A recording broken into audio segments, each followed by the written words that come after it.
Chapter 1. He struggled to rotate his eyeballs, his gaze sweeping across the dimly lit interior of the tent before him. Where am I? What is happening? Who am I? His mind was cluttered with chaotic phantoms, hindering the merging of two lifetimes' memories. Wait, merging memories? Suddenly, he realized that his soul did not belong to this world. He had experienced death, his heart and brain had succumbed to silence, and the past had become obscured. A name surfaced in his mind: David. He was called David, both in his previous life and this one. The distinction was that now he was known as David Frank. The commotion within the tent jolted him from his muddled thoughts. "Young master, are you certain you wish to commence?" A guard clad in knightly armor inquired gravely beside him. "Commence what? And who are you?" David furrowed his brow, noticing a circle of mysterious figures in black robes standing in the spacious tent, while a dubious red paint formed a strange array in the center. The scent of blood lingered. The red substance was not paint, it was blood. Two ragged women stood numbly within the blood circle. Both were strikingly beautiful, not resembling ordinary slaves at all. Their flaxen hair and tattered garments did little to conceal their alluring figures, evoking a sense of unbidden desire. Yet each held a sharp dagger in her hand. David suddenly realized that the black-robed figures, along with the guards behind him, were all watching him, awaiting his command. With a mere word from him, those two beautiful slave girls would plunge their daggers into each other's chests, allowing warm blood to flow upon the array. A duel of slaves? No, this was an insidious ritual. He could see the struggle, terror, and despair reflected in the eyes of those two slave girls. He understood that the guards standing behind his throne were displaying faces of fear and aversion towards him. He could perceive the fervent anticipation in the eyes of the black-robed figures, and he appeared to be the noble presiding over this wicked ceremony, a blood sacrifice to an evil deity. This seemed to be a perilously dangerous affair. The guards' gazes hinted at him. "Young master, halt this. What the hell is going on?" David's breath quickened as he pressed his hand against his forehead, squeezing the still, throbbing corner of his brow. Stay calm. At this moment, he wished to delay, needing more useful information to determine his course of action. His voice was so hoarse, akin to a rusty piece of scrap metal, startling even himself. One of the black-robed figures facing the array could no longer contain himself. They had eagerly awaited this thrilling blood ritual for far too long. The black-robed man stepped forward, muttering strange incantations as a cold, invisible shadow began to spread from beneath his feet. The two slave girls trembled as if under control, advancing towards one another, raising their daggers to cut into each other's flesh. A rich scent of blood erupted, causing David to shudder involuntarily at the smell. No, the scent of blood, the cult ritual, and this disturbance filled David with a disconcerting sense that this was undoubtedly not a wise choice. As his head buzzed, David suddenly caught some sound from outside the tent, distant roars reminiscent of beasts drawn to the scent of blood. "Stop!" David shouted suddenly, grasping the arm of the captain of the guard. "Prevent them." He was not the true David Frank, whatever the others had intended. It was tantamount to seeking death. The captain's gaze hardened, and without hesitation, he swung his arm. The black-robed man reciting the incantation suddenly found a bloody dagger embedded in his chest. The abrupt turn of events plunged everyone in the tent into chaos. David heard the sound of swords being drawn, while other guards gripped their weapons tightly. Guns? Why are there guns in this era? This is not the time for such thoughts. David lowered his head, searching for a suitable weapon for himself. Because the black-robed man within the array had collapsed, and the other cultists were letting out furious roars. "Scum that betrays our master! You shall all become offerings to the great blood god!" They charged at him like madmen. The two slave girls were terrified by this sudden change, their faces paling as they instinctively recoiled. Yet the black-robed figures no longer cared about them. Madmen. David took a deep breath. He found himself without any weapon.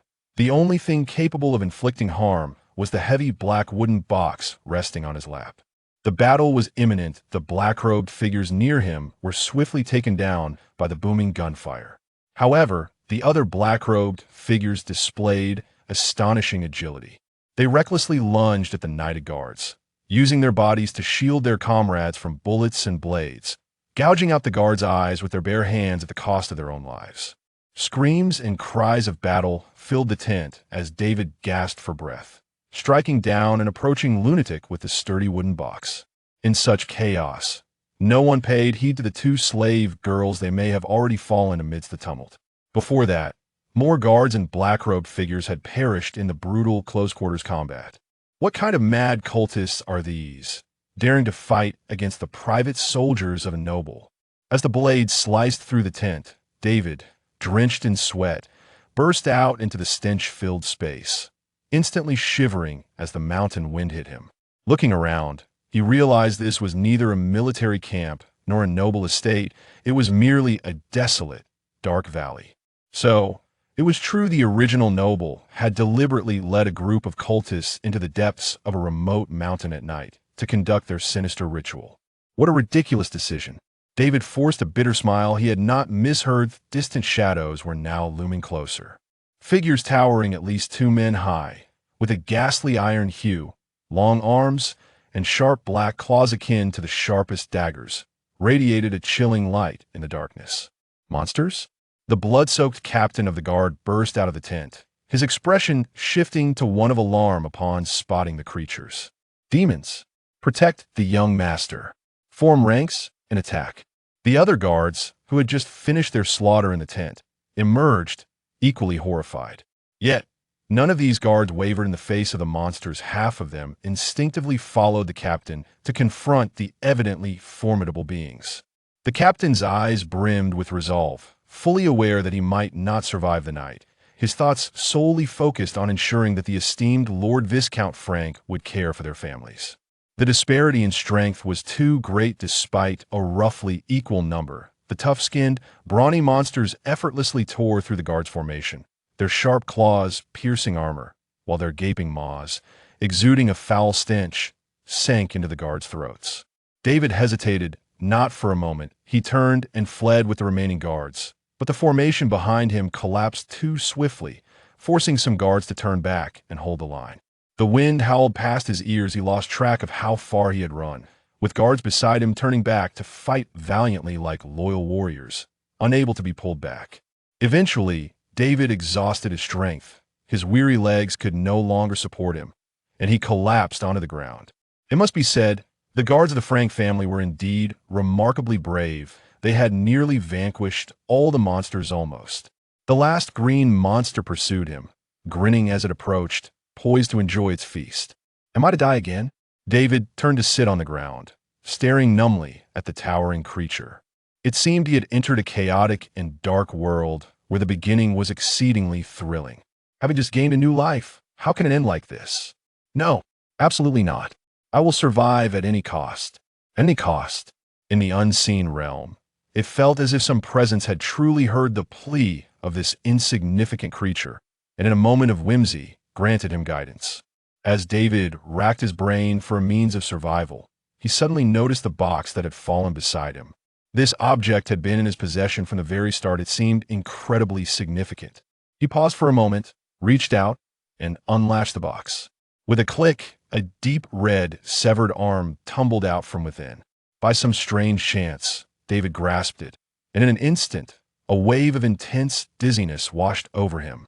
A terrifying mental shock seemed to unveil a vision, a peculiar consciousness illuminating in his mind. Upon discovering the arm of the divine corpse, should the limb-grafting ritual be performed? David's eyes widened in terror as he beheld the dreadful creature inching closer. Gritting his teeth, he resolved to seize this final straw, which seemed to be extending from some unfathomable abyss. Yes, what exactly is the limb-grafting ritual? David was uncertain. The fragmented memories he had slowly gathered did not encompass such knowledge. Yet, he felt that this was his only chance for salvation. A thunderous rumble echoed. After affirmatively choosing yes, the suspicious dark red arm erupted with a torrent of information that surged into his mind, overwhelming him with a soul-shattering impact that left him dizzy. In the next instant, the arm vanished from his grasp. It seemed to have entered his very being. The limb-grafting ritual was complete, and he had acquired the ability, Hand of the Divine Corpse. Hand of the Divine Corpse, I. requires the consumption of an indeterminate amount of spiritual energy or life force to activate. Astonished, David gazed at his hand, discovering a new ability inscribed upon the panel. "So this is the hand of the divine corpse," he murmured, raising his palm. Through the influx of information that had just flooded his brain, he quickly discerned the method of utilizing this power, which appeared to diverge from his initial understanding of limb grafting. At that moment, the creature had approached the aristocratic young man, who was sprawled helplessly on the ground. The monster exhaled a putrid stench, its towering shadow enveloping David, who lay below. The creature sensed that this human had utterly relinquished his will to survive. Excitedly, it extended its sharp claws toward this lamb awaiting slaughter. Suddenly, it paused, unable to suppress a blink, as it sought to confirm whether it was merely hallucinating. For it beheld a colossal red arm emerging abruptly from behind the lamb. The monster had no time to react. Its head was seized by the palm adorned with dark red patterns. David stared in astonishment at this scene, his hand gently tightening, and with a swift motion pop, the creature's skull was instantaneously crushed. Its immense body toppled backward with a resounding crash. Yet, David felt not a flicker of triumph at vanquishing his foe. For as that arm obliterated the adversary, his heart jolted violently, accompanied by an intense pain and an overwhelming sense of weakness. Only then did he notice the panel in his vision displaying 2 additional bars marked with numerical values. Life force, 20120. Spiritual energy, 0100. The spiritual energy bar had been completely drained the moment the arm activated. Subsequently, the life force bar plummeted dramatically, ultimately dwindling to a mere 20 points. As a result, David felt as though he were plunged into a torment of exhaustion. Though he bore no physical injuries, at that moment, he sensed that even a child's gentle kick could potentially send him spiraling into the afterlife. So, it seems that life force represents something akin to a health bar. Once depleted, one faces immediate demise. This was not something an ordinary person could possess. The surging information informed him that he had, through some peculiar ritual, become a type of transcendent being within this world. However, he was a transcendent on the verge of death. Indeed, this world harbored mysterious powers. Yet, engaging with the arcane often entails a hefty price. Any ritual of dubious origin had been strictly prohibited by the church, for even if the ritual succeeded, one could never predict the terrifying entities that might ensnare them. Now, David was experiencing that very sensation as a torrent of dark mist coalesced from the surrounding void, slowly materializing into a grotesque and indescribable phantom before him. It resembled a grotesque mass shrouded in tattered black cloaks, with a gaping maw that seemed to echo the depths of a murky abyss, continuously emitting the distinctive roars of a famished creature. Hunger, unending hunger. David himself felt the maddening pangs of hunger, an incessant torment that would entwine him for the rest of his days, beginning from this very moment. The ritual had summoned the malevolent spirit, the devourer. This was the price he had incurred by performing the limb grafting ritual. To make matters worse, the ravenous spirit, sensing David's frailty and its own insatiable appetite, seemed intent on completely consuming the scant remnants of his life force. Its illusory and repulsive maw clung to David's back, incessantly siphoning something from him, each movement diminishing his life force by 1 point. Damn it! David was on the brink of madness, having barely escaped death. How was he now destined to perish in another manner? As he watched his health bar dwindle, his breathing grew increasingly frantic and feeble. Even as death loomed, the terrifying thirst clung to him, reddening his eyes and pushing him towards the precipice of insanity. He caught sight of the enormous corpse sprawled before him, and, unable to resist, grasped its arm, driven by hunger, sinking his teeth into its hardened claws. To his astonishment, a notification panel materialized in his consciousness, jolting David back to clarity. Detected a monster's arm. Do you wish to proceed with the limb grafting ritual? Note: consuming the arm of the recently deceased monster can absorb its life energy. It felt as though some unseen force was compelling him step by step towards the abyss. However, at this moment, he had no other choice. He had to perform the ritual once more. Yes, devour it. Let me survive. In an instant, the monster's arm transformed into an ethereal essence, merging into David's body. Concurrently, a torrent of life energy surged into his exhausted form. Consumed monster's arm, absorbed life energy. Limit increased by 200. David was ecstatic to discover that his health bar had finally replenished, surpassing its original limit of 120 points. Life energy, 220 320. Spirit energy, 2100. The limb grafting ritual completed. He acquired the arm, monster's hand. Monster's hand eye requires the expenditure of 10 spirit energy or life energy to activate. David paid little heed to the newly acquired ability of the arm. He was entranced by the exquisite sensation of life energy flooding into him. However, this elation was short-lived, as he was once again forced to confront the price of the limb grafting ritual. Another mass of dark energy surged from the void into reality, piercing his eyes with blinding speed, causing him to cry out in agony and roll on the ground. Ah, my eyes! A searing pain radiated from his eyeballs, blood tears streaming forth. This time, it was a malevolent spirit inhabiting his eyes. Ritual spirit possession, the observer. David lost track of how long he lay in the desolate valley. Eventually, the stabbing pain in his eyes subsided, and his life energy began to slowly recuperate. Yet, he soon felt the tormenting thirst return. Struggling to rise, he gazed around with those now peculiar eyes, the darkness of the valley appearing somewhat clearer. But the distant shadows of lurking monsters sent chills down his spine. It seemed more monsters were drawing near. Gritting his teeth, he turned to flee towards the opposite end of the valley. As he ran, he wrestled with his disordered thoughts, attempting to discern the relationship between his abilities and the ritual. At first glance, life energy appeared to function as his health bar, naturally regenerating a point per minute under normal circumstances. Meanwhile, spirit energy seemed akin to a mana bar, an energy derived from the malevolent spirits summoned by the ritual. He noticed that his spirit energy had risen by 20 points. This was due to having just satisfied the hunger of the devourer spirit. Based on fragmented memories and inexplicably acquired knowledge, he realized that the extraordinary beings in this world relied on spirit energy to engage in combat. Yet, he seemed somewhat different. As David staggered through his escape, he felt a surge of panic. He had just crested a low ridge in the valley when a towering azure monster appeared before him. The creature had apparently detected the sin of humanity. The moment David emerged, it lunged at him with ferocious speed. David's pupils involuntarily constricted, curiously. He noticed a health bar illuminating atop the monster's head. Was this its life energy? He suddenly comprehended that the spirit known as the Observer, residing in his eyes, had bestowed upon him a slight advantage, although he remained oblivious to the troubles it might bring. At least he now knew that the green monster possessed 200 points of life energy. In the blink of an eye, David pieced together the recent events. The dark red arm had drained 100 points of spirit energy and 100 points of life energy from him, inflicting an equivalent 200 points of damage upon the enemy, resulting in its demise. With this understanding, he sought to summon that formidable red arm again. But an overwhelming sense of dread suddenly washed over him, accompanied by terrifying whispers resonating from every cell in his body. They warned him against such an act. Breaking into a cold sweat, David realized something. Upon inspecting the notifications in his consciousness, he discovered that the descriptions of those arms now contained some rather thoughtful new information. Divine Corpse Hand Eye requires an indeterminate amount of spirit energy or life energy to activate. Cooldown time, 60 minutes. Monster's Hand Eye requires the expenditure of 10 spirit energy or life energy to activate. Cooldown time, 3 seconds. A cooldown? The ability of the Divine Corpse Hand remained dim, indicating that it likely represented some high-tier mysterious power, one that his body could not sustain for consecutive uses. At that moment, the monster's claws lunged toward him, and instinctively, David raised an arm in defense. The sharp claws slashed through his being, stripping away 100 points of life energy, rending several bloody wounds across his arm and body. The agony of his torn flesh nearly caused David to lose consciousness. Yet, he did not forget to retaliate as the claws struck him. Another identical azure claw manifested from his back, plunging into the monster's chest. Blood gushed forth between them.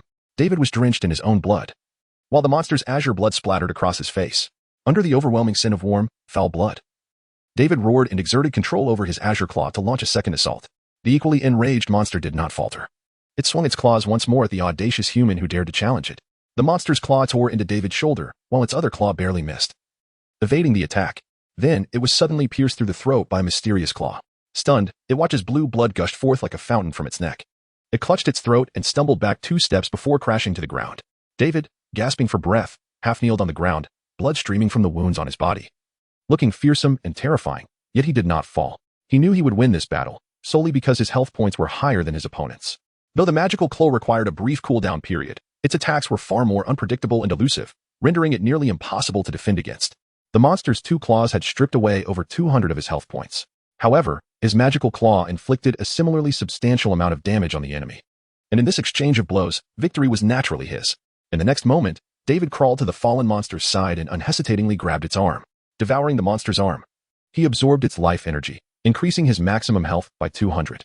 As the arm merged into his body, he felt a surge of vitality flow into his being, bringing him immense relief, while the wounds on his body emitted a hissing sound as they rapidly healed at a terrifying pace. Life energy, 315520. Witnessing his maximum health soar once again, David slowly clenched his fist. Although the restoration of life energy did not completely heal his injuries, it no longer impeded his movements. So, the life energy I absorb is indeed the maximum health of the monster? If that is the case, as long as I continue to slay these monsters, I can endlessly augment my health, a truly outrageous capability. Furthermore, David noticed that the claw, after assimilating another monster's arm, had undergone some changes. It seemed to be growing stronger and more robust, its iron-colored skin becoming increasingly resilient. This claw appeared capable of evolving through the consumption of other arms. A slow smile crept across David's face as his gaze suddenly began to wander uncontrollably. With a swift glance, his eyes finally locked onto another approaching shadow in the distance. A health bar lit up above its head. Devouring the monster's arm, he absorbed its life energy, increasing his maximum health by 200. Soon, David dispatched the second monster that appeared, and this time, he barely sustained any injuries. His powerful claw, under his increasingly adept control, successfully blocked the enemy's attacks. As his life energy swelled, he felt his body becoming more agile and powerful. With a swift sidestep, he seized the enemy's opening and pierced the monster's chest directly. Thus, his maximum health had now risen to an astonishing 720 points, and his azure arm had once again grown stronger. This was the power of an extraordinary being. In just a matter of minutes, David had acquired over 7 times the life energy of an ordinary person. He was no longer the kind of mortal who could be severely injured by a monster's blow. Yet, could he truly bear the cost of this power? The tormenting thirst once again assailed him. Although consuming and merging those arms could slightly alleviate the demonic desires, he remained unable to completely rid himself of that sensation. He craved food. He needed sustenance. With heavy footsteps, David continued toward the other side of the valley. In his recollection, once he exited this desolate gorge, he would return to the realm of human civilization, where food awaited him. In the darkness, David pressed on, the sky devoid of stars or moonlight. He had no idea how long he had been walking. It was not until he scaled another ridge that the expanse of the plains beyond the valley finally came into view. The black earth stretched endlessly toward the horizon, where, in the southern sky, hung a colossal crescent moon that could shroud the entire horizon. Was this the moon of this world? This defies logic. Stimulated by the terrifying sight, David suddenly remembered something. According to the knowledge of his original self, this world was indeed like this. That object resembling a moon was not a moon at all, but rather a bizarre planet closely orbiting the southern end of this world. Logically, 2 planets so close together should have collided long ago. Yet, such an event had never transpired, and this peculiar state had persisted for over 3 centuries. He recalled more. This strange world had already succumbed to darkness. In the mind of the son of the Viscount, certain historical facts began to surface. The colossal Goliath Empire had risen 300 years ago under the leadership of the Lionheart King, utilizing the sorcery and alchemical knowledge that had crossed over from another world to secure half of the globe, gradually leading the entire dynasty into an era of steam-powered firearms and extraordinary blades. However, darkness had never receded. David, entranced, walked into the plains, advancing toward the immense shadow of the moon. He had no desire to ponder further. All he wished for now was to find food. Even the most wretched scraps would suffice. He was willing to forsake his noble dignity and swallow anything edible. Not a noble? Who am I, then? David ran in a daze until, just before dawn, he finally spotted the lights of a village across the plains. At the break of day, a farmer carrying a hoe approached his field. The faint light revealed a figure sprawled on the dirt path, and in astonishment, he rushed over to help the young man dressed in noble attire, hearing him murmur something. Food. Give me food. David was taken in by a kind-hearted farmer and, as he had wished, received sustenance. Though it was merely a potato, which, for the original noble, was quite unpalatable. Under the gentle gaze of the old farmer, he devoured potato after potato, finally managing to temporarily quell the maddening hunger that plagued him. What caught David's attention was the farmer's daughter, a girl named City, who appeared to have just reached adulthood. This girl possessed a more mature figure than her peers, especially her pronounced bosom, which rendered David's gaze completely uncontrollable. He sighed as he covered his eyes, now aware of the troubles that the Watcher spirit would bring him. However, the girl seemed entirely unperturbed by David's gaze, merely observing him with curiosity. This left David feeling profoundly uncomfortable. Something was amiss, very amiss. In the memories of his former self, commoners should have cowered in his presence. They never dared to look at him in such a manner. But he could not recall more. His head continued to throb painfully, and he needed rest. Thus, David settled in this peculiar little village, which felt strangely unfamiliar. Of course, the entire world felt foreign to him. The odd villagers welcomed him warmly. To obtain more food, he voluntarily offered to assist the villagers in their labor. As a result, he shed his noble attire and donned coarse linen garments. The farmer, Larson, readily accepted him, and Larson's daughter, City, paid no mind to David's gaze. By night, David ventured away from the village, into the dark forests and the edges of the mountains, searching for the wandering monsters, using the hand of the divine and the monster's hand to crush their skulls, then consuming their arms. The monster's hand continued to grow with each night of slaughter, seemingly without end. As he vanquished the 10th monster, a palpable transformation occurred in his arm. The spell, Demonic Hand 2, now required the expenditure of 10 mana or life energy to activate, with a cooldown of merely 5 seconds. It appeared to have leveled up, the numeral behind its name changing to 2, and the cooldown time significantly reduced. Unlike the Divine Hand that could annihilate foes in an instant given sufficient health and mana, the Demonic Hand, while lacking in raw power, boasted the advantage of a notably shorter cooldown, allowing for frequent assaults. Enhanced to level 2. The Demonic Hand had grown in strength, enabling him to subdue monsters with ease, even to the point of wrenching the limbs from his adversaries. His life energy had swelled to a staggering 520 points over the course of the recent battles. David was becoming increasingly formidable, to the extent that he no longer feared any assailant emerging from the shadows. Yet, an unsettling feeling lingered within him. Something crucial remained elusive in his memory, as if he had forgotten a significant truth. One fateful night, upon returning from the forest, David beheld the once tranquil village now ablaze. With screams and cries for blood piercing the night air, wailing women, and the guttural roars of beasts, a cacophony that was jarringly distressing, he rushed into the village. His worst fears realized. The area had long been plagued by monsters, and despite his relentless efforts, he felt he had not eradicated them completely. Those lurking in the darkness had finally set their sights on this small village of a few hundred souls. Each morning, he heard from old Farmer Larson of yet another villager gone missing, no doubt devoured by the very monsters he sought to eliminate. That night, the creatures could no longer contain themselves and surged into the village. David's thoughts drifted to the alluring farmer's daughter, Sydney. He felt a deep sense of guilt, unwilling to watch her perish at the hands of the monsters. Now, he possessed immense power. However, as he charged into the burning village, he was met not by a horde of invading monsters, but by a solitary figure. Literally, it was one man, a hunter clad in a black long coat, adorned with a triangular leather hat, wielding a silver sword in his right hand and a pistol in his left. He strode through the flames, his blade flashing with silver light as he effortlessly slaughtered the villagers. One strike, one kill. A hunter. The damned hunter. Kill him. Quickly, kill him. Villagers rushed forward, undeterred by fear, wielding hoes and machetes against their foe. Yet the agile hunter evaded their strikes with ease, his silver sword slicing through their throats. Yet those valiant villagers, despite their throats being severed, did not fall. Clutching their necks, they continued to roar in fury towards the enemy, their robust arms swelling with muscle, their fingers tipped with sharp claws, employing every available weapon, even biting with their bloodshot eyes, determined to slay the unstoppable hunter. Some spotted David and beckoned him to join their charge against the loathed adversary. But David's steps slowed to a halt. At last, he understood why this village felt so peculiar. He recalled the important truth he had forgotten. He saw the kindly old farmer Larson wielding a severed, iron-blue arm to strike at the hunter's sword. He witnessed the once welcoming villagers, who had brought him water and food, now using their claws to block the hunter's blood-soaked bullets. He observed their bodies swelling and withering in battle, transforming into horrific visages. A self-deprecating smile crept across David's face as realization dawned upon him. How could the lovely Sydney be entirely unperturbed by his lecherous gaze? Even when driven by the nefarious desires of a malevolent spirit to lift her skirt with gentlemanly hands, she displayed no alarm, only a sly grin. Now, he watched in horror as the hunter's silver sword pierced Sydney's mouth, yet she remained unbothered, squinting her face adorned with a multitude of eyes, effortlessly biting down on the silver blade, emitting a shrill laughter. Indeed, how could such a creature care if he stole a glance beneath her skirt? Bang! The hunter's silver pistol erupted with a resounding roar, blasting Sydney's head apart. His efficiency in slaughter remained unimpeded, undeterred by the increasingly grotesque transformations of the villagers. He was a seasoned hunter. As the monsters fell one by one beneath his blade and bullet, David stood still, drawing ever nearer to the hunter. He glimpsed the face beneath the brim of the hunter's hat. In that moment, a torrent of memories surged forth, and he finally grasped the entirety of his former self.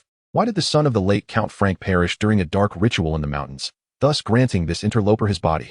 All of it was intertwined with the hunter before him, Widdens. He recalled how this man had given the Count's son a vial of poison, proclaiming it the path to power. In retrospect, it was clearly a ticket to hell. As for why Widdens sought to kill David Frank, that remained unclear for now. But one thing was certain, this hunter would not spare him after obliterating the villagers. The hunter had come to hunt David. This was the true reason for his presence. When David locked eyes with Widdens, the latter, too, recognized him, revealing a chilling smile upon his pale, gaunt face. I finally found you, boy. Widdens had not anticipated that the foolish Count's son would traverse the gap of Clan Mountain and flee to this plain. Upon learning that the noble lad was merely missing and not dead, he immediately set off in pursuit, ultimately discovering him in this eerie village. Why had the poison failed to take effect? Widdens chose not to dwell on that question any longer, this time. He must ensure the boy perished at his hands to fulfill the task assigned by his master. The hunter brushed his silver sword, infusing it with the blood of his life energy, and with a whoosh, flames erupted along the blade. The malevolent flame of Scott. The blazing edge cleaved through all monsters that stood in his path as if they were mere tofu. Even the fiercest and most troublesome of creatures had its arms severed by a single stroke. The hunter surged forth, his body infused with blood of the malevolent god. Exploding with exaggerated speed, leaving behind afterimages, he drove his sword through the final monster, pinning it to the mud wall, a burst of blood and flame erupting. The blade smashing a large hole into the earthen structure, the intense heat and force completely annihilating the creature that had once been Larson. Then, the hunter turned his gaze towards the noble lad, who still stood frozen in place, his eyes wild with terror. "Are you stunned?" "Humph, poor foolish boy. Stand still and do not move. I shall grant you a painless demise." As the old farmer Larson finally collapsed, David slowly lowered his gaze, relieved that he need not sully his hands with such work. In the next moment, the dark pupils, harboring malevolent spirits, flickered open, locking onto Videns, whose health bar illuminated above his head. Life energy, 378,400.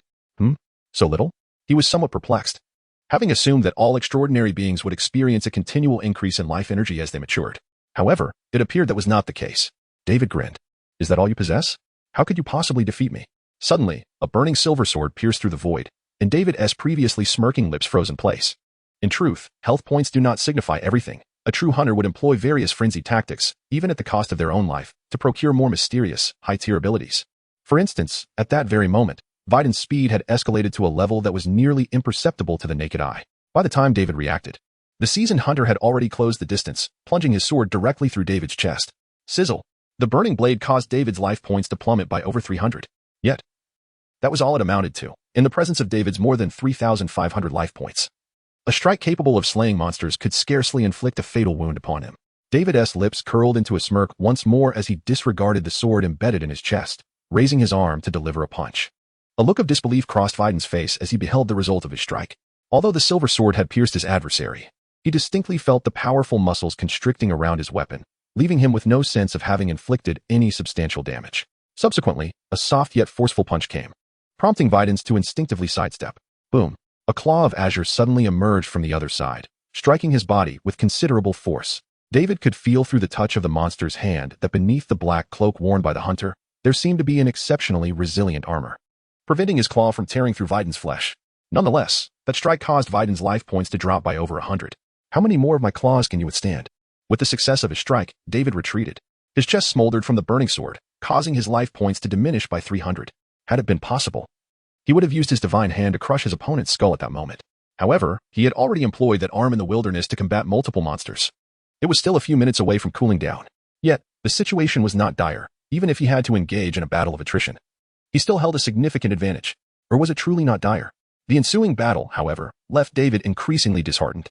The seasoned Videns quickly recognized that the noble young man before him had undergone some transformation, no longer the feeble ordinary mortal he once was. Yet, his combat instincts remained naive.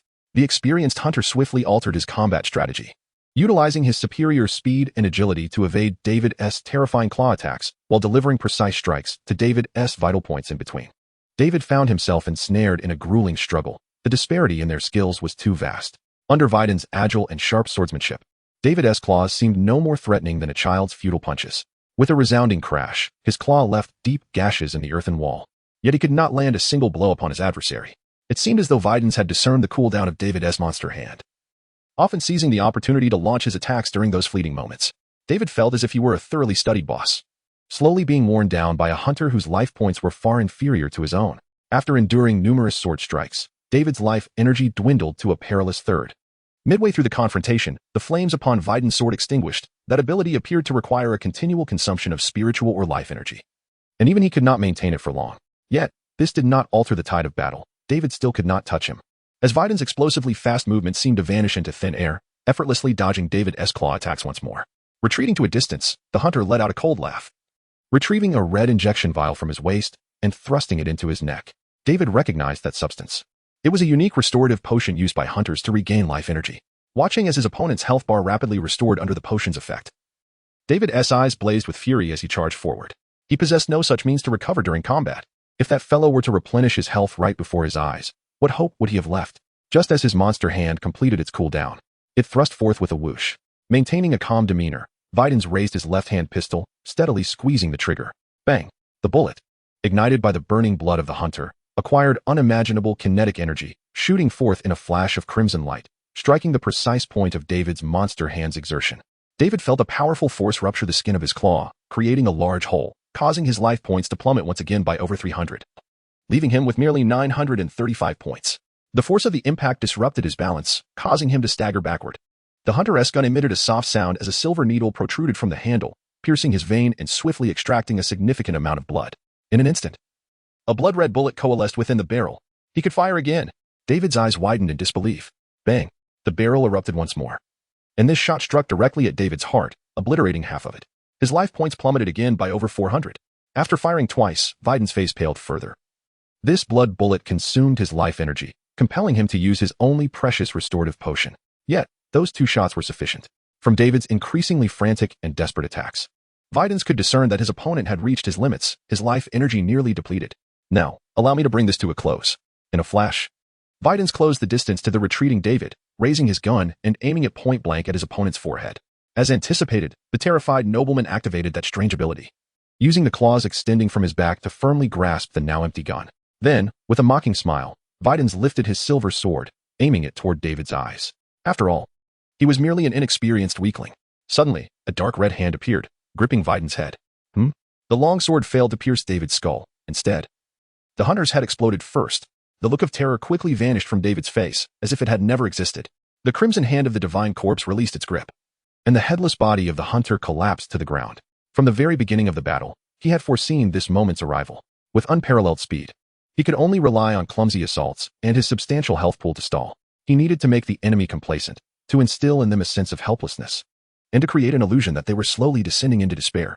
Verdens had to perish here. He could not allow the adversary to escape. As long as he could delay until the cool down of the divine hand was complete, the opponent's demise would be inevitable. The only unexpected aspect of this battle was the 2 powerful blood bullets. Nevertheless, David maintained an absolute advantage.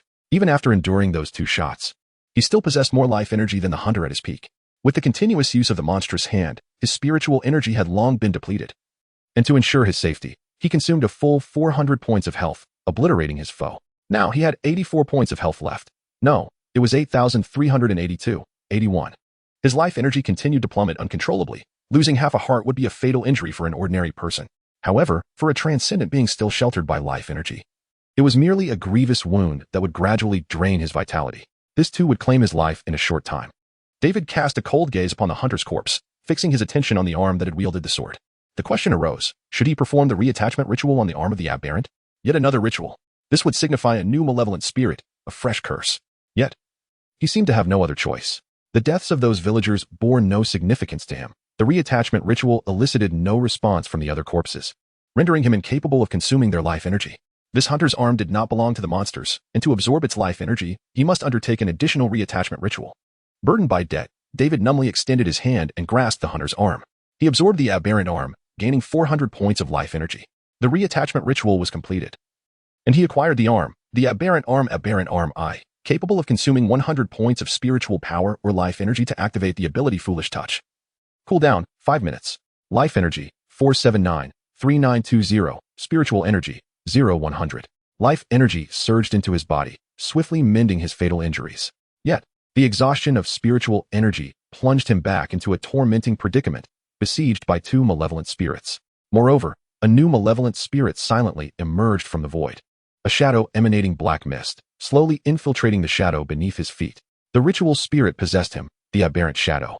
David felt a chilling sensation envelop his body, causing him to tremble uncontrollably. Yet the gnawing hunger was even more tormenting. The ravenous predator urged him on, compelling him to scour the villagers' homes that had not been consumed by the inferno, searching for anything edible. He could scarcely afford to ponder whether the food prepared by monsters was fit for consumption. He was nearing madness. Who could save me? David painfully swallowed roots caked in dirt, his shoulders trembling uncontrollably. After what felt like an eternity, the dreadful thirst began to subside, and David, sprawled on the ground, managed to stave off the brink of collapse once more. But how many more times could he endure? He crawled to the edge of a water tank, staring vacantly at his reflection in the water. A pale visage, a prominent nose, slightly faded eyebrows, thin lips, and wide eyes, somewhat hollow and terrifying. This was the face of David Frank, though he possessed a mane of black hair and dark pupils at this moment. There was no semblance of warmth in his gaze. Suddenly, that face twisted into an eerie smile, uttering a chilling phrase, "I can help you." David closed his eyes, recognizing this as the new malevolent spirit, the aberrant shadow. When he reopened his eyes, the countenance in the water reverted to its cold and haggard state. You cannot help me. Only I can assist myself. David suppressed the chaotic thoughts, rose to his feet, and stepped outside. Retrieving the hunter's silver sword and gun from the burning street, turning northward and departing the village. He had recalled everything and realized the folly of his previous mistake. In truth, this expanse was not within the borders of the Goliath Empire. It lay beyond, in what the border nobility referred to as the Land of Darkness. To the north resided the realm of humanity, and he had veered entirely in the wrong direction. He should have steered clear of that enormous moon and returned to his father's domain, seeking ways to alleviate the curse afflicting him. In this world, beings like hunters existed, wielding various mysterious powers. There must be a way for him to break free from these malevolent spirits. The first thought that crossed his mind was the church, despised by the young nobleman. Perhaps there truly were deities residing within the church. Otherwise, why would his dark red arm be referred to as the hand of the divine corpse? Would the gods assist him? He did not know, but it was worth a try. Most importantly, the Viscount's territory held vast resources at his disposal, if he wished to grow stronger. To navigate this strange and treacherous world and survive, he must become more formidable. David walked through the night and finally returned to the valley that led into the heart of the empire, greeted by the dawn. As he had anticipated, the Lord Viscount had already cleared the valley of everything, including the tent and the other bodies. Unsurprisingly, he encountered the formidable Lord Frank, who was leading a massive cavalry regiment through the gorge in search of his only son. The border Viscount, Hein Frank, sat tall upon his steed, exuding an imposing presence. This nobleman had long commanded respect from the soldiers under his protection. However, upon seeing the ragged David Frank emerge from the gorge, Hein's gaze revealed not a trace of joy at the return of his lost son. Instead, David discerned 3 parts disappointment, 3 parts annoyance, and the remainder cold indifference in his father's expression. The news of the Viscount's missing heir returning safely spread quickly, though it was hardly regarded as good news. Many had witnessed the disheveled young nobleman riding through the city gates. No one dared to mock his attire. They scarcely dared to cast a second glance at him, lest they risk their own eyesight. As David mounted his horse, he observed the bowed heads of the common folk, and a sense of familiarity washed over him. Indeed, this was the appropriate response from the townspeople when confronted with David Frank, the notorious son of the Viscount known for his villainous behavior. Undoubtedly, the inhabitants of this city were not creatures with numerous eyes. As for the Viscount, after instructing his subordinates to provide David with a horse, he uttered not a single word to him, nor did he inquire about his whereabouts during the past days. It seemed such occurrences had transpired before. David could hardly wish for more. He had no desire to engage with this unfamiliar father. As long as he remained the Viscount's son, that identity sufficed. Yet, the Viscount's avoidance of him did not deter 2 hunters from blocking David's path at the entrance of his private estate. David Frank had seen these 2 before. But in the past, the Viscount's son had held them in contempt, giving them little thought. It took him some effort to recall their introductions. The male hunter, clad in a black coat, was named Mukin, while the lithe female hunter, dressed in fitted hunting attire, seemed to be called Veronica. The reason for his recollection was that both of them, like the hunter Videns, hailed from the imperial capital and had recently joined the Border Hunter Guild to operate near the Viscount's domain. David had met these 3 hunters at a banquet, where he had approached Videns for reasons unknown and had received a vial of delaying poison from him, which he ingested.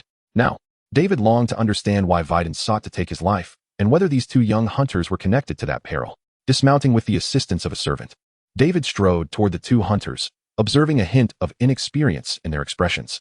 It was evident that their tenure as hunters was short, far from that of the seasoned Videns, who had endured trials of blood and fire. Mukin stepped forward, his gaze fixated on the gun and sword at David's waist, recognizing them as Videns' silver sword and accompanying firearm. Lord Frank, it is a pleasure to see you safe. I trust you remember me. My name is Mukin, he began. David interrupted, stepping directly before Mukin, his cold gaze slightly elevated as it locked onto the hunter's eyes. The life energy displayed before David appeared small and pitiful in comparison.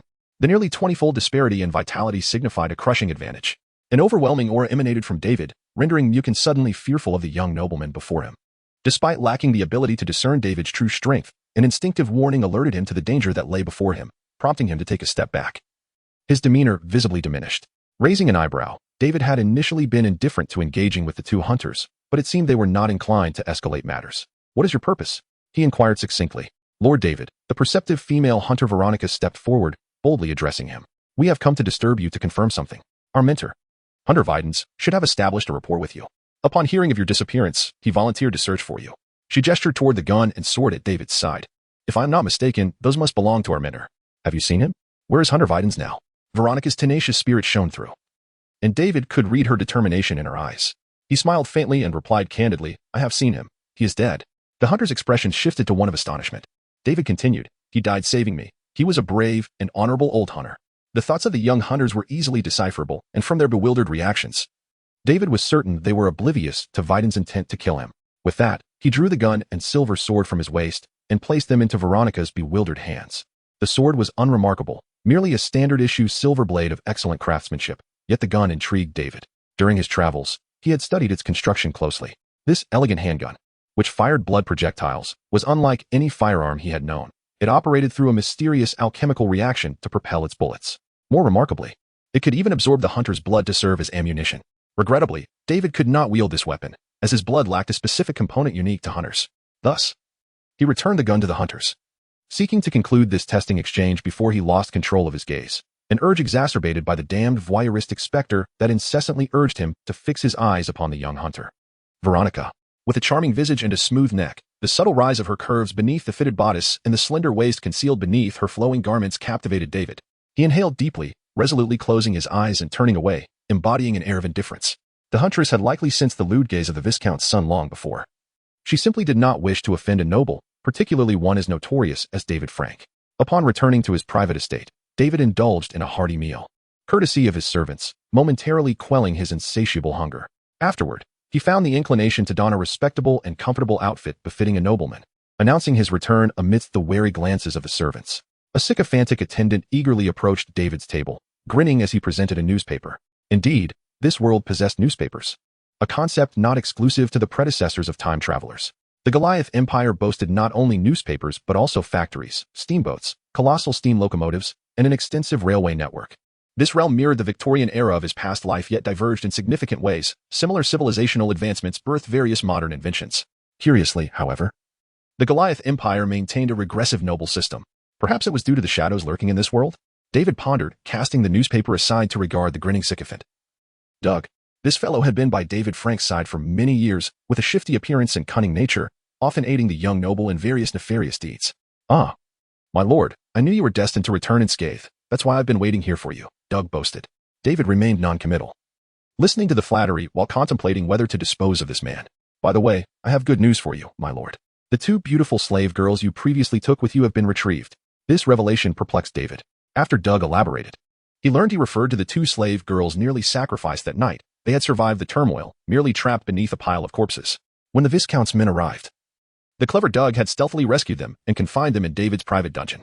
Well done, lead the way, David acknowledged Doug with hollow praise, rising to follow the sycophant, who grinned like a blooming chrysanthemum, to the small dungeon at the rear of the estate. A few loyal guards of the Frank family stood watch by the cell door. Upon seeing David, they saluted expressionlessly, devoid of any reverence. Soon, David beheld the two exquisite slave girls, confined in separate narrow cages, who appeared utterly terrified at his arrival. My lord, I knew you would come back. I ensured they were untouched, not a hair harmed. Doug's lewd grin caused David's eyelid to twitch, clearing his throat. He turned away. Very well, they can be taken out and disposed of. What? Doug exclaimed, his face a mask of disbelief. My lord, would it not be a waste to simply dispose of them? I was referring to you, David replied coldly, fixing Doug with an icy stare. A bead of cold sweat trickled down Doug's forehead. What? Me? Doug stammered, stunned. David did not repeat himself, merely signaling the guards behind him to act. The two guards exchanged glances, shrugged, and swiftly seized Doug, dragging the now screaming sycophant away from David's presence. When the master says to dispose of him, he means to literally dismantle him, correct? The guards, having long found Doug insufferable, recognized the world would be better off without such scum. Please, my lord, spare me. What have I done wrong? I am loyal, Doug wailed as he was dragged toward the dungeon exit, but David suddenly interjected. Wait. The guards, visibly disappointed, halted. You may collect your wages for this month from the steward and then be gone. Do not ever show your face before me again. With David's indifferent command, the dazed Doug was unceremoniously expelled from the dungeon, quite literally rolling out of the estate's gates. Once the sycophant was gone, David approached the cages and instructed for them to be opened. Upon closer inspection, he realized the two slave girls were remarkably similar, twin sisters, by David's aesthetic standards. They were indeed stunning, with flaxen hair and striking azure eyes that suggested they were slightly older than 17 but certainly not beyond 20. Damn, those prying eyes. He found himself unable to look away. The twin slaves huddled together in fear, while David closed his eyes and waited a moment before speaking. I offer you a chance. Come to my chambers tonight. This was not a negotiation but a command. David did not benevolently grant the unfortunate sisters their freedom. They remained slaves. The brand on the back of their hands marked them irrevocably. Without a master, a slave would never attain freedom, only descend into deeper abysses. Thus, keeping them close was the greatest salvation he could offer them.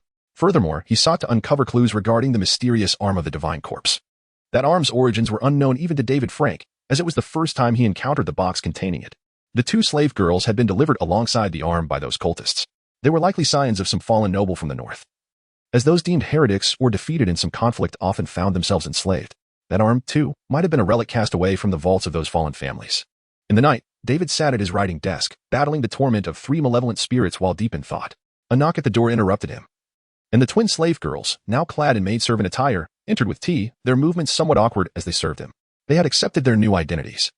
Though fear still lingered in their gazes, they no longer shied away. Under the dim light of the oil lamp, a new glimmer shone in their eyes, a glimmer of courage. The courage to strive to survive, regardless of the circumstances. David admired their bravery. Even he, a bewildered traveler through time, required such fortitude. "What are your names?" he suddenly inquired. The unexpected question left the twins momentarily at a loss. They exchanged glances, hesitating before timidly responding, "We do not remember." "Do not remember?" David was momentarily taken aback. "Do you not remember your identities? What of your former memories?" One of the female slaves, lost in confusion, replied, "No. We do not remember them. Most of our memories have been erased." Damn it, David thought, recalling that those individuals possessed such means. Most nobles who had become slaves underwent some ritual that obliterated their memories. Unless he could discover a way to break the influence of that ritual, he would be unable to inquire about the arm. "Very well, I shall bestow upon you new names." David sighed and pointed at the female slave on his left. "From now on, you shall be called Zoe." Then he gestured toward the slave on his right. "And you shall be named Yui." While Zoe was a relatively normal name, Yui was rather peculiar. The two slaves exchanged glances, hesitant to voice any opinions about their new names. Coughing lightly, David certainly would not admit that he derived the names from his inclination to refer to the twins as left and right. "That will be all for now. I require some rest." He stood and walked towards the bed. At that moment, the two maids, who had originally intended to retreat, exchanged looks once more. And a spark of courage ignited in their eyes. Especially Zoe, who, with a subtle glance, encouraged the initially timid and hesitant Yui to stand before David's grand bed alongside her. "What are you doing?" David inquired, but the twin maids did not respond. Instead, they lowered their heads, blushing profusely under the dim light. Realization dawned upon David. It was a pledge of loyalty from the sisters to their new master. "What I require are not these gestures, but the memories you have lost," he thought, shaking his head inwardly. The two maids still needed to be observed. In this perilous world, any gift could be laced with poison, and caution was paramount. Embarrassed and shy, the maids recognized that their master did not regard them highly, prompting a frantic desire to flee. "Wait." David resumed his seat at the desk, resting his chin on his hands and silently observing them. Although he had no need for their devotion, he saw no harm in watching them. The malevolent spirit hidden within him rejoiced, and his spiritual energy began to recover. This was also another reason for keeping the two vases around. He needed to appease that spirit. The spiritual energy from the malevolent entity would not replenish itself, thus providing him with an additional means of restoration besides consuming copious amounts of food. The twins were in a state of confusion, unsure whether to leave or remain. Their faces flushed to the point of almost dripping. Suddenly, the audacious Zoe seemed to grasp something. Could it be that their master had changed his mind? David remained calm, undeterred, and upon noticing the twins' extreme shyness, he extinguished the oil lamp on the table. With the assistance of the lurking spirit, his vision remained unaffected by the darkness, and the twins found a modicum of solace within the obscurity. In the latter half of the night, David sat alone on the balcony, the elevated estate allowing a clear view of the enormous crescent moon hanging over the distant mountains. He stared at the celestial body, and under the gentle caress of the night breeze, he unconsciously drifted into slumber. He experienced a most peculiar and terrifying dream. In this dream, he beheld the familiar azure planet, witnessing its fragmentation. Countless crimson arms extended from the void, those dreadful claws adorned with dark red patterns grasped the very planet, crushing it piece by piece. Startled, David awoke drenched in cold sweat, gazing toward the horizon where a faint light had begun to emerge. Was that a dream? Were the hands of a divine corpse within it? He stared at his palm, an odd notion rising from the depths of his heart. Perhaps the hands of the divine corpse were connected to the world he once knew? Did he still have a chance to return to the realm he recognized, devoid of curses and malevolent deities? Shaking his head, he rose and entered his chamber, all the while setting several objectives for himself: to uncover the reasons behind Widden's intent to kill him, to enhance his strength and break the curse, and to investigate the origins of the divine corpse's hands. He yearned to survive, to live more splendidly than in his previous life, until he could reclaim the memories he had lost. To live again, he could not squander this opportunity. Upon returning to the Viscount's territory, David Frank adopted an unusually low profile. This shift stirred whispers among the commoners, particularly those with unwed daughters, who feared that the formidable young master might be plotting something sinister. Meanwhile, the once sybaritic nobles who had associated with David were bewildered by his refusal of all invitations, including his previous favorite pastime of showcasing common girls on stage. The young rakes pondered, What could possibly be amiss with the great overlord David? Was he ill? David Frank was not unwell. He had merely died. At that moment, the new David found himself in a quaint chapel situated upon a hill, an establishment he would have never visited in the past. As the chapel's clergy greeted him with trepidation, fearing he might order its demolition, David exhibited an unexpected reverence, akin to a pilgrim, albeit a rather domineering one. He dismissed everyone else from the chapel, kneeling alone beneath the statue of the goddess within, fervently praying. The state religion of the Goliath Empire worshipped the dual deities of the sun and moon. 3 centuries prior, the moon goddess had fallen, leaving only the sun goddess to continue to safeguard humanity, and the faith was thus renamed the Church of Light. Before David stood the statue of the sun goddess. His earnestness stemmed from the discovery that this world's gods might indeed be real.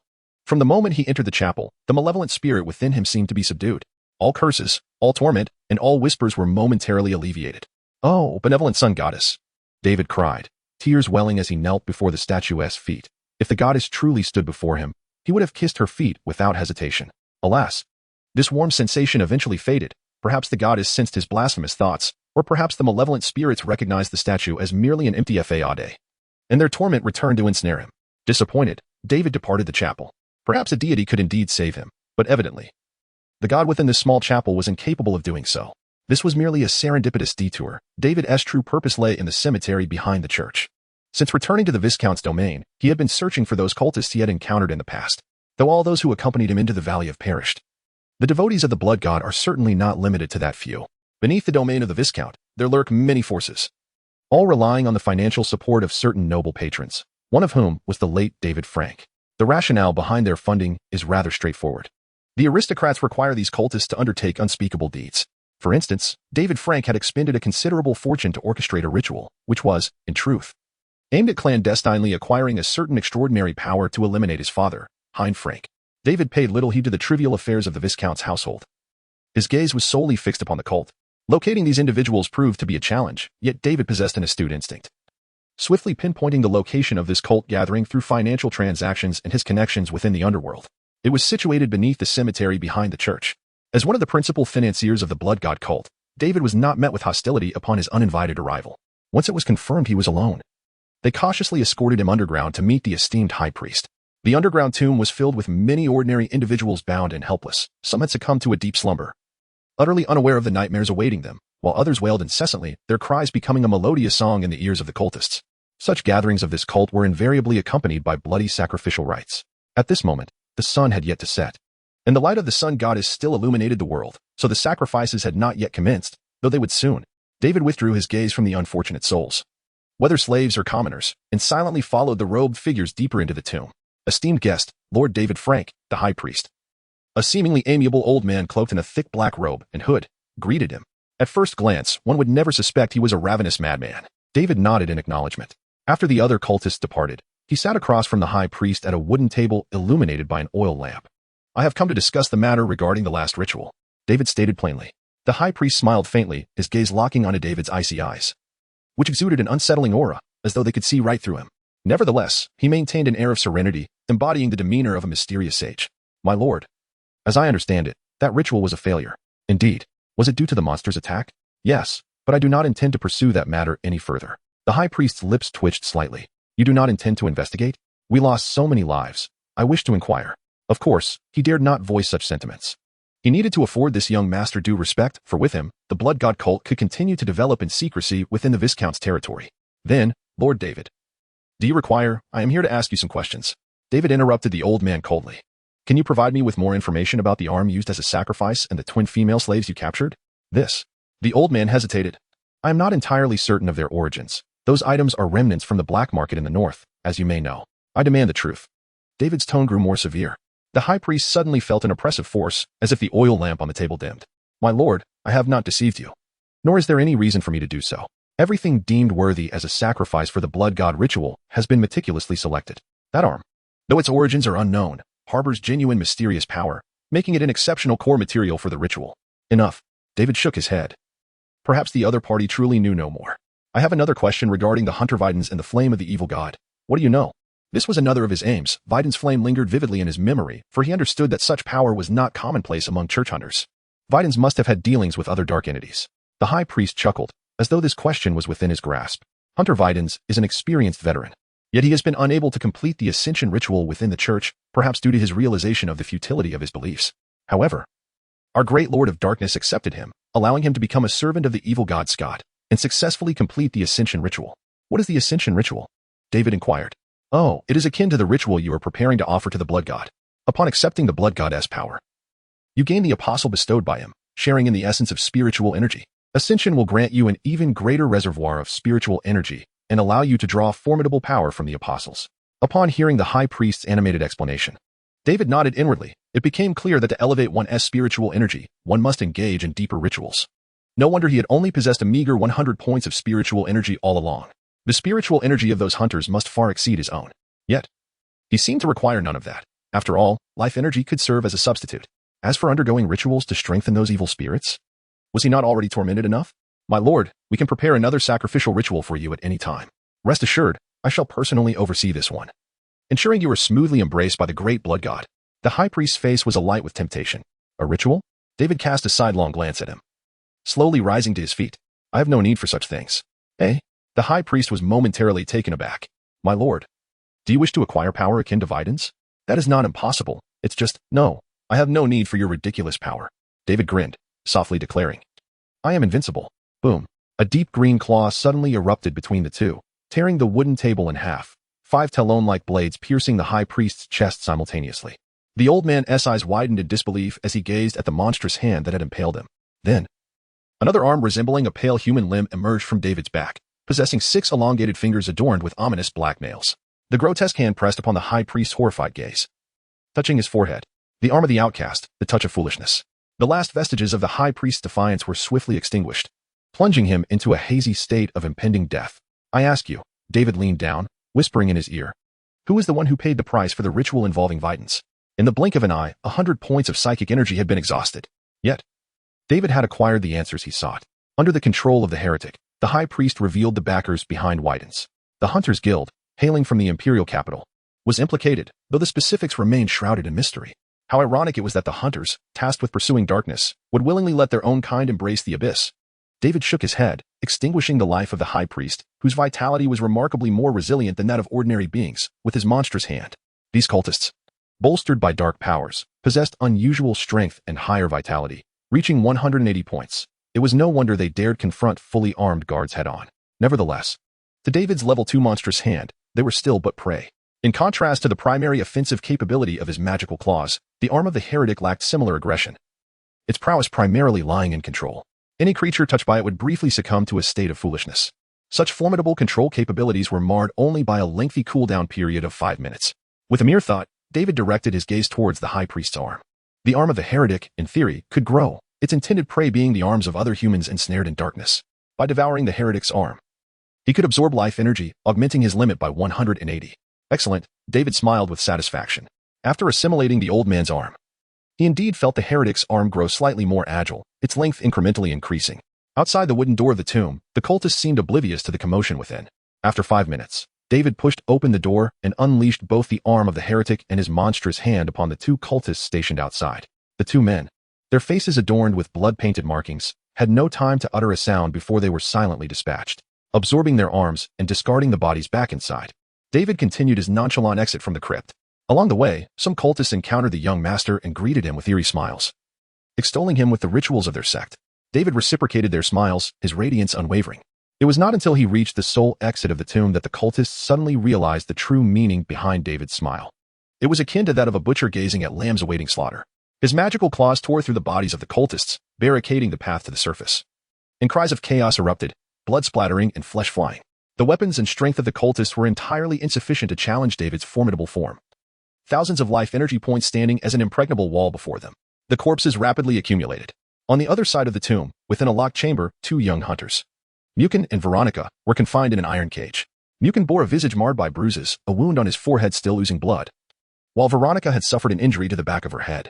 Evidently, these hunters had fallen prey to the cultists.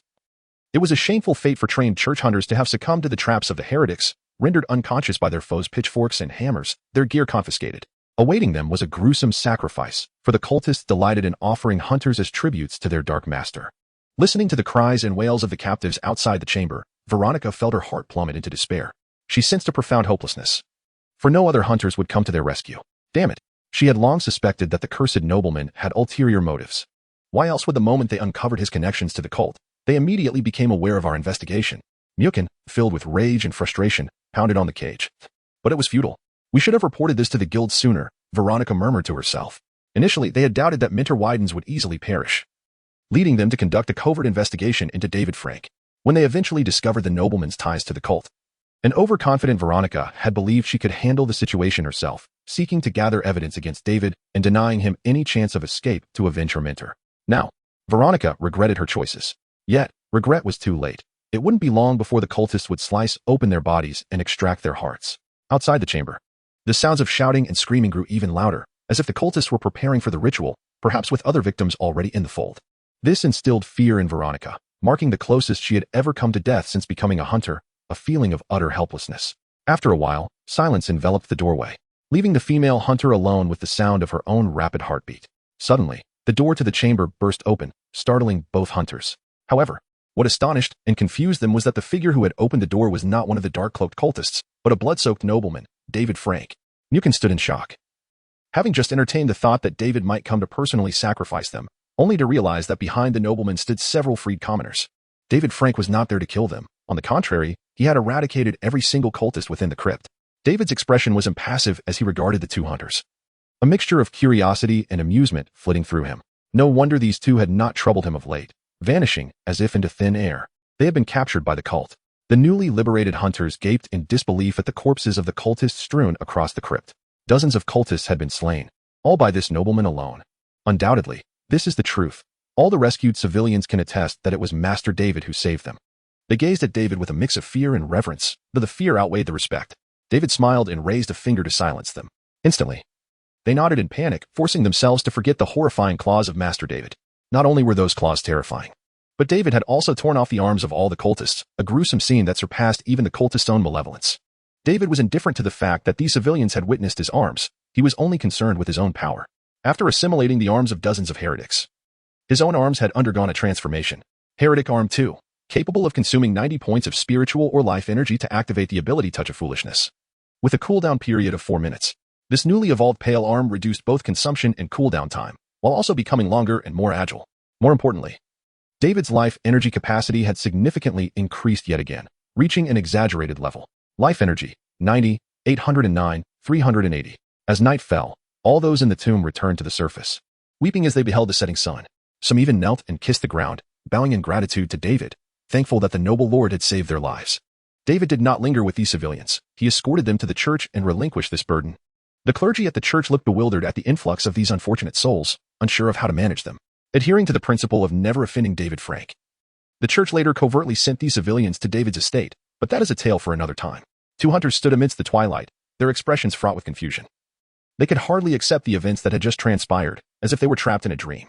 I cannot trust him. Slaying cultists does not exempt him from being a heretic. He may simply wish to conceal his own crimes, mumbled Myriad through gritted teeth, filled with resentment. In the distance, David paused before a newly erected grave, his ears perked up, and he smiled. You have indeed spoken correctly. He turned and departed the graveyard, facing the setting sun. The individuals buried in that new grave were the guards who had sacrificed their lives that night to save him. Their loyalty merited David's respect. The Viscount had naturally provided their families with a generous compensation, but David privately sent additional funds to these families, a meager compensation for his inability to do more. As for this incident, he intended to place all the credit on the heads of those two hunters. David Frank remained the irredeemable puppet master, hoping for more cultists to come knocking, allowing his arms and life energy to grow further. It was not enough. He was still not strong enough. Upon discovering that the support behind Videns was a figure of significance within the Hunters Guild, David felt a surge of urgency. He needed to become stronger. The enemies he would face in the future would not be the weak, ordinary cultists. He might contend with other seasoned hunters, far more formidable than Videns. It was time to venture forth.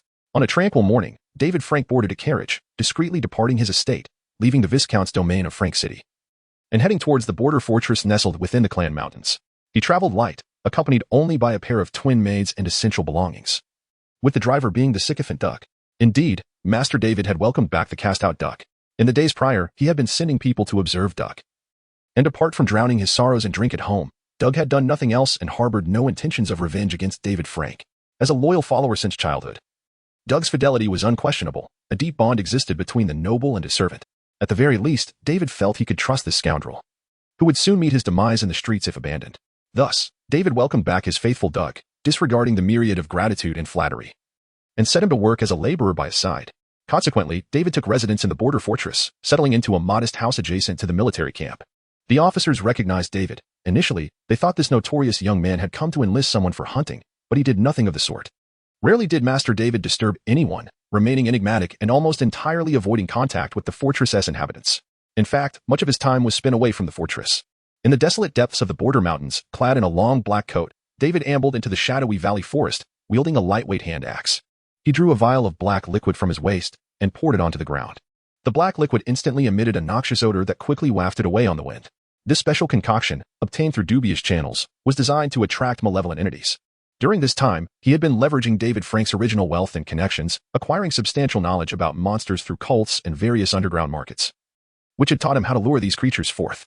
Since it was not something ingested, the preparation of this potion required little expertise, and indeed, it proved effective. Within 10 minutes, towering and eerie figures began to emerge from the dim forest.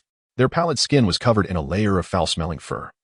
Their faces grotesque as if they had drowned, and their claws dripped with a pungent liquid. These monsters differed from the green-clawed fiends David had previously hunted. Their vitality was even greater. Life energy, 320, 320. David expressionlessly donned a mask, though the fabric offered scant protection against the putrid stench. In the next moment, several monsters lunged at him simultaneously, swiftly encircling David while brandishing their claws. David raised his hand axe in a token gesture of defense, given his combat skills. The effectiveness of the block was exceedingly limited. A black claw from behind tore through David's coat but left only shallow scratches on his skin. The damage inflicted by the monster's assault was merely over 100 points. Compared to his nearly 10,000 points of life energy, sustaining such minor wounds was insignificant. David grinned, and with a mere thought, the hand of the monster surged forth, piercing through the chest of the creature behind him. As they witnessed their companion lifted and flung aside like a rag doll by that green claw, the dark being seemed momentarily taken aback. However, they showed no signs of retreat, swiftly altering their tactics and beginning to evade. Yet, this was futile. David, wielding his hand axe, resembled a frenzied berserker. Undeterred by the monster's counterattacks, the wild, uncoordinated swings of his axe, though lacking in finesse, compelled the creatures to dodge. Often, with each axe swing, as the enemy evaded, the claws of the monsters would follow, delivering devastating blows in retaliation. This strategy proved consistently effective, and David quickly grasped the rhythm of battle. He was learning the art of combat, leveraging his considerable health advantage to overpower his foes with efficiency. Within minutes, 4 or 5 monsters lay lifeless in the shadowy woods. David discarded his axe and seized a monster's arm. Devouring the creature's limb, he absorbed its life energy, increasing his maximum capacity by 320. A surge of vitality flooded into him, and the notifications of his enhanced limits rang out consecutively. David felt a wave of exhilaration wash over him, momentarily dulling the torment of his long-standing afflictions. By consuming the arms of these inhuman monsters, he aimed to strengthen his own monstrous claws, eagerly anticipating their enhancement as his primary weapon. Suddenly, a cacophony of branches snapping echoed through the woods, accompanied by heavy footsteps. It appeared that the scent of the potion had attracted another formidable beast. David slowly turned to face the approaching massive shadow, his pupils narrowing in alarm. Life energy, 4,800, 4,800. The sight of such an extensive health bar momentarily stunned David. Not only that, but the creature's size was immense, grounded. It reached a height of 3 meters, resembling a grotesque gorilla covered in repulsive fur, yet with a wolf-like head adorned with menacing fangs. Clearly, this was a more advanced dark entity than the previous monsters. Upon spotting David, it let out a thunderous roar and charged at him, its massive form crashing through the trees in its path. David swiftly darted to the side, but the creature's speed was astonishing. In the blink of an eye, it was upon him, sweeping its powerful claws, sending David flying with a resounding thud. Pff. Blood spewed from David's mouth as his health plummeted by over 500 points, rolling several times on the ground before regaining his footing. This blow was even more terrifying than Widden's blood bullet. The foul blood splattered across David, drenching him, and splattering onto the trees around him. Rising from the ground, he brushed aside the strands of hair stained with the creature's dark blood, murmuring, "Looks like I need to wear a hat next time." With a thunderous crash, the colossal beast collapsed, its severed neck spewing forth a fountain of black blood, swiftly pooling into a noxious mire. The hand of the dead god retracted, and David, pale, expelled the lingering metallic taste from his mouth. It turned out that as the beast struck him, his dead god's hand had seized its head, tearing it from its body. This act cost David 4,800 points of life energy, reducing his health to below 3,000.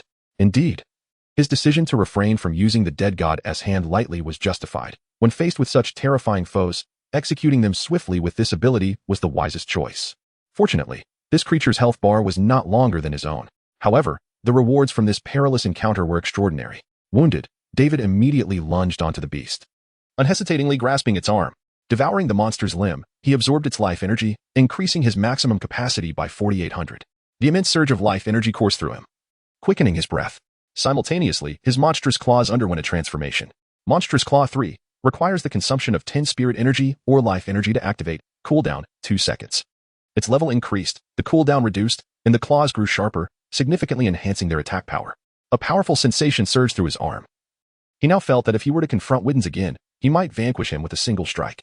By evening, David arrived at a military outpost on the border, where the bored Doug had been waiting for his return. Upon seeing David drenched in blood, Doug was taken aback. However, David paid no mind. Refusing his servant S offer to tend to his wounds, instead tossing a large bag filled with materials collected from the monster onto Doug's horse. Doug's face paled at the sight of the foul-smelling contents. The astute servant suddenly recalled that his master had once harbored designs on mysterious powers. Perhaps the ritual his master had conducted had indeed succeeded, marking him as a formidable transcendental being. It was no wonder that his aura had grown increasingly terrifying. In the following 2 months, David continued to hunt these dark creatures in the border mountains. In truth, they were not so numerous as to overrun the area. David even sensed that with each hunt, their numbers seemed to dwindle.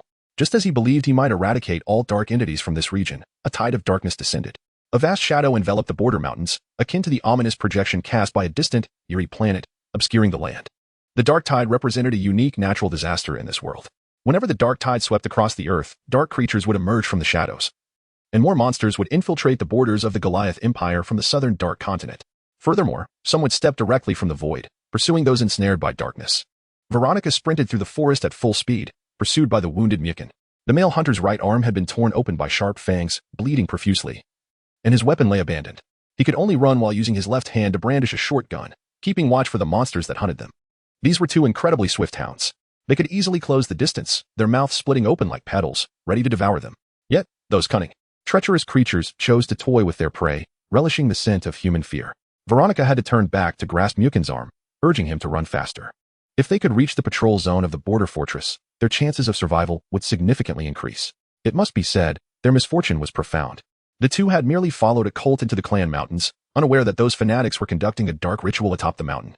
Unfortunately, the sky suddenly plunged into darkness, heralding the arrival of ominous tides. The cursed ritual, which should never have succeeded, summoned forth the terrifying void hounds. The moment these elongated, sleek monstrosities appeared, they swiftly dispatched all summoners, leaping into the shadows and darting back and forth in the darkness, relentlessly pursuing their prey. The young hunters were utterly no match for the void hounds, whose eerie vitality, razor-sharp claws, and lethal tails were capable of slaying them in a single strike. Their jagged fangs dripped with a dreadful void toxin, and Myriad, already bitten, was now struggling to breathe. Without immediate treatment, Veronica feared the worst. Hold on, Myriad. We're almost there. Indeed, just ahead lay the boundary of Clan Mountain. They were nearing the fortress's watch range, and all they needed was to locate a lookout post. Suddenly, the darkness ahead surged, and a half-human, black creature leapt out, its petal-like maw emitting a terrifying roar, its blood red, elongated tongue whipping out and even lapping at Veronica's neck. They were closing in. Those vile beings were toying with them, first allowing them to glimpse the hope of escape, only to extinguish it and revel in the despair that followed. Veronica fixed her gaze on the 2 rows of writhing eyeballs atop the hound, drawing her long sword, prepared to fight to the death. Even if I perish, I shall sever your wretched tongue. Was that their weakness, then? Suddenly, a voice emerged from the shadows beside her, startling Veronica and causing her to tremble her sword.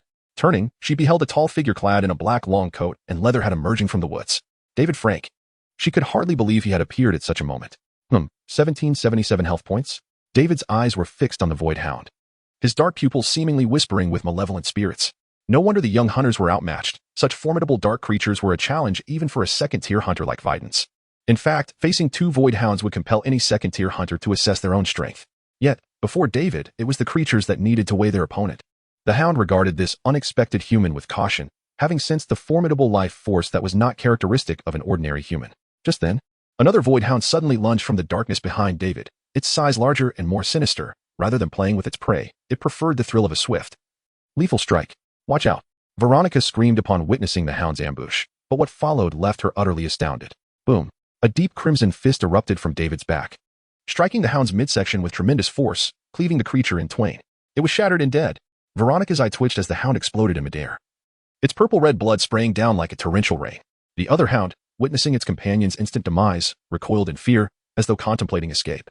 But David would not allow it to flee. He seized his hand axe and lunged forward, only to see the creature's form flicker as its long tail transformed into a dark shadow aimed at him. Truly a cunning creature. It had merely intended to lure its foe closer. The Voidhound's lexicon did not include the word fear. Likewise, David's vocabulary did not encompass dodge. He allowed the spiked tail to pierce his body, grasping the tail's tip ensnared within his powerful muscles. Thus, Veronica was granted the grim spectacle of a bloody clash between man and beast, a scene that transcended her wildest imaginings. Was this noble scion truly David Frank? What was that dreadful claw? Veronica's mind went blank as she watched David sever the hound's tail with his hand axe. His monstrous grip met the hound's sharp claws in fierce contention, even tearing off one of the hound's long legs. The creature's agility had vanished, and David pressed forward. His combat skills visibly improved from months of rigorous training. The sharp axe parried the hound's fangs, and his monstrous hand thrust into the creature's throat, pulling it back as he drove his knee viciously into its heart. The dying hound's back suddenly split open, a pair of blade-like claws protruding from its shoulder blades, aimed at David's eyes. A pale, otherworldly arm reached out, seizing the claws with unwavering grip, causing the hound to freeze, seemingly forgetting its next move. David's monstrous hand deftly plunged into the Voidhound's chest, extracting its heart. The entire encounter lasted merely a minute, during which David's monstrous claws had struck just 6 times. The hound's relentless strikes and venomous fangs had inflicted over 1,000 points of damage upon him. Yet, before his staggering health total of 48,830, that damage seemed utterly inconsequential. David swung his axe to sever the hound's arm, then turned to reclaim the shattered hound's claw, effortlessly absorbing it, his life energy surging by over 3,000 points. After completing this, he approached the dazed Veronica, his gaze coldly fixed upon her chest. Lady Veronica, you are now safe. Awakening from her stupor, Veronica stepped back, supporting the unconscious Mukin, her expression a complex mix of emotions as she asked, Who are you? At that moment, she had no inclination to ponder the direction of David's gaze. I am David Frank. Have you lost your memory? David shook his head, contemplating whether to eliminate the 2 hunters right there. Due to his connection with Videns, all hunters from the guild were under David's watchful scrutiny. If any significant figure sought to confront him, he would not hesitate to eliminate every solitary hunter he encountered. In truth, he had been anticipating the hunters for quite some time. Given Videns' inexplicable demise, they should not rest easy. Yet, this retaliatory strike did not come. He was certain the guild had noticed his demon hunting activities in the past 2 months. Why, then, did they remain inactive? Veronica, observing David's pensive demeanor, recalled some rumors. It was said that a formidable individual had recently emerged at the border, relentlessly hunting dark creatures. Could that person truly be David Frank? My lord David, how have you achieved such strength? Veronica suddenly felt a surge of curiosity regarding the source of David's formidable power. This is certainly not a power that can be wielded by the absurd rituals of cultists. It is essential to understand that the true ascension rituals that grant extraordinary abilities are far more complex than merely buying groceries at the market. The success rate of any such ritual is exceedingly low. Even after years of effort, Widens has been unable to achieve a successful ascension, and this is precisely the reason. Noticing David's silence, she persistently inquired, My lord, why do you not join the Hunters Guild? Are you inviting me to join the Hunters Guild? David replied, his expression unchanging. The Hunters Guild on the border does not reject those who employ special means to combat the darkness. With your strength, you could aid many, Veronica stated earnestly. David could not help but roll his eyes, gesturing towards the dying Mukin on her back. If you do not save him soon, he will perish. It struck her then. The dire condition of her companion. Hunters are extraordinary beings who hunt the darkness. In truth, aside from a few in the church, most hunters do not shy away from the power of the dark. They are willing to use any means necessary to vanquish evil, which is the origin of the earliest hunters. Unbeknownst to her, Veronica's perception of David Frank began to shift. This nobleman, who bore a notorious reputation among the locals, had saved her twice. She suddenly felt that the seemingly indifferent David was not the villain he was rumored to be. Did the Hunters Guild truly not reject the use of unconventional methods against the darkness? As David watched Veronica hurriedly retreat, he dismissed the thought of eliminating her. Not out of gratitude from the female hunter, but because he suddenly recognized the guild's stance on certain matters. It seemed he had misunderstood something. As a newcomer inhabiting David Frank's body, his perspective had been narrow. Perhaps the individual wishing to eliminate David Frank had motives far beyond merely taking his life. As days turned into weeks, the impending tide of darkness did not significantly disrupt David's demon hunting endeavors. On the contrary, with the increased presence of dark creatures, finding targets became all the more effortless. David continued to delve deeper into the borderlands of the Kron Mountains each day. Returning to the relative safety of the fortress by night, Doug would assist him by selling the blood, organs, and eyes of the dark creatures he hunted in the black market, exchanging them for the necessities he required. The twin maids would prepare his meals, their culinary skills having been rather poor in the beginning. Yet, David did not reproach them. He cared little for such matters, as long as there was sustenance to satisfy his ravenous appetite. Doug, toiling each day, found his existence more arduous than that of a monk, serving a master who was attended by 2 beautiful twin maids, while he himself was deprived of any indulgence. But who could he confide in? It seemed his master had transformed, no longer willing to partake in merriment with him. Faced with the formidable David Frank, Doug felt weak. Even a mere glance from him would render his legs shaky. David's aura grew increasingly intimidating. With each hunt, he became stronger, his life energy flourishing to an astonishing degree. Yet, what instilled fear in Doug, an ordinary man, was ultimately David's ever-darkening demeanor. For nearly a year, David had been tormented by 3 malevolent spirits. The relentless strain on his nerves kept him on the brink of collapse, which naturally reflected in his demeanor towards others. Dark circles had formed under his pale visage, as the spirits refused him even a moment of peaceful slumber. Beyond hunger, cold, and the struggle to control his gaze, he gradually became aware of the troubles posed by the shadow of the apostate spirit. The uncontrollable episodes of sleepwalking plagued him. After a night when he inexplicably found himself in the wilderness, he dared not succumb to deep sleep again. That spirit sought to seize control of his body, which was David's greatest fear. To counter this, he had no choice but to have the twin maids watch over him at night. Whenever he felt himself slipping into deep slumber, they would rouse him. In truth, while in the presence of the beautiful twins, David had entertained other thoughts. But the more time he spent with them, the more he refrained from indulging in reckless behavior. He feared he might inadvertently harm them. Perhaps only once he found a way to rid himself of the spirits within could he truly relax. In the twilight between wakefulness and sleep, David was continually haunted by the same dream. An endless expanse of dark red arms, reminiscent of countless stars, repeatedly crushing a cerulean planet. During these moments, the hand of the divine corpse would stir restlessly, seemingly yearning for something, urging David to act in its own twisted manner. Torment, an unending torment. Only within the small chapel of the sun goddess and the fortress could he find fleeting solace. Thus, he became a regular at the chapel. To the astonishment of the clergy, who had never imagined David Frank to be such a devout follower of the goddess. That night, as usual, David sat alone in the front row of the chapel, staring vacantly at the modest statue of the goddess before him, savoring the rare comfort it offered. Suddenly, the chapel doors swung open, and an elderly man clad in a thick black coat entered, promptly closing the door behind him. This was an occurrence that should not have taken place. Typically, David would have driven everyone away during his time in the chapel. Clearly, this unexpected guest was unfazed by David Frank's infamous reputation. He was a hunter, an experienced elder hunter from the Green Meadow City headquarters of the Border Hunters Guild, named McKinley Owl. As the elderly man removed his round hat and fixed his piercing gaze upon David's back, David immediately sensed the weight of the other's scrutiny. Finally, "You have arrived." He stood up, slowly turning around, a surge of vitality creeping onto his somber countenance, a manifestation of the immense life force within him. To his surprise, he noticed that his gaze did not reveal the other's health bar. David felt the spirit of the voyeur within him roar, yearning to penetrate the stranger's essence but thwarted by an invisible force that held the probing at bay, leaving it in impotent fury. It appeared that the man possessed an ability to counter detection, or perhaps this hunter wielded a power akin to that of the voyeur spirit, and one even more formidable than David's unenhanced voyeur spirit. So, am I the one being exposed? David grinned, and it appeared as though a hunter had come to challenge him, the boss. However, given his current life energy, he was certainly worthy of such a title. He noticed the old man's pupils constricting, his hand reaching for his waist, where he spotted the hunter's sidearm, a meticulously crafted double-barreled shotgun, resembling an exquisite piece of art rather than a lethal weapon. David adjusted his collar, letting his hands fall, poised to engage in battle. Yet, the old man's hand halted midway. Suddenly, he withdrew, his sharp gaze softening as he took a step back. He had retreated. David furrowed his brow. Retracting the foot, he was about to move. Sir David Frank, the old hunter, McKinley, greeted him calmly, extending his hands in a gesture of goodwill, indicating he bore no ill intentions. He understood well that he could not triumph over David. The elder's pupils quivered slightly, under the watchful gaze of his observer apostle. David Frank radiated an overwhelming life energy, reminiscent of a colossal flame giant standing firm upon the earth, its blazing vitality potent enough to ignite the heavens. Unless he was mistaken, or the information provided by the observer was erroneous, he had no choice but to cease hostilities. Life energy, 316,384, 316,384. Over 300,000. What a staggering concept of life energy. Was this still human? What ritual could forge such an existence? 4th tier? 5th tier? McKinley could scarcely fathom it. One thing was certain, he could never hope to slay such a being. It was insurmountable. Thus, the old man reconsidered their relationship in a fleeting moment and resolved to adopt a different approach. "Esteemed Sir David," he began. "I am listening," David Frank replied, his demeanor icy as he awaited further words. The old hunter nodded and introduced himself. "I am McKinley, a regional agent dispatched by the Hunters Guild headquarters in Greenfield." "It is a pleasure to meet you, Hunter McKinley." David responded with a stoic nod, betraying no hint of pleasure. "My purpose here is to confirm a matter with you." McKinley continued, readjusting his bowler hat. "To be direct, you killed the hunter, Widdens, did you not?"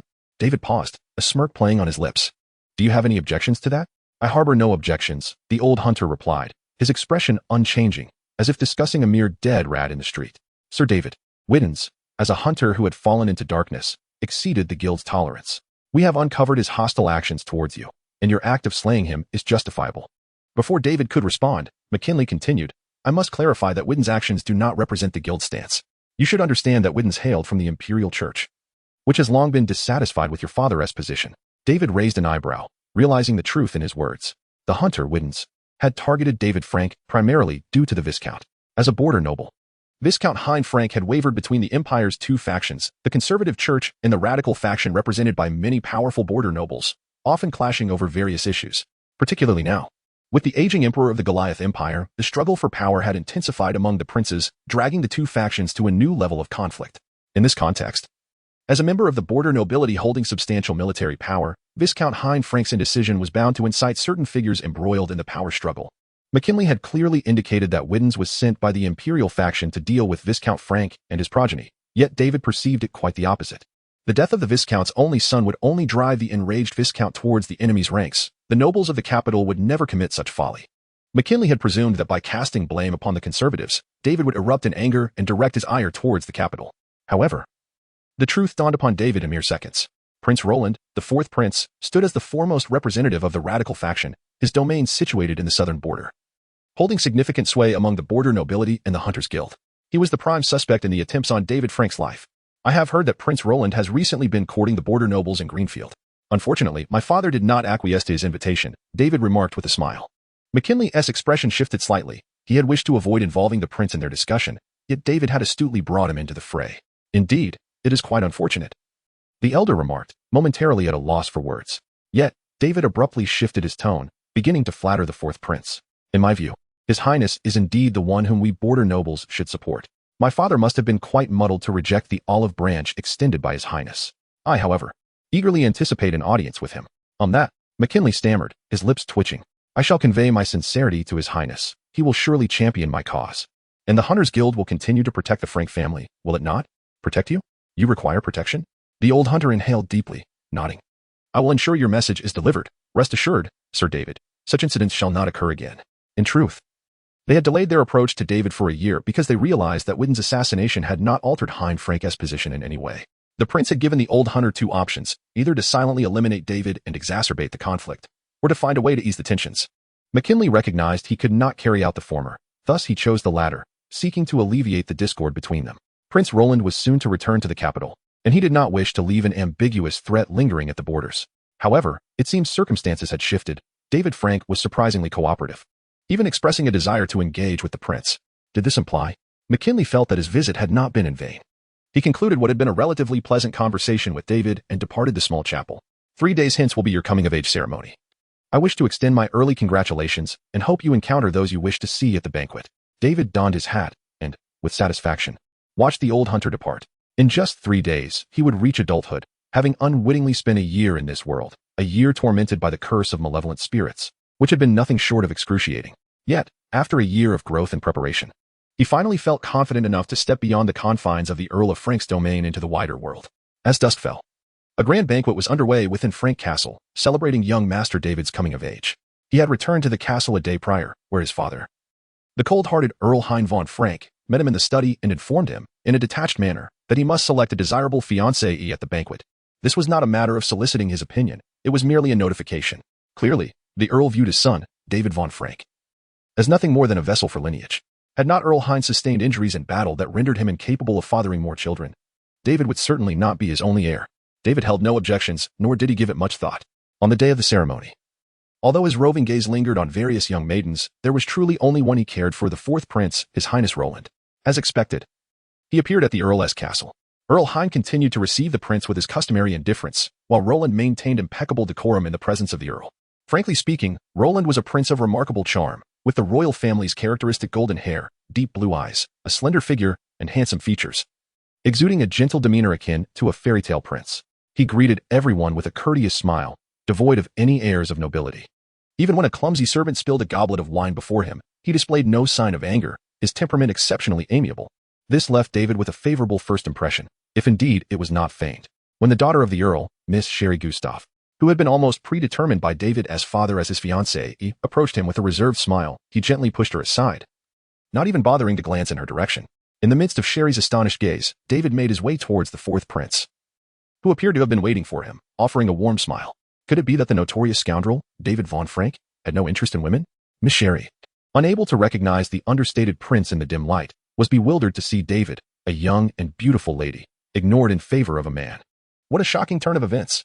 Sherry's gossiping spirit ignited. It was no wonder that, despite his years of escapades, there had never been rumors of him fathering an illegitimate child. She attempted to follow the two men into the garden, but was abruptly intercepted by others, drawn into the social circle of other girls. When she turned back to glance towards the garden, David's figure had vanished. David Von Frank, you have caught my attention. His Highness Roland, your courage and character command my respect. David and Prince Roland strolled through the garden's labyrinth, both lost in thought. The surroundings were tranquil, with only the two of them present. David's gaze fixated on the unguarded nape of the prince's neck, contemplating that should he choose to act, no one would likely intervene. This admiration for Roland's audacity grew, knowing he dared to engage with someone as extraordinary as David. Was he truly naive? Or was he brimming with confidence? Was this posture an invitation for him to strike? The prince spoke. It is said that David Von Frank is an unrepentant scoundrel. Should he meet an untimely demise, not a soul would mourn. David's expression remained unchanged. After all, he was not the one being described. Upon turning, Roland noted David's indifferent demeanor and nodded slightly. It seemed the truth was not as it appeared. What has changed you? He inquired. It is the threat from your highness. In the encroaching darkness, David replied with a smile. Roland returned the smile. His was warm and refreshing compared to David's shadowed grin, emphasizing the contrast between them. Ah, so you are aware, Roland remarked. Yes, but that does not signify anything. I choose to join. Your father remains undecided, but I shall join. Their conversation, seemingly disjointed to outsiders, revealed a mutual understanding between them. The prince's curiosity piqued at David's boldness.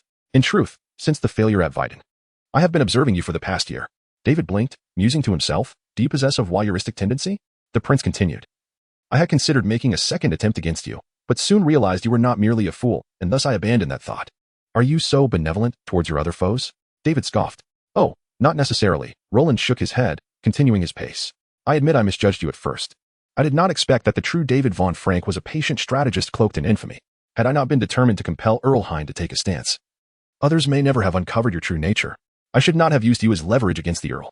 Had you not eliminated the previous David Von Frank, I would not have had the opportunity to seize his form. Roland's candid acknowledgement of his own machinations impressed David. Such audacity was rare. In truth, whether it be a misjudgment of character or a rare admission of error, such occurrences had never transpired before. Fourth Prince Roland O'Brien Goliath was widely recognized as a prodigy throughout the Empire. He had never erred, not even in assigning Weiden to eliminate the detestable David Von Frank. Had it not been for David's crossing over, Earl Hein would have been compelled to ally with Roland under those circumstances. It was the failure of a year prior that had sparked Roland's intense interest in David, until McKinley returned to inform him that David's capabilities surpassed his expectations. Roland realized he had misjudged the same individual thrice. Thus, he sought David out that night, only to discover yet another miscalculation. This individual intended to forsake his father's allegiances and follow his own path. Did he truly comprehend the implications of such a choice? Roland gazed into David's profound, calm black eyes, gradually ascertaining that he indeed understood the gravity of his decision. Then, my Lord David, what is it that you desire? This was a question Roland needed to clarify. Power, David replied without hesitation. He felt no inclination towards the struggles for royal status. Nor did he yearn for worldly power and wealth. His pursuits lay elsewhere, amid the encroaching darkness. Only supreme power embodies the eternal truth. What Prince Roland can offer is merely a shortcut to this power. David has already endured the torment of a curse. No matter how many monsters he slays or how much life energy he consumes, it remains ineffectual against that mysterious threat. He feels akin to a newborn with mere health points, lacking the extraordinary strength and arcane knowledge of the Weiden hunters. No matter how many augmentations he acquires, they cannot save him. At times, he doubts his ability to wield the power of those enhancements. Thus, he must venture forth, stepping into a broader world to seek the true path, even if it leads him into a profound whirlpool. Roland plucked a blood-red rose from before him and softly declared, In that case, come with me to the north, where you will find what you seek. As for me, it is time to return to the heart of the whirlpool. Very well, David nodded without hesitation. McKinley mentioned you are a devout follower of the divine. The prince suddenly chuckled. Would you care to become a sanctified church hunter? A most coveted opportunity. Accompanying the prince to the north, approaching the imperial capital of Goliath, and utilizing the prince's means to infiltrate the church hunters is precisely what David yearns for. After all, he has found no solution to his predicament during the years spent in the Viscount's domain. The half-baked dark knowledge of those cultists has proven utterly useless. Now, he has but one final path left, to delve deep into the core of all extraordinary beings within the Empire and absorb the authentic knowledge of mystical rites. Moreover, he wishes to uncover the origins of the Hand of the Divine Corpse. Thus far, he only knows it hails from the north. The fourth prince departed the Viscount's estate under the cover of night, having acquired everything he desired, including the loyalty of the entire peripheral noble community. Even if Viscount Hein has yet to clarify his stance, David Frank's willingness to accompany him is sufficient to demonstrate this to all. Perhaps the Viscount observed David's interaction with the fourth prince in the castle. When David conveyed his decision to head to the imperial capital, the Viscount appeared somewhat forlorn. Yet his gaze remained icy. "Do as you wish," were the Viscount's final words to David. A day later, David set forth from the Viscount's domain. Accompanied by his twin maids and Doug, traveling light, they met up with the prince's entourage at the steam locomotive station in Greenfield.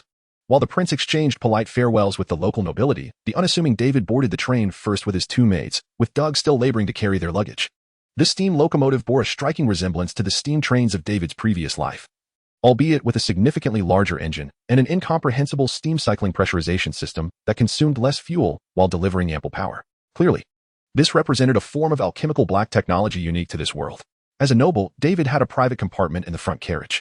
He sat by the window, gazing out at the fields, quietly awaiting the train's departure.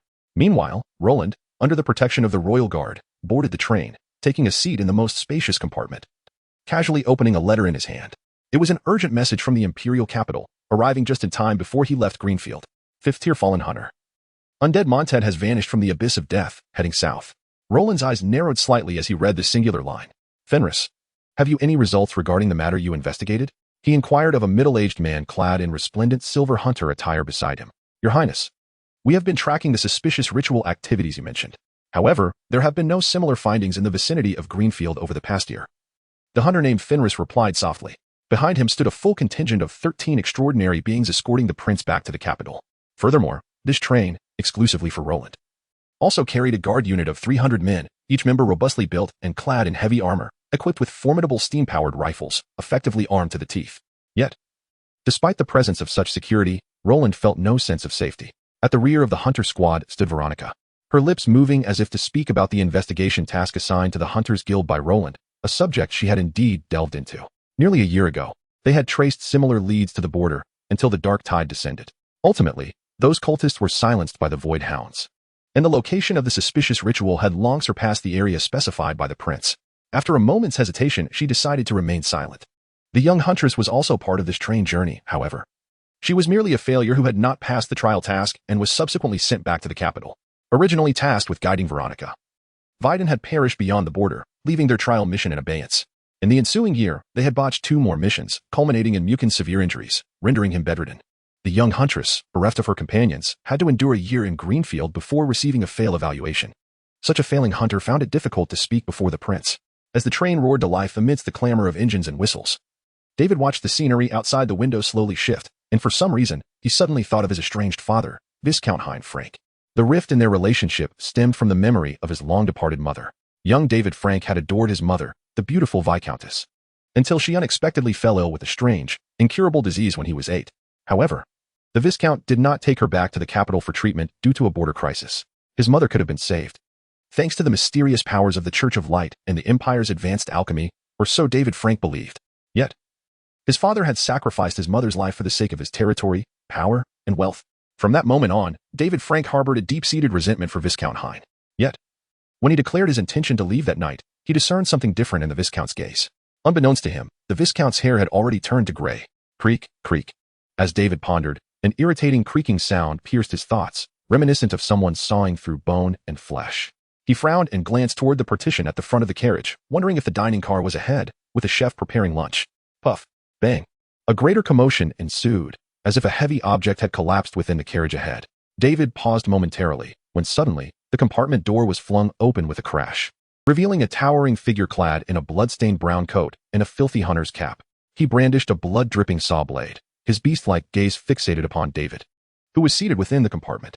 A life energy of 1,000 points. Was this a hunter? An adversary? This was the first thought that crossed David's mind upon seeing the figure.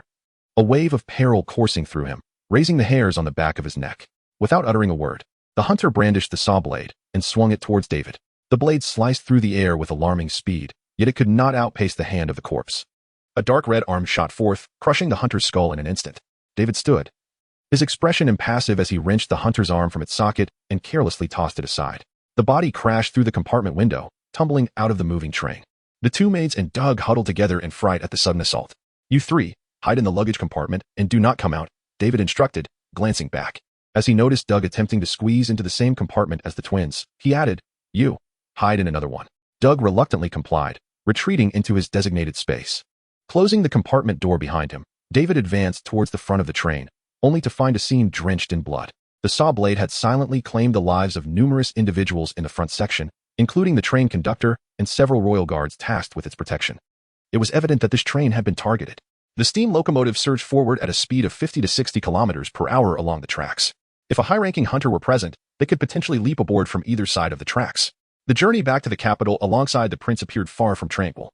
Resolute, David turned back, striding towards the rear of the train where Roland was located, soon encountering a blockade of royal guards. "The train has come under attack by hunters.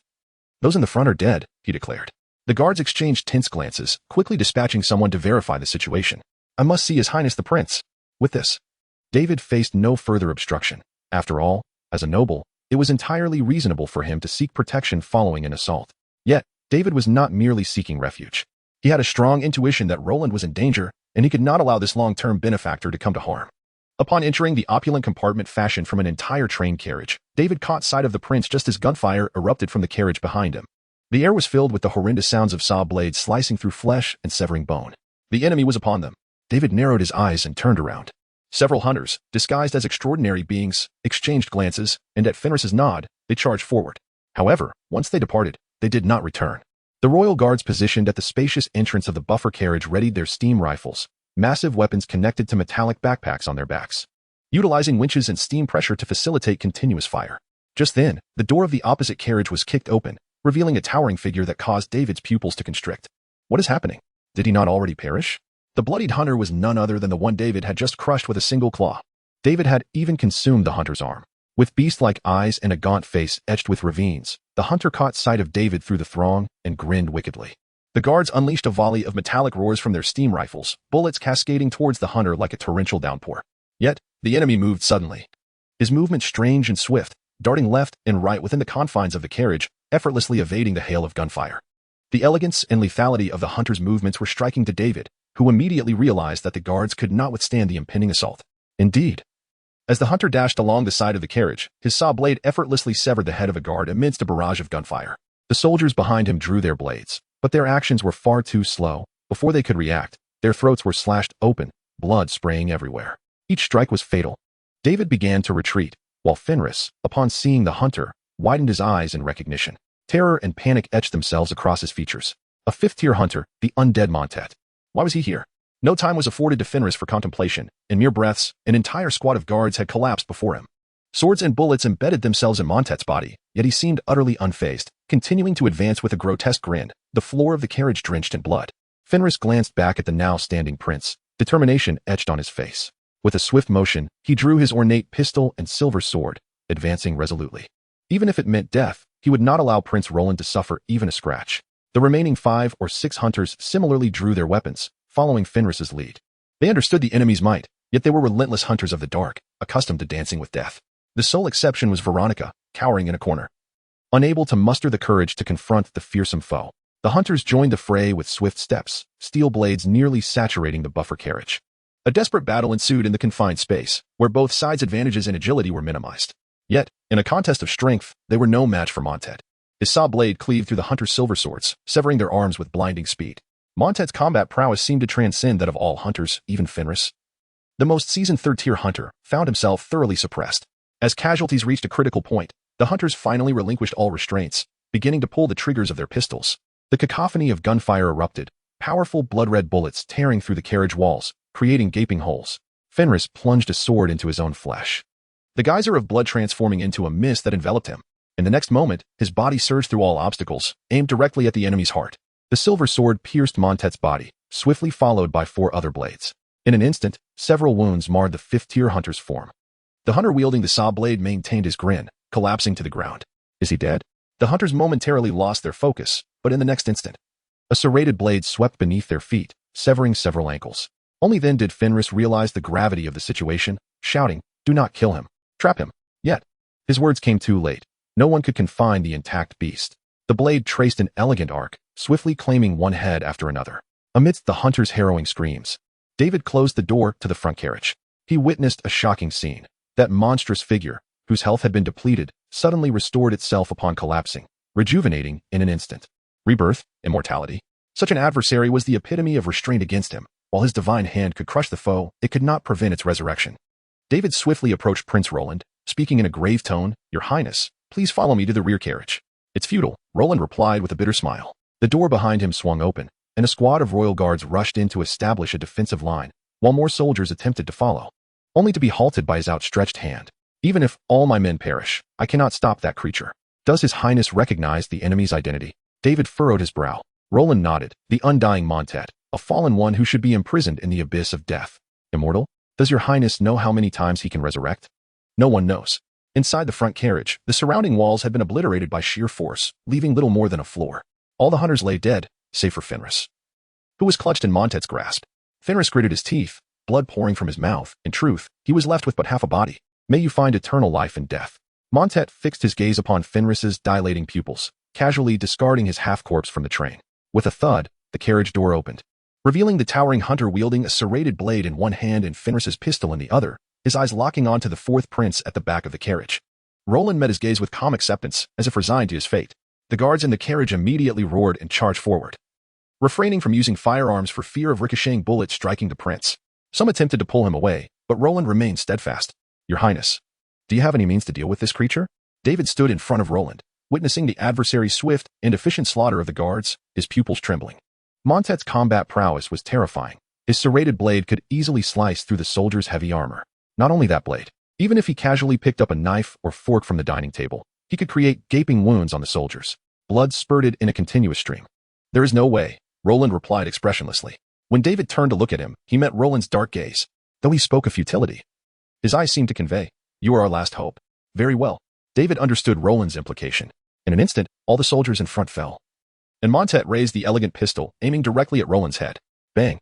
The crimson bullet carved a sharp red line, aiming for Roland's brow. Gasping, Roland watched as David threw himself in front of him at the critical moment. He absorbed the blood bullet of a fifth-tier hunter with his body. The bullet's tremendous kinetic energy propelled David backward, pushing the prince along with him until they collided with the rear wall of the carriage. A steaming wound appeared on David's right shoulder, yet the life energy surged within him, quickly closing the injury. The bullet failed to penetrate his body. A single blood bullet dealt over 5,000 points of damage. Indeed, a fifth-tier hunter lived up to his reputation. David, with an impassive expression, steadied himself, drawing a long sword from a nearby guard and advancing toward Montet. The prince inhaled deeply, and the royal guards looked on in shock at David's back. They were witnessing another monster, a creature with life energy surpassing 310,000. "Interesting," Montet grinned, his figure flashing as he charged forward. David too lunged, flipping his blade towards Montet's chest. Yet, Montet swiftly evaded, his serrated blade glinting coldly as he appeared beside David. A gruesome gash opened on David's waist, blood gushing forth. Propelled by force, David was sent crashing against the side of the carriage. Montet, however, was taken aback. He had expected that strike to cleave his opponent in two, but found the target surprisingly resilient. This fellow's physique was robust enough to absorb his full-strength attack. Suddenly, a cerulean arm shot forth from David's back. The razor-sharp claws tore through the train's interior, ripping apart the carriage's deck, 5 claws resembling 5 extraordinary weapons, swooping towards Montet. Again, unfortunately, Montet was prepared this time, swiftly dodging the onslaught of the divine hand. Having experienced the lethal grip of the divine hand firsthand, Montet was not caught off guard. David rebounded off the carriage wall, pressing forward with his sword against the enemy. The fifth-tier hunter Montet's speed and strength overwhelmingly surpassed his own. Yet, there was one aspect in which he could contend. That was the monstrous hand, which had grown to level 5 over the past year. The monstrous hand V requires 10 life energy or spirit energy to activate. Cooldown time, 1 second. With a cooldown of merely 1 second, the monstrous hand allowed him to unleash a more agile and unpredictable offensive advantage in close combat. This arm held immense power, its muscles as resilient as steel, the sharp claws sparking against the serrated blade in fierce confrontation. Come on. Montet finally encountered a worthy opponent aboard the train, roaring with excitement as he cleaved through the monstrous claws, raising his gun to repeatedly fire at David's forehead. The powerful blood bullets roared through the carriage as if they were free, David's body tossed about by the immense force, barely able to raise the monstrous claw to shield his face. His health plummeted during the battle, swiftly dropping by a third. Yet, Montet was equally astonished. Never had a human dared to withstand his deathly strikes so recklessly. Even the apostles of God, if unable to evade his bullets, would meet their demise under such onslaught.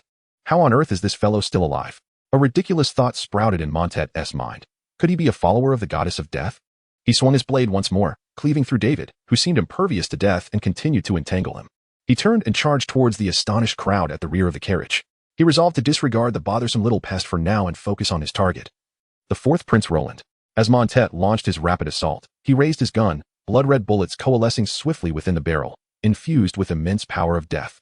This shot would certainly claim a mortal's life. Yet, at the moment he was about to pull the trigger, a pale hand with 6 fingers suddenly grasped his shoulder from behind. The hand of the traitor. This hand moved faster than that of the monstrous fiend, with a longer reach. The unexpected attack caught Montet completely off guard, and he was ensnared by the foolish touch, plunging into a daze. Finally got you. David spat blood. Flipping up, his azure claws piercing through Montet's back. The grip of the monstrous hand surged with strength, smashing the enemy's body against the side of the carriage, creating a large hole in the reinforced steel. The immortal Montet was once again hurled out of the train. David Frank, how do you feel? Prince Roland was the first to approach David, gazing with him at the gaping hole in the train. No harm done, David replied expressionless, wiping the blood from his face. His injuries still manageable. A vast surge of life energy coursed through him, emitting hissing white vapor as it rapidly suppressed the surface wounds. Seeing that David was indeed out of mortal danger, Roland asked solemnly, how many more times can you defeat him? This was his primary concern. Although everyone was astonished by David Frank's tenacity, prior to this, no one except the prince knew he possessed the strength to withstand a 5th-tier fallen hunter. However, Roland was well aware that David was not another immortal. Defeat? David scoffed, retorting, he'll come back again, won't he? He truly cannot be killed? At least. The abyss has yet to discover a way to slay him. Roland narrowed his eyes. Then, Your Highness, I can only hold him off one more time at most. David exhaled softly, his gaze drifting outside the train, where he noticed they had unknowingly entered a thick fog. Once is sufficient. Roland nodded, turning to command the royal guard to advance towards the front of the train, preparing to regain control. Though he claimed he could hold off one more time, David himself was not entirely confident. His trump cards had already been revealed, and the opponent would certainly be wary of his 3-armed abilities in the next assault. Now, he could only rely on the life energy that vastly exceeded the enemy's expectations. With over 300,000 life energy, a qualitative change had occurred, rendering his body exceedingly robust and resilient, making it nearly impossible for ordinary attacks to leave marks on his surface. Moreover, in a non-critical state, he could regenerate blood at nearly 1% efficiency per minute, equivalent to recovering several thousand blood every minute. Before long, he would be restored to perfect condition, with the only casualty being his bloody black attire. Listen, David, the prince said earnestly, if possible, do not kill Montet directly. To subdue him, one must cripple his hands and feet and prevent him from committing suicide. Otherwise, he will return each time at full strength. Your Highness, I cannot do that. David shook his head helplessly, candidly admitting he lacked the means. The hunter's mind was remarkably strong, and the traitor's arm exerted control for a brief moment, just long enough for him to fling the enemy from the carriage. After hearing this response, Roland fell silent for a moment. Ultimately, he seemed to arrive at a decision, letting out a slow sigh. Suddenly, royal guards rushed forward to report, Your Highness, our train has unknowingly plunged into thick fog, and the front is no longer visible. The soldier spoke, revealing a look of terror. Furthermore, it seems we are trapped. The train is advancing on a looped track. The fog had completely enveloped the train and the tracks.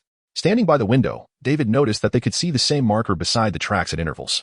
Just as the soldier had said, the train was indeed ensnared on a segment of track. No matter how they advanced, they could not escape this stretch of railway. It was evidently a manifestation of some mysterious power employed by the enemy. Roland returned to his seat, expressionless, pinching the bridge of his nose. Remain vigilant. He dismissed the others from the carriage, leaving only David behind. David Frank, you are the only one aboard this train capable of obstructing a 5th-tier hunter. Roland's azure eyes regarded him, his demeanor somewhat weary yet composed. Your Highness, I am not as remarkable as you think. David wished to clarify the reality. I know. The prince smiled. You may not be that strong, but in the eyes of the enemy, you are certainly not weak. David fell silent. This was a desperate struggle.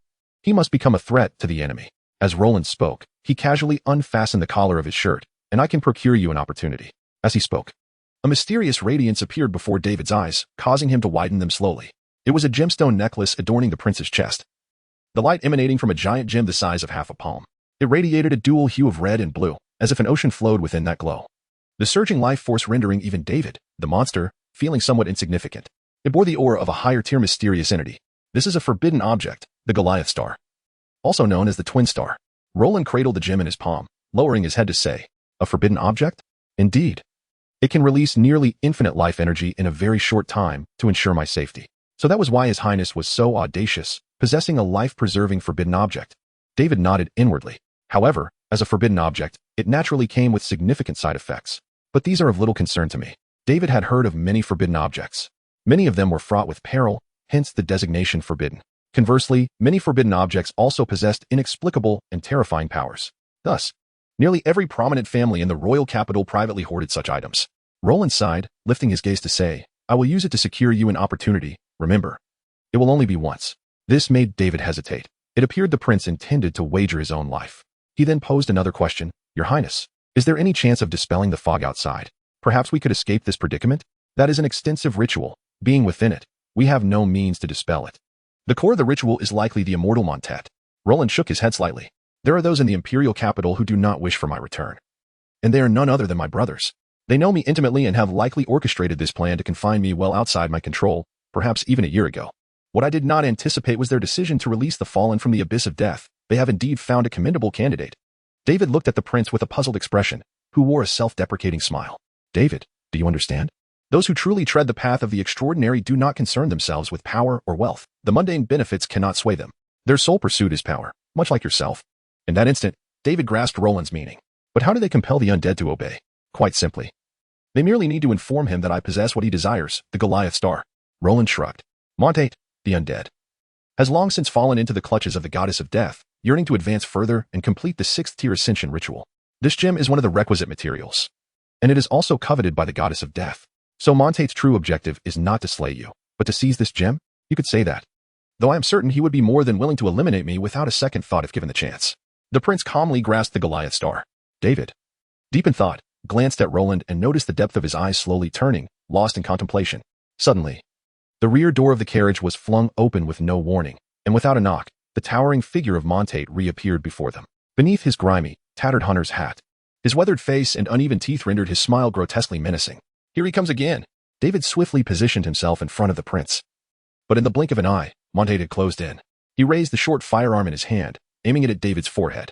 David noted that he had inexplicably switched to a different gun. This new firearm had a larger caliber, resembling a type of shotgun, undoubtedly capable of inflicting greater impact at close range. The claw of a monster struck out, palm pressed firmly against the muzzle. Boom. A thunderous explosion erupted, blood splattered, and an overwhelming force hurled David away. With no obstruction left before him, the saw blade descended with unstoppable momentum towards the prince's neck. Ding. Suddenly, a blinding radiance erupted from the prince. At the very moment the saw blade grazed Roland's neck, an immense surge of energy erupted from the Goliath star, forcefully repelling the hunter's blade. The knife had already sliced into the prince's vulnerable neck, its serrated edge even drawing blood, yet beneath that enveloping layer of solidified energy. The wound miraculously healed in an instant. The Goliath star, found at last. Montet's eyes were blinded by the dazzling light, yet his gaze remained fixated on the gem adorning the prince's chest, unwilling to divert his attention. He had finally discovered the object of his fervent desire. Now is the time, the prince bellowed, unleashing a torrent of life energy that seemed to create a localized force field, ensnaring Montet's half-body and anchoring him firmly in place. This was the opportunity Roland had spoken of. David, propelled back from the force, sprang up, the claw of the monster slicing through the air. Initially startled, Montet quickly turned to fire with the hand that remained unbound. However, before he could pull the trigger, his wrist was severed, the claw had cleaved through his arm. The impact from the Goliath star had evidently shaken Montet's resolve, causing his movements to slow just enough for David to launch a surprise attack. Yet, lacking a hand, Montet still had one leg to wield. He swung his leg, delivering a kick to David's waist, sending him flying once more. Your most powerful red arm cannot be used continuously for a short time, can it? He grinned, simultaneously raising his severed arm and plunging the sharp bone into his own eye socket. He intended to commit suicide with the jagged remnants of his severed limb. Suddenly, a pale, otherworldly arm reached out and grasped Montet's thigh, pulling David back midair. The third ability of the otherworldly arm, consuming 80 points of spiritual or life energy to activate Fool's Touch, cooldown, 3 minutes. Over the past year, David had hunted cultists of the Viscount and elevated the otherworldly arm to level 3, significantly reducing its cooldown time. Montet's 2 attacks were spaced out by over 10 minutes, allowing the arm to fully recharge. However, it could only control Montet for a fleeting second. Drawing himself back, David seized Montet's arm. As the effects of Fool's Touch waned, he activated the monster's hand once more, severing Montet's leg. The undead were still bound by flesh, and trapped by the life energy field. Montet could not prevent David's claw from striking. Despite seemingly being cornered, Montet roared like a beast as consciousness returned to him. unleashing a terrifying surge of mysterious power from within. Undeterred, David swung the monster's hand again, aiming to rip Montate's arm clean off. Yet, a dual-colored flame of black and white abruptly ignited around Montate, causing the monster's hand to involuntarily retract upon contact. The terrifying force of death chilled David to the bone, as if his very soul were being scorched, forcing him to relinquish his grip. The flame of death, born from the fifth-tier death ritual. The gaze of the goddess of death. Montate was engulfed in dark flames, his severed leg and arm returning to their original state, whole and unharmed. This was not resurrection but a direct restoration to his former condition, as if divinity itself had returned his limbs to him. Yet, through David's eyes, Montate appeared entrapped in a peculiar state. The blood bar, symbolizing his life energy, flickered erratically, plummeting to empty in an instant, only to surge back to full in the next moment, an incessant cycle of depletion and renewal. Montate's mouth emitted a wail, as he too seemed to suffer the agonies of being scorched by the flames of death. Each time his life energy bar depleted, he effectively perished. In this brief span, he had died a dozen times. The terrifying potency of this divine flame was evident, capable of igniting the life energy field emitted by the Goliath star, piercing through the protective glow surrounding the prince. Montate roared in agony, the dark flames that wounded his enemies while inflicting greater harm upon himself nearly driving him to madness, leaving only an insatiable desire for the gem. With great difficulty, he extended his hand, engulfed by the black flames, and seized the Goliath star from the prince's chest. The flames were about to consume the prince's body. In the face of such fire, a mortal frame could turn to ash in an instant. David rushed forward, forcefully pushing the burning Montate against the side of the carriage. In this intimate contact, the flames quickly ensnared David's body, swiftly draining away thousands of his life energies. Gritting his teeth against the searing pain of his soul, David summoned the claw of the abyss and struck Montate in the chest. The tremendous force pierced through the carriage wall, creating a large hole, and the flaming Montate was hurled outside, rolling into the mist. With the deathly flames behind him, David breathed a sigh of relief, though half of his substantial health was consumed in a mere moment. Was this the power wielded by a fifth-tier hunter? Panting, David collapsed to the ground and glanced back at the prince, who was also on the floor. At that moment, the royal guards from the adjoining car rushed in a panic, eager to assist the prince, only to be driven away again by Roland. David observed the prince's empty neck and the necklace, now reduced to a mere fragment, his expression darkening. Seizing the moment the flames broke through the life force field, Montate had torn away the Goliath star, leaving the prince without the protection of the forbidden artifact, yet failing to capture his foe. There was no chance left. Rest assured, he thought, he shall not return. However, Roland regarded him with a relaxed expression, even smiling. Why? David asked, perplexed. Montate was consumed by the flames, and the burn would not dissipate in a short time. The undead before them was far from regaining his peak state. He no longer had the strength to pursue us. Could it be that you willingly presented the gem to him? David's eyes widened in disbelief. Roland neither confirmed nor denied, gazing outside at the mist, which was gradually showing signs of retreat. Only by forcing his flames out could we be free. What was the loss of a forbidden artifact? Those fools who released him would taste the bitter fruit of nurturing a tiger. Montate, far more than a mere mortal like me, despised those who had imprisoned him in the abyss. David nodded thoughtfully, and after enduring the burning pain, he managed to rise and extended his hand towards Prince Roland, whose wisdom and magnanimity he greatly admired. Roland smiled, grasping his hand, stating, "This is not mere magnanimity. Though I lost the Goliath star, I have gained you." Suddenly, David felt a peculiar softness in the prince's hand, stirring something within him. When he looked into Roland's eyes, he noticed an inexplicable glimmer. To his astonishment, the prince's facial features were undergoing a gradual transformation. Those azure eyes were widening, his handsome face softening into a more delicate beauty, and his flowing golden hair seemed to lighten. More noticeably, as David helped him up, he realized that the prince's body had become much lighter, his once upright figure shrinking, appearing considerably weaker, while his chest subtly swelled. What was happening? David was bewildered, staring in shock at the prince transforming into a beautiful woman, forgetting to breathe. "You are not Prince Roland?" "I am Roland," the golden-haired, azure-eyed girl replied calmly, her voice now melodious and changed. "I am Roland O'Brien Goliath." "You are not a prince?" "I can be." Ignoring David's complicated gaze, Roland turned, retrieving a large black cloak from the rack and draping it over herself, concealing her feminine visage. "I previously mentioned that wearing the Goliath star has side effects." David's mouth fell agape, contemplating the absurd conclusion. Could a forbidden artifact truly possess such strange side effects?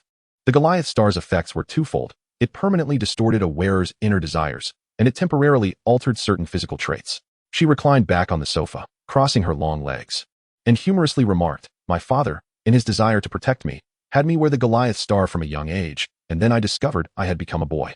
This is a royal secret, known to very few." Suddenly, David realized he might have uncovered a monumental secret, one that could easily lead to silencing. Yet, Roland seemed unperturbed by the idea of erasing him. He was compelled to inquire what the other side effect of the Goliath star had distorted within her. But upon seeing the meaningful smile on the prince or princess's face, he ultimately chose silence. David now understood what Roland meant when she said she had gained him. The ability to physically shield against a fifth-tier fallen hunter's blood bullets. David Frank was undoubtedly far more valuable than a mere forbidden artifact. Coupled with his newfound knowledge of the prince's secret, Roland had no reason to fear the revelation. Conversely, as long as he wished to stay alive, he must guard this secret, binding himself tightly to the fourth prince's chariot until the day Roland ascended as emperor of the Goliath Empire.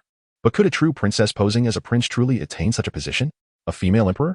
David swallowed hard, forcibly shutting his eyes against the invasive gaze he could not control. Unfazed by David's peculiar scrutiny, this exceptionally intelligent prince was already contemplating other matters, including how to exact revenge on her beloved brothers upon returning to the imperial capital. Perhaps she could indeed claim that position. As the train emerged from the mist, just as Roland had anticipated, Montate did not re-emerge. That night, David returned to his compartment, finding the three servants who had been cowering in the cupboard all day, shaking. "I am hungry. Zoe, Yui, prepare dinner for me." The maids composed themselves and obediently set off. Interestingly, the only three individuals hiding in David's compartment were not alone. The female hunter, Veronica, who had been weeping in the corner, appeared both relieved and bewildered upon seeing David enter. The chef on the train had already been eliminated by Montate, and after enduring significant torment from the devourers, David finally enjoyed a hearty meal, courtesy of the twins. He filled the dining table with food, ravenously and hastily stuffing his mouth. Veronica stared in astonishment at David's complete disregard for noble etiquette, while she found herself lacking appetite. "Forgive my impertinence, Lady Veronica, but why did you choose to become a hunter?"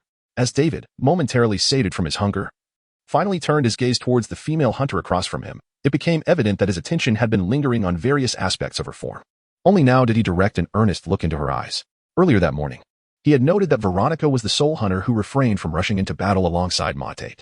Consequently, she was the only survivor aboard the train. His curiosity was piqued, not out of disdain for her, but rather a question. If one cannot confront the darkness, why then choose a path that demands one face it? Veronica's expression betrayed her discomfort. After a moment's hesitation, she lowered her gaze and confessed, "My hometown was destroyed by creatures of darkness. My parents perished at the hands of its minions, and my siblings were devoured by monsters. In my final moments, a hunter saved me." "So, you became a hunter?" David interjected, stuffing a piece of meat into his mouth. Veronica nodded in silence. Having been rescued by David thrice now, she felt it beneath her dignity to proclaim her aspirations of becoming a hunter. She regarded herself as nothing more than a failure. "You shall become a successful hunter," David unexpectedly countered, leaving Veronica taken aback. "At least you are alive, are you not?" The nobleman continued to eat while engaging in conversation, effortlessly articulating his words with clarity despite his mouthful. "Only hunters who live are true hunters. What of your companion? Is he still alive?"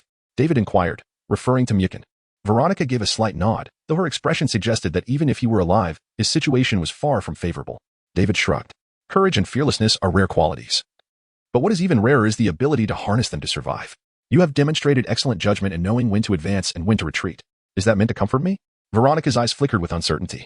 "May I inquire about the ritual that led you to become an extraordinary being?" David asked. Curiosity etched on his face. Veronica paused, then replied slowly, "It is the ritual of destiny." David set down his utensils and laughed. "You see, has not destiny already favored you?" In the darkness, along the edges of the railway leading to the northern lands, a small village was engulfed in flames. Amidst the inferno, cries of despair and pleas for help echoed incessantly. A tall hunter emerged from the village entrance, leaving a trail of blood in his wake. The fire illuminated his weathered face beneath a tattered hunter's hat, casting light upon his maniacal grin. "I have found you at last, my daughter. Wait for me. I shall bring you back to life." The hunter cradled a gemstone radiating a dual hue of red and blue, murmuring to it as he ventured southward. The death abyss had stripped him of much of his power, and he had long been devoid of the taste of death, yet now, no one could impede his path. The train journeyed from the remote southern border towards the northern territories. In the days that followed, Prince Roland did not reappear, and David could only learn of the prince's arrangements through the messages relayed by his attendants. As they drew closer to the imperial capital, the landscape outside the train transformed gradually. Vast plains and desolate lands gave way to endless fields of wheat and lush farms. Whenever they neared a town, David would see expansive alchemical factories, their chimneys releasing wisps of smoke that coalesced into thick clouds above. The closer they approached the capital, the less they beheld clear skies. The cities where they stopped for supplies grew increasingly prosperous, evoking a sense of nostalgia for the industrial revolution of his previous life. After nearly a month of uninterrupted travel, they finally entered the domain of the imperial capital. The capital of the Goliath Empire no longer sported walls. As the train crossed the iron bridge over the Lionheart River, the pearl of the northern realm unfolded before David's eyes. It was a dim pearl, dark clouds shrouded the sky, and the distant skyline was dominated by numerous billowing chimneys.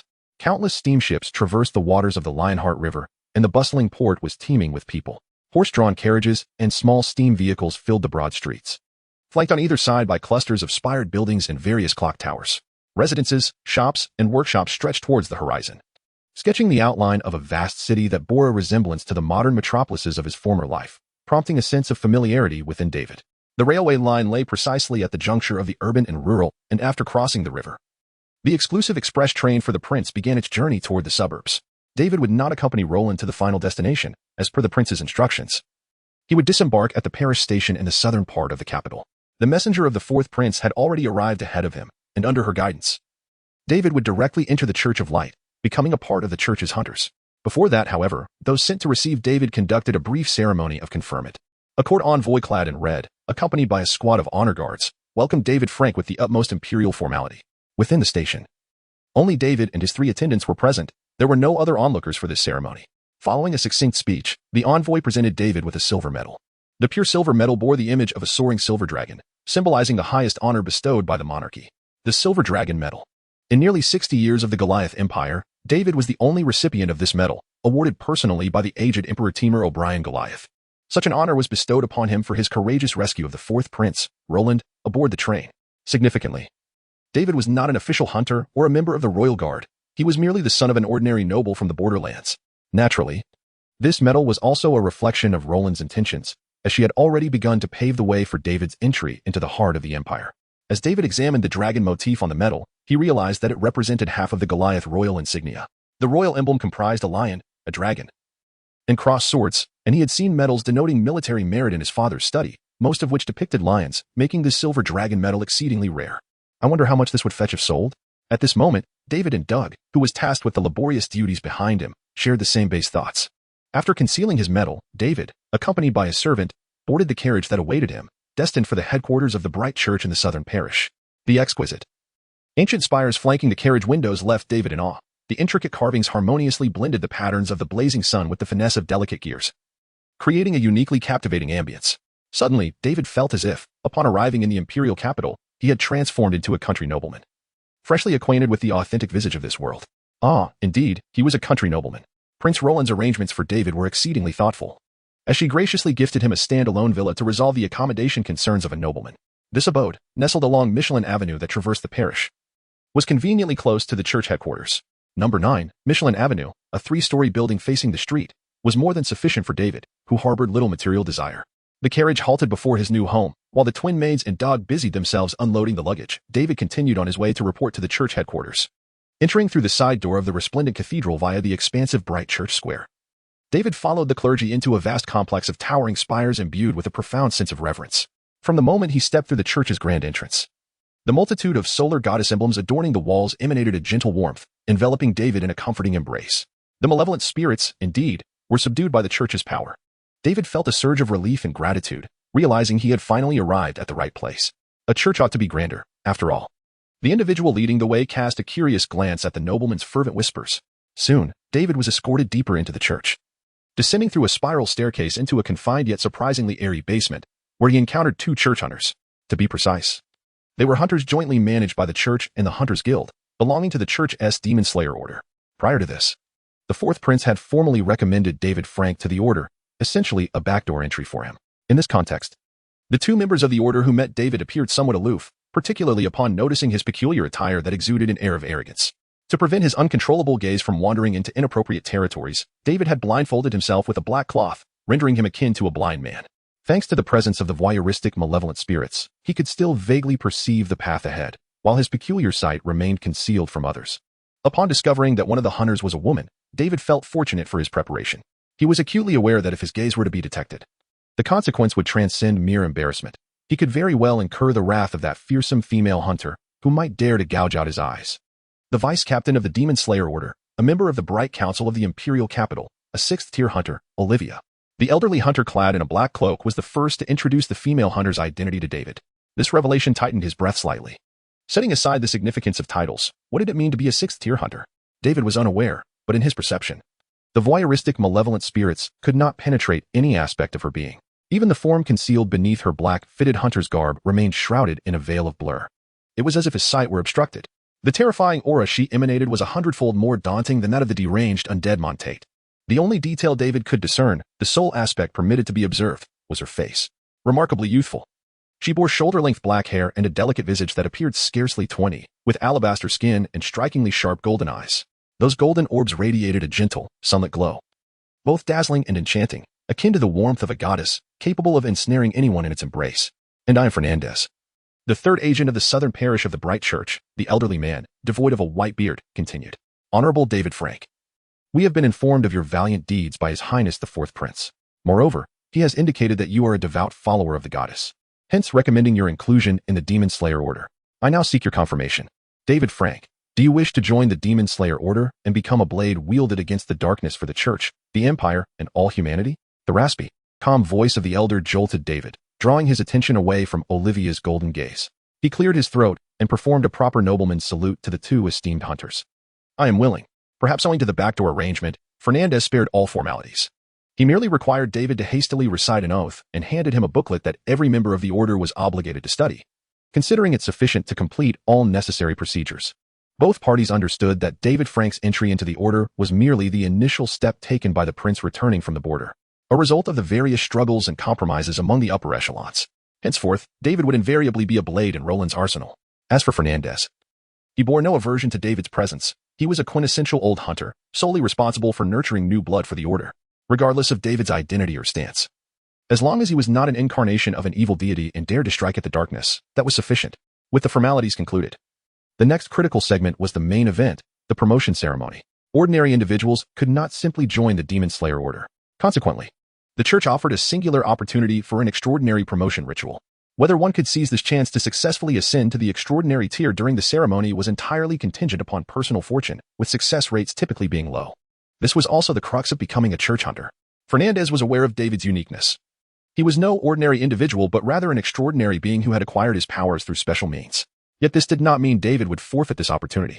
In fact, the church preferred that the hunters of the order utilize the rituals it provided for advancement, relinquishing any powers of dubious origins. However, the reality was far from simple. Many church hunters, driven by necessity, gradually strayed from the original path of light. To combat evil, they would go to great lengths. Consequently, the non-extremist conservatives within the order could only turn a blind eye to such deviations. Although the powers David Frank commanded were enigmatic, they were not deemed malevolent. At the very least, Olivia, who sat quietly to the side, exhibited no signs of discontent. Thus, Fernandez disregarded the suppressed malevolent aura emanating from David. He guided David to the stone table in the room, unveiling a total of 8 scrolls, each corresponding to a distinct extraordinary ascension ritual, allowing David to choose freely. This is all the pathways to transcendence that the church can currently offer you. You may select one, and we will promptly initiate the first phase of the ritual. Gazing at the names of the rituals, David felt somewhat overwhelmed. The titles read, Ritual of Radiance, Blessing of the Goddess, Ritual of the Blazing Sun, Ritual of Fate, Ritual of Night, Ritual of Natural Light, Guardian of Order Ritual, and Ritual of the Iron Heart. Judging by their names and brief descriptions, he could infer the characteristics of these extraordinary pathways. Was this not akin to selecting an initial profession? However, David found himself in a quandary and turned to Fernandez with a question. If I have already undergone a certain ritual, can I still receive an ascension from the church? Of course, Fernandez replied with a sidelong glance, a smirk on his lips. If you truly believe that the power of the divine would succumb to those chaotic malevolent spirits, or if you wish to continue harboring the malevolence within you, then you might as well abandon the idea of joining the order. The old man's gaze seemed to penetrate David's very being, and after a brief pause, he added, Only the ascension rituals of the dark gods would conflict with the powers of the radiant deities. Other rituals will summon entities that will be purified by divine power, provided that the deity accepts you. What if a conflict arises, or if an extraordinary situation occurs? David inquired cautiously. You would become a monster, came the cold response. This time from Olivia, who sat nearby. Clearly, the fate of becoming a monster equated to death. Should he proceed with the ascension ritual? This was the dilemma David pondered. After much contemplation, he ultimately resolved to focus his attention back on the scrolls. He had to give it a try. Setting aside the need for the power of the sun goddess to purify those malevolent spirits, he also needed to join the order to maintain Roland's support. What troubled David was his previous 3-limb connection rituals. Could they be rituals of the dark gods? Having studied some knowledge of rituals, David speculated that if dark gods were indeed behind it, then the ritual would invoke their curse rather than mere repugnant spirits. Moreover, the panel that appeared before him did not seem to pertain to the dark gods. Thus, he felt inclined to take a gamble. Just as he began contemplating how to select among the 8 rituals, Olivia rose and approached the stone table, lightly tapping one of the scrolls with her delicate finger. Fernandez, I have matters to attend to. I shall take my leave, she stated, casting a remark toward the old man before departing. David glanced at the scroll Olivia had pointed to and, after scrutinizing the description of the ritual, his eyes widened in astonishment. The blessing of the goddess, seemingly the least beneficial pathway, possessed an extraordinarily advantageous effect for David. The first-tier blessing of the goddess ritual could directly double the life energy of the ritualist and bestow an equivalent amount of spiritual energy. While this might seem trivial for an ordinary person, for someone like David, who already possessed over 300,000 life energy, it was nothing short of miraculous. Is this truly possible? David's expression turned peculiar as he pointed to the scroll. I choose this one. Fernandez nodded impassively, though internally surprised that Olivia, who typically exhibited indifference to all matters, would actively guide this young man. Did he possess some remarkable trait? What had Olivia perceived? Fernandez was uncertain. He lacked Olivia's profound insight, yet he sensed that he would soon uncover the truth. Under Fernandez's guidance, David descended into a more spacious basement, where, after a brief wait, all the materials required for the ritual were brought forth. The first-tier blessing of the goddess ritual required no precious materials, only a flower that grows towards the sun, a vial of holy water blessed by the church, and a jar of powdered sunlight stone, along with a potion for transforming Hunter's blood. David's first ascension ritual was prepared. Taking a deep breath, David knelt in the center of the room before the exquisite statue of the goddess and fervently recited the incantation of the ritual. Soon, he felt a warm radiance descending upon him from the highest realms as the three materials before him began to emit light within the circular solar array, ultimately merging into a sphere of brilliance. Simultaneously, David was astonished to discover a prompt panel appearing in his vision. Detecting ritual power. Do you wish to commence the blessing of the goddess ritual? Warning. Current success rate is 30. Success rate? A mere 30%? David quickly realized that the prompt panel responded to other rituals as well. This was promising news, as it indicated that this ritual would not conflict with the mysterious power within him. But why was the success rate so dismally low? He focused on the radiant sphere before him, sensing an ineffable issue with the materials. It was their quality that fell short. Perhaps I should just give it a try. David resolved to commence the ritual directly. In an instant, the sphere of light erupted, flooding the room with brilliance. The statue of the sun goddess gradually manifested a golden silhouette, as if a pair of golden wings unfurled in the radiance, gently enveloping David below. Fernandez's eyes widened in astonishment. The emergence of such a phenomenon indicated that the goddess's power had fully accepted David Frank. Not only that, but the divine envoy summoned by David's ritual was more extravagant than any blessing ritual Fernandez had ever witnessed, far exceeding his imagination. A colossal and awe-inspiring divine power flowed through those golden wings, as if the statue had transformed into a gateway to the divine realm, unleashing an endless stream of power. This energy coalesced into an extraordinary life force, surging into David's body, attempting to double his already staggering life energy. Warning. Ritual failure. Suddenly, David felt something delicate shatter. Struggling against the torrent of life energy, he managed to raise his gaze and discovered that the wings symbolizing blessing had developed cracks. The light had fractured and shattered. Alongside David, Fernandez stood dumbfounded, unable to comprehend what he was witnessing. The manifestation of the divine envoy had shattered. What a blasphemous and absurd occurrence. No, wait.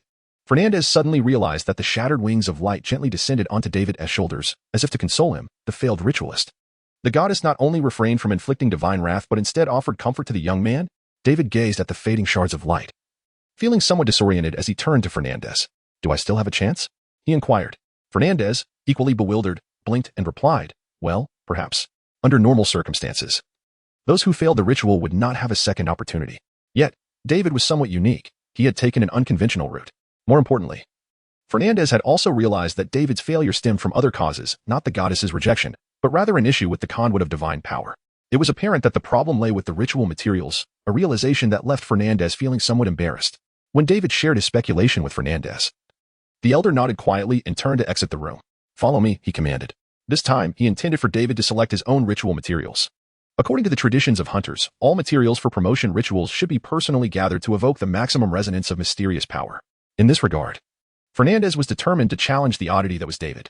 That patch over there is the sunflower garden. Choose the finest bloom. Their first destination was the expansive glass greenhouse in the church's rear garden, which housed a plethora of celestial flowers. Fernandez pointed towards a flower bed, indicating, select from that one. David blinked. The finest bloom? Who could discern what that entailed? However, his gaze was soon captivated by the largest celestial flower at the center of the bed. Its orange-yellow petals, blossoming in the sunlight, sparkled like a crystal trumpet, exquisite and beautiful. This one, David declared, striding confidently towards the magnificent flower and plucking it without hesitation. At that moment, Fernandez suddenly recalled something and opened his mouth to speak. Yet, David's actions were too swift. Before the elder could utter a word, David returned with the flower in hand. Fernandez's eyes twitched, and he inhaled deeply, opting to swallow his words.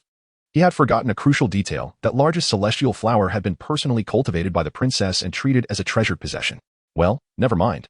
The young lady will likely forget about it in a few days, he thought, glancing furtively around to ensure no one was watching before hastily leading David out of the greenhouse. Let us proceed to the next location. David couldn't help but admire Fernandez's vitality. Although he appeared to be in his 70s or 80s, he moved with remarkable swiftness, prompting David to nearly jog to keep pace with him. Moreover, the old man had a remarkable aptitude for stealth. He navigated the vast church with deftness, avoiding the gaze of clergy members and silently exploring several storage warehouses. Perhaps in his youth, he had indeed been a thief? David mused, as Fernandez guided him into yet another underground storage area. He pointed to a shelf on the wall, where exquisite crystal bottles containing glistening liquids were neatly arranged. With a stoic expression, he remarked, "Holy water, select from the topmost layer." David promptly took the first bottle from the upper shelf. Fernandez's eye twitched once more. That bottle contained holy water preserved by the Archbishop of the Southern District for 82 years. Upon noticing the bishop's insignia on the bottle, David began to grasp the gravity of their actions. They were, indeed, committing theft. They exchanged a knowing glance, then, with expressions of feigned innocence, slipped out of the storage area. As for the sunstone powder, it was rather straightforward. David simply knocked down the largest sunstone from the cathedral's ceiling and personally ground it into powder. During this clandestine operation, Fernandez concocted an excuse to disperse everyone from the cathedral, subsequently locking the grand doors. The old man seemed somewhat entranced, preparing for David to conduct the ritual once more within the cathedral itself. Kneeling before the towering statue of the goddess of the sun, which loomed 3 stories high, David felt the overwhelming aura of sanctity even before the ritual commenced. Fernandez meticulously inscribed the ritual array, placing all the materials within it before finally exhaling in relief. "Let us try again," he said. David nodded, directing his gaze towards the altar, for these were the materials they had risked everything to acquire. As he sensed the ritual's power stirring, he pondered whether to initiate the goddess's blessing. This time, a prompt appeared, and there was no warning of failure. Surely, there would be no further issues. He silently chose to commence the ritual, reciting the incantation. The materials within the array coalesced into a dazzling light, quickly harmonizing with the radiance emanating from the statue, reopening the gateway to the mysterious realm. A torrent of energy surged forth from the statue, enveloping David in divine light, filling him with an exhilarating sense of well-being. Enormous wings of light unfurled above him, and life energy began to flood into his being. The blessing of the ritual effectively doubled David's already vast life energy. It truly had increased by an entire factor. Soon after, the goddess's blessing began to bestow upon him an equal measure of spiritual energy. David could scarcely fathom the absurdity of amassing over 600,000 units of spiritual energy. As the ritual's power infused him, his life energy limit surged by 384. The influx of ritual power continued, raising his spiritual energy limit. However, halfway through the ritual, the golden wings, which were pouring forth boundless spiritual energy, suddenly emitted a crack. David's heart sank, and panic surged within him. It can't be about to shatter again. Can it? Bang. As expected, the next moment, he heard a crisp shattering sound, and glancing at the golden wings, he saw them riddled with cracks. Fernandez, witnessing this scene, felt his own throat tighten. He could not procure another bottle of the Archbishop's cherished holy water for David. David anxiously watched the precariously damaged wings, his heart racing. After a moment, although the light flickered, it did not completely shatter. The flow of spiritual energy, however, ceased entirely. The cracked wings descended slowly, and upon contact with David, transformed into luminous dust, merging within him. At that moment, the complete prompt finally resonated. The infusion of ritual power increased his spiritual energy limit by 111,847. This seemed amiss. David paused in confusion. Was the goddess unable to count? The blessing ceremony ought to bestow upon him a spiritual energy commensurate with his life force. However, he quickly realized that it was not a matter of the goddess being mathematically challenged, but rather that the quantity was so immense that it far exceeded the capacity of the ritual medium. Should he continue to infuse spiritual energy, his ceremony would undoubtedly fail once more. Thus, the goddess's blessing was considerably diminished. The first-tier goddess blessing ceremony was successfully completed, granting him the power of the first-tier ritual, blessing. The spirit of the ritual manifested as the sound of blessing, thanks to the effect of the goddess's blessing. The ritual's malevolent spirit, the devourer, was purified. As a series of notifications appeared, David felt a wave of relief wash over him as he reclined on the ground. He could sense the shattered light wings. The sound of blessing had entered his being. The sacred energy emanating from the wings enveloped the loathsome devourer, eliciting a cry of anguish from it. In the blink of an eye, this malevolent spirit fell utterly silent, vanishing from David's perception. At last, he had successfully liberated himself from one of the tormentors that had plagued him for an entire year. As for the other two, they retreated deeply into the recesses of David's soul, stimulated by the aura of blessing. It seemed that extracting them would require a different approach. Nevertheless, David felt a deep sense of satisfaction as he gazed at the values displayed on his panel, collapsing in exhaustion. Life energy, 6347686347668. Spiritual energy, 11194711. 1947. God's hand-eye, requires an unspecified amount of spiritual energy or life force to activate. Cooldown, 60 minutes. Monster's Hand V, requires 10 spiritual energy or life force to activate. Cooldown, 1 second. Apostate's Arm 3, can consume 80 points of spiritual energy or life force to activate the ability Touch of Foolishness. Cooldown, 3 minutes.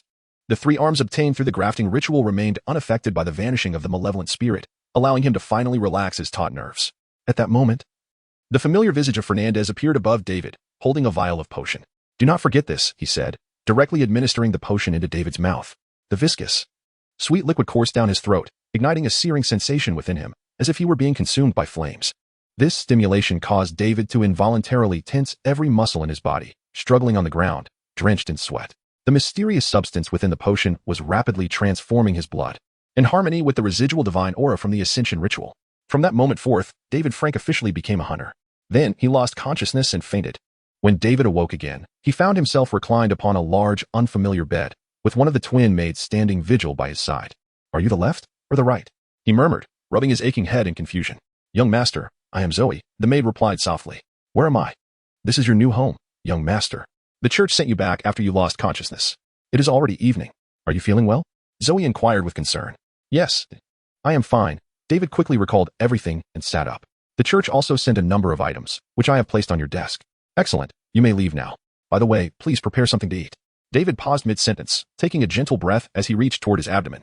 He felt a mild hunger, a normal physiological reaction, rather than the insatiable craving of a malevolent spirit. He smiled, genuinely joyful. "Wait, I will soon rid you of your other 2 companions as well." Zoe glanced at her master, bewildered by his sudden cheerfulness, and quietly retreated, exhaling softly once the door was closed. The young master was finally less intimidating when he smiled. This must have been the happiest smile he had worn in an entire year. In the room, after indulging in laughter, David rose from the bed and approached the desk. His gaze immediately drawn to a letter sealed with golden wax. Using a letter opener, he sliced open the envelope and extracted the parchment designated for the church. A line of text caught his eye: Hunter's Trial. In addition to the letter, the church had sent a complete set of attire for the hunters: a long black coat with white trim, a belt, leather boots, and a black tricorn hat. There was also a badge belonging to the church's hunters and a standard silver sword. However, the firearm David had anticipated was not included, as the letter instructed him to retrieve it from the church the following day. Most notably, there was a silver pocket watch. The watch's face displayed 2 concentric rings, one red and one blue. By pressing the short hand at the top with his thumb, the watch would reveal his life energy and spiritual energy values below the dial. Normal individuals did not possess David's mysterious panel displayed on their retinas. If a hunter did not acquire abilities akin to those of a seer, they could rely on this pocket watch to accurately assess their condition. Naturally, through years of training and combat, a hunter would gain an increasingly precise understanding of their own state, rendering the pocket watch merely a reference. David pressed his finger against it, discovering that the 2 numeric displays had rolled beyond 99,999, rendering them invisible. He cast aside the watch and sank into contemplation upon the chair. The letter spoke of the Hunter's Trial, a mandatory assessment for all hunters, akin to what Veronica and Mukin had undergone. Only upon completing this trial could he attain the corresponding status of a hunter. Otherwise, he would remain an intern indefinitely, perhaps due to his connections. David's trial appeared to be rather straightforward. He merely needed to complete a task assigned by the church. The following day, David re-entered the church through the side door of the plaza, easily locating the church's underground organization as directed by the pamphlet. Fernandez was already waiting for him. "David Frank, from today onward, I shall assign your tasks. As for training related to being a hunter, well, you need not worry about that just yet." The elder surveyed David, now clad in hunter's attire, and nodded in slight approval. He was aware of David's past exploits against the undying Montet. Hence he had no doubts regarding David's capabilities. In fact, Olivia had expressed her desire to become your mentor before leaving, which is indeed quite rare. However, given her busy schedule, it seems she will not return anytime soon, so I shall take charge of your matters for the time being. As Fernandez led him deeper underground, he continued, "But I am also quite busy, so if you have no urgent matters, do not seek me out." "Understood," David replied, adjusting the brim of his hat. "Kid, do not think that merely being a competent punching bag in front of the fallen makes you exceptional. There is still much for you to learn. I have found another individual with slightly more experience to serve as your partner. You may consult her for common knowledge." "Her?" Without waiting for David to inquire, Fernandez pushed open a metallic door. Immediately, a fragrant aroma of grease wafted out, masking the musty smell of the underground passage. "Greetings, Lord David Frank. Welcome to the guild's armory."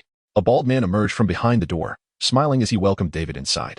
The workshop was bustling with technicians maintaining and assembling firearms, and the intricate components of disassembled hunter pistols left David bewildered. Learning the structural principles of the hunter's pistol was indeed a compulsory course for him. Yet he was still largely uninformed. The bald man led him into a room filled with an array of firearms. After surveying the surroundings, Fernandez impatiently remarked, "Kage, this fellow is in your hands now. I have matters to attend to. Farewell, Lord Fernandez." Once the elder had departed, Kage smiled and gestured. "Lord Frank, you may select any firearm you desire from here. Once you complete the hunter's trial, it will accompany you henceforth." David casually glanced around before his gaze settled on the largest and most robust weapon on the rack. No, it resembled more a small cannon, nearly the length of an arm. "I want that one," David stated impassively. Kage chuckled awkwardly, realizing he had forgotten to stow away the experimental piece he had been tinkering with out of boredom. It had merely been a wager to showcase the workshop's capabilities. "Are you certain? This firearm will impose a significant burden on its user." "No problem, I'll take it." Ultimately, Kage could not resist David's insistence and handed over the weapon, whose caliber was an impressive .085. He figured that once this young man experienced its blood-sucking effects, he would return it. However, Kage soon realized how mistaken he was, as he observed David shooting relentlessly in the underground shooting range. Reducing a cluster of targets to dust without so much as a change in expression, Kage's mouth dropped open, as if it could accommodate another bald head. After undergoing transformation with the hunter's potion, David's blood could now fuel this specialized weapon. Each shot fired from the pistol named Heavy Hammer consumed a staggering 200 points of spiritual energy. Once depleted, it would draw directly from the user's life force.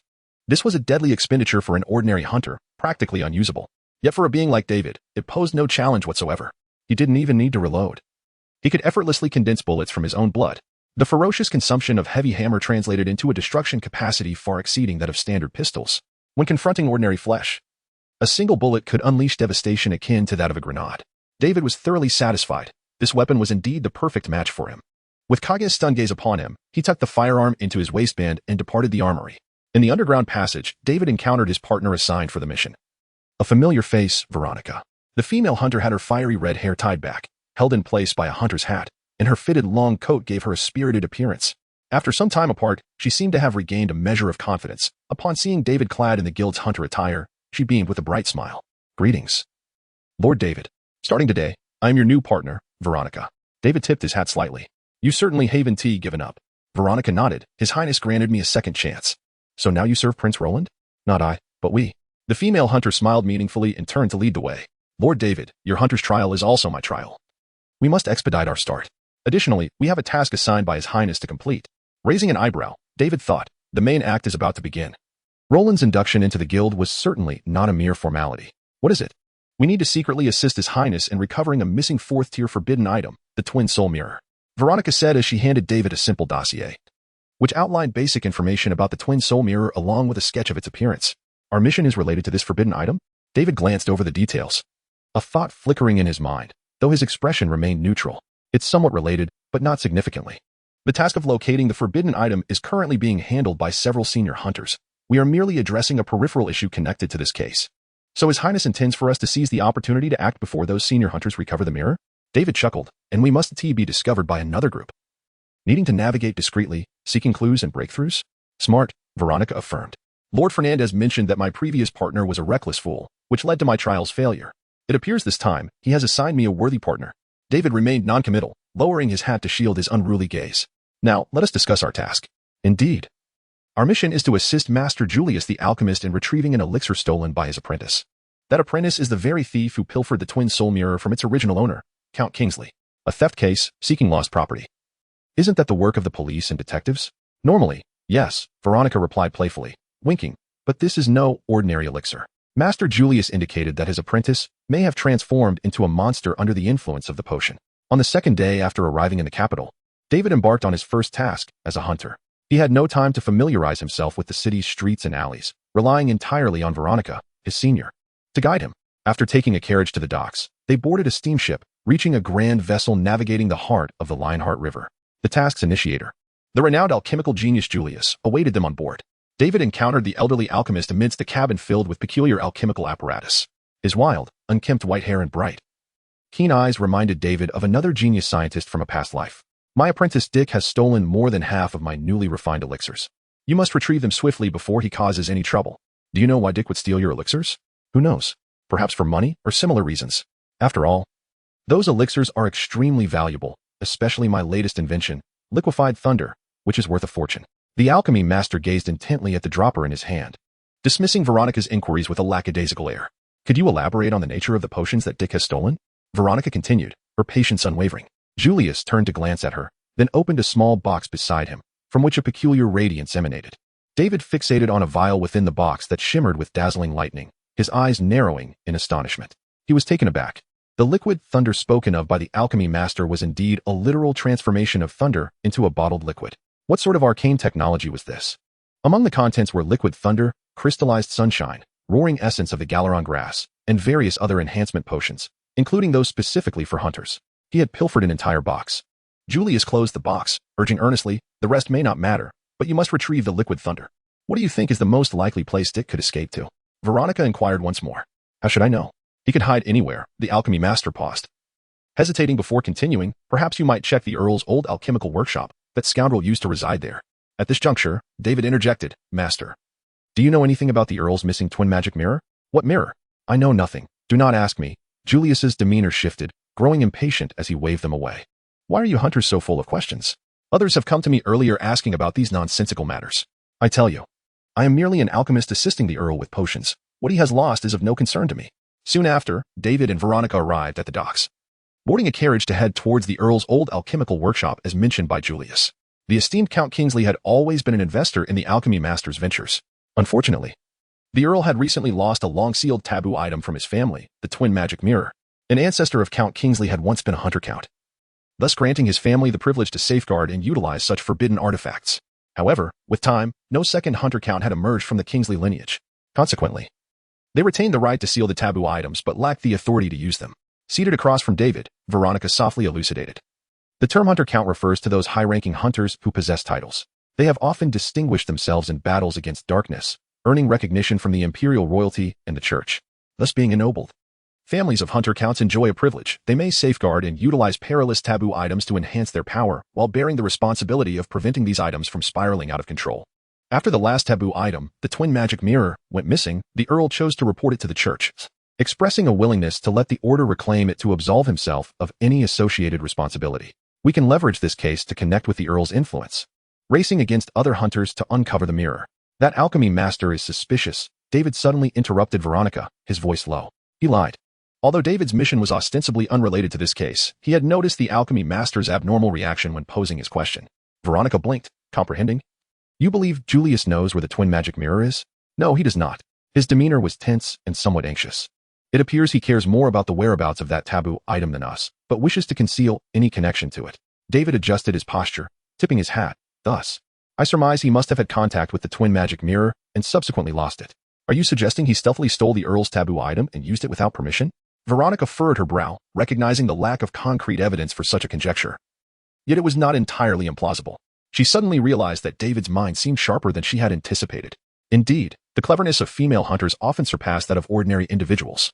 Otherwise, they would not have so easily uncovered the threads linking David Frank to the cult during their investigation in the Viscount's territory.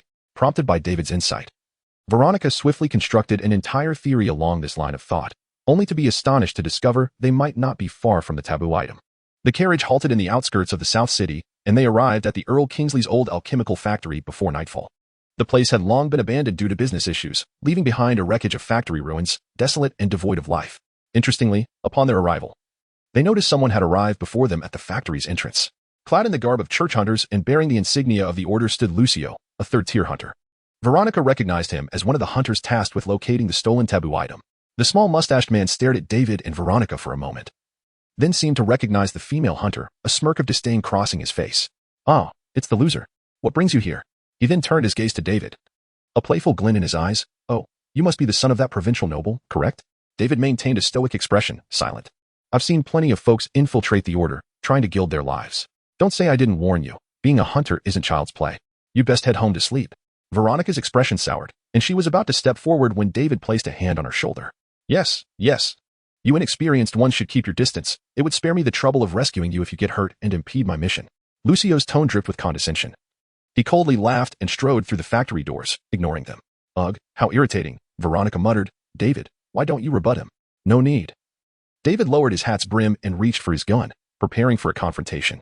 As his words fell, the dilapidated wooden door of the factory was suddenly smashed open, and Lucio was hurled out, crashing before them. Veronica stared, dumbfounded, at Lucio's disheveled state, but the small mustached hunter swiftly regained his footing, drawing his gun and firing twice at the gaping hole in the door.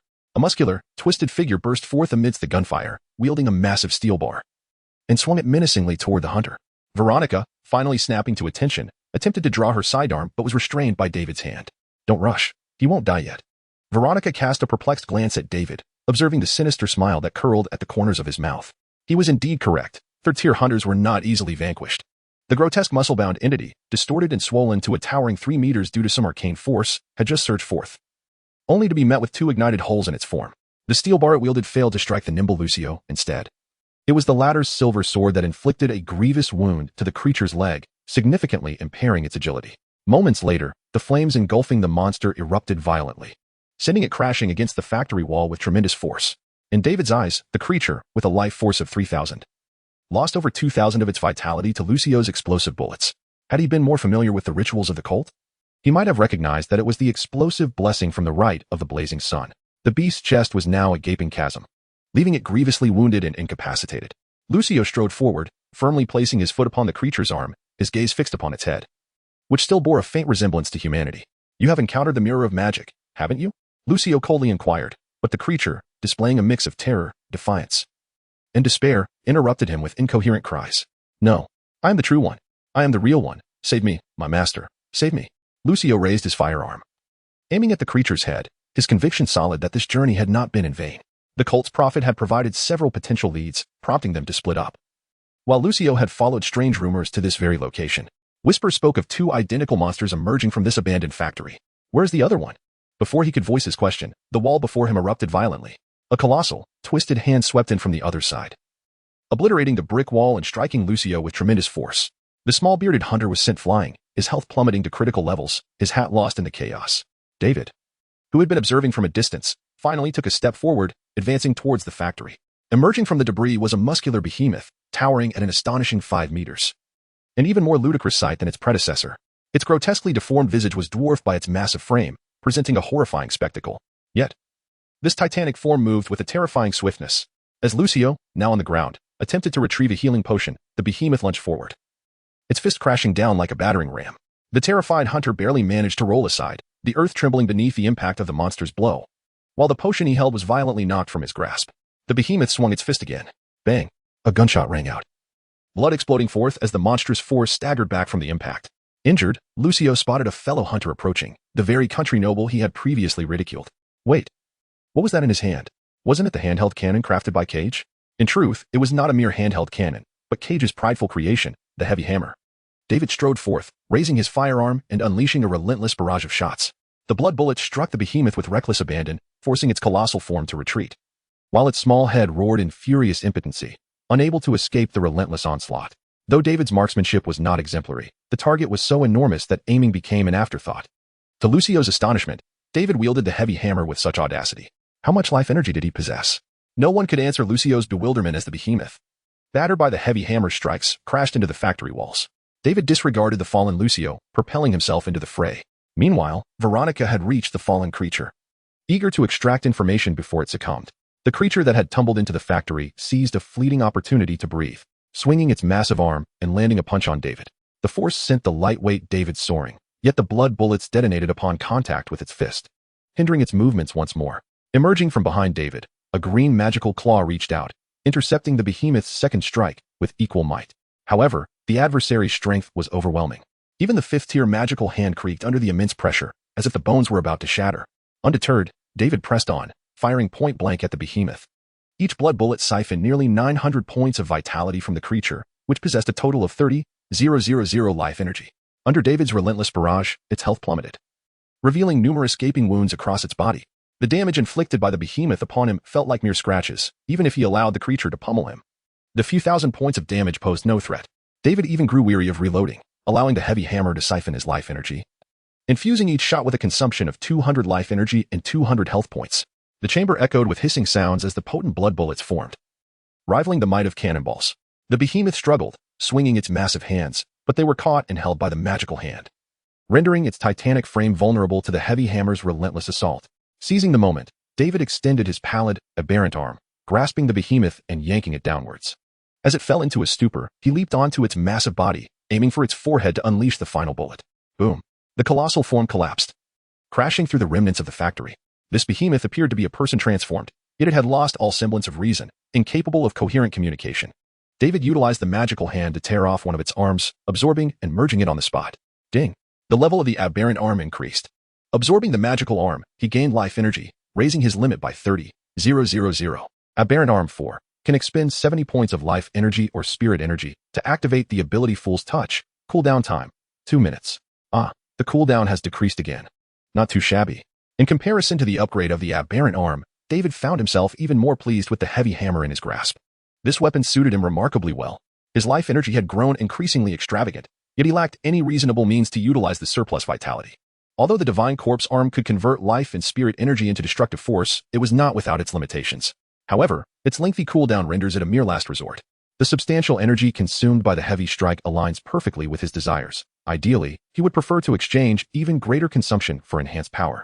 David shook his head, dispelling his fanciful thoughts, only to turn and find Veronica rushing in with a box in hand. "My Lord David, I have located the stolen items of the alchemy master." It appeared that during her battle with the giant, Veronica had gathered more clues. It turned out that the creature felled by Lucio was none other than Dick, the apprentice who had absconded with Julius's potion. It remains a mystery how he transformed into such a grotesque form, and in his final moments, he repeatedly uttered phrases like, "I am the true master, save me," until he drew his last breath. Nevertheless, Veronica managed to extract the whereabouts of the potions. Placing the box before David, they opened it to reveal several vials of potions, yet the coveted liquefied thunder requested by Master Julius was conspicuously absent. At that moment, Veronica's gaze fell upon the corpse of the giant, her eyes widening in astonishment at David's apparent ease in vanquishing such a formidable beast. Additionally, the peculiar pattern on the giant's shoulder caught her attention, a birthmark identical to one she had seen on Dick. Despite the grotesque distortion of the giant's muscular form, the keen-eyed Veronica recognized it without hesitation. As she unconsciously approached to touch the corpse, she was startled to observe strange fissures emerging upon its surface. Suddenly, these cracks expanded rapidly, engulfing the entire body, which shattered like glass. The two stood, eyes wide, watching the fragmented remains vanish before them. David struggled to comprehend the spectacle, while Veronica exclaimed, "I believe I know where the twin mirror is, or rather, where it will appear." As dusk settled, the two resumed their journey in a carriage, departing from the outskirts of the southern city. The severely injured Lucio was left behind, and although Veronica harbored resentment towards the little bearded hunter for his prior actions, David kindly assisted him with a healing potion. Lucio's bones seemed to have been broken by the giant's strike. As David departed, he remained sprawled on the ground. Though the look in his eyes towards David had shifted, he could scarcely believe that David was merely an apprentice-level hunter. Inside the carriage, David reclined comfortably in the leather seat. For the first time following battle, he felt an unusual ease, as the malevolent spirits were subdued beneath the goddess's blessing, allowing him to harness his energy without fear of backlash. This prompted him to silently commend the greatness of the goddess of the sun. As he contemplated this, he sensed the shimmering wings of light within him, adorned with cracks, fluttering gently, as if releasing a more heartwarming power. Across from him, Veronica gathered her thoughts and began to share her analysis. A portion of the enhancement potions was missing from the box of alchemical remedies, likely consumed by Dick. A regular person, lacking the divine protection of the ritual, would succumb to monstrous transformation if they recklessly utilized those potions. Additionally, there remained the alchemy master's most treasured liquefied thunder and the inexplicable roar of the Galadragon herb. "What is that?" David inquired, as he was not well versed in these intricate alchemical potions, an area he would need to study further. "As far as I know, the juice of the Galadragon herb is known to stimulate spiritual energy, albeit for a fleeting duration. I suspect it is suitable for temporarily granting the spiritually inept ordinary individuals some semblance of power," Veronica softly elucidated. "Thus, one could utilize forbidden objects." David raised an eyebrow. "Are you suggesting that Dick wielded the twin mirror?" "No, your previous assumption was incorrect. It was Dick's master, the alchemy master Julius, who utilized the twin mirror." That night, David and Veronica stealthily returned to the dock, quietly stealing a small boat without raising any alarm. They paddled back to Julius's vessel, where the deck lay in eerie silence. The alchemical workshop within was devoid of any activity, and even the steam engine at the rear had ceased its churning. The boat floated in the middle of the river like a solitary island. Veronica felt a tinge of anxiety, as she believed that tonight marked the crux of their mission. David, however, appeared utterly relaxed. He harbored no fears, for with his vitality, even an explosion on this ship would not spell his demise. Well, perhaps not. Yet, as he recalled the alchemy master's creation of liquefied thunder, his confidence wavered. At that moment, a sudden noise emanated from the rear of the cabin, prompting David and Veronica to exchange glances before hastening towards the stern. Bang! The door leading to the rear of the ship burst open, revealing a disheveled elderly man with wild white hair. Staggering into the cabin, it was Julius. His face contorted in agony, he stumbled into the room, crashing against the wall before collapsing to the ground, muttering incoherently. Impossible! I am the true inventor. It is I. Truly. David and Veronica stood at the opposite end of the cabin, refraining from any hasty actions. An odd scene unfolded as another figure entered from the rear door, a man clad in a refined dark red suit, also sporting white hair, who bore an uncanny resemblance to Julius. Or rather, he was another Julius. This elegantly poised Julius held a mirror, the very object sought by David and Veronica, the fourth-tier forbidden item, the twin mirror. The Julius holding the mirror seemed taken aback upon spotting the two figures in the cabin. Nonetheless, he did not falter in his approach towards the dazed, kneeling alchemy master. Stop. Veronica swiftly drew her gun, aiming it at the mirror-bearing Julius, narrowing her eyes as she spoke. Both of you, Julius, I believe an explanation is in order. There is nothing to explain. The Julius with the mirror halted under the threat of the gun, yet he displayed no sign of panic. Young hunters, please note that there is only one Julius here. No, I am Julius. I am. The elderly man on the ground suddenly cried out, struggling to rise. However, upon seeing the mirror held by his doppelganger, he froze once more. Since there can only be one Julius, I shall merge you into a single entity, David declared, drawing his gun and coldly aiming it at the mirror-wielding alchemy master. Observing the two hunters poised to fire, the Julius holding the mirror sighed and took a step back. Alas, what exactly do you wish to understand? Perhaps you could first explain why there are two of you? David inquired. The seasoned alchemist rolled his eyes and gestured toward the other version of himself on the ground. He is a doppelganger I created using the magic mirror. It's as simple as that. The twin magic mirror should not possess such capabilities, Veronica countered. Your ignorance is astounding. This mirror has been sealed by the Kingsley family for centuries. No one understands its power better than they do. Julius, clutching the mirror, pointed to his own forehead. Moreover, I possess a greater intellect than you fools. You have merely experimented with your apprentice Dick, David retorted, stepping forward. So why did you do this?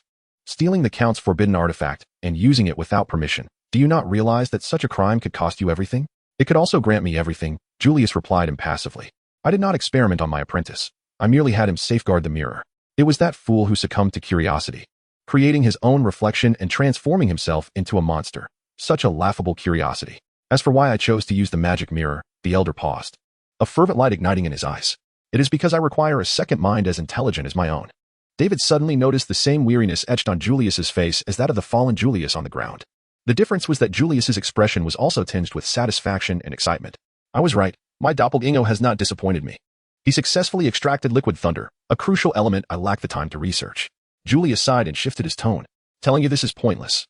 You only need to know that he is merely a temporary creation, and the liquid thunder he invented is enough to absolve me of all my crimes. Now, he has completed his task, and if you don't mind, I must reclaim this doppelganger that should not exist. Wait. David approached the two Juliuses and asked with an odd expression, how can I know which of you is the real Julius? Can you prove it? Are you blind? Julius retorted, expressionless. I hold the mirror. He lies on the ground. What further proof do you require? Shoot me and see if I shatter into glass fragments?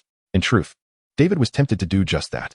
This suddenly emerged Julius seemed highly suspicious, while the created doppelganger appeared entirely unaware of its own nature. Under these circumstances, David was more inclined to believe that the one on the ground was the true Julius. Yet Julius quickly dispelled his doubts through action.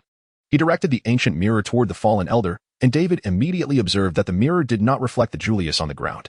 Do you see? He has no soul. As David and Veronica resurfaced, the bizarre phenomenon they had just witnessed echoed in their minds. The doppelganger, conjured from the forbidden artifact, disintegrated into glimmering shards upon nearing the magic mirror, consumed by a swirl of distorted light and cries of discontent. After this, Julius willingly relinquished the mirror to them. It is of no use to me now. You may take it. Now, the magic mirror rested in Veronica's hands. Yet one point still puzzled David, that Julius, ostensibly an ordinary man who had not embarked on the path of the extraordinary, had not used any potions, how had he managed to wield the mirror? After pondering for a while, David abandoned his confusion. He had more pressing matters to contemplate. He turned his gaze to the mirror in Veronica's possession. This magic mirror might prove invaluable. Veronica, it is getting late. Why not return to my home and rest for a while?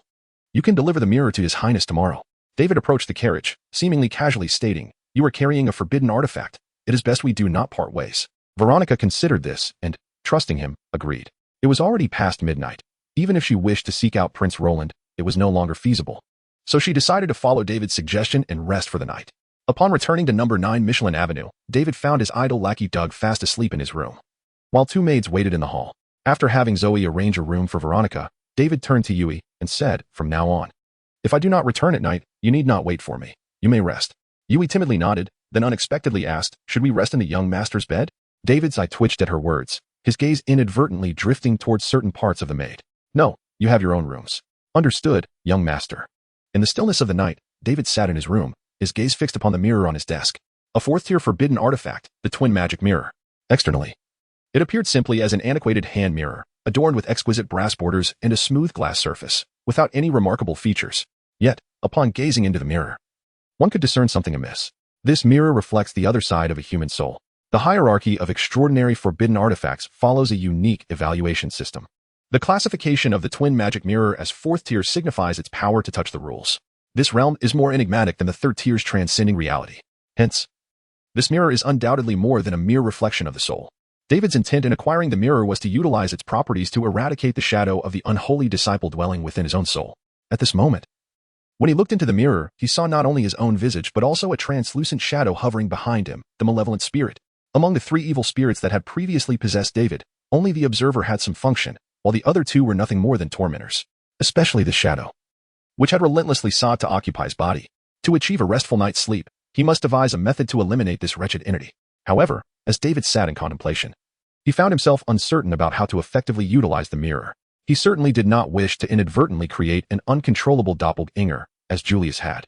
Just as he began to feel drowsy, he inadvertently noticed some peculiar changes occurring within the mirror. Was he smiling? David gently touched the corner of his mouth, firmly convinced that he had not betrayed any sinister expression. Then, he noticed in the mirror a shadow slowly merging into the back of himself. Suddenly, a spark of inspiration lit up in David's eyes. He seemed to have found a solution. Magic mirror, he beamed, directing a radiant smile towards the enchanted glass.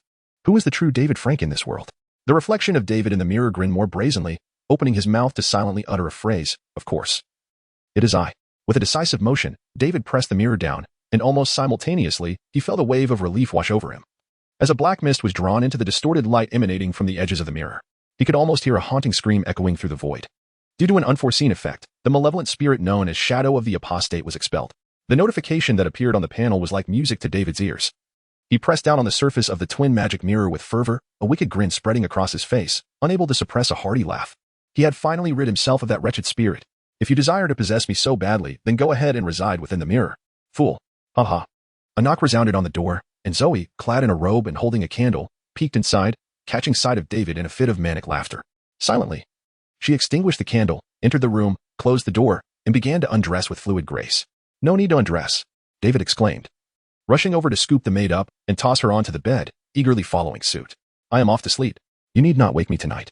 Zoe, half undressed, landed in the soft bedding, nodding vacantly, "Yes, my lord."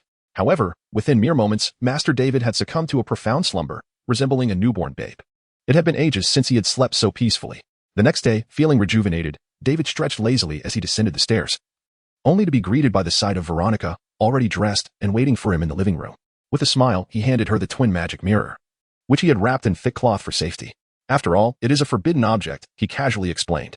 Veronica nodded in agreement, noticing that the once morose young nobleman seemed to radiate a newfound cheerfulness. Notably, his dark circles had vanished. The twin magic mirror was to be taken by Veronica, destined to first pass into the hands of Prince Roland before being stored in the secret vault of the Order. What Roland intended to do with it remained a mystery to all. Deep within the palace, Prince Roland lounged in the secret garden of her private palace, leisurely sipping her favorite osmanthus tea. At that moment, a maid approached with a heavy red box, announcing, "Your Highness, the item you requested has arrived." Roland swept her golden hair aside, revealing her exquisite profile, and opened the box to find the twin magic mirror nestled inside. "Excellent, you may leave," she said with a satisfied smile. Just before the maid departed, Roland added, "Oh, and do not refer to me as your Highness in the future." The maid smiled softly and nodded before exiting. Once alone, Roland retrieved the mirror, pressing her hand gently against its surface. "Heh, magic mirror, can you fulfill my wishes?" The golden-haired, blue-eyed Roland appeared in the mirror, her enchanting visage rendering the flowers in the garden pale in comparison. Yet, at that moment, the woman's appearance began to shift. Soft curves hardened into sharp angles, and her sparkling eyes deepened, while delicate brows sharpened into a fierce arch. Soon, the image of a prince emerged in the mirror. The princess had transformed into a prince. With a complex expression, the princess caressed the mirror's surface, murmuring, "Magic mirror, remember, he is Roland O'Brien Goliath." In the afternoon, while engrossed in studying various hunter skills at home, David was astonished to see Veronica return with the mirror. Has the prince no longer need for it? He inquired. Indeed. The prince has finished using it, she replied. Finished using it? David blinked in surprise. Does that mean we can now submit it for our task? Precisely. Veronica's excitement bubbled over as she smiled. Our trial task should be considered complete. The huntress had finally achieved a successful trial and was on the verge of shedding her identity as a failure, which thrilled her immensely.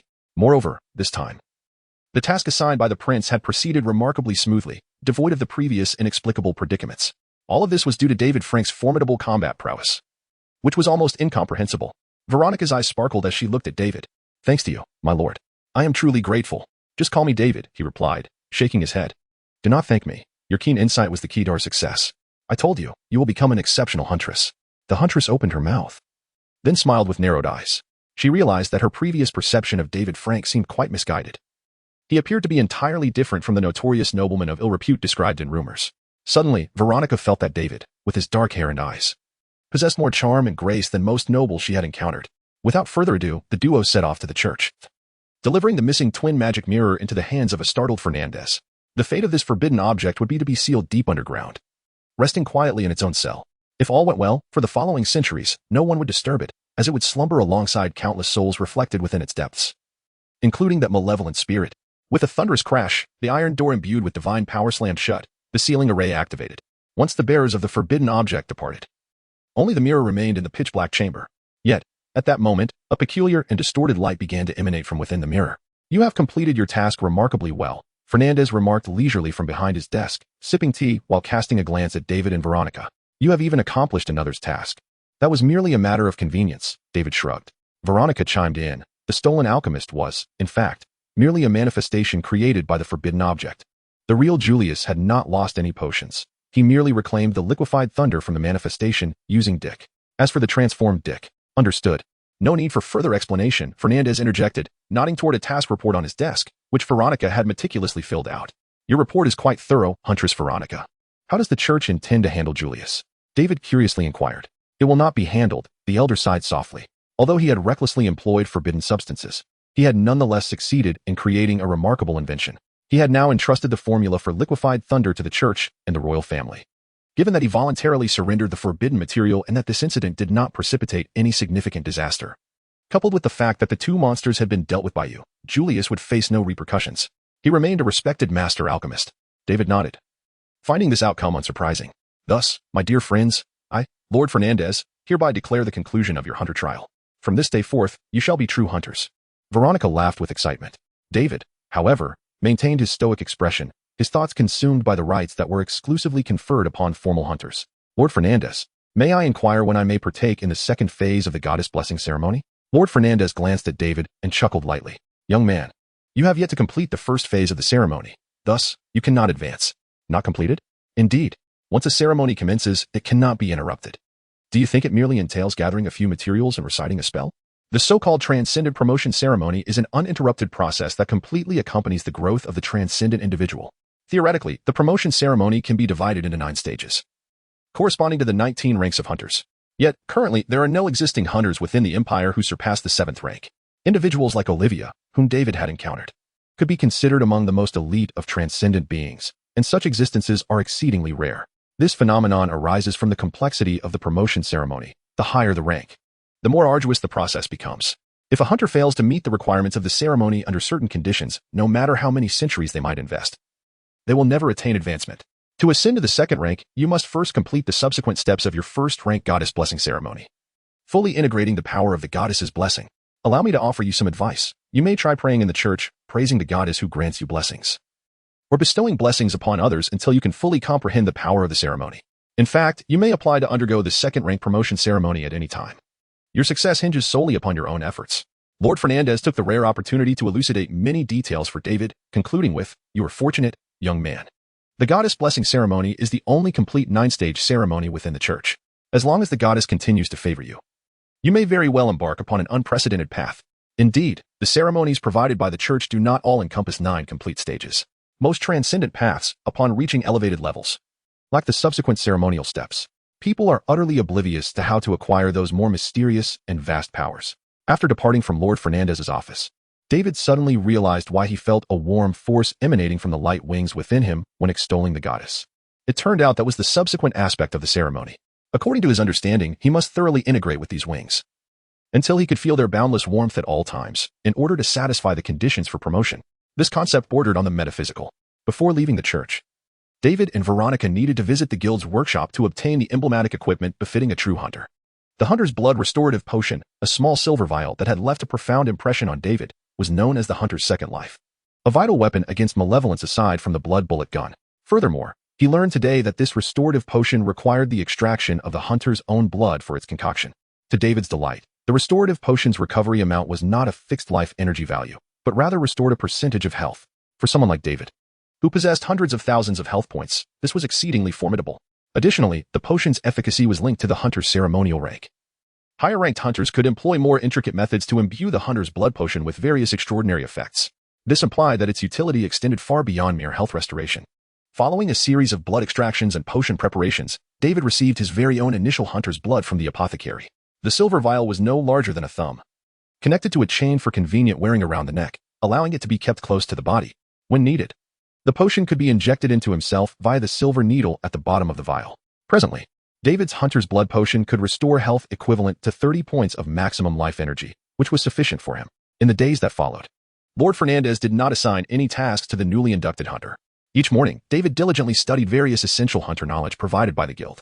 In the afternoons, he entered the grand cathedral of the church to pray sincerely, continuously absorbing the warmth from within his light wings. Notably, he had previously relied solely on satisfying the desires of malevolent spirits to replenish his spiritual energy. However, after acquiring the power of the ceremony, praying to the goddess or to those light wings also allowed for a gradual restoration of spiritual energy. This liberated him from the predicament of relying solely on peaking to regain magic. As night fell, David did not remain idle. He began to gradually explore the darker facets of the sprawling imperial capital, starting from the shadowy corners of Michelin Avenue and delving into the underground of the southern district. Let us not forget, he possessed another method to enhance his strength, devouring more cultists or monsters. David believed that within this dim jewel of the north, such entities lurking in the shadows were undoubtedly plentiful. Doug would prove invaluable during such times, leveraging his years of experience as a sycophant assisting noble scions in navigating the underground black market to easily sniff out the scents of those places. Additionally, David had another, more pressing purpose in exploring the dark underbelly, investigating the arm of the divine corpse. That dark red arm, serving as his trump card, was the very source of David's entry into the transcendent realm, and he needed to find a way to uncover more information about it. Leave those matters to you. Remember, you must infiltrate those circles under the guise of a seeker of power. It has nothing to do with me, the church hunter. If the black market denizens discover you were sent by me, they will not hesitate to dispose of you, and I will not intervene. Before Doug's departure, David made a number of admonitions. As long as you complete the task and successfully establish a stable route for black market dealings, I shall grant you your freedom, allowing you to indulge in whatever pursuits you desire. Upon hearing this, the sycophant's face lit up with a smile of reprieve.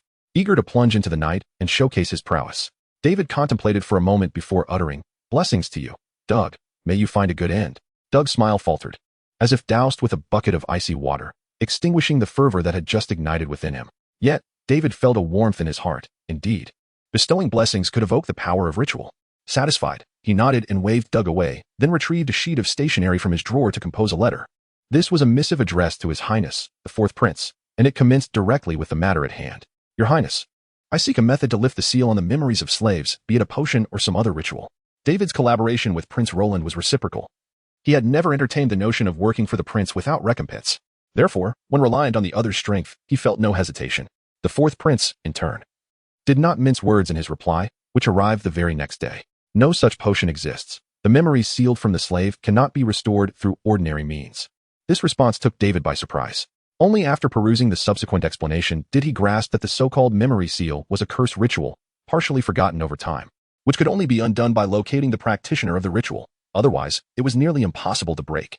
Slaves stripped of their memories were typically devoid of any value before their recollections were erased, and for various reasons. Certain individuals would not allow them to recover their memories easily. Numerous attempts had been made to forcibly breach the memory seal, yet all resulted in rendering the slaves into fools. David felt a twinge of disappointment. His hope of discovering clues to the divine hand of the god corpse through the twins' memories seemed to be slipping away, until he reached the end of the letter, where the prince had inscribed unless. In the afternoon, a delicate yet understated carriage came to a halt before David's residence. To his astonishment, the Fourth Prince had come in person. Upon their reunion, the prince had reverted to his original form, much like during their first encounter, an assured and radiant prince. They dismissed all attendants and sat across from each other in the parlor. David personally brewed a pot of osmanthus tea, a fragrant blend. How did you know? The prince queried, gazing at the crystalline liquid in his cup, then back at the perplexed David, smiling lightly. Never mind. It's nothing, Your Highness. This was once my favorite beverage back in my homeland. I don't particularly enjoy coffee, nor do I add milk to my tea. This is all I had on hand. I hope you won't mind. David took a seat and sipped his tea first, referring to his previous life. The scent of osmanthus was among the few vivid memories he retained, providing him with a sense of comfort. It's quite all right, the prince replied with a smile. I had no idea the Viscountcy produced such tea. David chose not to elaborate further and shifted the topic. Your Highness, I thought you would not revert to this form again. The identity of a prince certainly offered more convenience than that of a princess. For me, there are many ways to achieve such things, Roland shrugged, indicating a certain ruthlessness in his pursuit of power. Let us return to the matter at hand. I have come regarding the subject mentioned in your letter. He continued, producing a small elongated box from within his garments and placing it on the coffee table. Typically, we lack the means to lift the memory seal. However, I discovered an ancient scroll in the royal treasury detailing a unique promotion ritual. The prince opened the box, revealing a peculiar blue scroll nestled within. According to my research, this promotion ritual can strengthen the human spirit, sharing a source with the power that seals memories. Perhaps it can shatter the curse of the memory seal. But I must caution you, this promotion ritual is of unknown origin and only at the first tier. What existence it communicates with, or what it may summon, remains a mystery to me. David received the scroll, then set it down, momentarily suppressing his desire to unravel it. I understand your intentions, Your Highness. Rest assured, I shall approach this with caution. This ancient artifact, buried deep within the royal treasury, had evidently been forgotten, and David felt immense gratitude for the prince's discovery. No need to rush your thanks, David Frank. The prince smiled, crossing his legs as he sipped his tea. You see, I have looked into your background, so I can surmise your purpose for this. David nodded, patiently awaiting the prince's request. For he had no illusions about the existence of free lunches in this world. The individuals you wish to free from the memory seal must be those twin sisters. Am I correct? Roland confirmed, recalling the striking twin maids she had encountered upon entering David's abode. Moreover, she was aware that these maids had been procured from a cult by David. Along with them, a rather mysterious item had been delivered to you, a deep crimson arm. Am I right? Truly, the fourth prince was astute, even able to uncover such details. David nodded silently. I had long been curious about how you acquired such immense vitality. In retrospect, it must be through that arm. The prince paused, studying David's expression. Noting his impassivity, she spoke with a hint of resignation. Do not misunderstand. My interest in your extraordinary powers is not personal. I merely seek to understand your objectives. You know, the royal treasury also harbors a similar crimson arm. Finally, David's demeanor shifted. Regrettably, no one knows how to utilize that arm. Even with all my efforts, its origins remain elusive, as if it were a secret deliberately buried. Given my status, I have yet to qualify for direct contact with it. Roland set down her teacup, surprised to see a hand extended toward her. Looking up, she found David requesting something from her. You are quite bold, aren't you? That is only natural. Your Highness has made a promise to me, David replied, utterly unapologetic. Roland chuckled, shaking her head. I certainly have not forgotten our agreement. I can grant you this scroll directly, but the arm, for now, is not possible. She suddenly posed a significant question to David. David Frank, are you prepared? David withdrew his hand in confusion. When you are ready to ascend to the second tier, I shall present you with another task, the reward for which will be that very arm. Your Highness, should you desire me to hunt any target, there is no need to wait for my promotion to the second tier. Do not underestimate your adversaries, nor the dangers that lie ahead, and do not belittle my enemies. Just wait. Once you are prepared, I shall disclose the target to you. Roland rose, concluding the meeting with these words. As the fourth prince exited, he cast a peculiar glance at the twin maids, feeling an uncanny familiarity with their exquisite faces, as if he had seen them somewhere before, yet could not recall where. Could they be descendants of certain nobles? The prince did not dwell on it further, for he had far more pressing matters to contemplate, particularly the obstacles in his pursuit of power rather than the affairs concerning the extraordinary. Later that night, David retrieved the scroll brought forth by His Highness in his study. The royal treasury surprisingly housed a severed arm of a divine corpse, which filled David with great anticipation. However, uncovering the origin of the arm remained paramount. He gazed at the azure scroll, adorned with strange patterns, which only someone like David Frank, educated in the aristocracy, could barely decipher as ancient script from centuries past. As Roland had indicated, this was a document pertaining to an extraordinary promotion ritual, even if the scroll contained merely the details of the first-tier ceremony. Conducting the ritual with the twins would signify their initiation into the path of the extraordinary. After much contemplation, David ultimately resolved to unfurl it. As the scroll opened, it was as though a moonlit glow flooded the room, casting everything in a frost-white hue. He peered perplexedly out the window into the night sky. Realizing that aside from the ominous celestial body in the southern sky, there should be no moon present in this world, That night, the twin maids, having completed their evening routines, quietly sat in their chamber, awaiting whatever was to come. They had grown accustomed to this nightly ritual. And though Master David sometimes summoned them to his chamber, it was not in a manner that compelled them, which they were profoundly relieved about. They had never endured any dreadful treatment. In truth, aside from his usual stern demeanor, Master David had always shown them kindness. Devoid of the vile habits characteristic of some nobles, never once raising his voice against them. For two maidens stripped of all identity and memory. This made him an exceptionally good master. Zoe had believed that such days would perpetuate indefinitely, until tonight, when Master David called them to his chamber. I summoned you tonight to inquire about something, David said, calmly leaning against the desk. I have discovered a method that may allow you to reclaim your forgotten past. The twins exchanged bewildered glances, momentarily at a loss. Do you not wish to restore your memories? David raised an eyebrow. Zoe hesitated to respond. Her expression complex as she lowered her gaze. What significance lay in regaining their memories? They lacked the power to alter their identities. Even if they remembered everything from the past, it would only bring them anguish. Yet, it seemed Master David required their memories. To refuse him could mean abandonment. Unexpectedly, the usually timid Yui bravely nodded in agreement. Master, I wish to restore my memory. We both do. Zoe, taken aback, glanced at her sister Yui, who was also looking at her. With an unspoken understanding, Zoe grasped her sister's intent. Since David Frank needed their memories, they ought to surrender them. To survive. They could not afford to hesitate. David nodded in satisfaction. Do not rush. My method is not guaranteed to succeed. He motioned for the twins to approach the desk, pointing at the unfurled scroll. This is a promotion ritual. Before we can proceed, we must gather the necessary materials for the ceremony. Do you comprehend what a promotion ritual entails? After patiently explaining the path of the extraordinary to the sisters, their eyes brightened with hope. Perhaps their lives would have a chance to change. The unknown consequences of the ritual are for you to contemplate. I only require information from your memories regarding that arm. If you acquire sufficient power to defy the mundane after the ceremony, I may even allow you to depart. Upon hearing David's promise, the two maids promptly resolved to comply with all his requests. Truly, Master David was a good man. They dismissed any concerns regarding the unknown consequences of the ritual. Thus, the three commenced their study of the ritual inscribed on the scroll. This peculiar foolish angel ritual seemed to derive from an unknown divine power system, akin to the goddess blessing rituals recorded in the scriptures of the sun goddess. The materials required were equally strange, comprising 3 items David had never heard of: a fluorite mask, the tongue of a winged being, and tears of the heart. These enigmatic materials were not something he could procure from the church's warehouse. It was time to rely on Doug. Doug did not disappoint David.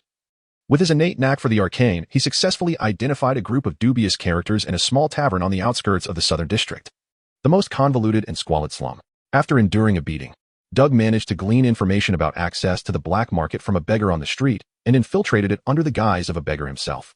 Why would they accept a beggar? David remarked with a wrinkled nose at the disheveled Doug, whose current state was hardly commendable. Master.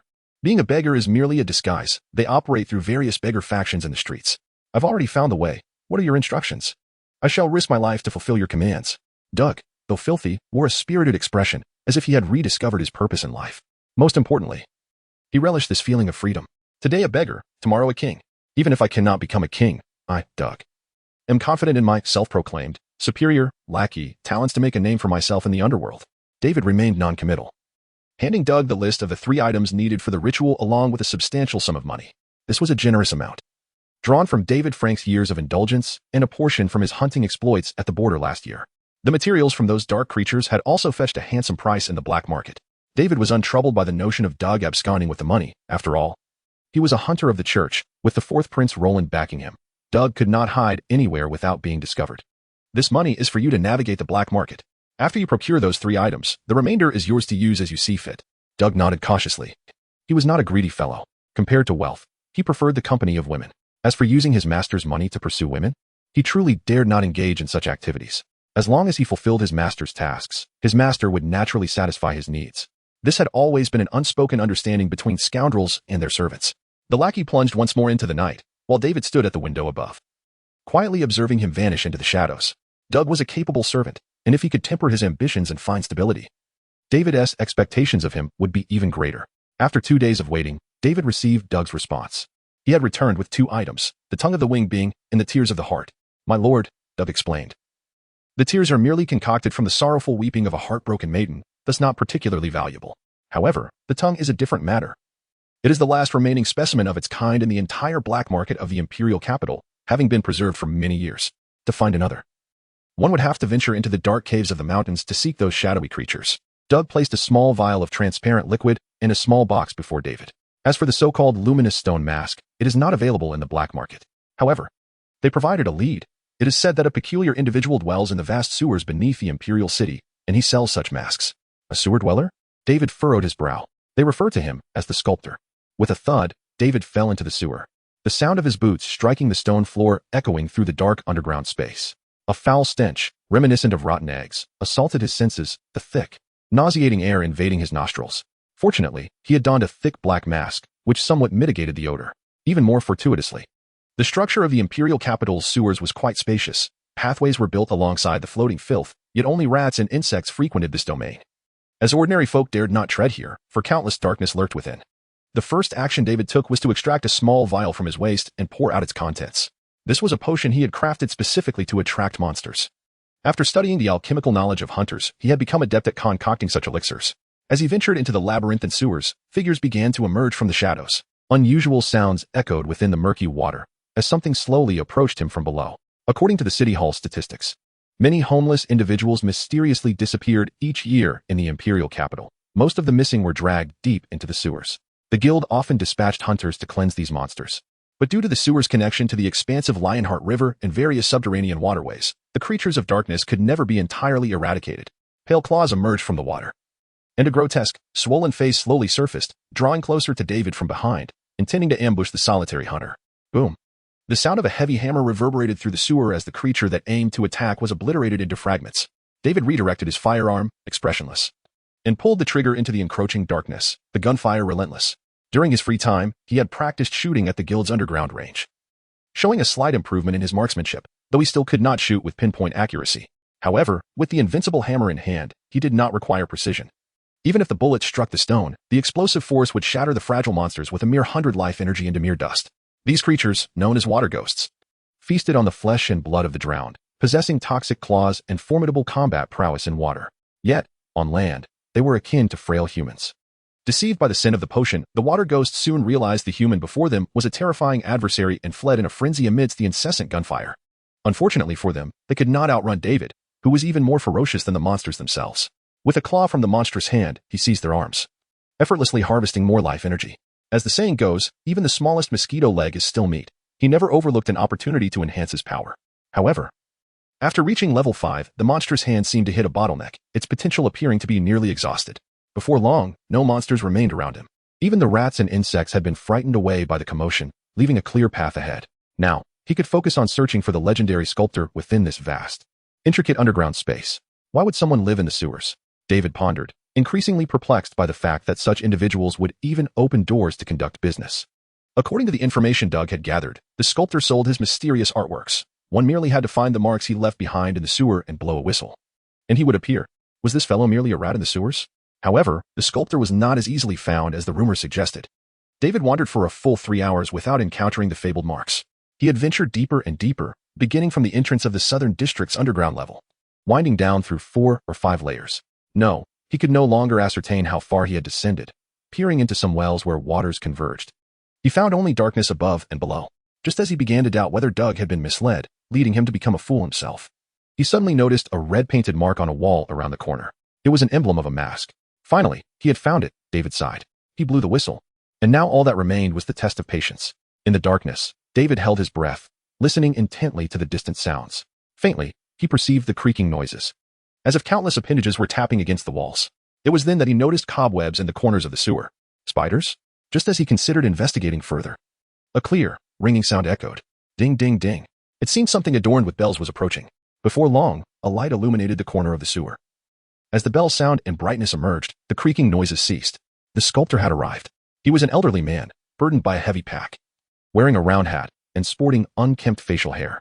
The wide brim of his hat obscured his eyes, making it difficult for David to discern his appearance.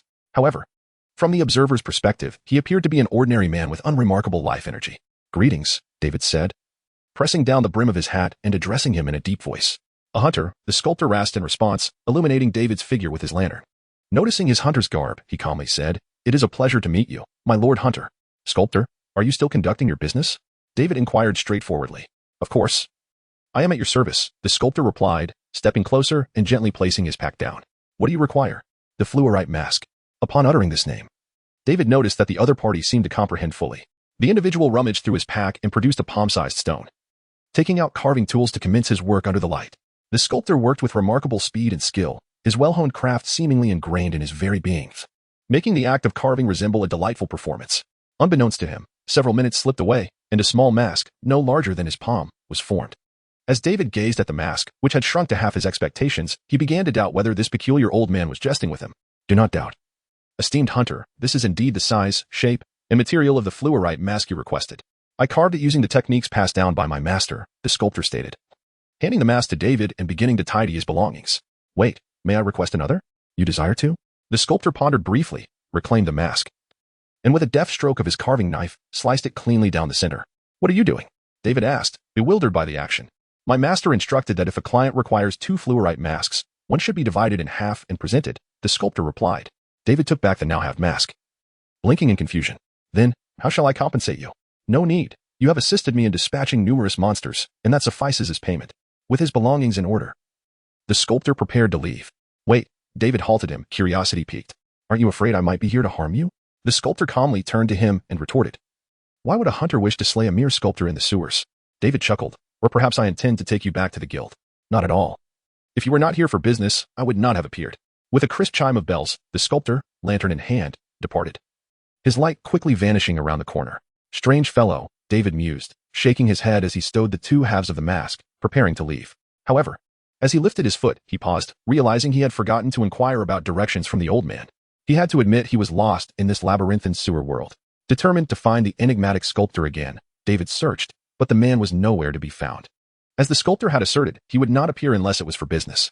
How principled indeed. Yet, David was a hunter, adept at tracking prey, and he refused to believe he could not locate the old man with the lantern and bells.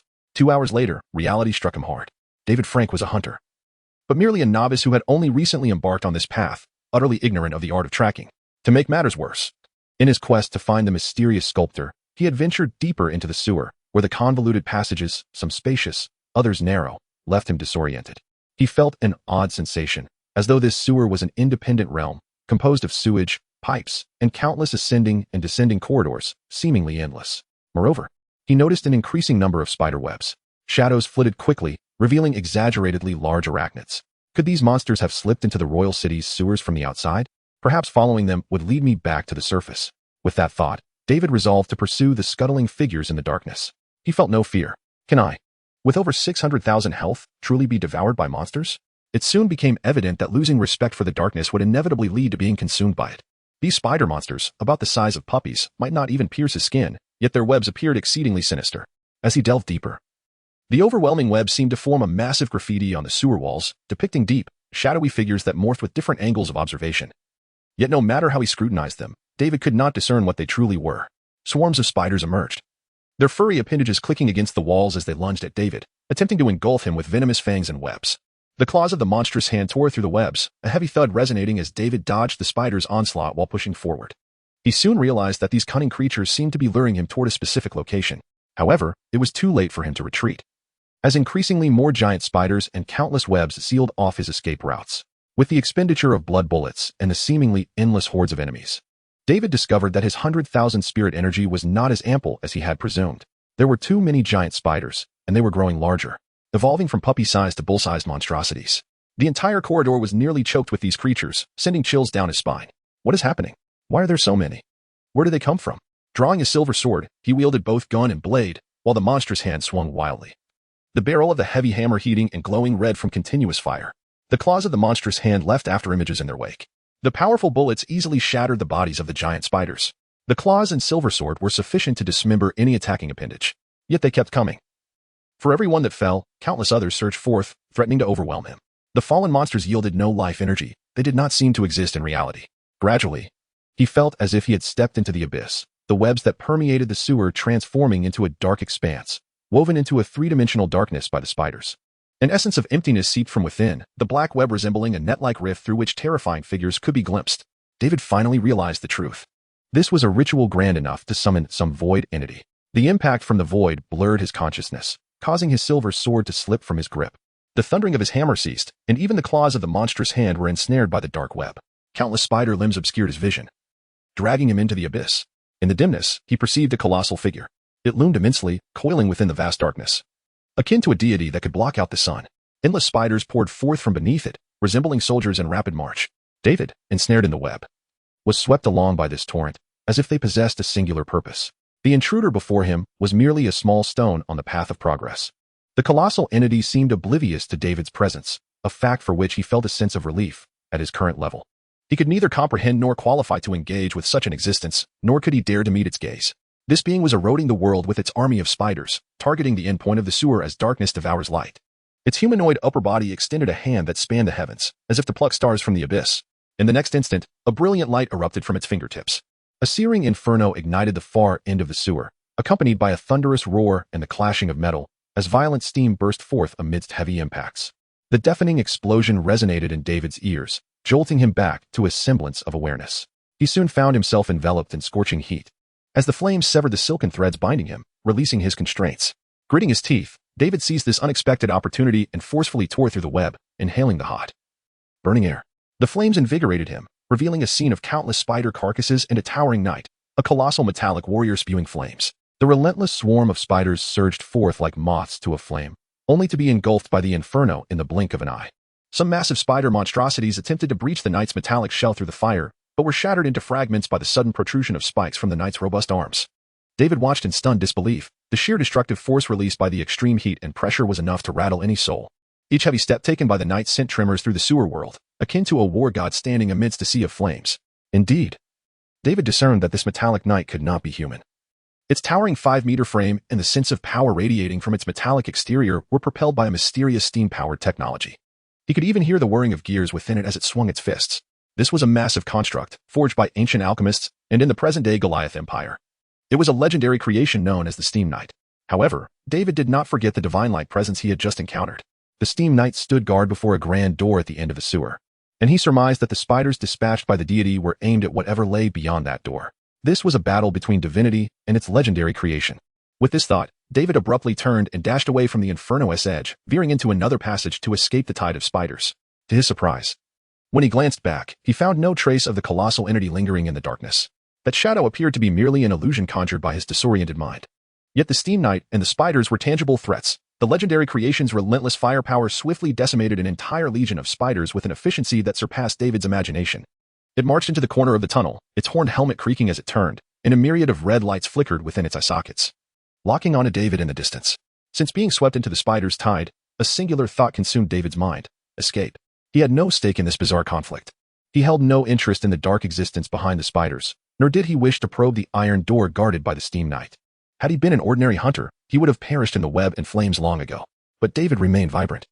His life energy still standing at a robust 600,000. He had ample opportunity to flee. However, the Steam Knight, now fixated on him, seemed unwilling to let him go. A relic of an ancient order would not spare any living creature that approached the door. As David sprinted, he suddenly felt a tremendous force pushing against his back, followed by a deafening explosion. The blast propelled him against the wall, shattering the brick and sending him crashing into another sewer tunnel.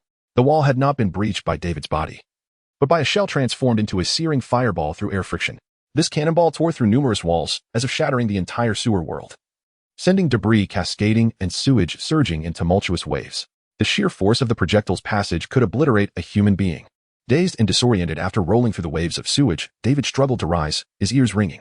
A glance at his health bar sent a jolt of fear through him. His life energy had plummeted by 50,000 points. The cannon had barely grazed him, yet it siphoned away that much health. Had he been struck directly, would he have survived? He had no desire to test that theory. Seizing the moment before a second cannonball could be fired, David fled with all his might. In the distance, the Steam Knight raised its right arm, which transformed into a bronze cannon, the barrel glowing red and emitting white steam, as its internal gears and bearings whirred and compressed, seemingly loading a second shot. There was no time left to aim at a target. The ancient knight's intellect had not yet rusted, as it swiftly raised its left arm, launching a barrage of clawed grappling hooks connected by steel cables. David had just escaped from the gaping hole in the wall. Logically, he should have evaded the Steam Knight's line of sight, yet those grappling hooks seemed to possess a will of their own. They collided against the walls with a series of resounding thuds, ricocheting at speeds that surpassed arrows, creating sparks as they darted back and forth in the sewer corridor. The hooks adjusted their trajectories through collisions, ultimately converging on David's escape route. In the blink of an eye, 4 or 5 hooks ensnared him simultaneously. What the hell? Is this some sort of sorcery? With no time to ponder further, one of the monstrous hands slashed through the air, its claws sparking against the steel cables, successfully severing one. Yet that brief moment was insufficient to deal with the remaining grappling hooks. From afar, the knight exerted force, retracting the cables with immense strength, yanking David back. How outrageous. Did it truly believe him to be so easily subdued? At that moment, David's anger flared, regardless of what legendary creation it was. If it dared to ensnare him, he would make it taste the might of the god corpse's hand. As he contemplated this, the grappling hook that had drawn him back suddenly emitted a wave of high-frequency vibrations. This peculiar resonance dispersed all the strength within him, leaving his mind momentarily numb. What is this resonance? Blood gushed from his orifices, his vision turning crimson, obscuring his sight, as his life energy plummeted once more by 50,000 points. At that moment, David truly comprehended the sheer might of the so-called legendary creation, which had far surpassed his expectations. For the first time, he lost confidence in the power of his god corpse's hand. The grappling claws dragged him toward the knight, smashing him against the broken wall. As a massive steel spike shot forth from the steam knight's right arm, aiming to impale David into the ground. At that instant, the monstrous hand behind David thrust forward, meeting the steel spike head-on. Time seemed to slow to a crawl in that moment as he observed the illusory hand of the monster rendered utterly powerless before the opponent's weapon. The steel spike pierced through the palm of the monstrous hand, not merely penetrating, but rather shattering and obliterating the bone of the claw. The recoil forcefully slammed David into the ground, fracturing the floor beneath him. Almost simultaneously, David's otherworldly hand stretched out, seizing the head of the steam knight just before the steel spike could drive into his chest. For a fleeting instant, a mere heartbeat, the steam knight's movements froze. Was it the effect of the foolish touch, or had the knight's brain succumbed to rigidity over the ages? No one knew. Regardless, David seized this slender opportunity and unleashed the hand of the divine corpse. He channeled all of his remaining 447 points of spiritual energy along with 884 points of life energy into his arm, summing to over 360,000 points of damage that disregarded defenses. In truth, David could not perceive the steam knight's health bar. It appeared devoid of life, or perhaps, the lowly specter could not penetrate the knight's mysterious protective aura to glean its structural information. Yet if this sacrificial strike, which cost him half of his remaining health, failed to inflict any harm upon the enemy, David felt he might as well resign himself to death. The dark red hand of the divine corpse clenched into a fist and struck toward the steam knight's iron fist. At the moment of impact between the divine fist and the legendary punch, a silent shockwave, imbued with high-frequency oscillations, dispersed everything around them. And David was once again sent flying. He witnessed the divine hand shatter under the force of the explosion. Simultaneously, a multitude of metal fragments erupted, completely obliterating the knight's right arm and even shattering its entire shoulder. David's body was catapulted like a cannonball, his brain rattled to the point of confusion. In the final moment before being launched away, he thought he glimpsed the steam knight's health bar, seemingly diminished by 1/5. How utterly absurd. This was David's last thought as he was propelled out of the gaping hole created by the knight's blast, plummeting into the turbulent sewage flow. Swiftly swept into a vertical shaft, cascading down a deep ravine with the filthy water. The steam knight remained steadfast in its original position, seemingly bewildered by the damage inflicted upon it by the enemy, not continuing the pursuit despite its right arm being utterly incapacitated, the claw apparatus rendered useless, leaving it incapable of chasing its target. Indeed, the ancient knight possessed a brain. From its torn exterior, it was evident that its insides were not entirely metallic. Vibrant flesh and bone enveloped numerous power cylinders, writhing and growing within. The steam knight was a fusion of flesh and machine. Furthermore, its metallic body, akin to a living organism, could regenerate and restore itself. At this moment, its mangled right arm was visibly healing at an astonishing rate. And it would not be long before this legendary creation was restored to its former glory. It could be said that for a considerable time to come, the image of that legendary being in the capital's sewer became an indelible shadow in David's mind, instilling in him a profound fear that prevented him from recklessly delving into the depths of the sewers to hunt monsters. He was thoroughly terrified. At this point, David remained submerged in the sewage, utterly fatigued. When the wall of the sewer world was breached, he inadvertently found his way out of the labyrinth. Curiously, as he struggled to regain consciousness amidst the flow of water, he noticed himself being drawn upstream with the sewage river. A peculiar sensation enveloped him, as though space itself were distorted. Once the phenomenon of reversal ceased, he found himself once again in a foul, filthy sewage river. Simultaneously, he perceived light filtering into the darkness from the outside. Just then, a hand grasped his feeble frame, lifting him from the sewage outlet leading to the Lionheart River. The individual who rescued David was clad in a white coat. To David's dismay, the sewer sculptor he had been searching for stood beside this figure in a white coat. The white-coated man tossed the drenched David onto the ground, taking a couple of disdainful steps back while adjusting his glasses perched on his nose. A hunter from the cult? He seemed to have noticed the cult emblem on David's attire and pondered, "I don't believe I've seen you before. Are you new?" Then, as if recalling something, he exclaimed, "Oh, I see. You must be one of those two newcomers tasked with retrieving the fourth-tier forbidden objects, right? Let me think. The male one is named David Frank. Am I correct?" David struggled to rise from the ground, tearing off the mask that had been soaked through by the foul water, and stared at the man expressionlessly. To be honest, he was indifferent to everything at that moment, merely wishing to return home for a bath. However, the figure before him appeared to be a hunter from the cult, and he seemed to have some connection to the sculptor. The white-coated man smiled broadly, his simple short brown hair and slender face giving him a seemingly amiable appearance.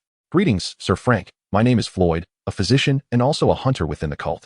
Floyd instinctively prepared to shake David's hand, but upon glancing at David's wet palm, he quickly withdrew his hand while maintaining a faint smile. It seemed this man was not as amiable as he appeared, perhaps possessing a rather peculiar disposition. "What did you encounter in the sewer?" Floyd inquired curiously. David shook his head and casually replied, "A labyrinth." He noticed his hunter's hat floating in the sewage, but he had no desire to retrieve it. "Are you suggesting an endless labyrinthine world?" Surprisingly, the previously silent sculptor displayed a keen interest in David's words, showing no aversion to David's foul odor as he leaned in closer. "Did you sense the boundary of space being distorted?" David furrowed his brow and nodded. "Precisely. That's it." The sculptor's mustache perked up beneath his hat, seemingly revealing an excited smile. "It truly exists. It is magnificent, is it not?" David was baffled by his remarks. The term magnificent seemed entirely out of place when associated with the sewer. "What exactly are you referring to? What is it?" The sculptor suddenly chuckled with glee. Esteemed hunter, that is a world known as the sewer, manifested through a great work of art, forming a world." As he spoke, he set down his backpack and quickly rummaged through it to retrieve an object. It was a large cube, roughly the size of a soccer ball. David's eyes narrowed. The cube appeared to be an unfinished creation, exquisitely crafted from countless blocks, capable of intricate transformations, though marred by cracks and flaws that threatened to shatter the entire apparatus. "It is the master's masterpiece. I have dwelled in the sewers for many years to replicate its form, but alas, my skills are lacking." The sculptor cradled the cube, lost in reverie. "So, you mean to say that the space within the sewer is distorted by some entity?" David suddenly realized why he had become utterly lost within. Freud, standing nearby, chuckled softly and gave David a knowing glance. The sculptor, having regained his senses, nervously gathered his Rubik's cube and nodded silently towards the two men before stepping into the darkness once more. He was to return to that lightless sewer. "Good luck." "Sculptor," David murmured, shaking his head. Having witnessed the perils of the sewer, he had come to understand that this man was, in fact, a madman, a marvelous madman. As Freud interjected in agreement with David's unspoken thoughts, "Lord Frank, whatever you encountered deep within the sewer, do your best to forget it. That twisted space conceals a secret, one that neither of us is worthy to approach." David nodded in silence. He was certainly aware of his own unworthiness, having been thoroughly humbled by the legendary creation that had left him utterly defeated. As for the sculptor, he was also a target of the cult's surveillance. They cared not for his lofty ambition of replicating that artwork. "But we must periodically check on his condition to ensure he remains untroubled," Freud continued, shrugging. He then turned his attention back to David, adding, "And from a physician's perspective, I strongly advise you to hurry home and cleanse yourself, my lord." "You needn't remind me." "I shall," David replied, nodding before striding towards the exit leading to the riverway. Daylight had broken, and after spending an entire night in the sewer, the sight of the sun and the fresh air filled him with gratitude towards the goddess of the day. Freud refrained from inquiring about what David and Frank had engaged in down below. There had been hunters who ventured into the sewers to slay monsters, honing their combat skills. However, there were also rumors of unfortunate hunters who became utterly lost in the darkness, never to return. No one knew what lay deep within the sewer. Those who did were long dead. Thus, Freud never sought to explore that realm, standing at the boundary of light and shadow, watching David's retreating figure with a peculiar smile gracing his features. At 9, Michelin Avenue, David, having washed away the stench with a refreshing bath, finally relaxed. This latest adventure had left him physically and mentally drained, and the terror of narrowly escaping death lingered in his mind. He had believed himself to be invincible with over 600,000 health points. Yet the Spider Legion and Steam Knights had taught him a harsh lesson. He was still far too weak. In the final moments of his confrontation with the Steam Knight, his life energy had plummeted to a precarious level, barely over 30,000 points. The shockwave had nearly torn his body apart. He needed to find a way to grow stronger. David shook his head, clenching his slightly trembling hand, his gaze shifting to the two fluorite masks on the table. Investigating the origins of the Divine Corpse's hand and seeking more arms was one of the paths to empowerment. If the hand of the Divine Corpse could also be upgraded, he might gain a greater burst of power. The two masks were the only items he had salvaged from the sewer. He had lost the Warhammer and Silver Sword during the battle, much to his dismay. The gun had proven quite effective. But David was unwilling to revisit the Steam Knight for the sake of acquiring a mere firearm. Now that he had gathered the necessary materials, it was time to conduct the ascension ritual for the twins using the fluorite masks he had risked his life to retrieve. David vowed that if the ritual went awry due to the masks, he would seize Freud by the throat and demand he locate that sculptor. Then proceed to give him a thorough beating. As the sun dipped below the horizon, and the gaze of the goddess of the day departed from this land, David summoned Zoe and Yui to his room. He retrieved the scroll once more, beginning to draw two formations on the floor with his own blood. Following the instructions and diagrams inscribed upon it, he intended to conduct the ritual for both twins, thus, even if one failed, the success of the other would still allow David a chance to obtain information about the arm.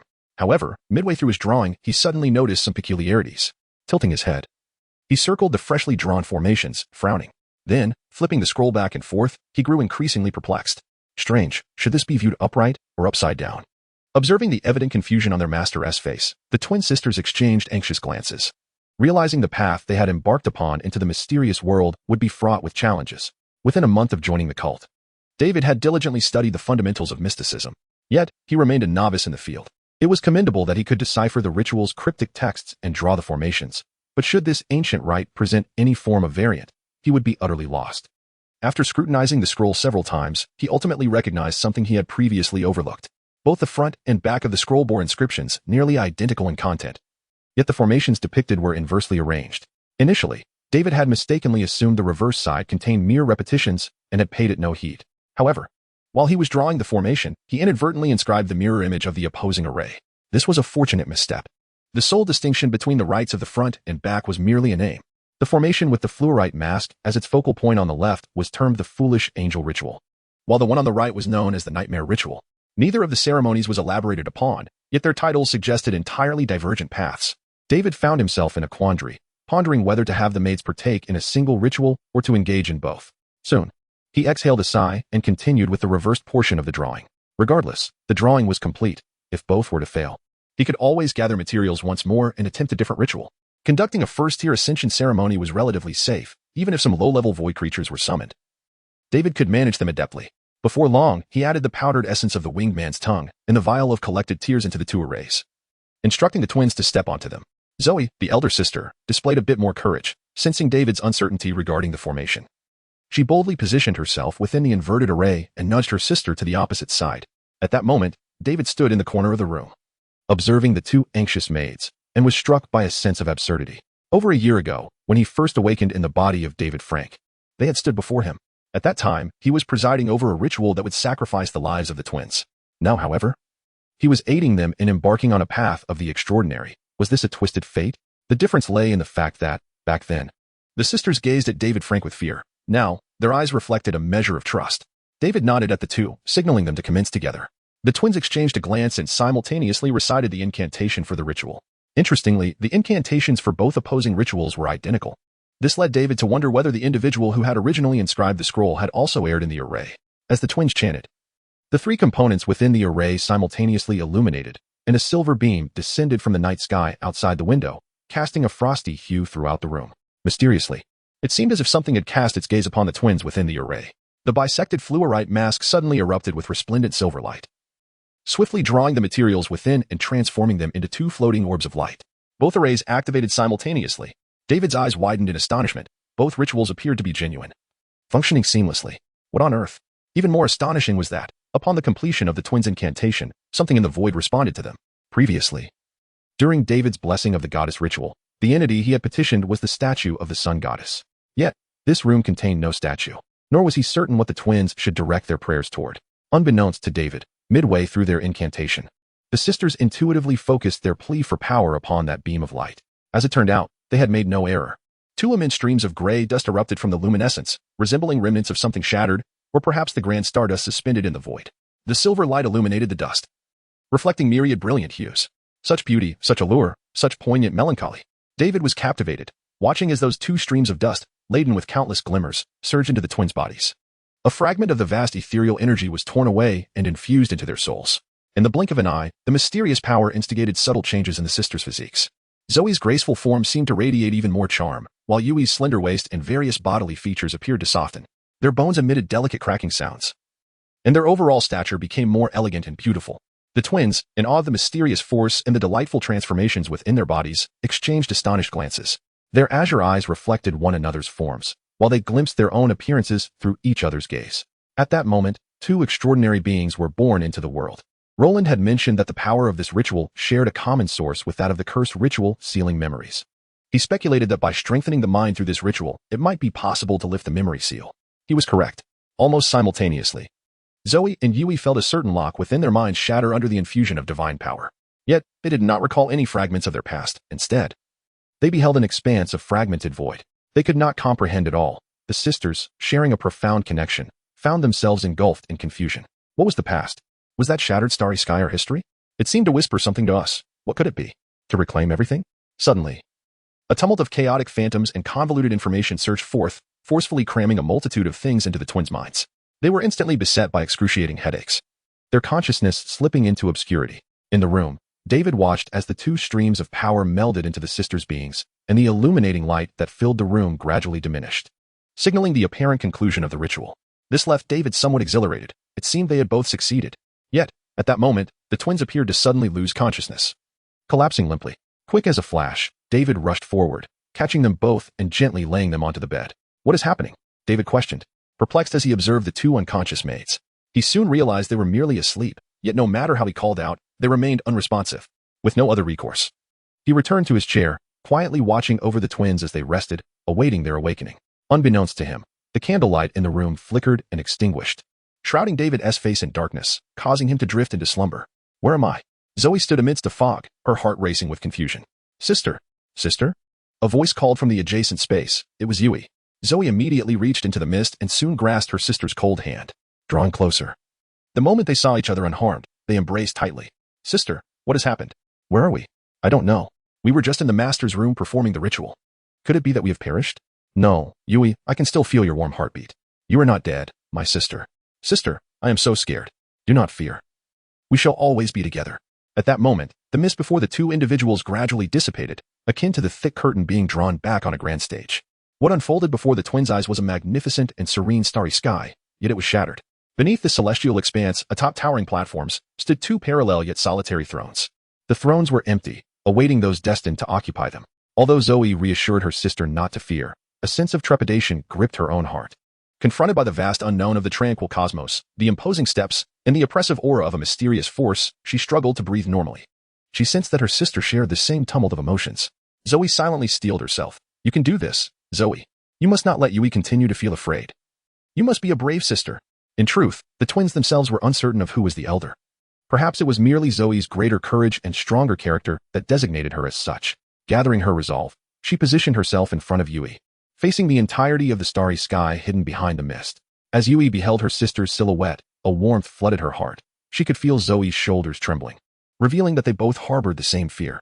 For reasons unknown, Yui inexplicably smiled. Her sister, always so formidable, seemed to stand before her, illuminating and protecting her with her brilliance. A sudden realization struck Yui. What was it? Was it a memory of their past? At that moment, both sisters felt a connection and simultaneously turned their gaze towards the thrones atop the towering platform. They waited for what felt like an eternity. Yet no danger emerged in this space, and the two side-by-side thrones remained quietly expectant. An inexplicable sensation enveloped them, as if a voice urged them to take their seats. In a trance, the sisters stepped forward, ascending the staircase leading to the summit. As they approached the thrones, they felt the immense and dignified presence of the seats up close. Strangely, though the thrones were colossal, the actual seating area appeared remarkably petite, as if tailored just for them. The distance between the twin thrones was minimal. They could even hold hands as they sat together. Upon regaining her senses, Zoe was astonished to find herself already seated, with Yui beside her in the same predicament. They exchanged surprised glances, startled by their own actions. Yet, the position felt so right, so comfortable, as though they were meant to be seated here, within this fractured sanctuary. Wait, a fractured sanctuary? The term sprang to mind simultaneously for both twins. Concurrently, the thrones beneath them seemed to awaken, glowing with a mysterious radiance. The distant mist surged towards them like a tidal wave, completely sealing off the staircase that led to the thrones. The gray fog enveloped their bodies, and in the blink of an eye, their maid outfits transformed into flowing gowns resembling the very mist. Majestic, enigmatic, beautiful. In the next instant, a three-dimensional projection materialized before the thrones, scattered with numerous red dots of light, twinkling like stars. The twins were bewildered by its meaning. Everything unfolded too swiftly for them to comprehend. Just as they stood there, dazed, a torrent of strange knowledge surged within Zoe's mind. The extraordinary ascension ritual did not evoke any memories of their past, yet it flooded them with inexplicable insights, including how to utilize the vibrant projection before them. Wait, sister. What are you doing? Yui exclaimed, attempting to grasp Zoe's hand.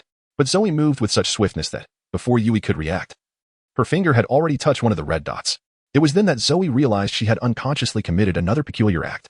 The red dot she had touched was the very center of the entire projection, and upon her contact, the red light rippled outward.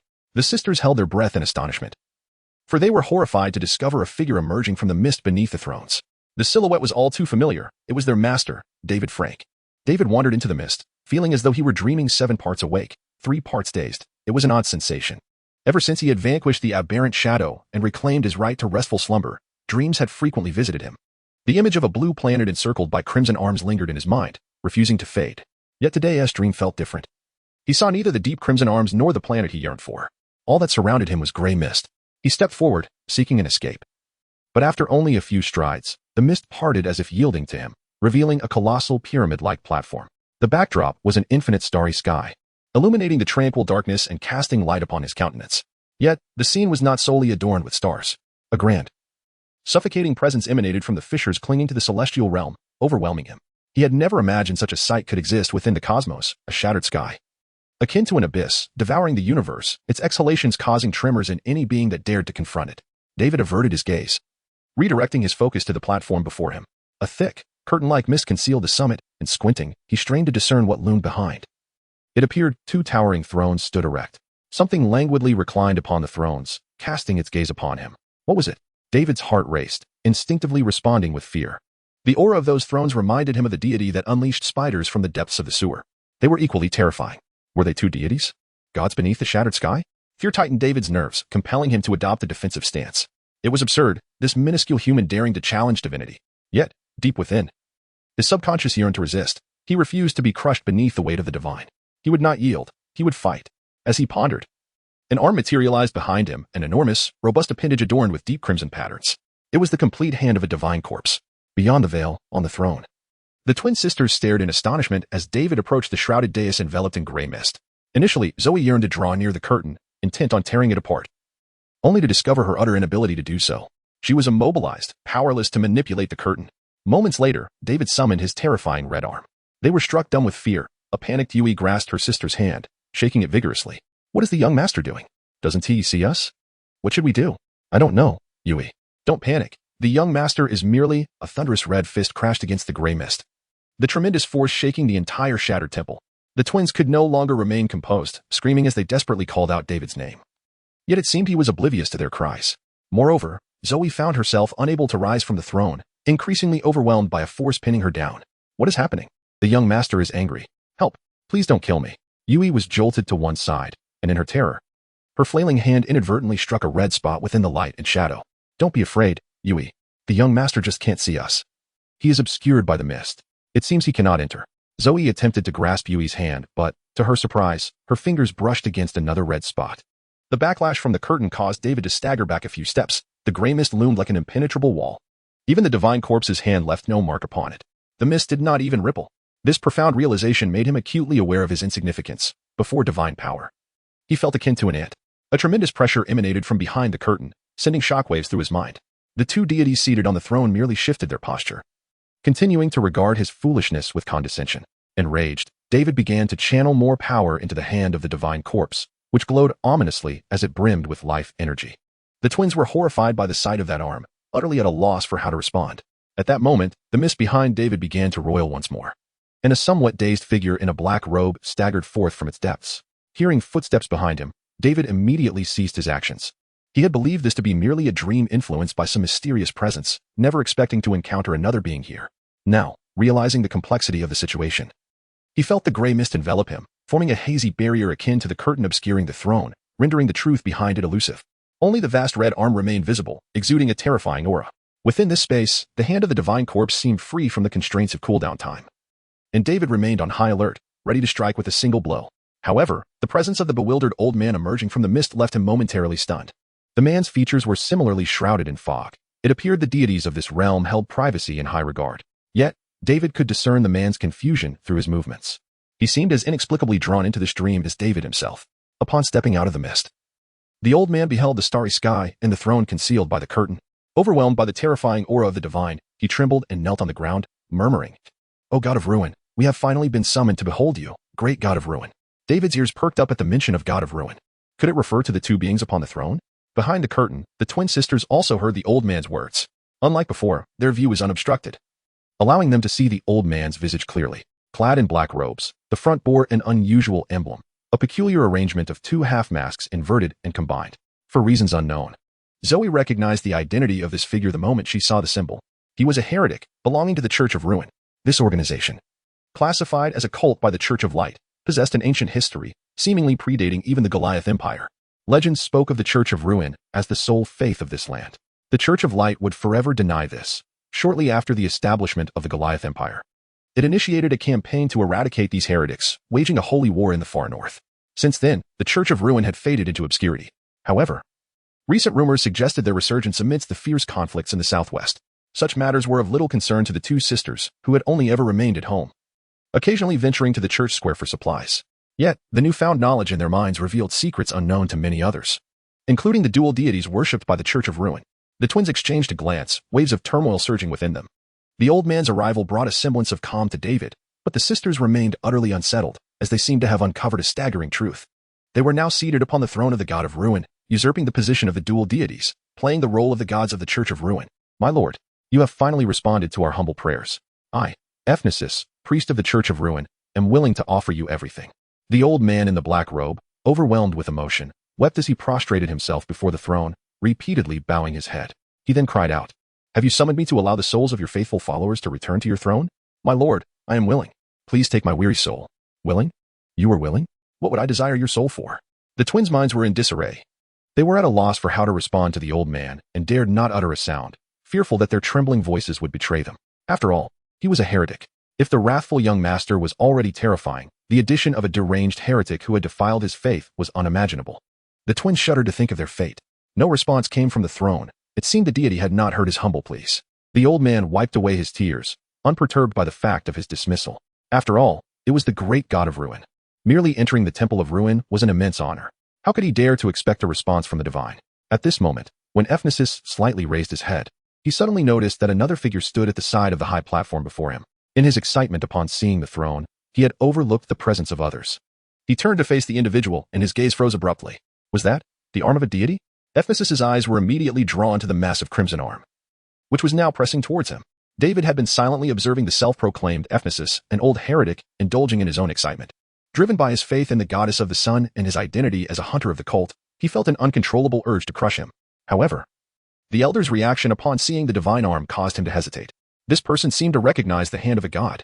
In an instant, countless thoughts and possibilities raced through his mind, and David swiftly arrived at an exhilarating conclusion. He had seemingly found a clue related to the arm.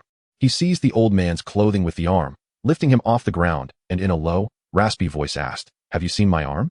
Ephesus gulped, trembling as he stammered, "Why, you mean, your arm? Playing coy?" David raised an eyebrow, responding with action. The divine hand suddenly expanded under an infusion of power, pinching Ephesus's head as if it were a mere peanut. "Please, do not kill me.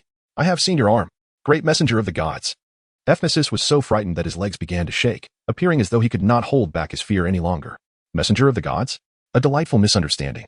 David smirked, releasing the old man, and inquired, "Where is my arm? Why, your arm is safeguarded by us, and the faithful treated as the most sacred relic." "Excellent. I require it." Upon hearing the cold and vague command from the master of the Crimson Hand, Ephesus recoiled in terror. "Of course. You may reclaim your arm at any time, great messenger." He cautiously glanced towards the throne, discovering that the shattered deities above appeared indifferent, which further convinced him that this being with the divine arm was indeed an apostle of the gods.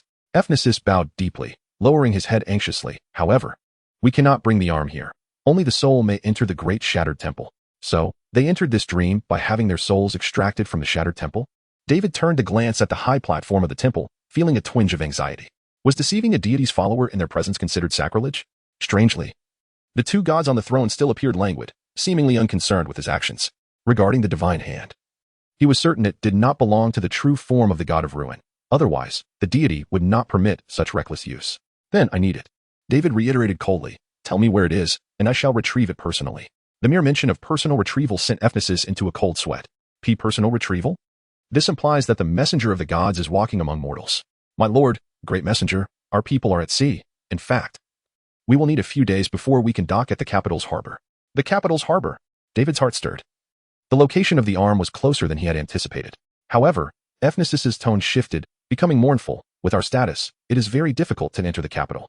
The church and enforcers are highly vigilant against the shattered cult." David narrowed his eyes. He did not care about the shattered church. As long as he obtained the divine hand and related intelligence, he would ensure to turn against them and eradicate their kind. However, He dared not display such intentions beneath the throne of the shattered gods. Deceiving their followers was one matter, but directly annihilating them was another. The god of ruin's tolerance towards him must be limited, and he could not afford to provoke them further. As for why the deity would tolerate him, David could not fathom. The will of the gods eludes mortal comprehension. Yet, at present, being under the inexplicable gaze of the shattered deities was not entirely unfavorable. At the very least, he had come to know that the existence of the divine hand was intricately linked to the shattered church. To enter the capital, we require a covert channel. Ephesus continued to prattle on about the shattered church's plans to infiltrate the capital, completely oblivious that he stood before a hunter of the cult. Our advanced team has already located a secret warehouse at the docks. However, our true objective is the civilian district of the capital. Unfortunately, it has been occupied by cultists of some dark deities, and to gain a foothold in the underground world of the capital, we must eliminate a portion of these heretics. David listened intently to Ephesus's entire plan, quietly admiring the old man's cunning, and he noted a crucial detail. The god of ruin did not seem to belong to the pantheon of dark gods. The shattered church was in opposition to all heretical sections. Why then were they classified as a heretical cult? David was still uncertain. However, after careful consideration, another thought emerged in his mind. Perhaps he need not rush to eliminate these individuals. Prolonged cooperation could facilitate his acquisition of more divine hands, and since they regarded him as a messenger, this identity proved to be remarkably advantageous as long as his true self remained undiscovered. Just as David contemplated how to engage with these heretics, a silhouette emerged from the mist.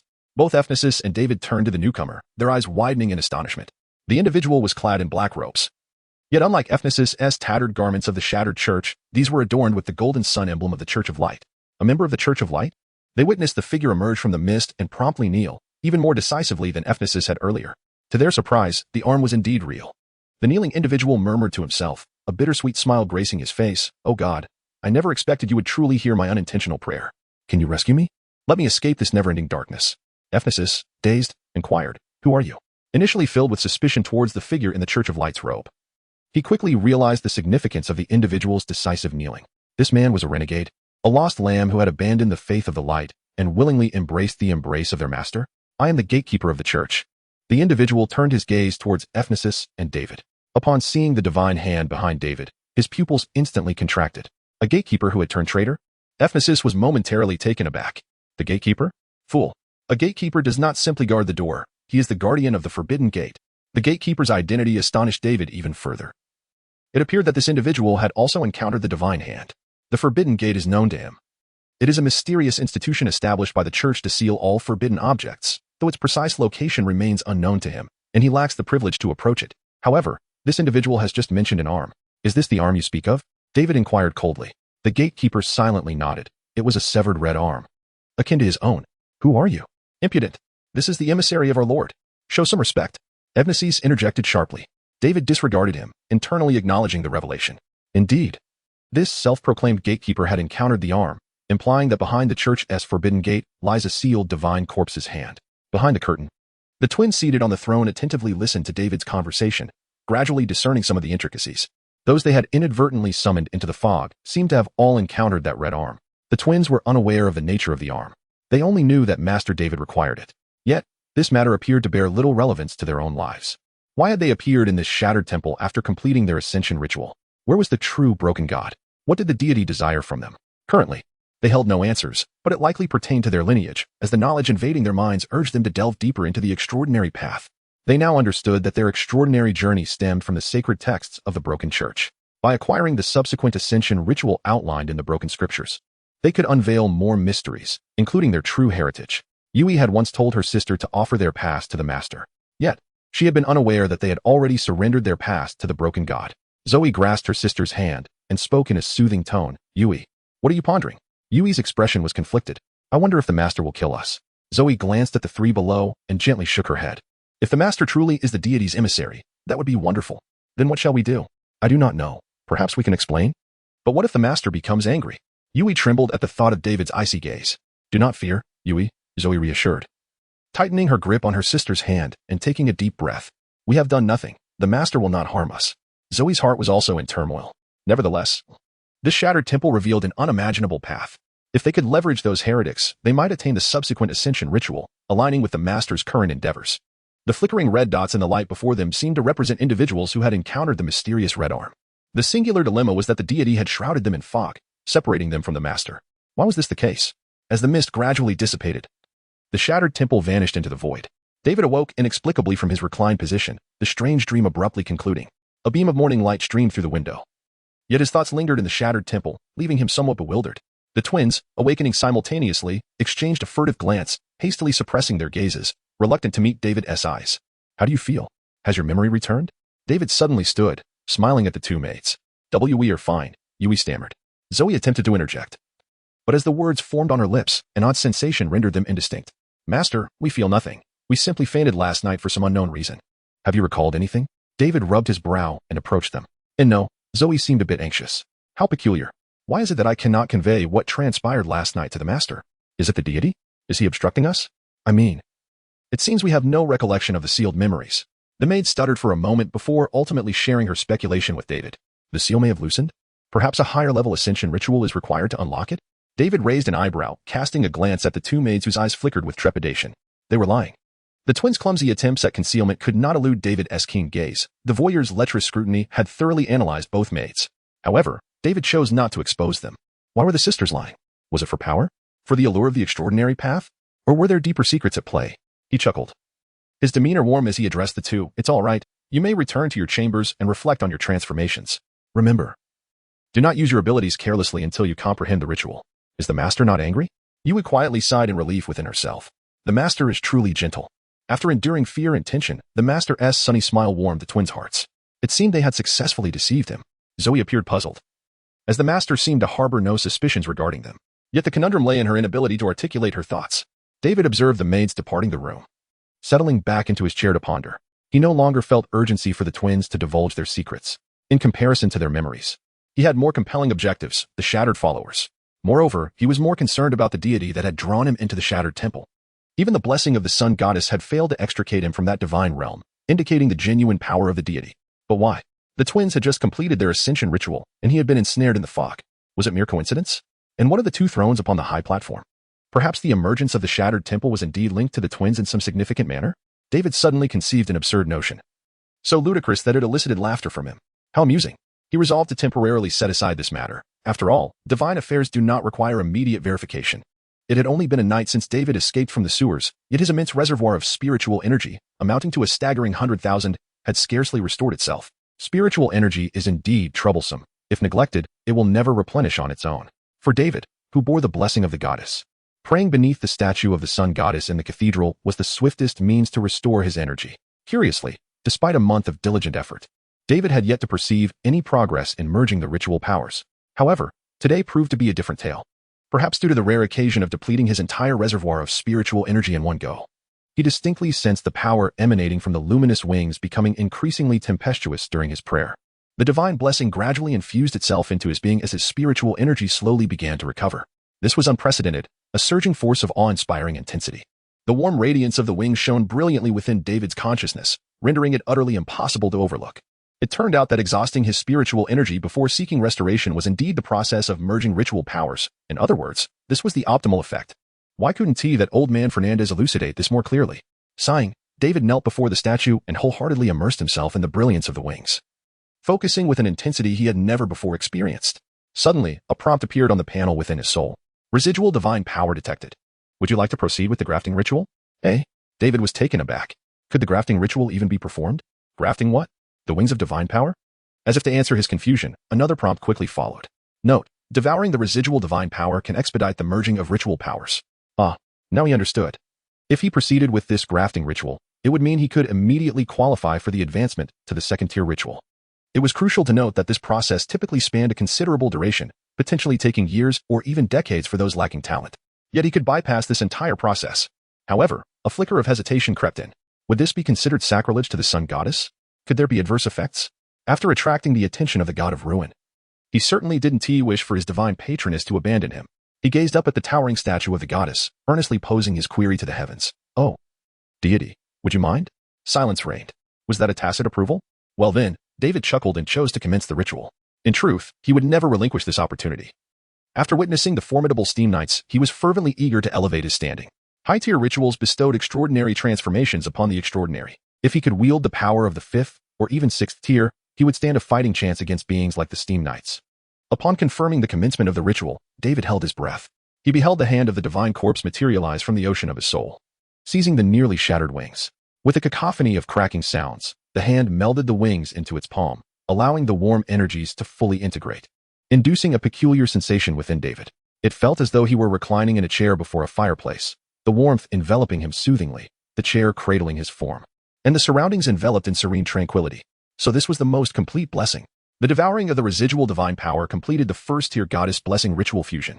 Due to the influence of the goddess blessing ritual, the ritual malevolent spirit, the peering observer, underwent a transformation upon merging with divine power. At that moment, David was startled. He sensed a change in the malevolent spirit lurking in his eyes. It transformed into a golden eye, sprouting a pair of golden wings behind it. Its gaze remained lewd, unchanged in its desire to pry into secrecy. Initially concerned that the spirit might become more potent, David found upon closer examination that this was not the case. Yet, it had indeed been enhanced, as if granted a divine blessing. Ritual malevolent spirit possessed, sacred observer. Endowed with overwhelming peering ability against all dark entities. What on earth? The observer can be sacred? This was beyond David's expectations, yet it seemed not to be a misfortune. He exhaled in relief, rose to his feet, and slowly smiled. Now, he could seek Fernandez to apply for the second-tier ritual. Upon witnessing David's serene smile, freshly emerged from his prayer as a guild hunter, several other congregants in the cathedral expressed their admiration. His aura resembled that of sunlight. Truly, he was a devout believer. Even the passing bishop nodded subtly in acknowledgement, contemplating the identity of this hunter, whose faith was so pure. David's smile even softened the bishop's earlier ire. He had intended to confront Fernandez regarding the stolen vial of holy water, but reconsidered, opting for a more generous approach. With a soft thud, David placed the application for the second-tier ritual alongside a stack of documents on Fernandez's desk, then quietly took a seat across from him. Fernandez lifted his gaze from the mountain of paperwork, rubbing his temples as he glanced at the form, then furrowed his brow, looking back at David. Are you certain? You completed the fusion of ritual powers in just 1 month? David nodded. In truth, it had taken but a fleeting moment. Fernandez sighed, setting the application aside with an air of indifference. After all, if it failed, it would be David's issue, and he had little inclination to concern himself with such matters. As for the month-long completion of the ritual fusion, such precedents did exist. It could only be said that David had indeed been favored by the goddess. If you persist, what is this? Fernandez's gaze shifted to the stack of papers. This contains intelligence regarding a cult in the Dock District. I gleaned some information through a clandestine channel. Perhaps we should investigate. David shrugged and added, I've been idle for too long. You haven't assigned me any tasks. Not assigning you tasks is due to your low rank as a novice hunter, Fernandez mumbled, casting a glance at the intelligence. Certain phrases immediately piqued his interest. Oh, this is intriguing. Fernandez found himself troubled by the issue of assigning tasks to David. In truth, novice, first tier, hunters were a rarity stationed in the imperial capital. This was Goliath Empire's capital, one of the safest places in the entire empire. If issues arise in the imperial capital, they are certainly beyond the capabilities of novice hunters. Consequently, it is customary for most newly initiated hunters to be dispatched to other locations for assignments or to directly join the Frontier Hunter Guild. For instance, Veronica has recently accompanied other hunters to the southwest. However, David's background is somewhat unique. He is designated by the fourth prince to remain in the imperial capital. Thus, Fernandez has no tasks available for him. Would it be appropriate to involve an extraordinary being in mundane matters like apprehending thieves or investigating cases? Such duties belong to the police. The church's involvement would be inappropriate unless dark forces are at play, such as the lurking cultists of malevolent deities hidden beneath the capital. The intelligence David provided precisely identified a warehouse at the docks as a cult's hideout, which piqued Fernandez's interest, as he had long been searching for those elusive rats. Is your intelligence reliable? Absolutely, David affirmed with a nod. Excellent. I need to make some arrangements. The elder set the information aside, preparing to share it with other hunters. As for David, given his idle demeanor, it seemed futile to prevent him from getting involved. Allowing him to accompany the mission posed no significant issue. Your promotion ceremony still requires approval from the bishop, but I can provide you with an advanced list of materials needed for the ritual. One specific item must be sourced by you personally. As the church's warehouse does not have it in stock, it must be fresh. The church will no longer provide the ritual free of charge. A fee will be required. As he spoke, he jotted down some notes on a piece of paper and handed it to David. Upon seeing the fee, David was taken aback. The amount was exorbitant. Even for someone of his noble status, it appeared he would need to borrow from the prince. In truth, hunters can receive rewards based on their mission outcomes after completing tasks for the church. However, David had no assignments, and thus had not earned any money. For the past month, he had been living off his savings, and now he found himself facing financial concerns sooner than expected. The intelligence provided to Fernandez originated from the priest of the broken church, Evneses, who had appeared at the ruined temple. This was all part of the plan. Before formally issuing the task, Fernandez needed to convene other senior hunters, leaving David to wait at the church. During this interval, he took the opportunity to visit the workshop and find the gunsmith, the bald-headed Kaiga. His heavy hammer had been lost in the sewers, along with his sword, leaving David without any weapons. Although this was not a significant setback for someone endowed with 3 extraordinary arms, he still longed for the exhilarating sensation of unleashing destruction with the heavy hammer. Previously, he had sought Kaiga's assistance, praising the craftsmanship of his heavy hammer and suggesting the creation of an even wilder, more reckless weapon. Upon hearing David's devilish proposal, Kaiga seemed to have discovered a gateway to a new world, his entire demeanor brimming with excitement. Lord David, to be frank, your words that day inspired me. Since then, I have designed a masterpiece that I am proud of. He eagerly ushered David into the workshop and presented a finely crafted short-barreled cannon before him. The improved version of the heavy hammer. Its basic firing power is comparable to the heavy hammer, yet it offers more flexible options. By doubling the infusion of ether or life energy, it can unleash blood bullets with double the power. Kaiga did not disappoint David. His ingenious design capabilities were vividly displayed in the pursuit of destructive power. David picked up the improved heavy hammer, enamored by its craftsmanship, his smile unabashedly wide. However, he quickly expressed his regrets to Kaiga, saying, "I apologize, Kaiga. The previous heavy hammer was lost due to unforeseen circumstances in a perilous location." Kaiga paused, then grinned widely. "In that case, you may take this improved heavy hammer with you right away." He was genuinely pleased, showing no sorrow for the loss of the original hammer. After all, his wild creations were only appreciated by David. Similarly, this improved heavy hammer was tailored exclusively for him. David exited the workshop, satisfied with his new weapon. Before leaving the workshop, he intended to request a new silver sword. Kaiga, with a glint in his eye, pulled him aside. "Lord David, I would like to introduce you to a fellow wild craftsman." The individual Kaiga referred to was a blacksmith named Hans. Unfortunately, Hans was not present. But upon hearing that David sought a silver sword, Kaiga impulsively led him to a striking sword. However, this sword was unlike the lightweight silver sword David had originally possessed. It was a grand, exaggerated broadsword, truly a creation of the wild. David examined the massive blade, which was as wide as 2 hands and stood shoulder-high when planted on the ground. It was exceedingly heavy, far too much for an ordinary person to lift. For David, whose body had been enhanced by immense life energy, it was still a considerable burden. However, in the hands of a monster, this formidable sword could be wielded with ease. Unlike the less appreciated wild creations of gunsmith Kaiga, Hans's wild works were highly coveted among senior hunters. Many hunters, enhanced by multiple doses of mutation potions, could effortlessly wield such magnificent weapons, making them ideal for slaying colossal monsters. As a fan of the wild, David was quite taken with the sword. Yet, after considering his own strength, he decided to forego that idea for the time being. To wield such a broadsword would necessitate the use of his monstrous hands, which would ultimately be counterproductive, and he himself could not wield the sword easily. It was simply too heavy. He resolved to wait until he became a senior hunter, with sufficient strength, before contemplating it again. Before that, he needed to thoroughly study the configuration of the mutation potion and undergo at least 2 rituals to qualify for enhancing his physique with the potions. David left the workshop with the improved heavy hammer, intending to test it at the underground shooting range. This place was familiar to him, as he often visited. Typically, there were no others present at the range, as David was the only novice in the church still in need of gun practice. At that moment, 2 figures approached from the opposite end of the tunnel. Before they appeared, David overheard their conversation. "Lucio, your physique is far too frail. As a doctor, I advise you to pay more attention to your bone and muscle training. Perhaps you could visit my clinic. Get lost. Who would willingly go to your cannibalistic clinic? Sigh. Lucio, your arrogance will be the death of you one day." 2 men clad in hunter attire entered the shooting range, and interestingly, David recognized both of them. One was Lucio, a hunter sporting a small mustache, and the other was Floyd, whom he had fished out from the sewer outlet just yesterday. The 2 appeared quite familiar with each other, exchanging banter as they walked. Upon spotting David, Floyd was the first to greet him. "Oh, is that not Sir Frank? What a coincidence. We were just looking for you." David coldly tipped his hat in acknowledgement, while Lucio silently nodded. David left a profound impression on him. Since their encounter at the abandoned factory, he dared not underestimate this country nobleman any longer. "Sir Fernandez has informed me that you are to be our partner for the next mission. Allow me to introduce myself once more. I am Floyd, a 3rd-tier hunter of the Order." Floyd smiled as he removed his hat, expressing his hopes for a fruitful collaboration. Predictably, Fernandez reacted promptly, appearing quite concerned about the movements of the cult. David smiled broadly, not because of his 2 new companions, but due to the successful completion of the first step of his plan. Next, he would personally head to the dock area to acquire the hand of the divine corpse from the shattered church. This would be the 2nd divine hand. The investigation into the cult's stronghold involved only Floyd, Lucio, and David as the guiding presence.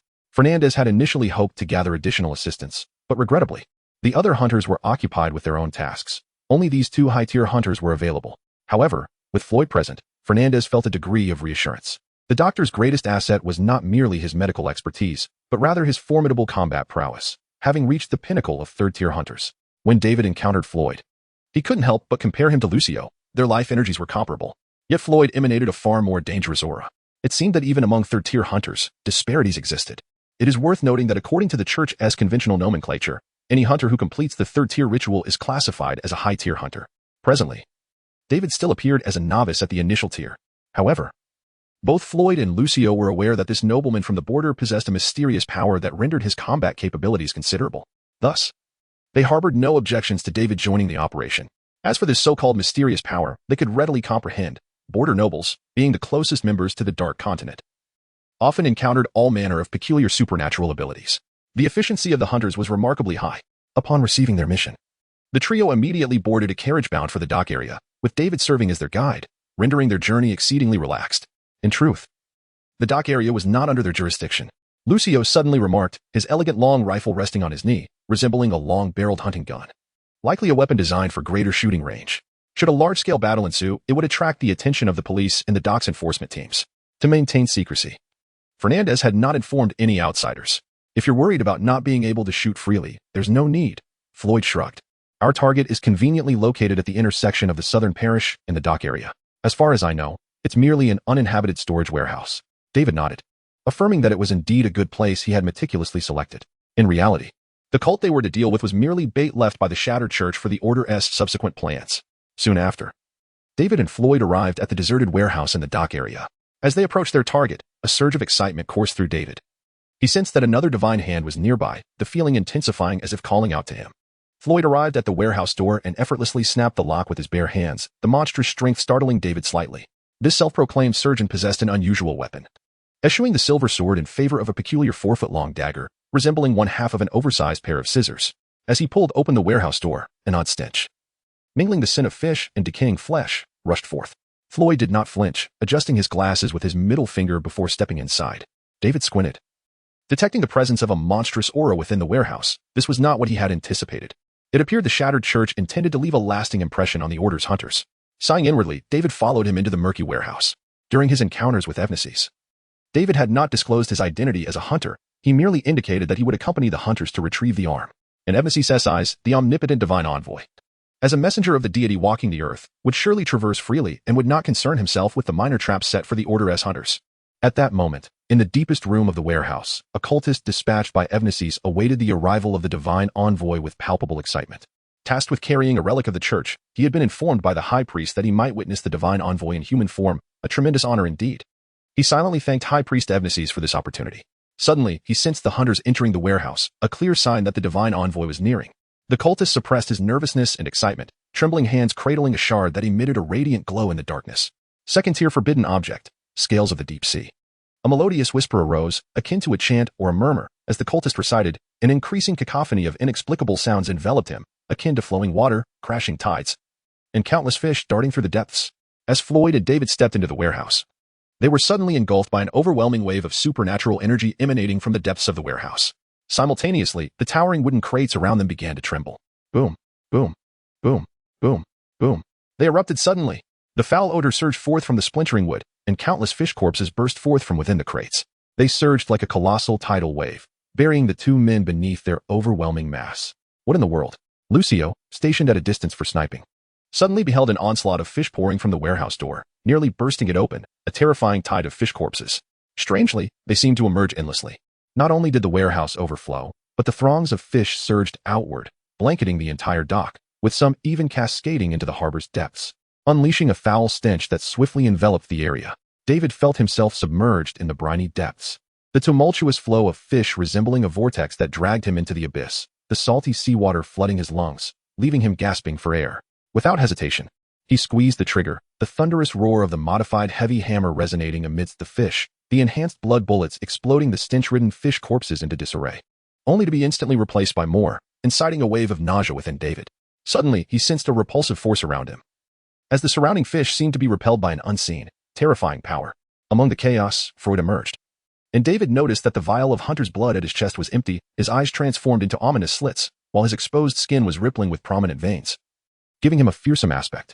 The advanced Hunter's transformation bestowed upon Freud a unique magical ability, creating a semi-spherical zone of 3 meters radius around him that was entirely cleared of fish, an invisible barrier forcefully pushing the corpses outward.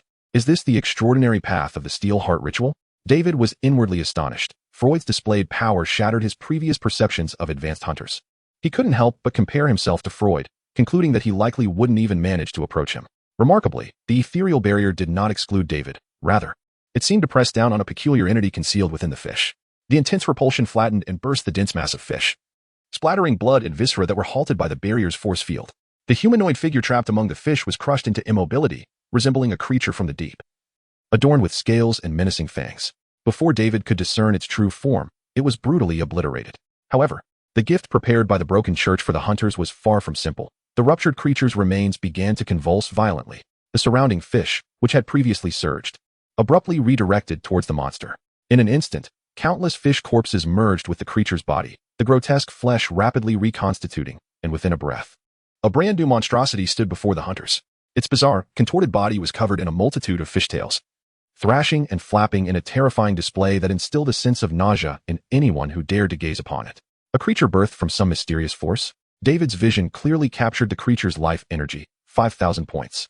This figure was not exaggerated in David's view, yet he sensed that the entity before him could not simply be measured by life energy alone, merely a ritual monster, intermingled with strange powers both from the ocean and the refuse that revels in blood and flesh.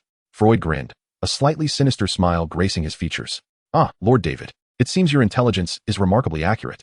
He approached the monstrous being, and with each step, the invisible barrier exerted increasing pressure on it. Yet this time, the creature withstood the force, though it appeared to struggle. The multitude of tails seemed to part the force field, akin to how fish tails stir the water, forcibly separating the barrier. However, Freud soon revealed a striking transformation. During combat, he bore little resemblance to a refined doctor, instead manifesting the ferocity of a terrifying beast. His long knife sliced through the air with such speed that even its afterimages were nearly imperceptible, filling the space around him with flashes of deadly steel. Within an instant, David could not count how many strikes Freud unleashed. The fish-tailed monster, encased in the repulsive force of the barrier, appeared utterly clumsy, and under such an onslaught, it stood no chance, dismembered in the blink of an eye. Was it over? Just like that? David was momentarily taken aback. It had concluded so swiftly that he hadn't the chance to seize his arm amidst the chaos. Just as he felt a headache approaching, he was delighted to observe the creature's dwindling health bar rapidly regenerating. The dead fish on the ground surged into its form, replenishing its life energy. Good. Keep it up. Hold on a bit longer. David silently cheered for the tenacious creature, charging forward like a reckless fool. The revived monster seemed to invigorate Freud, who prepared to strike again, only to see David recklessly leap forward, appearing both brave and foolish. As expected, the monster swatted David aside with a powerful strike as he attempted to shoot at close range. Freud's lips twitched, rolling his eyes as he swiftly repositioned himself beside the creature, swinging his blade. Clang! A long, scaled arm abruptly blocked the hunter's knife, the clash producing a piercing sound and even sparking. Freud paused. The arm that had deflected his strike was astonishingly resilient, entirely different from the sensation he experienced when slicing the previous monster. Turning his gaze, he beheld a new, elongated creature, towering beside the fish-tailed monstrosity. This newly emerged serpent-like entity was also covered in scales, its body appearing smoother and longer, twisting and coiling like a sea serpent formed from numerous fish. With a powerful sweep of its long arm, the creature unleashed tremendous force, sending Freud crashing to the ground. So, this is how they split their roles. One to divide my barrier, and the other to exert physical dominance. Freud braced himself against the floor, blood seeping from his wounds. Yet, had David been present, he would have noticed that Freud suffered little harm. His steel-like bones and muscles of immense strength rendered him impervious to such trivial assaults. At that moment, a brilliant bullet shot through the warehouse's entrance, tracing a dazzling white line as it pierced into the creature that had struck Freud. Boom! A miniature sun erupted from within it. Lucio, who had been observing the battlefield, seized the opportunity, unleashing his most powerful shot from his long gun. In an instant, the elongated fish creature, also possessing 5,000 health points, was cleaved in two, its health bar plummeting by half. Freud seized the opportunity to prop himself up from the ground, roaring as he swung his long knife to counter the assault of the two monstrous fish. At that moment, while the high-ranking hunters battled the grotesque creatures, David, who had been flung into a corner, quietly rose to his feet. Nonchalantly brushing off his clothes, he turned and slipped out through a side door. After leaving the warehouse, David deliberately took a detour, shedding his hunter's cloak and hat, and pulled an inconspicuous mask from his pocket to wear over his face.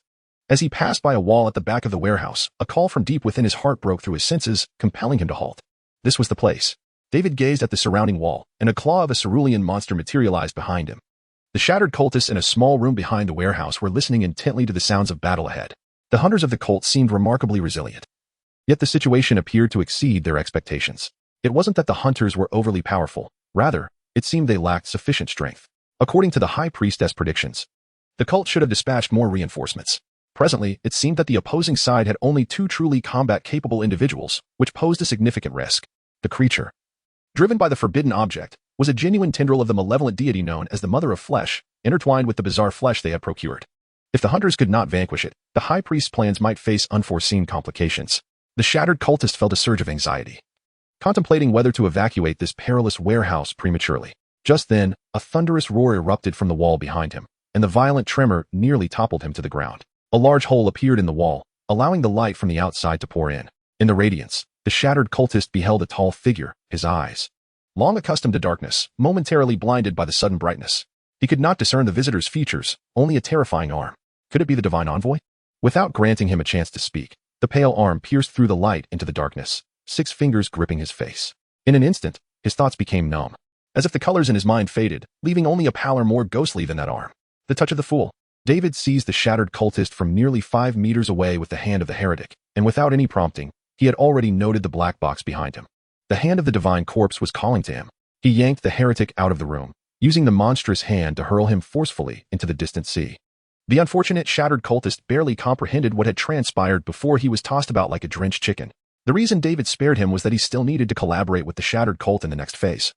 His ambitions extended far beyond merely acquiring the hand of the divine corpse. Regardless, David finally attained what he desired. He rushed in to open the box, revealing a deep red arm lying quietly within, identical to his own. Discovering the divine corpse's arm, shall the reattachment ceremony commence? Such an exquisite prompt invigorated David's spirit. Yes. Without a moment's hesitation, he made his choice, and the crimson arm was swiftly absorbed into his body, vanishing without a trace. Power surged through him. The divine flesh seemed to carry a hint of divinity incomprehensible to mortals. In that moment, certain elements beyond David's perception also entered his being. The panel displaying the divine corpse's arm transformed immediately. Divine corpse's hand, too, requires an indeterminate amount of spiritual or life energy to activate, can release both arms. Cooldown time, 60 minutes. At the front of the warehouse, Lucio had discarded his powerful single-shot rifle and drawn a handgun, joining the fray against the 2 monstrous beings. In truth, Freud alone was sufficient to suppress the 2 fish monsters. However, each time he was on the verge of delivering a fatal blow, the creatures would absorb a vast quantity of fish corpses, rapidly restoring their vitality and reconstituting their forms. The 2 hunters lacked the regenerative capabilities of the monsters. Freud's frenzied combat style left him vulnerable to multiple attacks from the creatures. Despite his high defense, he could not endure much longer. This made the mustachioed hunter somewhat anxious. In stark contrast to his partner's fighting style, Lucio preferred to maintain distance while firing. The bullets he discharged possessed formidable lethality, with the explosive solar rounds surpassing the destructive power of David's modified heavy hammer. Utilizing agile evasions and an unrelenting barrage of fire, Lucio quickly transformed the creature capable of severing Freud's barrier into a sieve, just as the 2 prepared to unleash a lethal strike upon the enemy. A third terrifying figure suddenly erupted from the heap of fish corpses on the dock. Countless fish mouths composed its form, opening and closing with teeth that clacked ominously, resembling a ravenous school of piranhas. This cunning creature had been lying in ambush amidst the fish pile, waiting for Lucio to approach before launching a swift assault. Its attack enveloped Lucio's back, as numerous mouths clamped down on the hunter's arms and legs, with one enormous fish mouth on its chest exerting astonishing force to tear off Lucio's arm. The mustachioed hunter evidently lacked the robust physicality of Freud. Simply put, he was a high-damage, low-defense shooter, and at this moment, he had suffered severe injury. For some reason, the doctor's words echoed in Lucio's mind. Like a curse, you will ultimately be undone by your arrogance. Ah, that detestable creature. The monster, biting down on the grimacing mustachioed hunter, flung him away, spraying the hunter's blood as it splattered across the creature's form. Noticing the emergence of a third monster, Freud's veins bulged with renewed vigor. Ignoring his severely injured partner, he swung his knife and plunged it deep into the heart of the fish-tailed beast, cleaving it in 2. At that moment, he unleashed an even more terrifying speed, surpassing the limits of human capability. The powerful, elongated fish monster could not even touch a shadow before he reappeared behind the fish-headed creature. With the fish tail no longer dividing the barrier, the creature was instantly overwhelmed by a potent repulsive force, driving it to the ground. It seemed the doctor had reached a state of mastery in utilizing his ritual abilities, transforming the barrier into a repulsive force and even controlling the direction of the repulsion at will. What he needed to do now was to continue isolating this lone creature from the other 2 and eliminate it first. These fish monsters did not possess infinite regenerative capabilities. As the corpses on the ground were gradually consumed, their capacity for recovery dwindled. As long as the barrier remained undisturbed, Freud could mercilessly pummel one of the fish monsters. The prerequisite was that he could sustain his own endurance. The infusion of the magical potion had yet to reach its peak. I can delve even further. Oh, divine one. You shall forgive me, will you not? Freud, with his menacing fangs bared, delivered a powerful kick to the fish monster, sending it soaring through the air due to the immense repulsive force. As for Lucio, he still had the opportunity to utilize the hunter's potion. He was not yet doomed. The doctor silently prayed for his partner's survival, while the two creatures bore different intentions. The elongated fish monster lunged toward the fallen Lucio, who struggled to inject the hunter's blood into his chest, narrowly evading the creature's crushing blow. Meanwhile, the other fish-tailed monster pursued Freud with urgency. As the terrifying doctor propelled its head further away with relentless force, simultaneously carving through the fish heads with astonishing speed. The long blade, augmented by the repulsive field, appeared invulnerable, leaving the fish-headed monster defenseless to emit only anguished cries. The situation escalated toward a more extreme confrontation. Suddenly, a deafening roar echoed within the warehouse as two powerful blood bullets struck the ground beneath the fish-tailed and elongated fish monsters. Though the bullets lacked precision, they blasted substantial craters into the stone floor, momentarily halting both creatures. Then, Lucio witnessed a red fist erupting from the chest of the monster before him. A tremendous force burst forth from within, inflating the creature's entire body until it exploded like a balloon. The putrid fish blood splattered across Lucio's astonished face. The elongated fish monster crumpled lifelessly to the ground, its demise sealed by the overwhelming power of that punch. Unlike Montet, these fish monsters were not immortal. They merely absorbed fish corpses to recover when their health dwindled. The other fish-tailed creature paused, turning to the dark recesses of the warehouse, only to see another red fist barreling toward it. With a resounding thud, the warehouse in trance erupted once more in a shower of bloody fish flesh. David emerged, surveying the carnage with a furrowed brow while pinching his nose, yet he felt satisfied with the two powerful punches. The hand of the divine corpse had indeed exceeded his expectations. Having merely devoured another arm, it had leveled up to level 2, yielding astonishing improvements in its capabilities. He could now wield two hands of the divine corpse simultaneously, allowing for greater versatility and the potential to unleash double the power without additional energy expenditure. Just like those recent punches, which consumed only 5,000 points of spiritual energy, obliterating the two monsters effortlessly. Such an extravagant enhancement was worthy of divine arms. The only lament was that the upgrade did not reduce the cooldown time, leaving him unable to escape the predicament of using the arms solely as a trump card.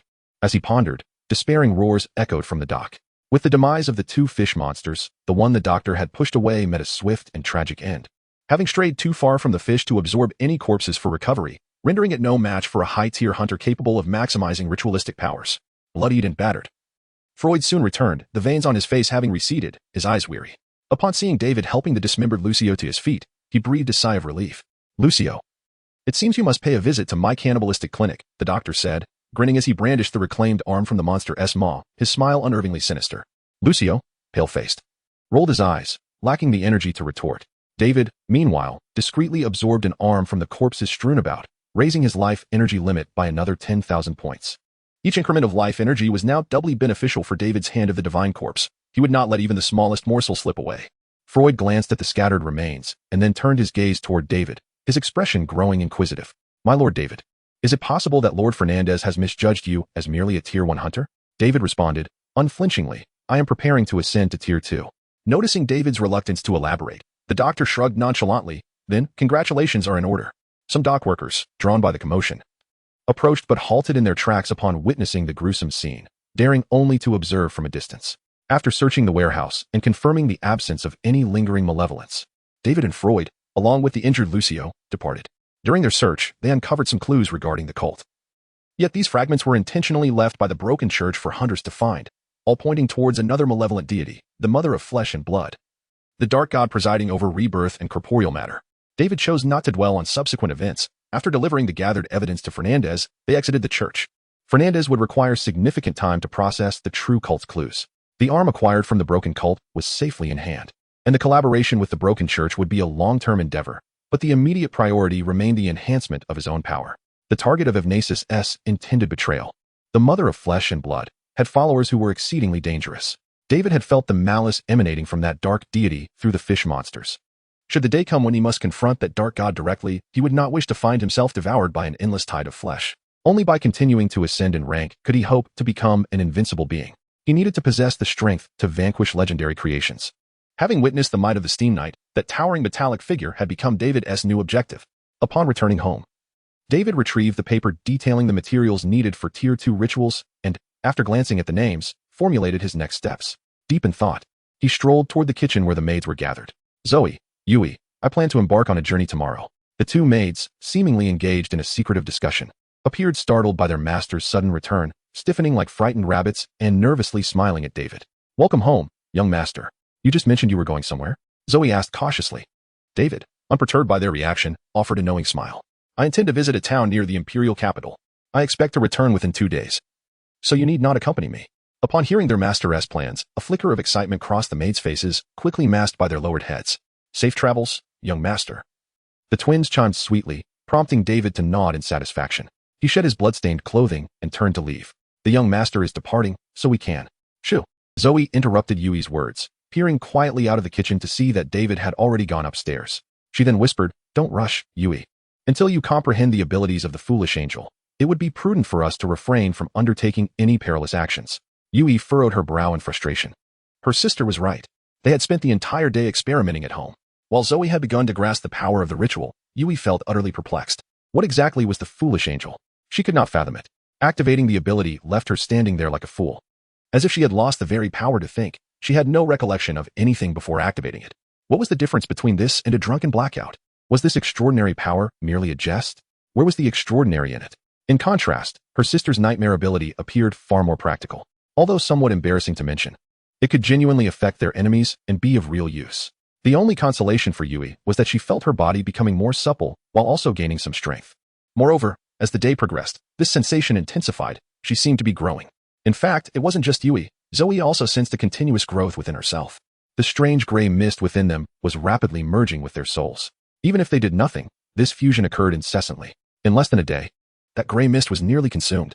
The mysterious power was entirely absorbed by the twin souls, during which their spiritual energy limits were constantly rising. If David could see the sister's spiritual energy levels at that moment, he would likely be left speechless. Zoe's spiritual energy had reached an astonishing 10,000 points, while Yui possessed 5,000 points, both far exceeding the limits of a normal first-tier extraordinary being, excluding a monster like David. Their life energy had also grown to over 400 points within a single day, more than double what it was when the ritual was completed. This growth was due to their complete assimilation of the ritual's power within that day. Now, both twins vaguely sensed a reality. Their bodies were ready for ascension to the second tier. Such speed was hardly inferior to that of David, the extraordinary individual. Perhaps this was what it truly meant to be divinely favored. That night, David sat at the dining table with the two maids, enjoying the dinner meticulously prepared by the twins. The maids' culinary skills had improved significantly over the past year, and David, free from the torment of the devourer spirits, was now in the mood to savor his food leisurely. The maids had grown accustomed to dining at the same table as their master, a practice unheard of in any noble household where servants were never entitled to sit with their master.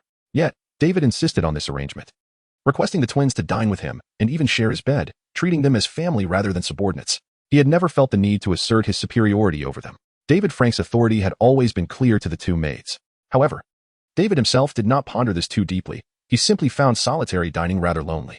At that moment, as he ate, he glanced at the evening paper under the soft light, noting an intriguing headline.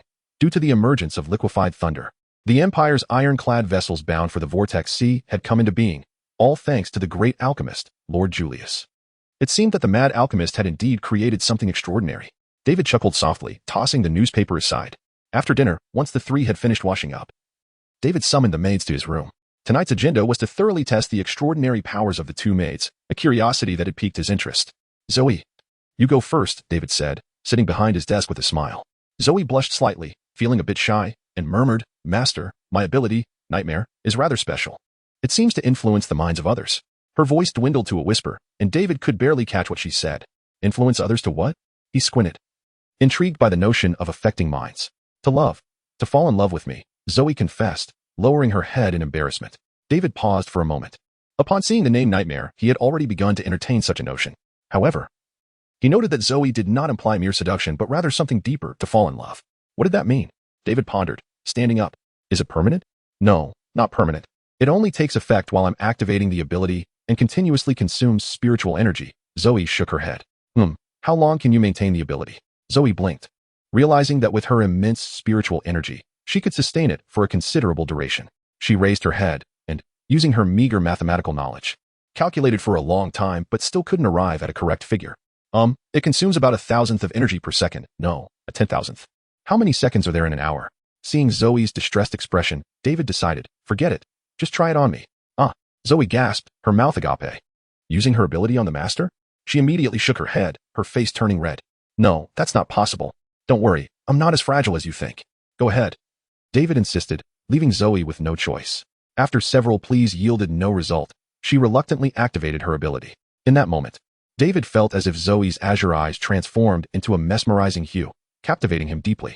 An impulse surged from within him, urging him to draw closer to those enchanting eyes. Now he understood. As a fellow extraordinary being, David did not succumb to the enchantment. Yet, in his quest to explore the effects of this ability, he was willing to indulge in the experience. Unbeknownst to him, he had already stepped right in front of Zoe, his hand instinctively reaching out to caress her lovely face. Startled by David's seemingly irrational actions, Zoe suddenly felt a flicker of resistance. At that moment, something unexpected occurred. Her spiritual energy seemed to sense her reluctance and redirected its power elsewhere. Consequently, David inexplicably shifted his focus, extending his hand toward Yui, who was sitting beside Zoe. Yui's face flushed crimson. What is my sister doing? Is this a prank? She dared not resist and closed her eyes. In that moment, she recalled her own ritual ability. Isn't that foolish angel supposed to make me black out? Well, since resistance is futile, one might as well numb oneself to all sensations. In a moment of desperation, Yui unleashed her powers. With a loud thud, David regained consciousness. As he came to, he found himself sprawled on the bed. Something heavy pressing down on his shoulders and neck, causing him discomfort, as though he had been struck hard. Turning his head, he discovered that the source of the pressure was Yui's smooth calf beneath her nightgown. What on earth happened? David was momentarily bewildered. Meanwhile, Zoe, standing nearby, gasped in shock. Her mouth covered, unable to utter a word. She had immediately ceased her ability's release upon realizing that the young master's focus had shifted to his sister. Yet, Yui unexpectedly sprang into action, moving with such swiftness that Zoe could barely comprehend it. In the blink of an eye, it appeared that the young master had been kicked into the air and spun around before being pinned down onto the bed by Yui's foot. The poor bed frame could hardly withstand the force of their struggle, collapsing with a deafening crash. Young master, are you all right? Yui, finally aware of her actions, hastily removed her leg and shyly adjusted her nightgown. David climbed off the bed, cracking his neck. He was, of course, unscathed. The impact was nothing compared to the rate at which he could regenerate. However, for an ordinary person, it would have been quite brutal. I'm fine. What on earth did you just do?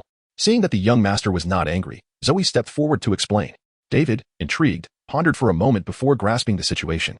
So, your ability can suggest that someone falls in love with a target, while you, can activate unconscious combat instincts? He glanced at the collapsed bed, still somewhat baffled. Martial arts? To what extent can that be achieved? David felt a twinge of dissatisfaction, thinking he had simply been caught off guard. Let's do it again. David turned to Yui, who shrank back in fear like a startled rabbit. Activate your ability. I refuse to believe that a mere woman can unleash such formidable strength.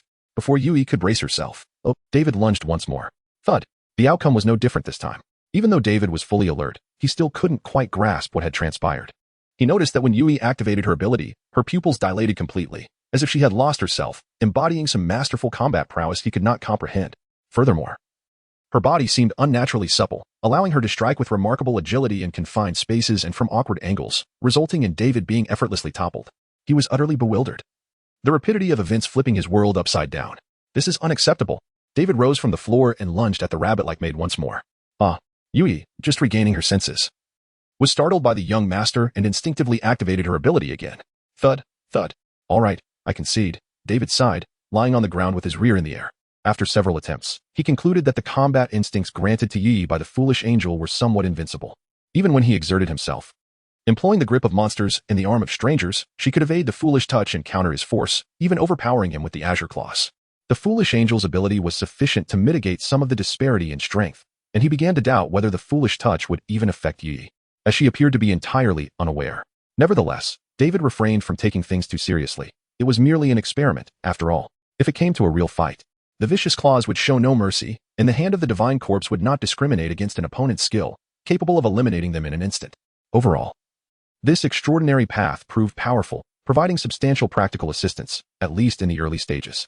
Zoe watched with gleaming eyes, thrilled at her sister's formidable combat prowess, deeming it a monumental blessing.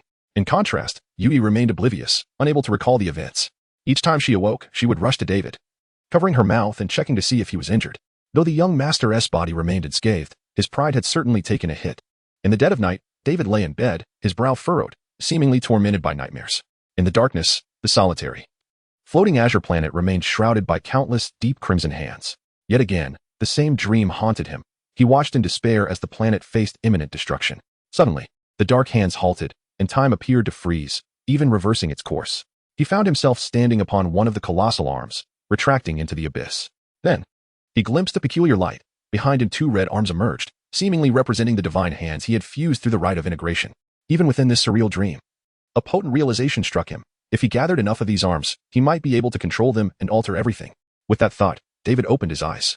However, instead of seeing his ceiling, he beheld a shattered starry sky. In the distance loomed a mist-covered platform, atop which rested 2 majestic thrones radiating an overwhelming aura. Here we go again, he mused, realizing he had once more been drawn into the ruined temple. The 2 figures from the previous night reappeared nearby. The gatekeeper, as always, knelt before the thrones, doing nothing but praying in the corner. This seemed to ignite a competitive spirit within Evnesis, who, unwilling to be outdone, prostrated himself before the thrones in fervent reverence. David's gaze toward the 2 thrones became increasingly contemplative. The power of the deities still instilled fear within him. Yet this fear was tempered by a burgeoning hypothesis he dared not validate. What if he was mistaken? Would that not lead to his demise? Before he could dwell further, the mist before the thrones began to shift. The 3 of them simultaneously beheld an object materializing within the ethereal light, a thick tome adorned with the emblem of the shattered church, depicting 2 inverted halves intertwined. Ah, it is the divine oracle. Our Lord has bestowed upon us a prophecy. The high priest Evnesis exclaimed joyfully, O great God of ruin, your humble servant knows what that is. It is the sacred codex of ruin. Do you wish for us to retrieve the divine sacred codex on your behalf? No response came from the thrones, yet the book emanated a mysterious glow. Overcome with emotion, Evnesis shed tears. Your servant shall obey your command until death. Sister, is this truly useful? He inquired with a hint of anxiety, hoping that their efforts would bear fruit. If those fools from the broken sect were willing to surrender their sacred texts, there would be no need for them to search for it themselves. Zoe swallowed hard, exerting her entire day's worth of research into manipulating the gray mist before her, appearing to struggle immensely, relying solely on the powers bestowed by a first-tier ritual. Controlling the broken temple was still a formidable challenge. At best, she could only conjure vague images from the mist, fabricating a divine oracle devoid of any majesty. Seeing that the high priest had indeed taken the bait, the sisters couldn't contain their excitement and momentarily leaped in sheer delight upon their throne. However, Evnesith's next statement doused their enthusiasm with a cold splash of reality. Oh my lord, forgive our inadequacy. The sacred text of the broken has been lost for centuries. Despite our utmost efforts to reclaim your glory, we have managed to gather only a scant portion. Furthermore, our team, destined to infiltrate the imperial capital, does not possess the sacred text. Zoe was taken aback. How could the sacred text be absent from their possession? In truth, aside from knowing that their extraordinary path was recorded within the sacred text, they were utterly ignorant of the text and the broken sect itself. Rest assured, a portion of the sacred text is currently housed in the underground headquarters of the broken sect in the southwestern Dragon Ridge Mountains, guarded by another high priest. However, they are presently engaged in the holy war initiated by Duke Agamemnon, and the periphery of Dragon Ridge has been entirely sealed off by both parties. Retrieving the sacred text may require the divine envoy to personally undertake the journey. Evnesith delicately glanced at David, who stood nearby in a daze. David, momentarily lost in thought, had assumed that the interaction between these heretics and the divine had no relevance to him. Little did he know, he had unwittingly become embroiled in their affairs. Behind the curtain, Zoe felt urgency rising within her. She sought to manipulate the mist to issue a second oracle, demanding that the broken sect members unreservedly deliver the sacred text. At that moment, David unexpectedly manifested 2 massive crimson arms, startling her into silence. Just moments prior, he had stripped them bare, and now, confronted with his terrifying appendages, the young maid completely forgot how to control her spiritual energy. Ahem, David coughed, gently placing his divine hand upon the terrified Evnesith's head. Dear High Priest, you have performed admirably. I have received your arms. Evnesith trembled, forcing a sycophantic smile. The divine envoy truly embodied the arm of their lord. It was unimaginable that the god of broken would bestow such gifts upon him. If only he could acquire a few more arms, how powerful he would become. Regrettably, the lowly minion he had dispatched failed to recognize the grandeur of the divine. However, the divine envoy's tone shifted ominously. I am quite busy. Evnesith was taken aback, unable to comprehend the situation. Was that not a divine oracle bestowed by their lord? Shouldn't he prioritize fulfilling the commands of their lord, regardless of his busy schedule? David, however, had no such intentions. There was no way he would venture to the southwestern battlefield of Dragon Ridge, unless commanded explicitly by the god of broken. He was aware that the renowned Duke Agamemnon had publicly rebelled against the Empire 3 years ago, and the conflict with the Goliath Empire had persisted along the fringes of Dragon Ridge for 3 long years, still ongoing. That area had long been transformed into a battleground. ravaged by cannon fire and spiritual energy, not to mention the legendary dragon demons rumored to dwell deep within the mountains. Who would dare tread such treacherous waters? Evnisith, in a state of urgency, exclaimed, but we lack the strength to traverse the blockade. If that stubborn duke is defeated, the sacred text will fall into the hands of the heretics, and even the divine arms within it will not be spared. David's mind stirred at the mention of divine arms, instantly revitalizing his interest. It turned out there was a hand of a divine corpse within the depths of Dragon Ridge. This revelation left him somewhat hesitant. Clearly, with his current strength, attempting to breach Dragon Ridge would be exceedingly foolish.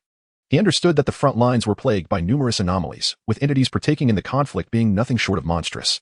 For instance, there was his elusive female mentor, the legendary hunter, Olivia. It seemed he would have to regard the divine hand of the corpse in Dragon Ridge as a distant aspiration.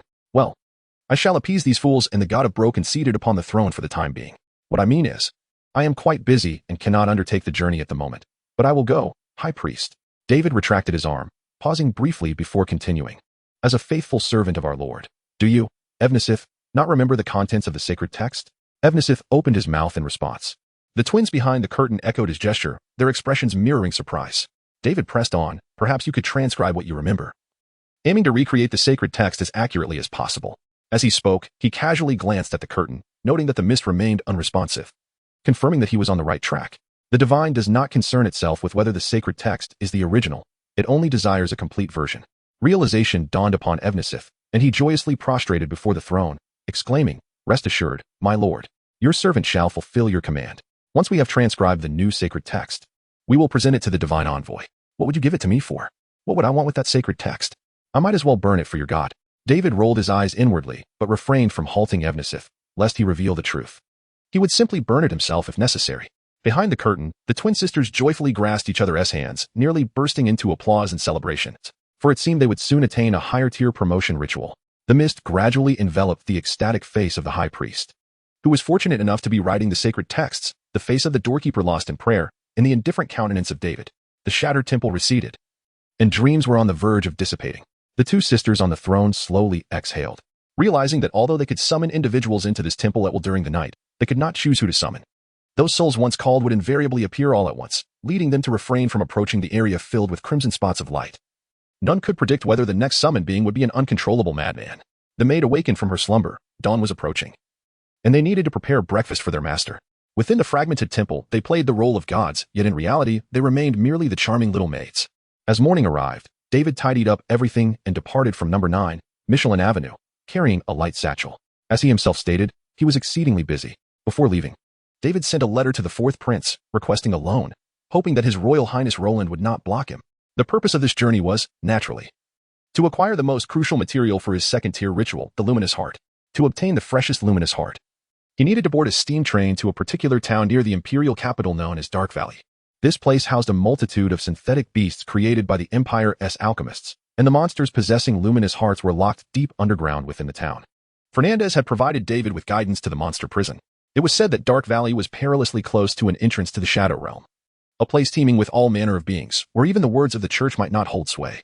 The steam train thundered out of the imperial capital, slowly passing a small hill where a modest graveyard was located. At that moment, a funeral was taking place within the cemetery. The white mist billowing from the steam train and the mournful whistle formed the backdrop to this solemn event, as mourners, filled with sorrow, buried an empty coffin amidst the pastor's eulogies. The tombstone read, Dorothy, a soldier of the imperial front, a life of loyalty, kindness, and diligence. The inscription was brief, merely recording the identity of the deceased, with no body present. A soldier who had brought the news of Dorothy's death back to the orphanage recounted that this brave girl perished in the fierce explosions along the Dragon Ridge front, with her remains utterly obliterated. The companions who had also grown up in the orphanage could only find the garment she wore as a child and erected a symbolic grave for her. Dorothy had no family. The orphanage was her final home. However, this household was overcrowded, and the guardians shed little tears for the young girl who had enlisted. Soon, she would fade from memory, completely forgotten. Not far from this modest funeral, near the edge of a cliff, stood an elderly gentleman in a finely tailored suit, his hair disheveled. In stark contrast to Dorothy's fading fate, the occupant of this grave had been remembered for decades. The one who remembered her was none other than the renowned alchemist of the Empire, Julius. The old man, Julius, held a newspaper in his hand, gazing at his wife's grave before looking down at the sunlit mouth of the Lionheart River below the cliff, his eyes flickering. My dear, did you not say your greatest wish was to venture into the Vortex Sea? He mused with a smile. They have crafted steel leviathans. Our wish shall soon be realized. Just wait Once I handle those filthy old wretches, we shall set sail. To explore, to embark on adventures. The aged alchemist's eyes seemed to brim with hope for the future as he gently placed a bouquet of flowers at his wife's grave and turned to leave.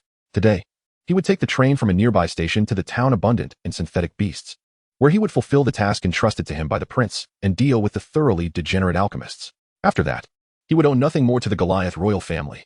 On the train, David sat in a private compartment, perusing the materials provided by Fernandez while admiring the scenery outside. Today boasted rare fair weather, with lush green fields and a gentle breeze that uplifted the spirit. Suddenly, a white bird flew past the window of the compartment, performed a somersault, and returned, colliding with the edge of the window in a rather ungraceful landing. Coo. David observed the bird with curiosity, discovering it was a dove with a small metal cylinder tied to its leg, evidently a carrier pigeon. What kind of pigeon would chase after a train? With a puzzled expression, David reached out to retrieve the metal cylinder and opened it, finding a small rolled-up note inside. To my hunter, David. David was taken aback. This letter was addressed to him. Upon examining the handwriting, he recognized it as that of Prince Roland. The prince truly possessed remarkable abilities, having a carrier pigeon that could track others' whereabouts. Unable to restrain his curiosity, David glanced back to ensure he was not being followed by the prince's men before turning his attention to the note. Your ritual expenses will be covered by me. There is no need for repayment. This opening line elicited a smile from David. However, there is a task I need you to accomplish. I know you're en route to the monster prison in Dark Valley. I want you to utterly destroy it and eliminate all the fallen alchemists, leave none behind, remember? Not a single one.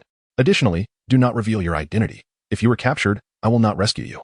The murderous intent woven into the prince's handwriting sent a chill down David's spine. After reading, he gently crumpled the note into a ball and lit it with a match. Indeed, there is no such thing as a free lunch. However, the prince's command spared David some trouble, initially. He had intended to negotiate with the creatures in the monster prison to obtain the best luminous heart, which would have required significant effort and cost. Now, the task had simplified to a royal decree to commit robbery. Eliminate all, seize everything, and leave without a trace, concealing both merit and name. That was the entirety of his plan, simple and swift.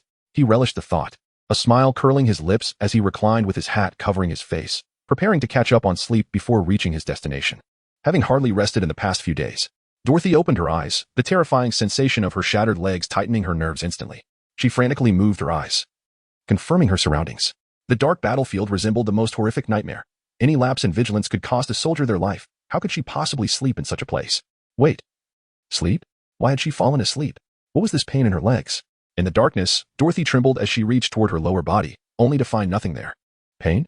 No, that seemed to be an illusion. She had long since lost her legs capable of feeling pain. She recalled vividly how she had been directly blasted on the battlefield by an attack potent enough to vaporize the earth, severing her feet. Faintly, she remembered being dragged back by someone before she lost consciousness. She had thought that would lead to eternal slumber, but instead, it marked the beginning of another nightmare. In the darkness, Dorothy lay on the ground, her hands slowly brushing against the cold bars of the cage before her. She remembered that those who had rescued her from the battlefield had no intention of returning her, a limbless soldier, to her homeland. She had fallen into the hands of masked, terrifying figures and was thrown onto a cold, bloody operating table. Horrific memories surged through her mind, bringing back the excruciating pain of having her lower limbs severed. Those individuals had sawed off her thighs at their roots, then forcibly attached a strange alchemical prosthetic, demanding that she learn to control her new legs. The agonizing torment rendered her utterly immobile, yet confined within the cage. She was denied even the right to wail in despair. Any extraneous movement would invite a merciless whipping. They did not regard her as a human being. No food, no water. She seemed to have become a mere experimental subject, a puppet to be toyed with at will. In the ensuing weeks, the only substance that entered her body was an endless stream of dubious potions. Those liquids incessantly scorched her throat, esophagus, stomach, and intestines. Even when she clawed the concoctions from her throat to expel them, they relentlessly forced more down her throat, until her body began to change. Her hair lost its color. Everything in her vision turned crimson. Her body became emaciated and weak, and a horrifying glow began to course beneath her pale skin, as if her nerves and blood vessels were ablaze. That day, she heard those people exclaiming in excitement, shouting something akin to success, as they opened champagne in front of her, celebrating. Yes, the torment was finally coming to an end. The peculiar metallic prosthetic forcibly attached to the base of her thigh had finally moved under the relentless burning of her nerves. She learned to control those legs.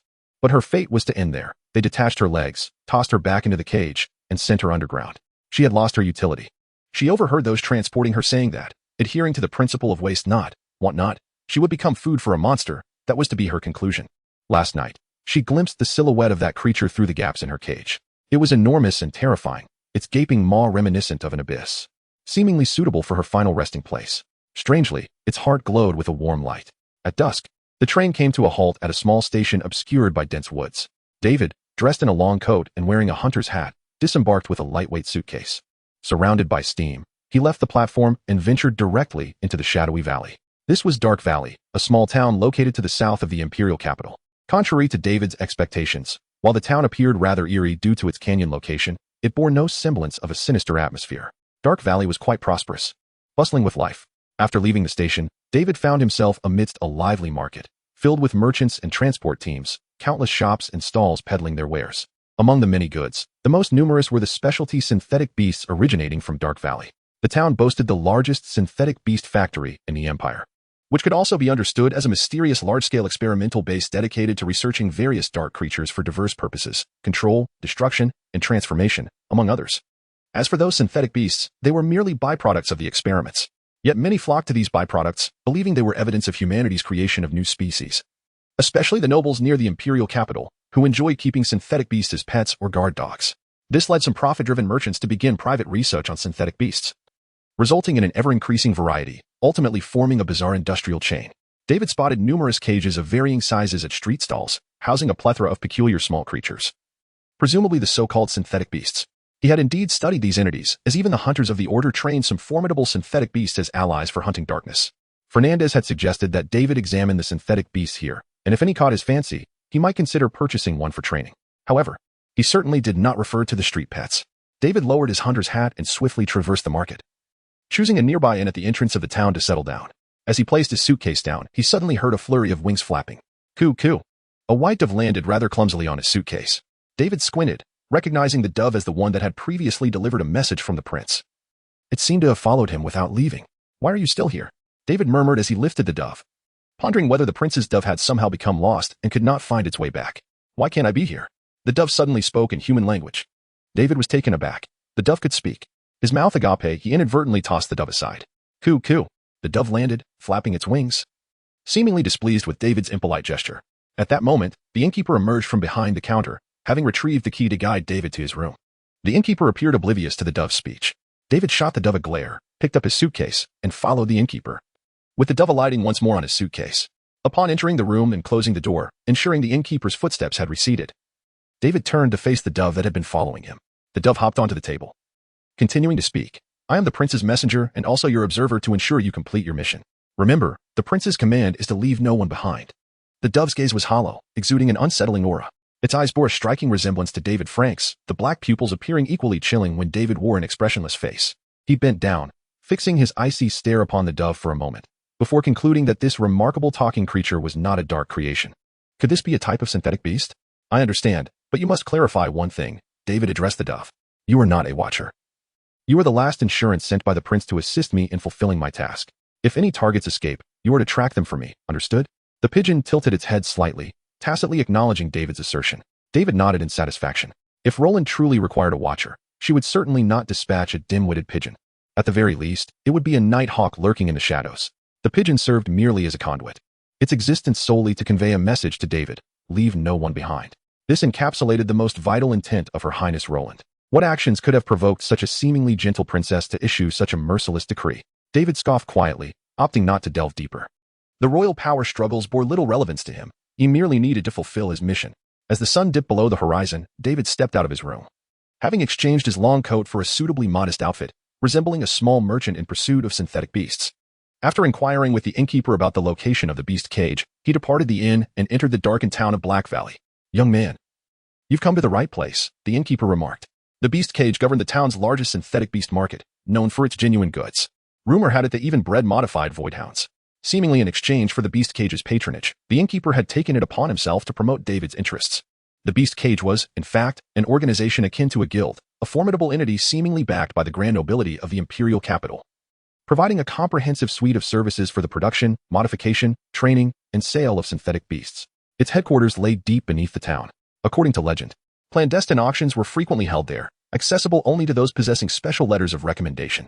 David's target, the luminous heart, was a material he could acquire without needing to penetrate the depths of the beast cage. However, he was not content with an ordinary luminous heart. He sought the largest and finest available.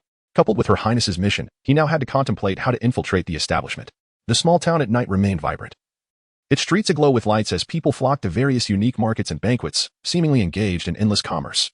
At the town center stood several grand edifices, their clock tower and high towers illuminating the peaks flanking the valley, dispelling the darkness of Black Valley. Following the throng, David advanced toward the largest structure, the headquarters of the beast cage. The eyes of the sacred seer danced erratically, frantically searching for their quarry. Soon, he noticed carriages entering the side entrance of the establishment, accompanied by enigmatic figures. These individuals were headed for the underground auction, and David discreetly trailed behind them. As he approached the side entrance, a steward responsible for verifying visitors' identities halted him. David extended his hand amicably, employing the arm of the heretic. The steward's eyes instantly glazed over, his awareness fading. And by the time he regained his senses, David had vanished. Successfully infiltrating the underground of the guild, David entered the auction venue, where darting gazes unexpectedly fell upon a familiar face. Julius, the alchemy master from the imperial capital. The old man sat in the back row, appearing quite inconspicuous.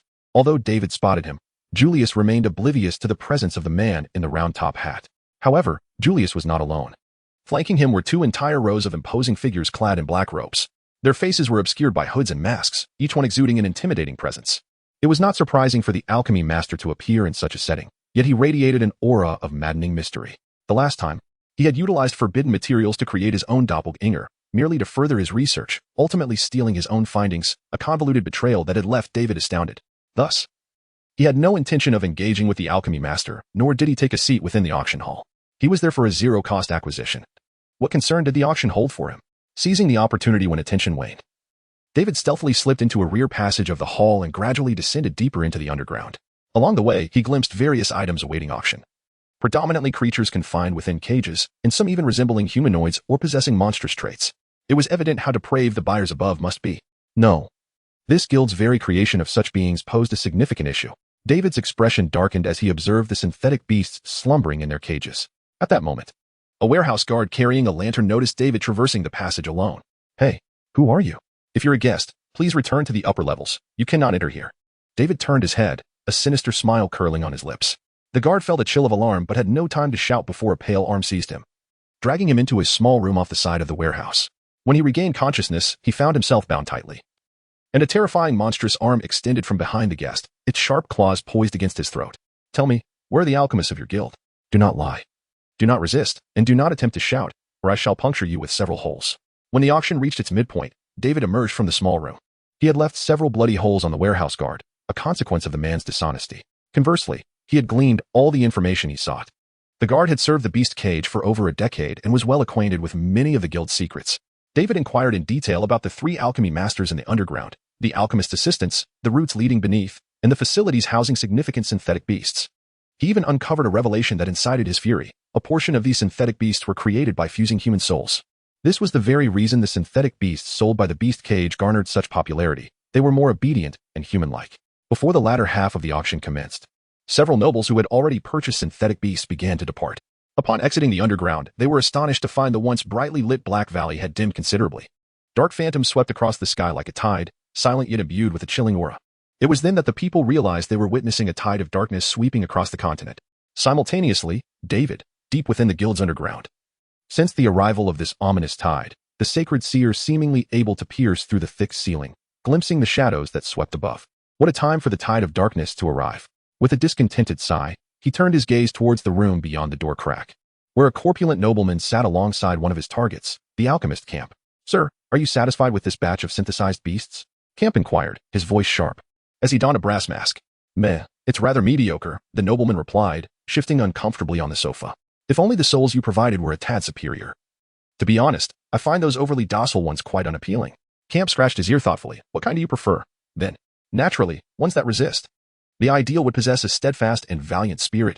Only then would it be entertaining, the nobleman exclaimed with a gleeful chuckle. Ah, Camp mused, suddenly recalling something. We happen to have such a soul available. It's that of a female soldier who survived an experiment. A female soldier? The nobleman's eyes gleamed with interest.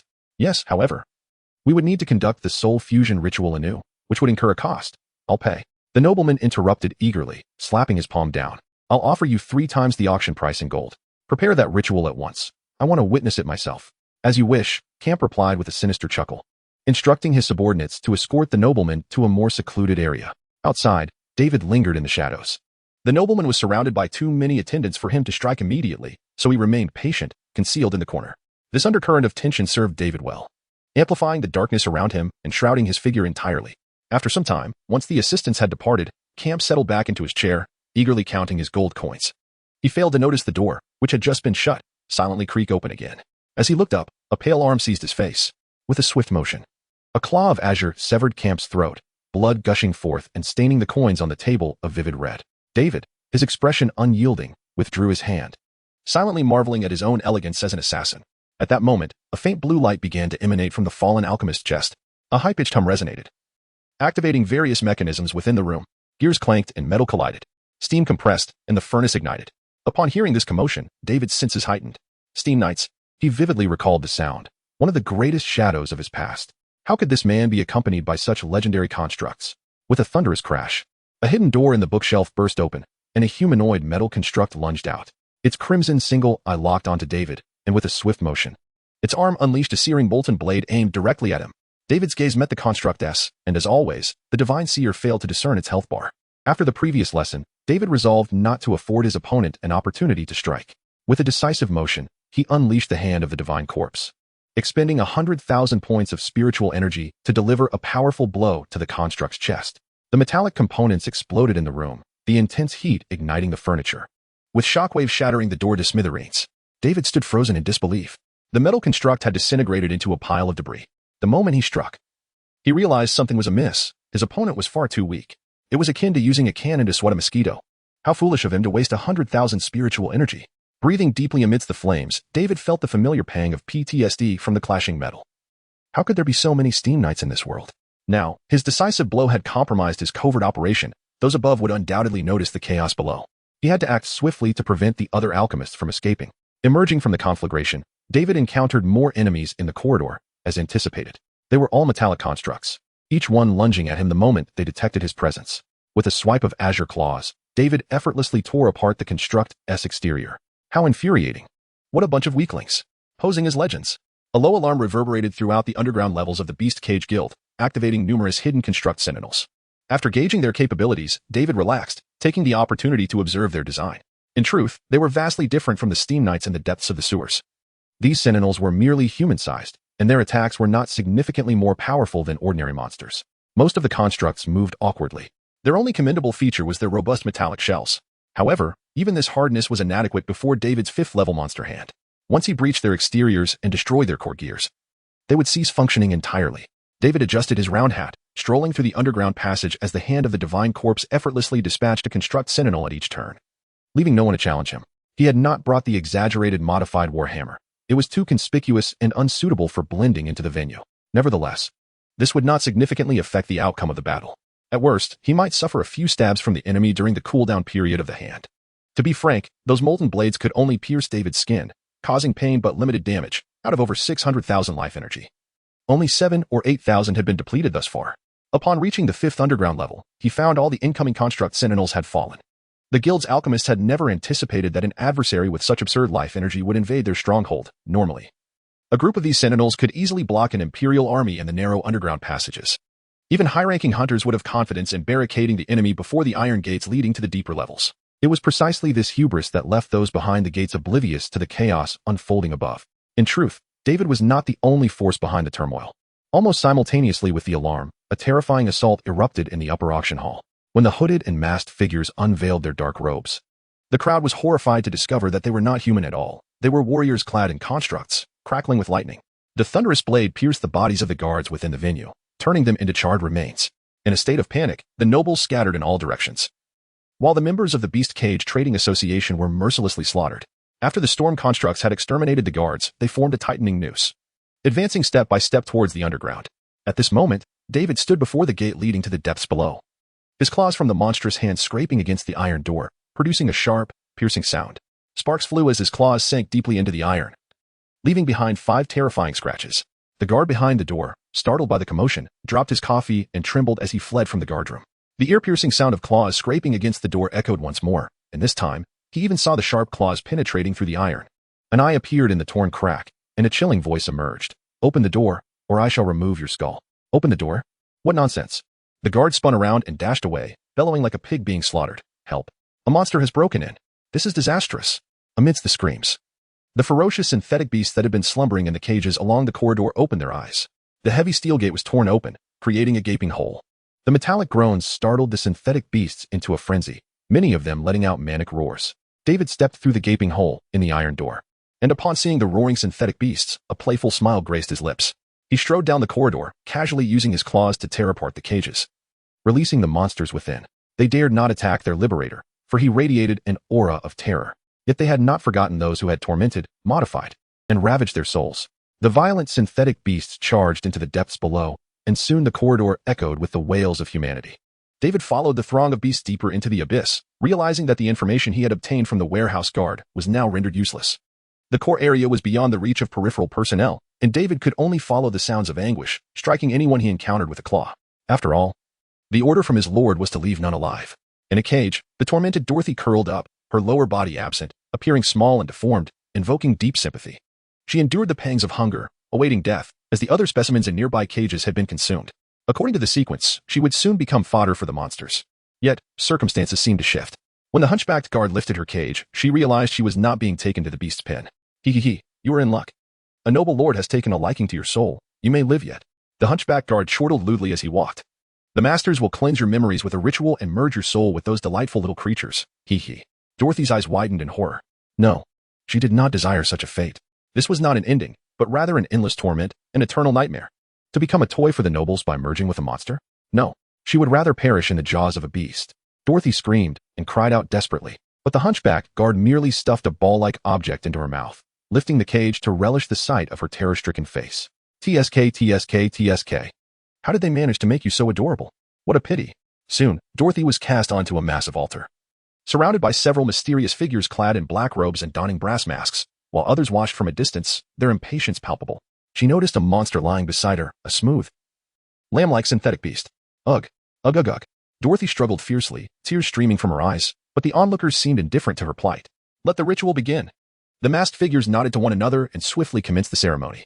The blood-soaked altar glowed with an eerie light, as something from the void cast its gaze upon them. Just then, a series of anguished screams erupted from outside the altar room, followed by the roars of beasts and the sounds of flesh being torn. The individuals inside finally sensed the impending doom. The noble guards rushed out, only to be knocked to the ground by the oncoming wolf-like synthetic beasts.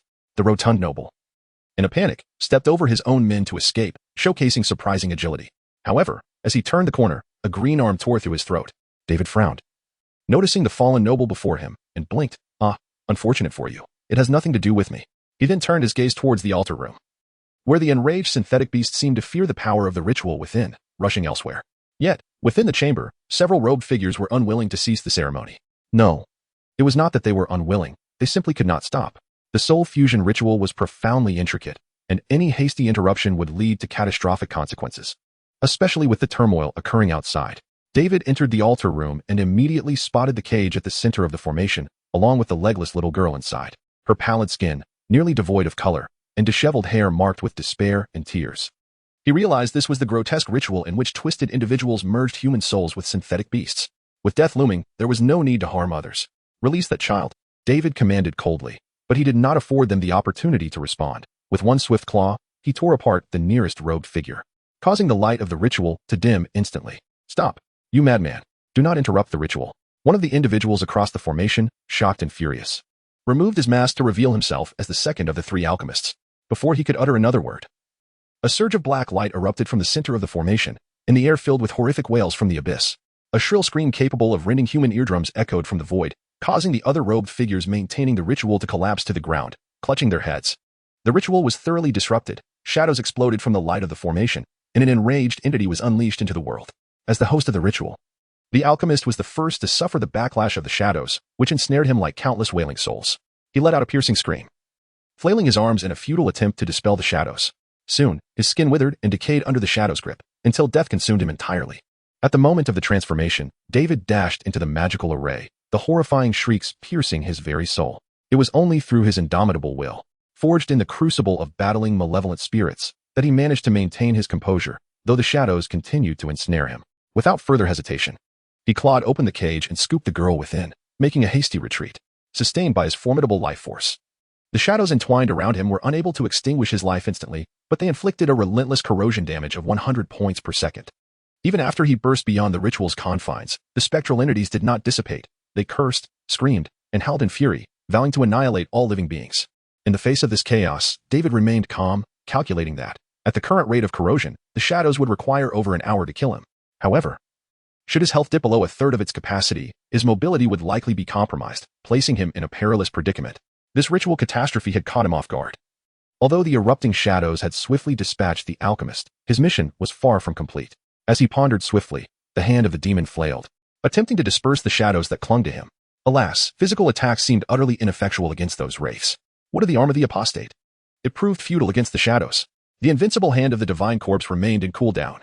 Yet, the power bestowed by the goddess effective. David was pleasantly surprised to discover that the blessing, now fully integrated within him, erupted with a warm energy at his command, significantly diminishing the shadow's corrosive damage from 100 points to a mere 1 point per second. Ridiculous. With such trivial damage. I can play with you until the end of time.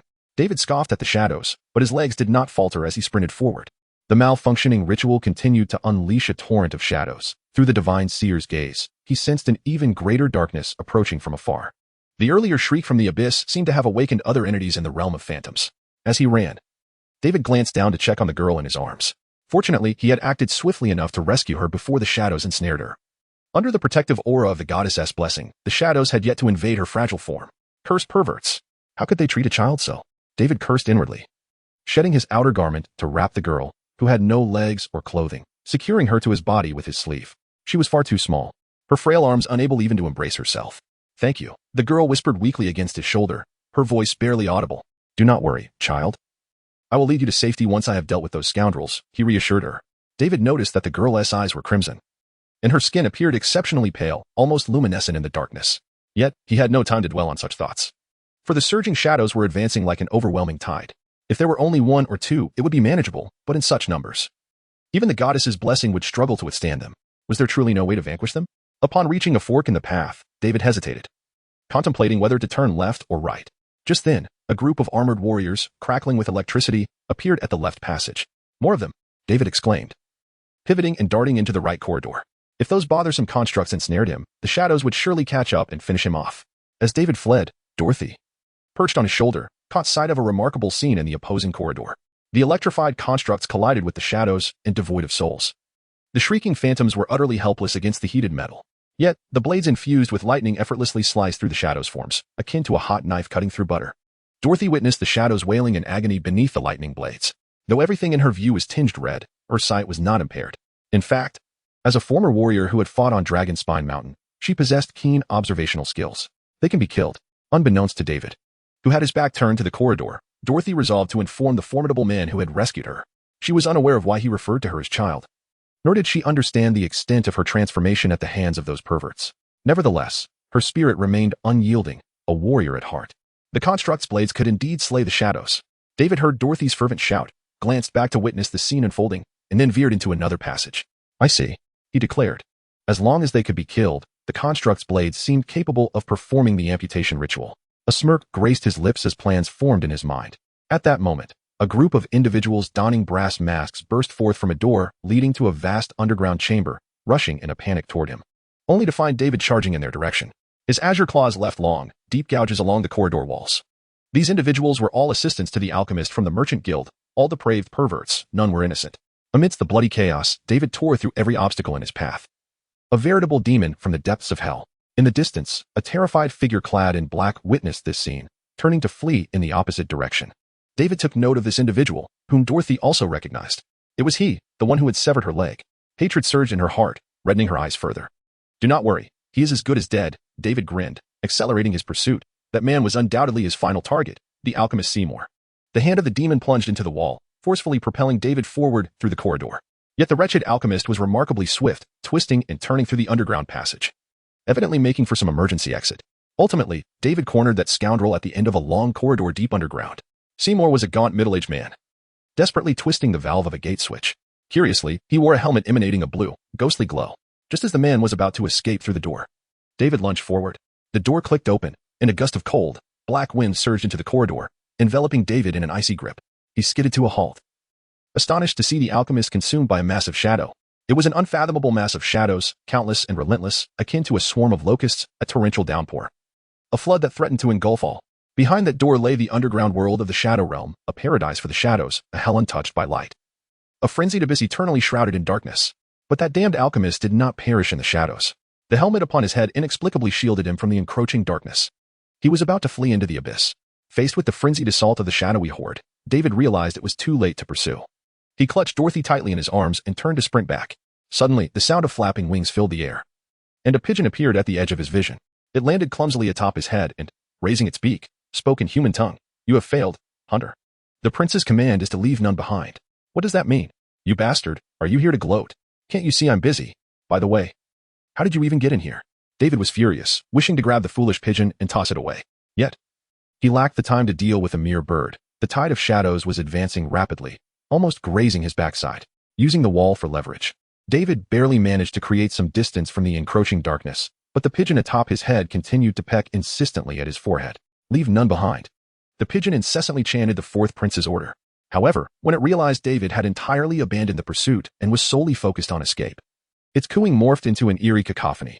Coo, leave none, coo, coo, bone, coo, guaga, coo. A chilling sensation coursed through David as an aura far more perilous than the shadows behind him erupted above. The grotesque sound of flesh twisting and breaking resonated, accompanied by the bizarre convulsions of the pigeon, as a torrent of white feathers suddenly erupted. What in the world? Reacting swiftly, David shook his head, flinging the now grotesquely distorted pigeon away, only to witness its form rapidly expand, filling the corridor in an instant. The white feathers exploded outward, revealing a monstrous, gigantic white bird within the passage. A third vertical pupil emerged between its hollow eyes, and its beak split into 4 sharp segments, bearing jagged fangs that glimmered with an ominous light from the depths of its gaping maw. Is this truly a pigeon? David was once again taken aback. He realized he had been gravely mistaken about the fourth prince. How could that power-hungry, gender-bending pervert possibly send a foolish pigeon to assist him? This was evidently a creature of terrifying might. The monster pigeon opened its great maw toward the oncoming shadows, unleashing a blinding beam of light. The shadows shrieked in terror, as if faced with a natural enemy, and those struck directly by the brilliance melted away like snow. Had David possessed broader knowledge of rituals, he would have discerned that this pigeon was not a monster, but rather a formidable amalgamation, a synthesis beast born from a third-tier, natural light ritual. There was an old adage within the cult: those adept in the path of natural light excel at crafting unnatural entities, which explained its grotesque appearance. The enormous avian emitted a resounding cry within the corridor, straining to extend its 4 white wings, the hardened feathers slicing into the walls, leaving deep gashes. As it continued to emit radiant beams, countless shadows were obliterated, and it began to retreat. The colossal bird's aim was to burst through that door, to slay the alchemist who had fled into the shadowy domain, and fulfill the prince's directive. However, the sheer number of shadows was overwhelming. They surged forward, circumventing the light and entangling the pigeon, beginning to corrupt and erode its resilient feathers. Seeing that the super pigeon would not withstand for long, David turned to flee once more. Yet, he had scarcely taken a few steps when a massive hole gaped open in the corridor, a mighty beast roaring forth from within, accompanied by a horde of shadows pouring down from above. The creature, with a lion-like head, bore a body reminiscent of some primate, its long, muscular forelimbs and towering stature reaching nearly 5 meters, nearly touching the ceiling of the passage. Most striking was the radiant glow emanating from its chest. A glowing heart? David paused momentarily. This beast appeared to be one of his targets. However, the creature was now howling in agony, ensnared by the shadows, its sharp claws proving ineffective against them. Only the light from its heart could repel the encroaching darkness. Yet, it could not extract its own heart. The shadows relentlessly gnawed at its limbs and head, leaving it utterly helpless. At that moment, David noticed some construct warriors emerging from the hole created by the beast, wielding thunderous blades to cleave the shadows. His eyes gleamed with determination, and he surged forward. The struggling, roaring creature, upon seeing a human approach, lashed out in anger with its claws. "Get away from me." A cerulean claw intercepted the beast's strike, and a deep crimson hand of divine flesh swiftly pierced its chest, extracting the creature's heart with precision. The cooldown of the divine hand had finally completed, and without hesitation, David expended 10,000 life energy to obliterate the foe, simultaneously unleashing another divine arm. The crimson hand cleaved a construct warrior in 2 without affording it a moment for resistance. David seized the construct's arm, and a prompt resonated within his soul. Construct arm detected. Initiate limb integration ritual. This prompt had previously appeared, but David had refrained from triggering the ritual. Each time he acquired a new type of arm, it summoned a ritual specter, and he had grown fearful of those troublesome entities. However, the current situation left him no choice. The shadows from the Shadow Realm were encircling the super pigeon. The shadows entangled with the creature now turned their sights upon David after its demise. He needed to acquire a weapon capable of combating the shadows immediately. Let us go. Begin the ritual. As he uttered these words, the encroaching shadows extended their malicious limbs toward him, and an immense dark power coalesced, black lightning striking from above. Boom. This was the true death curse. It disregarded the protection of life energy and pierced directly into David's soul, nearly depleting his health in an instant. Meanwhile, the white monstrous bird finally burst through the gateway to the shadow realm, unfurling its distorted four wings and soaring forth. Its massive form sliced through the multitude of shadows like a wave, the light it emitted from its beak piercing through the obsidian world like arrows. Not far away, a black-clad figure, helmeted and staggering, fled in terror. Yet his strength had waned, and he could run no more. The monstrous bird's three eyes locked onto him, folding its wings and diving down. No, you cannot kill me. Only I can decipher the ancient knight's blueprints. Only I can replicate the ancient knight's techniques. I have succeeded. I have succeeded. The alchemist Seymour cried out in terror, yet the descending giant bird showed no intention of sparing him. Its terrifying iron claws pierced the alchemist's heart, and the creature's four-part maw crushed his skull along with his helmet. Its mission had finally been accomplished. None were spared. It was the most exceptional messenger of the prince, far superior to that foolish hunter. Shadows swiftly converged from all directions, enveloping the monstrous bird's body as they began to feast upon it. David sensed the cold breath of death once more. That chilling sensation was potent enough to awaken the greatest fears within any living being. Although he was aware of the many incomprehensible forces in this bizarre world, the ability to bypass life energy and directly declare a target dead truly terrified him, making his heart race. When the dreadful power of shadows descended upon him, his health bar plummeted instantly. However, reaching the bottom did not equate to annihilation. He retained a single point of life energy, a final sliver of hope granted by the death curse. Generally, such a feeble existence would swiftly vanish under the shadow's consumption, but David had made a prudent choice, narrowly escaping disaster.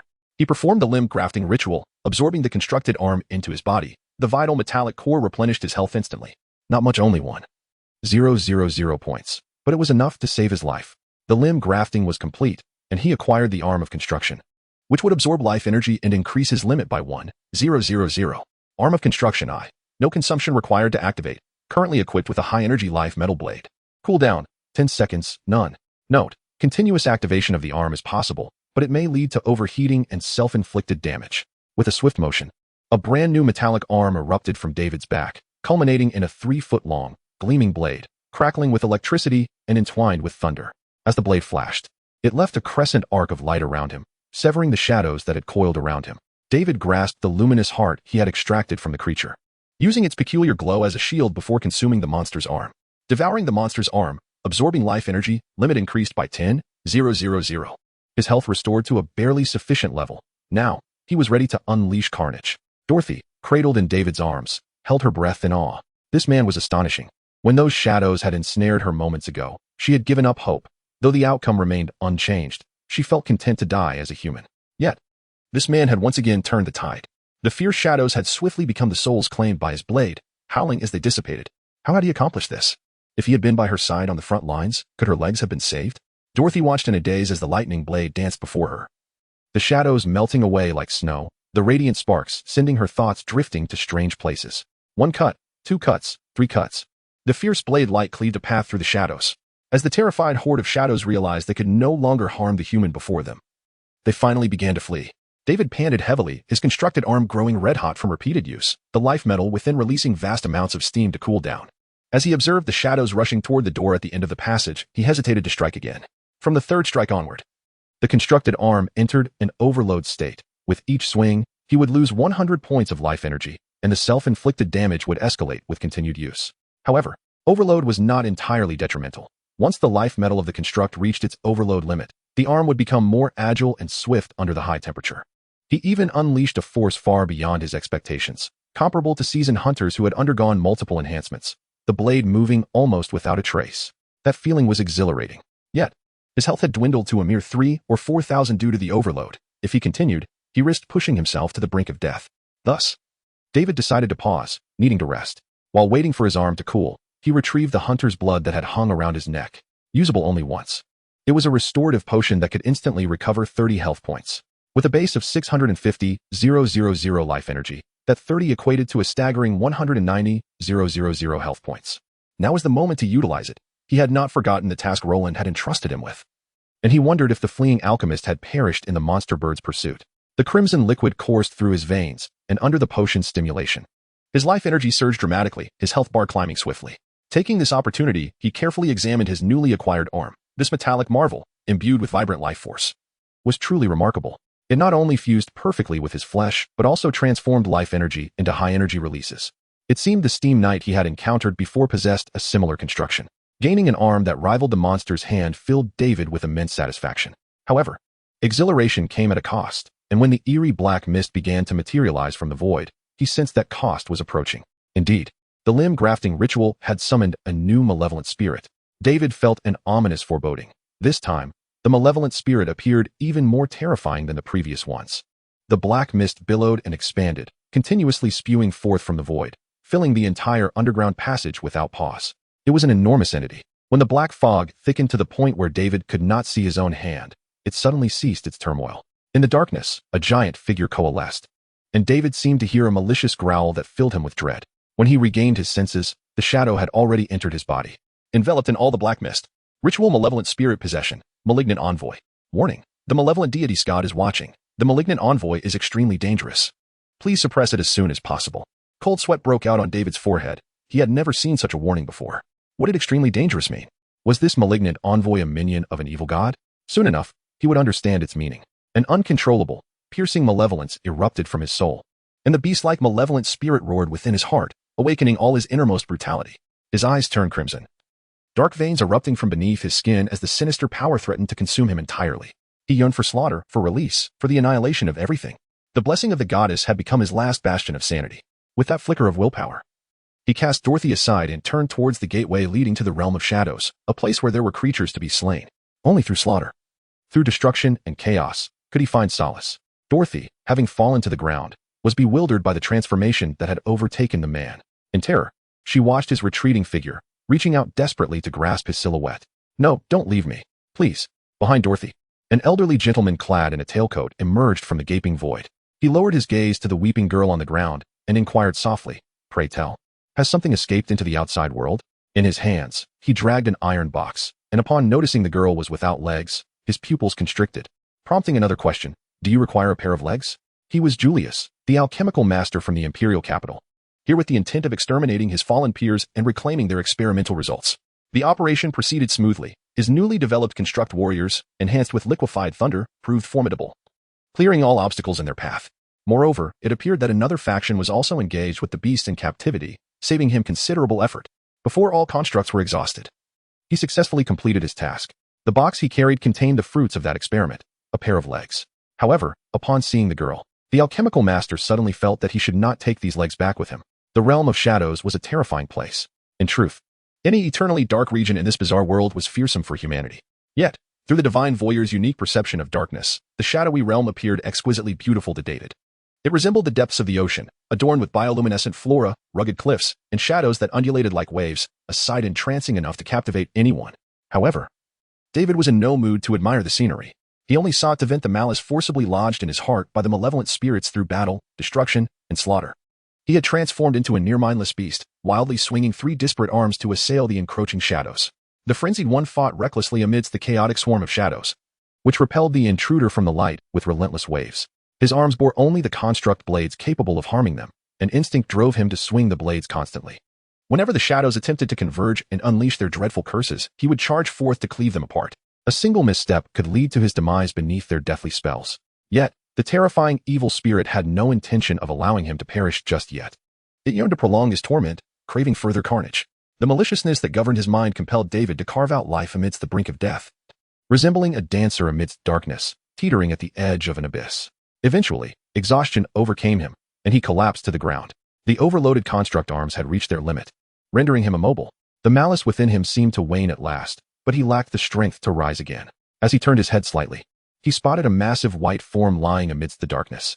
Feathers, countless feathers, were strewn across the ground, once as hard as steel, now slowly decaying. Was it the strange bird? Gritting his teeth, David crawled towards the creature and threw himself atop it. "It's you," he uttered as the grotesque bird, its beak split into 4 twisted segments, gasped out a feeble sound. "You're still alive." David managed a weary smile, though it was fleeting. He noticed shadows gnawing at the bird's immense body, its life force dwindling. Likewise, he was not faring much better. It seemed he was destined to perish alongside this foolish bird. "I have completed my task." The creature's head twitched, its voice distorted. David sighed, gazing at the swirling shadows, rendered speechless. At that moment, A glimmer of light appeared in the direction from which he had come, the flickering of lightning illuminating David's eyes. Emerging from the radiance was an elderly gentleman in a tailcoat, his hair disheveled, accompanied by two construct warriors crackling with thunder, each holding peculiar devices. These devices projected a unique blue barrier, isolating the darkness beyond. Any shadow that touched the barrier was repelled by the electricity, retreating in fright. Is salvation at hand? David held his breath, recognizing Julius. The old man had previously appeared mysteriously at the venue, undoubtedly with ulterior motives. However, he seemed to be moving at a snail's pace. Was he doing this deliberately? With such sluggishness, he could have collected David's corpse by now. It was as if heaven had heard David's silent cursing, for another figure soon emerged behind the light. A stunning angel dashed forward, seizing one of the devices and sprinting towards David. Her pace was swift, akin to a beam of light. Those extraordinary metallic legs sparked thunder as they struck the realm of shadows, slicing through David's field of vision. In the blink of an eye, the angel stood before him, erecting a barrier to shield him from the shadows. David's eyes widened, tears brimming. He finally beheld the true identity of the angel. It was not an angel at all, but the little girl he had saved. Her disheveled hair flowed with a beautiful white luminescence in the wind, and her crystalline skin radiated a flame-like hue amidst the darkness. She was both naked and exquisite. In that instant, even the beads of sweat on her body sparkled like stars, leaving an indelible impression on David. More astonishingly were the metallic legs beneath the girl. They glimmered with searing light and thunder, drawing her blood to convert it into energy that nourished her, creating a cycle that illuminated her in such resplendent brilliance. Yet, that process seemed to scorch the girl's flesh and nerves, inflicting visible pain. Are you all right? Dorothy was indeed suffering, but she disregarded the anguish. Instead, she leaned forward and gently cradled David's face. I'm fine, David smiled, a wave of relief washing over him. After a moment, that insufferable old man finally ambled over to them, casting a condescending gaze upon David, who lay beside the strange bird. It's you? He seemed taken aback by David's presence. What are you doing here? That's what I wish to ask you, Lord Julius, David replied, regarding the alchemist with a sardonic grin. I merely came to handle a few matters. Do mind your tone. I owe you my life. Julius pointed to the device in Dorothy's hands. Is that so? If you do not disclose your intentions, I may have no choice but to eliminate you as well. Julius raised an eyebrow, questioning whether such a statement could emanate from a half-dead individual sprawled on the ground. Could you refrain from being so arrogant? Nevertheless, Julius took a step back, sensing an imminent threat. The danger emanated from the grotesque, nearly lifeless creature resembling a bird. The distorted beast turned its head, its three erratic eyes fixating on the alchemist, while it muttered incoherently. Taking a deep breath, Julius raised his hands and said, Is it so difficult to keep your synthetic beast in check? David looked at the monstrous bird in surprise, realizing that this super pigeon was still holding on. The creature's gaze remained locked on Julius, its body beginning to convulse in a bizarre manner, as if it were about to spring uncontrollably into the air. David reached out to restrain it, shaking his head. It was not his target. No, he is. The creature's words momentarily stunned David, as he seemed to grasp a revelation. It appeared that the prince truly desired no secrets to be kept here. At that moment, the creature's body began to convulse more violently, its feathered form trembling as something beneath the surface writhed, its head twitching uncontrollably in a manner that was deeply unsettling. Kill me. I am at my limit. Just end it. The creature suddenly cried out, its voice fragmented. David regarded it with a complex expression, extending his hand towards it. Is there perhaps a human soul residing within you? He queried, his voice trembling as he posed this final question to the creature. I am merely a messenger, nothing more.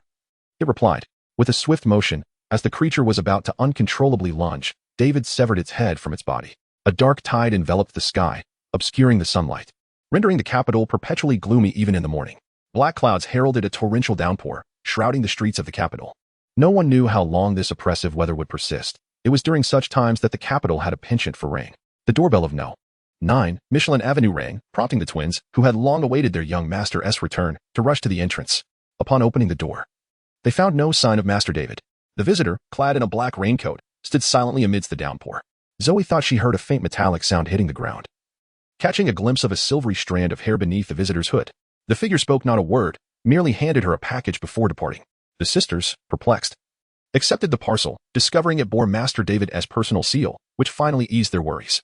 David had mentioned he would return within 2 days. Yet nearly 4 days had passed without any word, causing them great concern. Now, they finally received news, but the messenger's peculiar demeanor raised their suspicions. Amidst the torrential rain, the cloaked figure dashed swiftly down the street, moving like the wind, unnoticed by the carriages and pedestrians alike. Soon, the figure reached the church square, lowering the hood to reveal Dorothy's pale visage. She gazed at the church's spires, inhaling deeply. The man who had saved her now lay incapacitated. Thus, she became his messenger, needing to retrieve what he required without delay. Fernandez tossed aside the newspaper in his hand, wearily pinching the bridge of his nose. This newspaper has no bounds. The bishop in the room picked up the paper, chuckling softly. It's merely a game of sorts, unrelated to us. The one truly embarrassed is that warden. The real trouble lies in what they chose not to print. The news featured the escape of the fallen hunter, the undead Montet, from the prison. The bishop wished to convey that it had taken over a month for this revelation to surface, which was quite generous of them. However, what troubled Fernandez was that all the hunters dispatched to capture Montet had perished. Their inability to recapture the undead within a short time frame was indeed the gravest issue. The master-level hunters were no match for him. The more formidable ones were nearly all engaged in battles to the southwest. It was truly vexing that they sought to complicate matters further during such a time. The bishop shook his head, turning to the grim-faced Fernandez. If it comes to that, perhaps we should request the noble hunters to intervene. The church lacks the authority to command the noble families. It is not a command, but a request, the bishop shrugged. Could you not lower your stance a bit? Easier said than done. I am not the one bowing down, Fernandez retorted, preparing to unleash his frustration upon the bishop.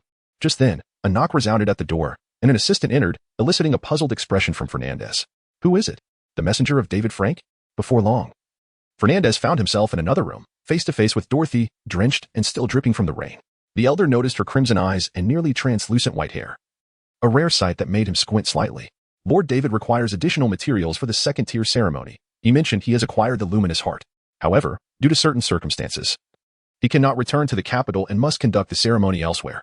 Dorothy presented him with a letter bearing both the church's insignia and David's personal seal, adding, as for the ceremony's expenses, he stated that His Highness, the fourth prince, would cover all costs.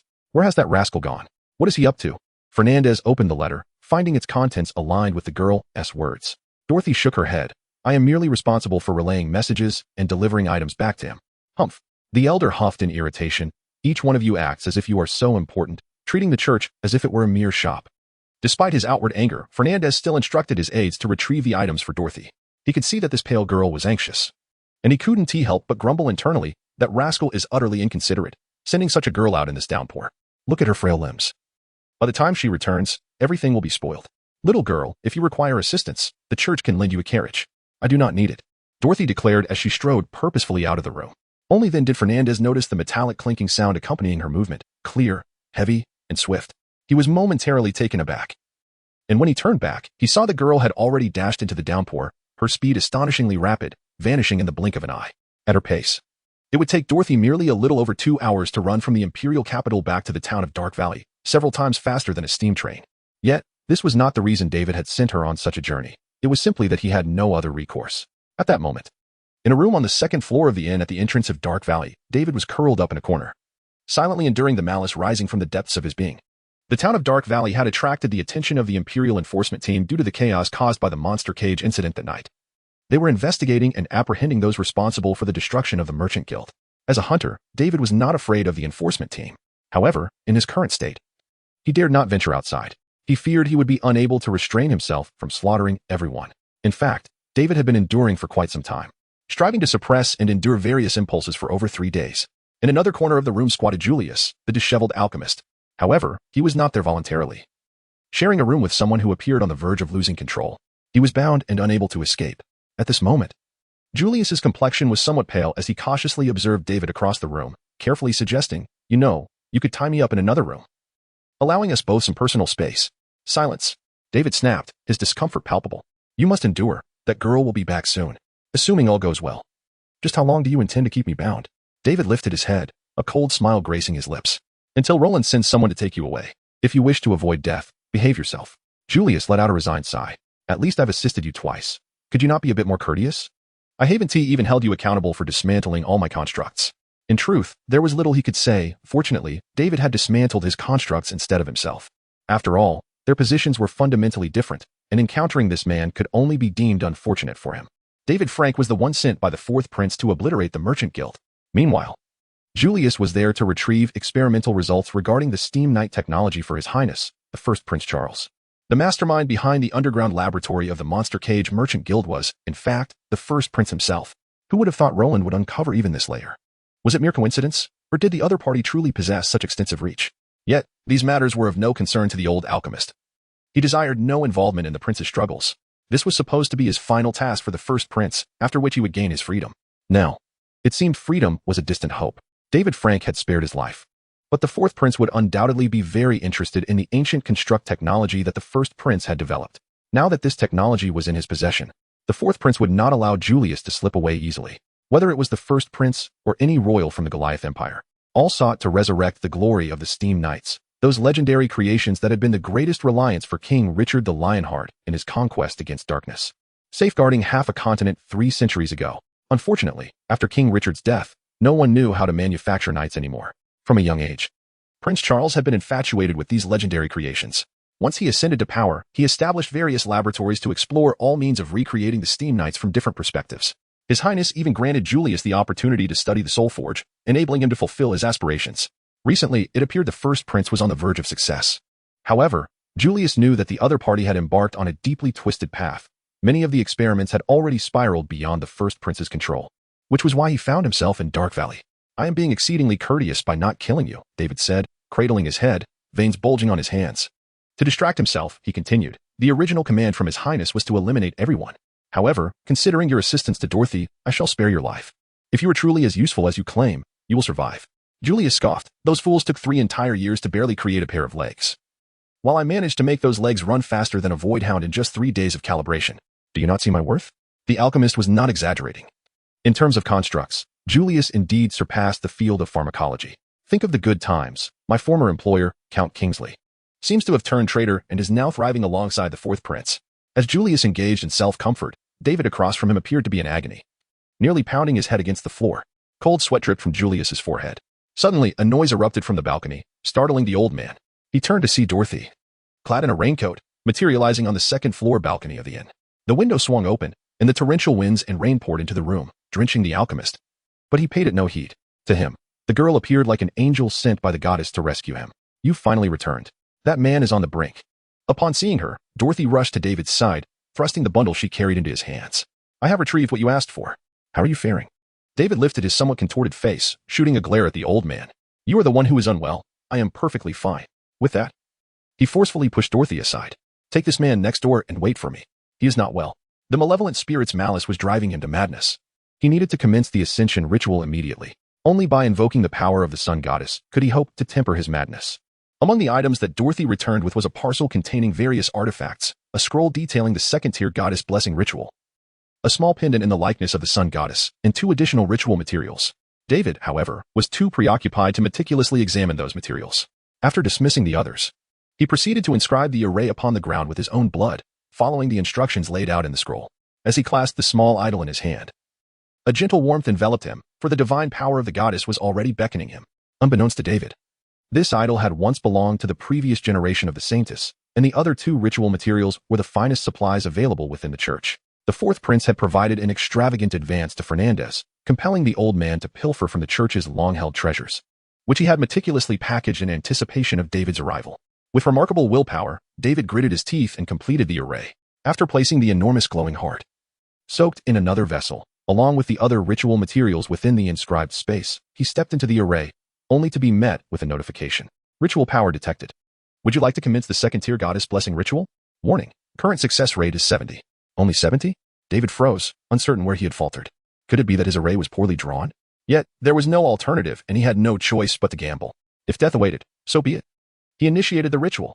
A resounding explosion of golden light erupted within the room, and the small idol of the sun goddess slipped from his grasp, levitating gracefully to the center of the array. This marked the second occurrence. Had Fernandez been present, he would surely marvel at the luck of this young man, whose plea seemed to compel the goddess to respond unfailingly. A torrent of light surged forth from the idol, akin to a portal to a realm of radiance. Outside, Dorothy and Julius gaped in awe, witnessing the dazzling brilliance spilling from beneath the door. It was evident that the room had transformed into an ocean of light. Divine power descended from the void. Beyond the illumination, not a fragment of energy escaped the confines of the ritual. Bathed in divine radiance, David felt the malevolent force within him subdued, though it was not eradicated entirely, unlike the devouring spirit that had been vanquished. The power of the second-tier goddess blessing ritual appeared insufficient to obliterate the apostle of the evil god. David emitted a frustrated lament amid the brilliance, witnessing the vile spirit swiftly siphoning off the divine energy flowing into him, resulting in a significant loss of the power meant to manifest the divine apparition. It was over. Surely, he would fail. David collapsed to the ground, tears unshed. It seemed that the goddess's blessing could not triumph over the evil god's curse. The second-tier goddess blessing ritual was supposed to grant the recipient a second extraordinary power known as blessing. The blessed could select a part of their body to receive a permanent infusion of divine power. For instance, choosing to bless one's eyes would bestow the ability to pierce through darkness, Blessing one's legs would grant the capacity to traverse shadows. Blessing the heart would result in an eternal light. Blessing the hands would bestow the strength to eradicate evil. Indeed, history records the folly of a madman who chose to bless his own genitals, leading to his downfall as a heretic. However, for David, such blessings seemed of little aid against the malevolent spirit. No, he must try. Perhaps it could help. An audacious thought sparked within him. While the second-tier blessing might not be potent enough to restrain the evil spirit, what if he combined it with the mysterious limb connection ritual? What would transpire if he blessed his own arm? In a flash of inspiration, David acted almost instantaneously. He began to deliberately channel the divine energy into his soul. And the power of the blessing began to take form. A large azure hand emerged from his back, the most loyal and powerful appendage he possessed. Aside from the hand of the divine corpse, the monstrous claw seized the blessing's power, grasping it firmly. Then, an extraordinary scene unfolded. The divine power of the sun goddess ignited, engulfing the entire monstrous hand in flames. David gasped. Rejection? No, that was not correct. His arm felt no pain. Instead, it appeared to be undergoing purification. The golden flames consumed the impurities within the monstrous hand. The azure arm charred in the fire, its once formidable muscles becoming denser and more refined, revealing a layer of black skin that shimmered with a metallic sheen as the flames reduced the outer layer to ash. Terrifying strength coalesced within the densely packed muscles, expanding and ultimately erupting from the 5 fingertips, forming 5 fearsome blades. It transformed into a black claw. The second-tier goddess blessing ritual was complete, bestowing upon him the second-tier ritual power, blessing. As the ritual power infused him, his life energy cap increased by 600. And his spiritual energy cap increased by 1,000. Due to the blessing effect, the monstrous hand mutated into the Terror Claw. Terror Claw I requires 100 spiritual or life energy to activate, capable of tearing apart spiritual entities, dark energies, and elemental beings, with no cooldown time. Upon reading this series of notifications, David finally sighed in relief. The ritual appeared to have been begrudgingly successful, and the hypothesis of blessing the monstrous hand proved viable. As it had successfully seized a significant amount of remaining divine energy, he deemed the increase in life and spiritual energy negligible. A mere reflection of the authentic gains normal hunters accrued upon ascending to the second tier. What mattered was not the increased vitality or spiritual energy, but the second-tier ritual ability blessing. With the combined powers of the goddess's blessing, the mutated Terror Claw had undeniably grown more formidable. Just consider the implications of an arm that could tear through spiritual entities without a cooldown. It was as though he had acquired an additional arm, one that could manifest continuously, without fading or overloading. David slowly extended the black claw, infusing it with spiritual energy, and with a gentle sweep, the table before him bore 5 deep scratches, silently shattering into 6 pieces. At that moment, the power from the ritual finally dissipated, and the array on the floor, along with the materials, had long since been consumed by the light. But just then, the malevolent spirit within David surged violently, as if to express the anger suppressed by the divine power. David furrowed his brow, calmly extending the Terror Claw, its sharp nails piercing his own chest. Blood flowed forth, and immediately, the enraged malevolence settled down. The Terror Claw possessed the capacity to harm spiritual entities, causing the malevolent spirit residing within him to sense imminent danger. If David were to extract his own heart, he would inevitably perish. The heart sensed David's chilling resolve, hesitating and quaking in the face of death's looming threat, ultimately capitulating. Rising to his feet, David retracted his claws and inhaled deeply. It seemed he had discovered a temporary means to suppress the malevolent spirit, yet this was not a sustainable solution. Should the fiend unleash its fury, the threat of death might prove ineffectual. It appeared that only a more advanced ritual could obliterate this entity. Shortly thereafter, the door swung open, revealing Dorothy, who gazed in astonishment as David emerged unscathed, finally releasing a sigh of relief. Beside her, Julius wore a bemused expression. Was this the hunter's ascension ritual? Was this divine power? The commotion seemed rather excessive. One could only wonder if David had lost his sanity. Ignoring Julius, David strode directly to Dorothy and gently patted her head. The young girl's hair and face were already drenched from the rain, but even more so from the cold sweat elicited by the agony of enduring the infusion of prosthetic energy. Thank you for running this errand for me. It must have been arduous, David expressed. Dorothy shook her head, her gaze drawn to the bloodstains on David's chest. Leaning closer, she noticed that there was no wound. It had long since healed. The girl smiled, saying, "You saved my life, and you provided my legs. From now on, they shall only run for you." "But those legs were installed by me," Julius interjected softly. David dismissed the notion, replying, "No, you owe me nothing. I will take you wherever you wish to go. Tell me, where is your home?" "I have no home," Dorothy replied, looking up at the man before her. "Do not underestimate me. I enlisted at 17 and have served for 3 years in the reconnaissance squad on Dragon Ridge. I was once a warrior. Now, I simply wish to be your messenger." "Little girl, your legs do not truly belong to you. Prince Charlie will not relinquish his experimental results," Julius interjected, dousing Dorothy's spirit with cold water, causing her crimson eyes to tremble with fear. She was terrified of reverting to a state of helplessness. David shot a scornful glance at the elder. silencing any further words with his gaze, then turned to the girl with a serious tone. You have aided me twice. I shall not forget it. Your legs are eternally yours. No one can take them away. Whoever dares to try shall face annihilation. At the same time, as David completed the second-tier ritual, his twin maids at home received a gift from the broken church, a portion of the fragmented scriptures meticulously transcribed by Evnesis. The package containing the scriptures was delivered by Doug. Previously, David had instructed the high priest to place the copied scriptures in a concealed location for Doug to retrieve. After waiting 2 days to ensure no one had discovered them, the sly lackey finally delivered the items to his master's residence. Eager to begin their studies upon receiving the scriptures, the sisters quickly realized that the fragmented texts did not simply record a plethora of rituals pertaining to the god of fracture. However, the absence of direct recordings did not imply the absence of knowledge. The esoteric content of the scriptures, which would baffle ordinary minds, revealed itself in a different light to the twins. The information previously infused into their consciousness seemed purposefully designed to aid in deciphering the scriptures. As they focused their attention simultaneously, the radiant light from their entwined souls illuminated the knowledge, enabling them to comprehend the scriptures and extract at least 4 ascension rituals for extraordinary paths. Unfortunately, due to the incompleteness of Evnesis's transcription, they only uncovered a fragment of the second-tier Full Angel Ascension ritual, lacking a description of the final ritual material. Moreover, the other 2 extraordinary paths, Thousand Souls Man and Dream Bridge, were even more incomplete, rendering them unusable. Only one path, marked as lower, the Faith of the Broken God, Pilgrim, boasted a complete record of rituals, capable of reaching up to the 3rd tier. That night, feeling somewhat anxious, the twins embraced each other as they drifted into slumber. Their souls intertwined, once again summoning the Temple of Fracture in their dreams. Throughout David's absence, they had hesitated to enter, uncertain of the state of those summoned by the temple in reality. If Master David were not safe, pulling his soul into the Temple of Fracture could spell his doom. However, based on the letter received that day, it appeared that he was indeed secure. The twins were eager to see him in the dream realm. To their surprise, David did not appear beyond the gray curtain. Only the high priest Evnesis and the mysterious gatekeeper of the church were present. The sisters, seated upon their thrones, felt a surge of panic. Why had their master not materialized? Before they could ponder further, Evnesis below began fervently extolling the virtues of the god of fracture, his voice brimming with praise. "O great lord, are you satisfied with the scriptures?" Evnesis, a mix of anticipation and trepidation, gazed at the rolling gray mist, seemingly awaiting a divine blessing from the god of fracture. Yet he too harbored a hint of confusion. Why had the divine envoy not appeared? Zoe, seated upon the throne, covered her face with her hand, pondering what action to take. Should she give him a thumbs up through the curtain? No. She would much prefer to kick the old man away. In the absence of the divine envoy, they found themselves at a loss for how to handle the fervent high priest. Beside her, Yui's eyes darted, and she suddenly said, "Sister, do you think we could entrust them with that lower-tier ritual? To do what with them?" Zoe queried, perplexed. "Well, to keep this old man in check, making it easier to continue deceiving them in the future." Yui felt a sense of uncertainty. Zoe paused momentarily, having never imagined her sister's thoughts could be so dark. However, Yui was correct. Since they were playing the roles of the shattered deities, an absence of response or divine signs would inevitably lead to their exposure. With this realization, Zoe nodded and began to manipulate the curtain. After all, the so-called pilgrims had no bearing on them. They would use it to respond to the old man instead. Below, Evnesis was about to continue his prostration before the throne when he suddenly noticed a play of light and shadow appear upon the curtain. The ritual's array, materials, and incantations gradually materialized within the illumination, those arcane truths deeply embedding themselves into his eyes. This was a revelation bestowed by the divine.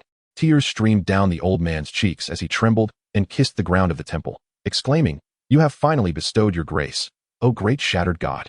He recognized the components of the ritual, yet this was the first time he beheld such a complete and explicit ascension rite. Now he understood why the deity had commanded them to collect the shattered scriptures. No one had been able to interpret them before, and they could only glean fragmented rituals from the texts, utterly incapable of sensing the true divine power of the shattered god. For 300 years, they had lurked in the shadows, and now, they had finally received the great guidance of the divine. With this blessing, it would not be long before the shattered church could give birth to countless loyal transcendent beings.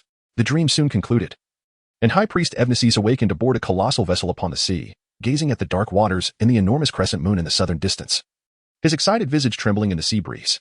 3 centuries prior, the star of destruction had descended, shattering the heavens and toppling countless deities, seemingly heralding the world's demise. Yet, the fragmented divine powers had ultimately sustained the immense star of destruction, preventing its immediate fall. However, its darkness continued to corrode half the world, warping countless beliefs and mutating the fallen deities into grotesque forms. In the ensuing years, people gradually forgot what had upheld the skies, and the ascendant Church of Light sought to erase all traces of the shattered god's contributions. The arrogant Lionheart King fancied himself the chosen of the sun, unaware that without their lord, His kingdom could hardly withstand even a shadow of the star of destruction. Gritting his teeth, Evnesis resolved that the deity had awakened, and he must reclaim this continent for the divine. Only in this way could the great shattered god dispel the star of destruction looming at the world's southern edge. The first step to reclaiming the continent was to compel the already darkened Goliath royal family to surrender everything and make the foolish Church of Light pay the price. Duke Agamemnon's rebellion was rooted in this realization. The four heirs of the royal family had all fallen. The eldest prince, Charles, had become a paranoid due to the forbidden artifacts of Duke Xavier. The second prince, Riley, had plunged into the abyss, obsessed with the monstrous beings of darkness, entirely under the control of Spider Silk. The third prince, Baron, was even more ridiculous, having made a deal with death. As for the fourth prince, he was merely a rebellious madman, fixated solely on the path to power, leaving nothing in his wake. The Goliath Empire had no future whatsoever. In the dead of night, at the station in Dark Valley Town, David stood on the platform. Behind him sat the wheelchair-bound girl, Dorothy, and Julius, who pushed her. He had just felt the call of the shattered temple, but he was not in a dream and could not enter. At that moment, he dared not relax. For a hunter's silhouette emerged across the station. The rusty coat and the iron-rusted eye of the figure instilled a profound sense of vigilance in David.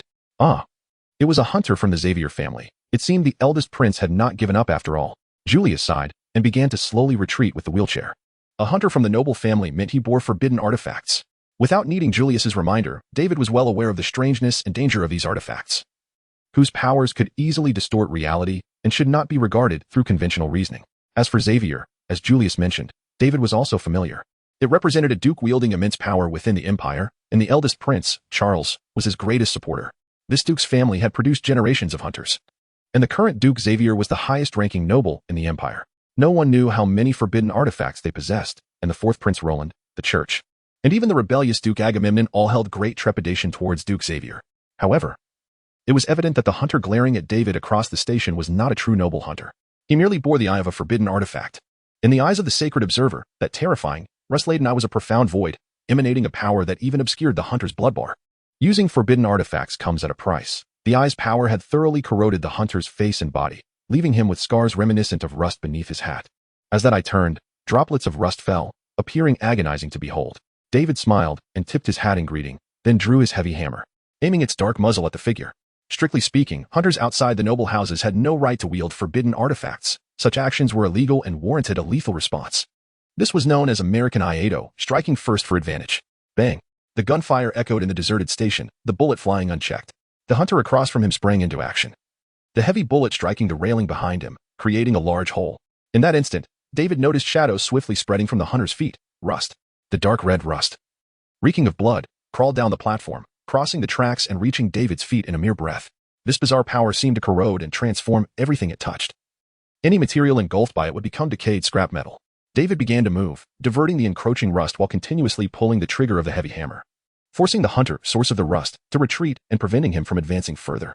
The heavy hammer siphoned blood from his palm, and by sheer chance, a blood bullet struck the dodging hunter. However, a transparent barrier appeared before him, bang, deflecting the bullet away. The path of the steel heart? A barrier shield? David recognized the ritualistic power of his opponent. Like Dr. Freud, the adversary also possessed a heart of steel and was at least of the third tier. However, judging by the performance of the barrier, it seemed to lack the agility and formidable repulsion of Freud's. Realizing this, David halted abruptly and leapt towards the opposite platform. Behind him, the claws of the demon Ripper and the construct blade emerged, his reckless momentum infused with a frenzied battle intent, causing the hunter's rusted eyes to narrow slightly. The claws and the gleaming blade crackling with lightning astonished the hunter, compelling him to reassess his opponent. It appeared that David was not merely an ordinary mid-tier hunter. Buzz! The barrier manifested, advancing towards David in midair. The ground beneath him had transformed into a rusted mire. Should he descend, he would be directly consumed. Yet, in a moment of disbelief, the hunter witnessed David suspended in the air. The claws of the demon Ripper pierced the barrier, the talons penetrating but failing to delve deeper. Meanwhile, the lightning blade embedded itself into the ground, supporting David in midair. The clash of electric sparks and rust quickly faltered, as the dreadful corrosion rapidly crept up the blade, seeking to erode David's body along his arm. Nevertheless, David required but a fleeting instant. His deep crimson fist struck the barrier with tremendous force, infused with 10,000 points of spiritual energy, enough to shatter the barrier, even as the enemy concentrated an equal amount of energy to solidify it. The barrier erupted violently, and another hand of the godly corpse swung forth. This punch aimed squarely at the hunter's face, while simultaneously crashing into the ground with a thunderous roar. The platform's floor, along with the rusted mire, was violently overturned by the tremendous force of the godly hand, scattering debris and creating a deep pit in the ground. Harnessing the overwhelming power, David leaped backwards, retracting the construct blade to halt the corrosion of the rust. To his astonishment, 2 gunshots rang out from the smoke, striking his chest with rust-laden bullets, propelling him backward. As David flipped and landed, he immediately used the claws of the demon ripper to tear away the large swath of flesh from his chest.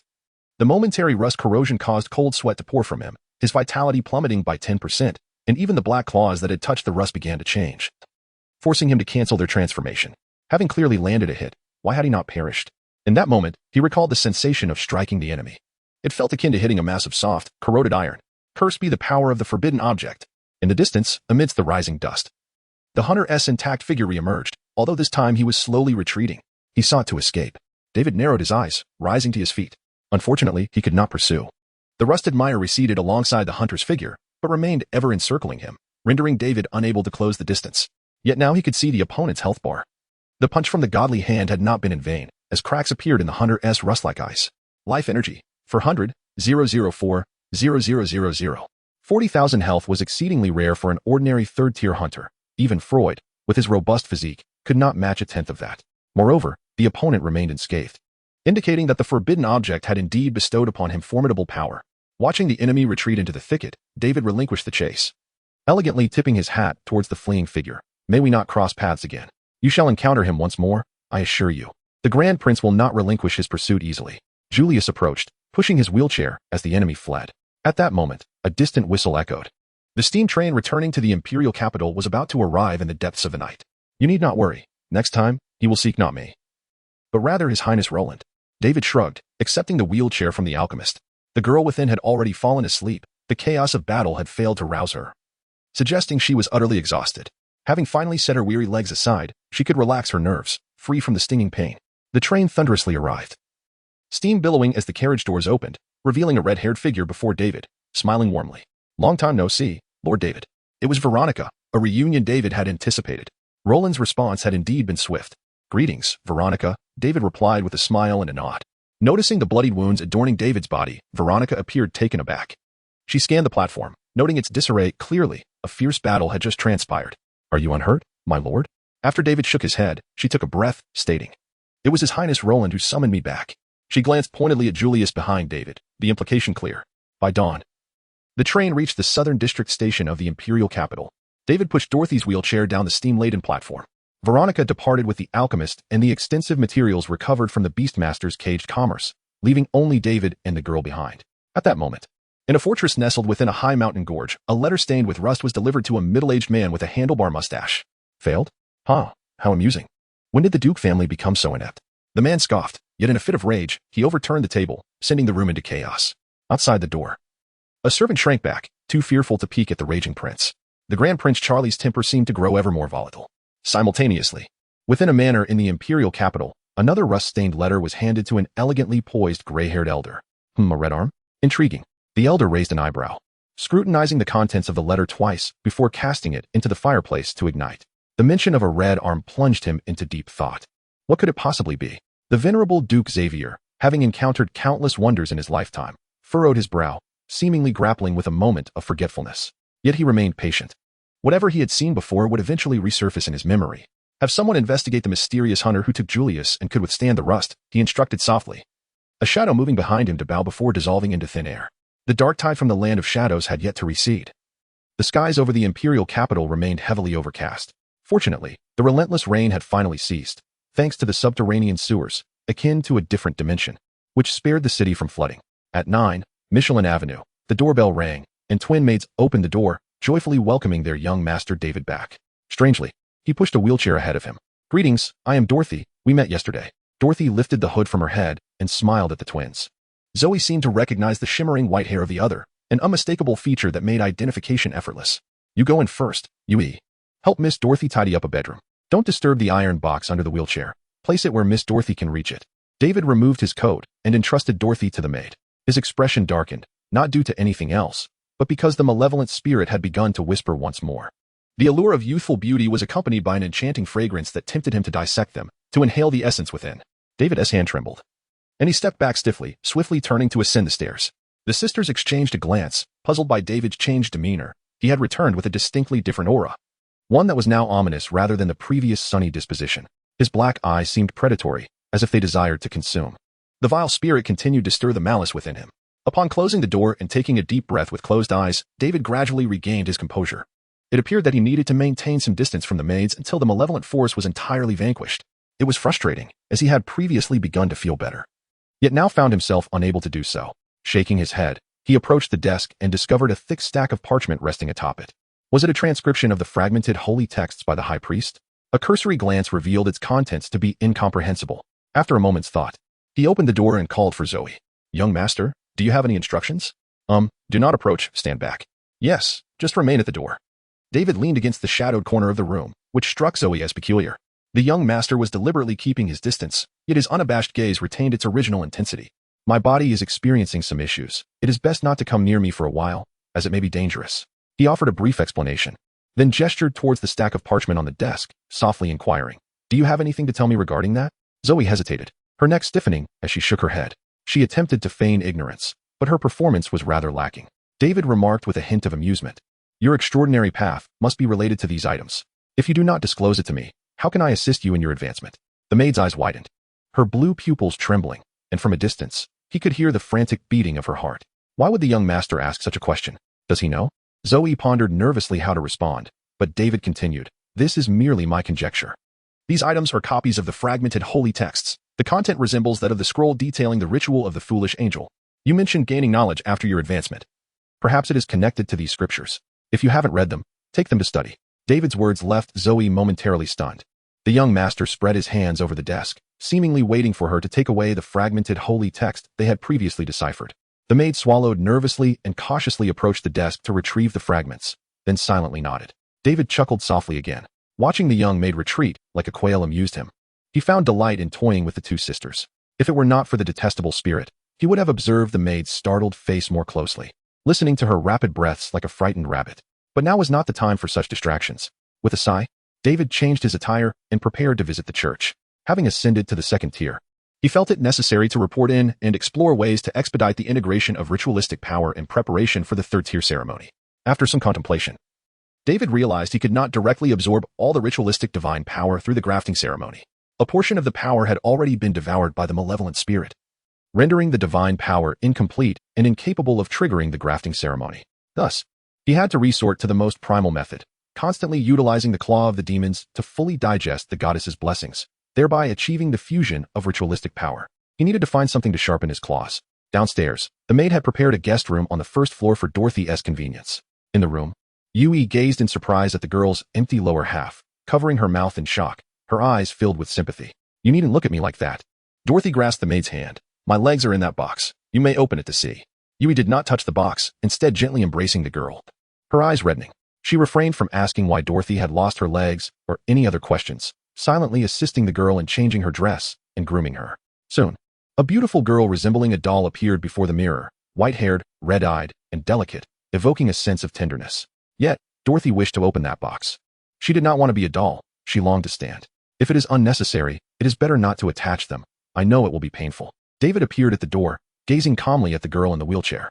Dorothy's hand faltered for a moment before slowly retracting. "Rest well. I shall be out for a while." "Your Grace," the girl called after him. "Just call me David from now on." He turned back. "David, I wish to help you with something." David shook his head. "You only need to rest. I will have the alchemist assist you." Julius had stated that Dorothy's blood had been altered, rendering it highly unique. Ordinary medical methods were no longer applicable to her body. While those legs could enable her to stand, they would impose a significant burden on her. Yet without the energy provided by her legs, she could not survive. It was a painful cycle, and to liberate the girl from this agony, Julius indicated that he would need time for research. "But I wish to be your messenger, to continue running for you." David shook his head and left in silence. How heartless must he be to consider such a beautiful girl merely as a messenger? If one were to seek a messenger, he would rather look for a foolish pigeon capable of transformation. A few days after returning to the imperial capital, an opportunity for David to sharpen his claws presented itself. On this particular day, as he entered the cathedral as usual, he noticed an unusual number of hunters gathered outside the workshop of the sect. They did not appear to be hunters of the sect. After a brief survey, David gleaned some troubling information. A calamity unleashed by a malevolent deity had erupted in the slums, resulting in the emergence of grotesque, twisted monstrosities. Hundreds had perished, with even more injured, and a factory had been consumed by the carnage. David furrowed his brow, his thoughts wandering to a different place. The fractured church had begun to take action. He vaguely recalled Evnasis mentioning a great plan, part of which involved cleansing the slums of heretics. It appeared that this cleansing was to be executed through the hands of hunters, a rather sordid method. Coincidentally, he could also use this as an opportunity to stretch his limbs. However, as he approached Fernandez's office, he was intercepted in the corridor by a group of hunters. The leader, clad in gray and adorned with a feathered hunter's hat, bore a pallid complexion yet exuded an imposing presence.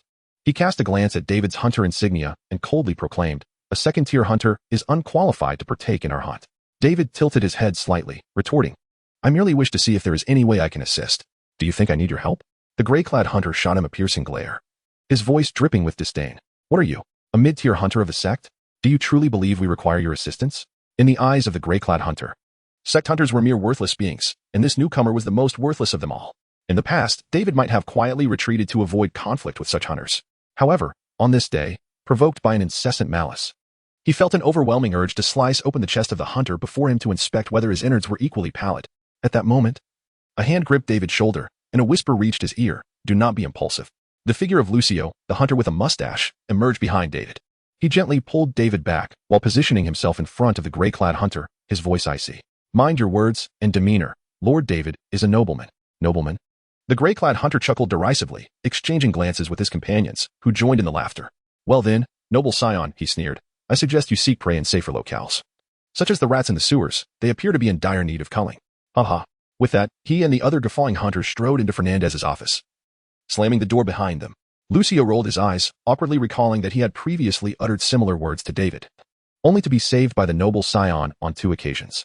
"Lord David, it is unnecessary to engage with such scoundrels."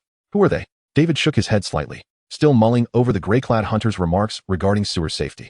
If given the chance, he would not hesitate to send that hunter deep into the sewers to confront the army of spiders lurking within.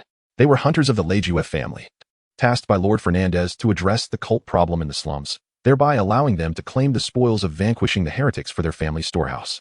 This was the reason for their exclusion of sect hunters. Which Lejuef family, you ask?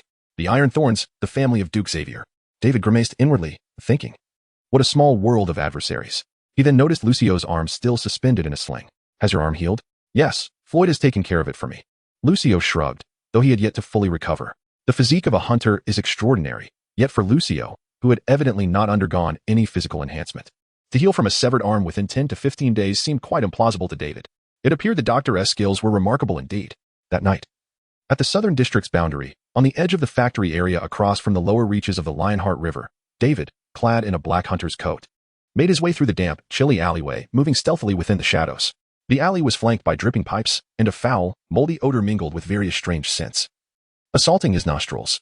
Makeshift shelters made from tattered wooden planks dotted the intersections and corners, but at that moment, those shanties stood empty. This was the slums of the imperial capital, though it was not the most destitute area, thanks to the proximity of large factories. Many who once resided here had opportunities to exchange labor for sustenance, avoiding the fate of scavenging in sewers and rubbish heaps. The situation was somewhat better for those with stable employment and their families. Although they cohabited with the impoverished, they could reside in cramped red brick houses. Such was the case for the small boy quietly observing David's silhouette from behind a window. When the unfortunate homeless souls were torn apart by the mutated, twisted creatures, the boy's mother had hastily secured the door, warning him never to venture outside, before rushing towards the factory through the back door, never to return. As the boy finally emerged from beneath the bed to peek out the window, the alley was already strewn with carnage. The deceased had been dismembered and devoured, their blood pooling and drawing out the famished monstrosities from within the factory. Distant cries of agony echoed, sending shivers down his spine. The boy waited anxiously for a long time, yet his parents did not return, and though fear gripped him, he refused to miss their arrival. The boy had been hiding behind the curtains, gazing out at the alleyway.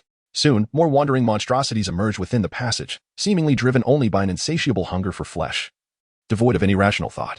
Strangely, he noticed one creature adorned in his father's favorite jacket. He could not comprehend the implications of this sight, nor did he dare to open the door to his home. Subsequently, some merciless figures entered the alley, wielding serrated broad knives, striking terror as they slaughtered the monsters. His father's jacket was shredded by those horrifying blades, while grotesque humanoid creatures, brimming with flesh, were swiftly felled, and a massive, tumor-ridden hound had its head severed and dragged into the shadows. It was not until nightfall that silence descended upon the alley. The boy, crouched by the window all day, caught sight of David emerging from the darkness. He suddenly felt that the tall figure bore a striking resemblance to his father. David, oblivious to the gaze hidden behind the curtains, was filled with malice, seeking something to kill.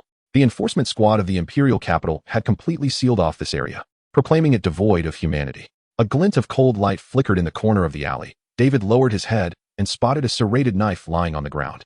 A hunter had perished here, evidenced by the severed hand still gripping the hilt in the abandoned weapon, yet it seemed that the killer of the hunter had also suffered. For chunks of putrid flesh were scattered about. The Ironthorn family's hunters must have cleared this alley. Though they were arrogant, they were far from weak. The corpses of the fallen monsters attested to the hunter's ferocity. Their weaponry proved to be more brutal than the standard silver swords of the cult. The slightly curved serrated knife was well suited for dealing with medium to large-sized beasts, its sharp teeth capable of effortlessly slicing through flesh and severing sinew. David picked up the serrated knife, weighed it in his hand, and accepted it as his weapon. Raising his gaze, the shadow of the colossal factory at the end of the alley nearly obscured his vision, resembling a giant sprawled across the horizon, exuding an overwhelming sense of oppression. Once a complex production line for steam cores, the factory was filled with towering metallic pipes, designed to generate high pressure and temperature, supporting a vast roof and high walls, forming a magnificent steam core factory. Yet now, it was crammed with grotesque masses of flesh. The high-pressure furnace transformed into a writhing heart, the metal pipes becoming soft veins, while various mechanical structures morphed into rigid bones. No one knew what had transpired. It seemed as though the factory had transformed overnight into a living monstrosity, consuming all its workers. Only a select few understood that this was the blessing from the mother of flesh and blood, the foul deity. The hunters of the Ironthorn family had ventured into the factory to investigate the source of this blessing, yet they had not returned. David pulled down the brim of his hat, drew the heavy hammer from his waist, grasped the serrated knife in one hand and a short gun in the other, and slowly stepped into the shadows. At that moment, a light patter of footsteps echoed from the back of the alley. David halted, malice surging in his eyes. "I have already given you a chance. Have you seen my father?" A child's voice, hoarse and trembling, replied, "No." David did not turn around. After a brief silence, the voice inquired again, "Are you my father?" This time, David turned to face the boy, who was concealing his face, and replied coldly, "No." The boy did not seem frightened by his gaze. He merely trembled and asked in a raspy voice, "Would you be willing to be my father?" "What if I say I am not willing?" As soon as the words left his mouth, the boy's figure suddenly lunged forward, seemingly without movement. Yet the distance between them vanished in the blink of an eye. David smirked coldly, his fingers tightening around the trigger of the heavy hammer. "Father, father, father, father, father." An eerie, overlapping chorus erupted from the boy's throat as he lowered his hands from his face, revealing a visage that would haunt one's nightmares. His oversized, lidless eyes were surrounded by mouths of varying sizes, layered and extending down to his neck and chest, apart from the upper half of his face. There was nothing normal about this boy. His body appeared to be a grotesque assembly of writhing flesh, resembling anything but a living human. Before arriving, David had studied the lore surrounding the mother of flesh and blood. This malevolent deity was known by many names: the mother of life, the god of rebirth, the blood god, and so forth. It seemed to possess an understanding of certain laws of life, the vitality of flesh, mutation, biological evolution, rapid natural selection, recombination, and rebirth. Yet all of this was twisted. The boy before him did not appear to be a direct creation of the deity, but rather a blasphemous offering crafted by certain individuals seeking communion with the blood god. Strangely, this creature's speed was astonishing. As it split its mouth wide open, a blurred afterimage remained in its wake, and razor-sharp fangs erupted from its myriad mouths, lunging towards the nape of David's neck. However, such speed was hardly remarkable to David. He did not even need to look. The constructed blade and the claw of the Ripper awaited the creature's collision. "I had already given you a chance, now you choose to pounce. Only to take the long way around? How utterly tedious." In an instant, the creature's body was pierced by the black claws and the knife's edge. Yet it appeared devoid of sensation, extending its arms as if to caress David's skin with its writhing fingers. Upon contact, it could transfer those minuscule great lives into the other being. David, however, denied it that opportunity, prying its claws and blades apart with such force that it nearly tore the creature asunder. Yet, this entity did not succumb to death. Its flesh embodied the will of the primordial blood and flesh. According to the classifications of mysticism, such a creature would typically possess life energy ranging from 5,000 to 10,000. However, under the scrutiny of the sacred seer, its life force registered at an astonishing 30,000. The severed chunks of flesh rapidly coalesced, with an evident inclination for immediate regeneration. David tilted his head to evade the splattering blood, turning to unleash the arm of the aberrant, his 6 fingers gripping the creature's forehead. The claws of the rift demon and the hissing construct blade struck in unison, slicing the flesh into thin shreds. Blessed by the goddess, the rift demon's claws wielded terrifying power, each strike inflicting damage exceeding 1,000. In confronting this twisted being of the dark god, they proved far more effective than the construct blade. Most importantly, there was no cooldown period. This meant that as long as David's spiritual energy and life force remained intact, he could swing with the utmost speed of his flesh. With the qualitative change brought about by the vast reservoir of life energy, David could not ascertain the limits of his physical form. He swung 6 times per second. No, he could even strike 9 times. The construct blade, which operated without cooldown, groaned under the strain, unable to match the speed of the rift demon's claws. The living metal emitted scalding white vapor from the rapid friction, reaching the brink of overload. In mere seconds of distraction, the thing grasped by his aberrant arm had been reduced to a puddle of viscera, leaving only the head intact. He stared blankly at the bloodied claws, turning them over to scrutinize their keen edges.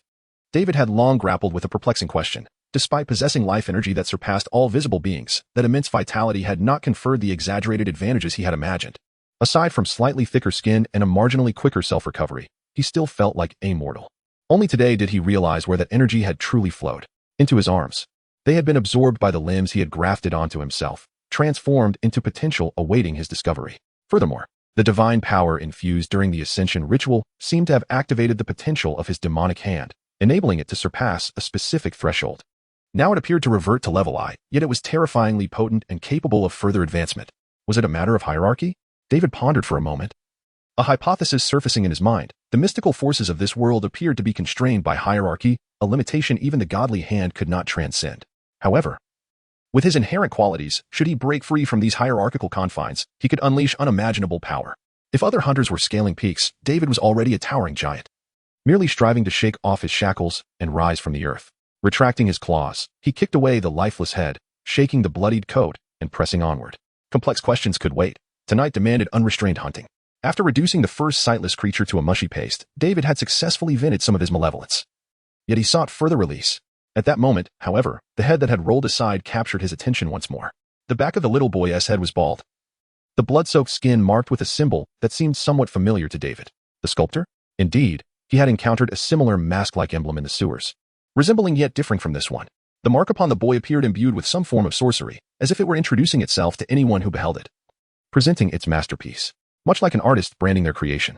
Could this be the work of that sewer sculptor? Was the old man a devotee of the blood god? Or had he finally lost his sanity? A torrent of questions surged within David. Nevertheless, upon entering the factory, he discovered more of the same markings plastered upon the walls smeared with writhing flesh. This place could hardly be called a factory anymore. From the moment he crossed the threshold, David felt as if he had entered the cavity of some colossal organism, where even the floor had transformed into a viscous, repugnant mass. The once great gears and intricate assembly lines had morphed into vast, rigid bones, partitioning the interior into a convoluted maze. A maze, yet another maze. David had grown weary of these labyrinths. He yearned only to traverse in a straight line. Deep within the flesh factory, a creature towering 3 meters, hunched and elongated, wandered through the sanguine corridors. Do not be mistaken, he was no monster. Clad in hunter's garb and wielding a serrated knife, he hailed from the Ironthorn family. Yet in this form, he would likely be mistaken for a beast and slaughtered on sight. After being extensively corroded by a magical potion, his body had become indistinguishable from that of a monster. Claws had sprouted from his fingers, and his legs began to contort, forming bestial joints, completely departing from the realm of humanity. This was a desperate measure. He had fought to his limits, even surpassing them to gain exaggerated bursts of power and speed. His sanity was gradually unraveling, lost in a ceaseless cycle of slaughter. Indeed, there was no shortage of prey, with the flesh monsters emerging from the meat walls. An endless supply to be vanquished. The hunters who had entered this bloody corridor had scattered, each preferring to fight alone. For no hunter relished the prospect of being closely observed in their monstrous form. As long as they could regain their sanity in the end, that was sufficient. The murky eyes of the demonized hunter flickered, and at the corridor's end loomed a towering figure resembling a moving mass of flesh. He revealed a bloodthirsty grin as his spiritual energy waned, the last vestiges of his reason on the verge of extinguishment. It seemed there was no turning back. Ha ha ha. The mass of flesh at the corridor's end opened its gaping maw, emitting a strange huffing sound, akin to laughter or perhaps the expulsion of something. The demonized hunter propelled himself forward, crushing the blood and flesh beneath him, launching himself like an arrow, the recoil generating a shockwave. In an instant, the two monsters collided. The serrated knife easily cleaved through the flesh mass's abdomen. A spray of blood mingled with grotesque entrails erupting forth, interspersed with bizarrely colored fluids. The fearsome hunter moved with blinding speed, darting to the rear of the flesh mass amid the blood spatter, striking once more. Crack! To his astonishment, the back of the grotesque mass revealed a large mouth, which clamped down on the saw blade as it descended. The hunter emitted a beastly growl, forcefully withdrawing the serrated edge from between its teeth, even shattering 2 of its sharp fangs in the process. However, as he extracted the blade, he discovered that a portion had been severed and swallowed whole by that insatiable maw. Suddenly, thick, short limbs extended from the crevices of the flesh mound, as if preparing to envelop the hunter in a fervent embrace. At that moment, the corrupted hunter finally beheld the visage of the creature. Nestled within the fatty encasement of its head was a serene yet swollen face. He surged forward once more, evading the impending embrace while seizing the perfect moment to draw his firearm, unleashing a blast of buckshot that erupted against the creature's chest, causing it to stagger backward. Discarding the broken knife, he raked his sharp fingernails across the monster's countenance. Yet, he remained oblivious to the fact that the wounds upon the flesh mound had already healed, its flesh knitting together like clay in motion. In the throes of the demonic onslaught and relentless combat, the hunter lost his fundamental sense of judgment, committing a fatal blunder. As his arm pierced the creature's tranquil face, the gaping maw of the flesh mound grinned with delight. The flesh contracted, blood surged with exuberance, and all the strength of the monstrous mass converged upon the hunter's hand, gripping it tightly. The great little life force penetrated the hunter's skin, swiftly burrowing into his veins. When David, wielding a heavy hammer, forcefully shattered a wall of flesh before him, he chanced upon this scene. The mountain of flesh was clutching a hunter who had already been half devoured, preparing to consume the remaining portion. Ugh, disgusting. He raised his firearm, unleashing a fortified blood bullet that obliterated the creature's head, sending the hunter's body flying, now merely a half. David cast a glance at the corrupted hunter's bizarre form, narrowing his eyes.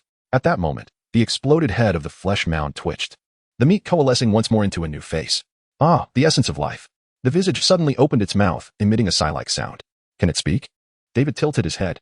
Previously, he had barreled through the blood-soaked corridors, indiscriminately slaying numerous humanoid flesh monsters formed from meat.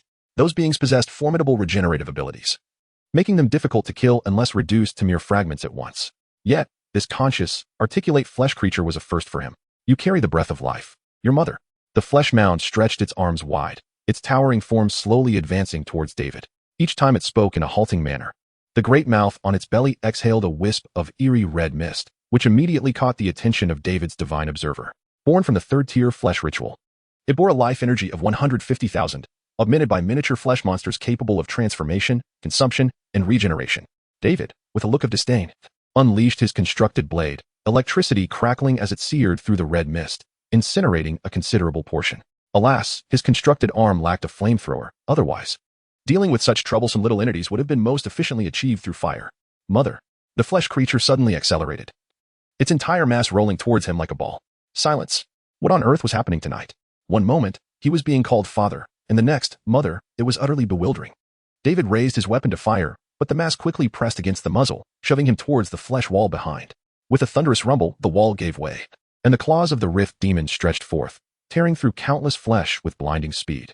A deluge of red mist and viscous fluids splattered across David, the bizarre entities rapidly burrowing into his body, beginning to gnaw, distort, and transform his flesh. Embrace us. You should accept the blessings. Mother awaits you. The flesh monster seemed to sense the immense life force emanating from him, yearning to consume him. David grinned, entirely unfazed, as he repeatedly fired his heavy hammer into the creature's face. The jubilant little entities invading his body were swiftly enveloped by a torrent of life energy that rendered them insatiable. What do you mean by mother? The arms of the flesh mountain twisted rapidly, coalescing into two massive tendrils that ensnared David, using him to shatter layer after layer of walls. The great mother dispensed her flesh and blood to satiate our hunger. Claw shadows tore through the air, blades glinting like moon arcs. Both tendrils were severed simultaneously. Standing atop the flesh mountain, David's elongated, otherworldly arm plunged into the gaping wound, 6 fingers extending to pierce the pulsating core of the fleshy mass. Tell me, where's your mother? The flesh mountain trembled, seemingly unaffected by the foolish touch, suddenly writhing violently. You cannot speak unless you accept the blessings. Accept the blessings of the mother goddess. It heaved its immense form, tearing away more flesh from its surroundings, as if stirring a sea of meat, pressing David beneath its surging waves. A torrent of fury erupted from the ocean's depths, flipping the mass of flesh upward. The claws of the rift demon coalesced into a fist, unleashing a barrage of blows that caused the colossal monster to explode like a water-filled balloon. The core of the flesh creature, the most resilient part, was propelled outward, crashing through the walls of the blood and flesh factory, rolling and expelling everything it had consumed. Covered in crimson, David reached down to reclaim the hunter's hat from the ground, nonchalantly emerging from the gaping breaches in the walls. You needn't say a word. I have already found it. This door, your mother lies beyond it. The flesh creature lifted its blood-soaked, distorted head, only to realize that it was leaning against a colossal door of bone and flesh, marked with a massive mask insignia. For reasons unknown, upon seeing this emblem, the flesh creature erupted into an enraged roar. Traitor! The traitor shattered the egg of blood and flesh. Traitor! In its fury, it seemed to recall more. The uncontainable source of this calamity, the deranged figure obsessed with sculpting the mother. Certain emotions, deeply buried within its mind, were awakened, endless regret and sorrow. A single crystalline droplet flowed from the gap that could barely be called an eye on the creature's face, representing the last trace of clarity within this warped form. Blessed mother, I beseech your blessing. It cried out to the heavens, seemingly seeking more power from the dark deity. However, David had already planted his foot upon its mangled form, unwilling to grant this entity any further opportunity to struggle. No blessings from the mother goddess. Taste the blessings of the goddess. The claws of the rift demon lunged forth, filling its mouth with flesh, shattering it into fragments. Strangely, that mouth continued to murmur. What wrongs did the kind mother commit? David shook his head, responding, I know not what you speak of. If you were once human, remember in your next life to hold reverence for the darkness. No, you fail to comprehend that we cannot survive unless we embrace the darkness. Regrettably, you have directed your options towards the wrong target. Now I am left with no choice but to obliterate everything. The mouth, affixed to the flesh wall, wriggled slightly. As if in mockery, you are incapable of stopping this. Here lies the partial vessel of the mother goddess. Her progeny's birth is unstoppable. Bang! This time, David clenched his black-clawed fist and unleashed all his strength upon the great door, shattering the writhing mouth entirely and creating a large breach in the door. As the space beyond the threshold revealed itself, David held his breath. He had envisioned what lay behind the door, that so-called mother, or some terrifying entity akin to an evil goddess offspring, lurking in wait. If that were the case, he would immediately strike with the hand of the divine corpse, not caring what it was, delivering 2 punches before seeking answers. He even contemplated a worse scenario, just like the last encounter in the depths of the sewer, where the projection of a deity materialized directly. In such a case, he would promptly turn and depart. He might attempt to devour and absorb other entities, but a god? He lacked even the courage to gaze upon it. However, the reality was unexpectedly different. Behind the door was an eerie silence, devoid of monsters. Void of evil god projections, none of his imaginings materialized. What lay behind was merely a normal room, untouched by the devouring flesh. Stepping through the breach, David entered the room, which felt like a different world altogether. The corruption of blood and flesh had not encroached within, preserving everything in its original state. Within the room stood rows of shelves, cluttered with peculiar bottles. Most were empty, yet some contained strange liquids, with dubious meat chunks floating inside. As David traversed the shelves, his gaze swept slowly, finding nothing alive. Finally, in the corner of the room, he discovered a desk laden with strange blueprints, beneath which lay what appeared to be a journal. Upon opening a page, certain words immediately captured his attention. Her flesh can regenerate infinitely. I carve her to bring her closer to their god. The work grows ever more perfect. Alas, Ethnathis is unwilling to grant me more time. Ethnathis? Is that not the ancient one from the broken sect? David tilted his head, beginning to leaf through the journal from the start, and on the first page, he encountered the mark of the sculptor. Yet, from the journal's contents, it seemed that this sculptor was not the same individual as the one from the sewer. The events chronicled could be traced back a decade. And this sculptor had seemingly only recently arrived in the imperial capital. He meticulously documented everything he uncovered. And the source of the calamity appeared to be a mother who had lost her son 10 years prior. A decade ago, the factory producing the steam core had not yet reached its current scale. Yet, the population surrounding the factory was no less than it is now. Those unfortunate souls who crawled from the damp and dark lower districts believed they had found a means of survival. They erected a slightly better slum here, constructing additional pipelines and transporting materials for the factory in exchange for food. Until one day, a vagrant worker perished amidst the piles of materials. And the surrounding people coldly regarded his lifeless body, apathetically watching as the mother clutched her son's corpse in anguish, no one willing to extend a helping hand. Only the benevolent factory owner helped her bury her son, inviting her into the factory and providing a position for her other young son. That night, the unfortunate mother consumed a dubious red meat chunk under the owner's hospitality. From that moment on, the factory owner never reappeared, and a legend began to circulate within the slum that a great mother was willing to distribute meat to the laborers, to avoid perishing under arduous toil. The first person discovered that meat and consumed it. Soon, an increasing number of individuals followed suit, devouring the mysterious flesh. Initially, they approached it with a spirit of experimentation. But those who swallowed the meat delighted in feeling themselves grow stronger and more robust, leading them to labor harder for additional sustenance. It was nothing short of divine grace. As time passed, their craving for the flesh intensified. More individuals, upon hearing the rumors, began to seek out the meat, joining the throngs. Eventually, the flesh-eaters discovered that the source of the meat was a colossal monster hidden beneath the factory, which resembled a puddle of sludge. Each time they cut away a chunk of meat, the face that loomed above would display a benevolent smile, just like a mother. The truth left everyone nauseated. Yet they could not stop. All who consumed the flesh heard the whispers of the mother of blood and flesh. The gaze of the mother goddess had descended upon them. They had no choice but to conceal the truth, pretending nothing had transpired, while continuing to consume the flesh from the mother. Relying on their enhanced physiques to survive and toil, they began to worship blood and flesh. The Church of Light might distribute holy water or assist in healing, but it would never concern itself with their means of survival. Only blood and flesh could sustain them. The faith in blood and flesh quietly flourished within the slums. And after several years, even more individuals from this district and the port area joined the embrace of the mother. At that moment, the sculptor emerged. He infiltrated the factory. uncovering the source of the cult's faith beneath the ground, before being slain by the enraged followers of the mother goddess. The fervent sculptor proposed a suggestion to aid the believers in refining their faith. That great mother should not be so grotesque. Indeed, the mother is magnificent. She ought to be more beautiful and sublime. Subsequently, the sculptor utilized his extraordinary skills before the eyes of the mother goddess's followers, reshaping the unsightly mass of flesh into a grand sculpture embodying the image of a loving mother. The sculptor of blood and flesh garnered the respect of all the mother goddess's devotees who embraced him. Thereafter, the sculptor began to carve faith for all the fervent followers of the mother goddess, even bestowing blessings upon some newborns, drawing them closer to the deity of their belief. The followers of the mother goddess lauded the sculptor with fervor. They were particularly astonished that the still living mother, after being sculpted, bore a new offspring, a writhing egg. The journal concluded here. That egg was undoubtedly the offspring of the evil god spoken of by the flesh monster. Yet, the sculptor's final words left David's expression strangely altered. I certainly wish to carve that egg, but time is not on my side. My brethren are about to arrive, and I can only shatter it, igniting this calamity. Upon reaching this point, David comprehended that the flesh sculptor was, in fact, a devotee of the cult of the shattered god. To align with the plans of appendages, he ultimately shattered the egg. Calamity seemed to descend at that very moment, as the entity that erupted from the egg consumed the entire factory, devouring all the adherents of the mother god within. However, both the sculptor and David were certain that this act of shattering the egg could not directly annihilate the offspring of that malevolent deity. It continued to grow. Nestled beneath the factory, David shifted his gaze downward. The sight of the divine seer appeared to penetrate through layers of obstruction, locking onto the immense, warm, writhing fetus, wrapped in countless layers of flesh. It might indeed be the bloodline left by the mother of flesh.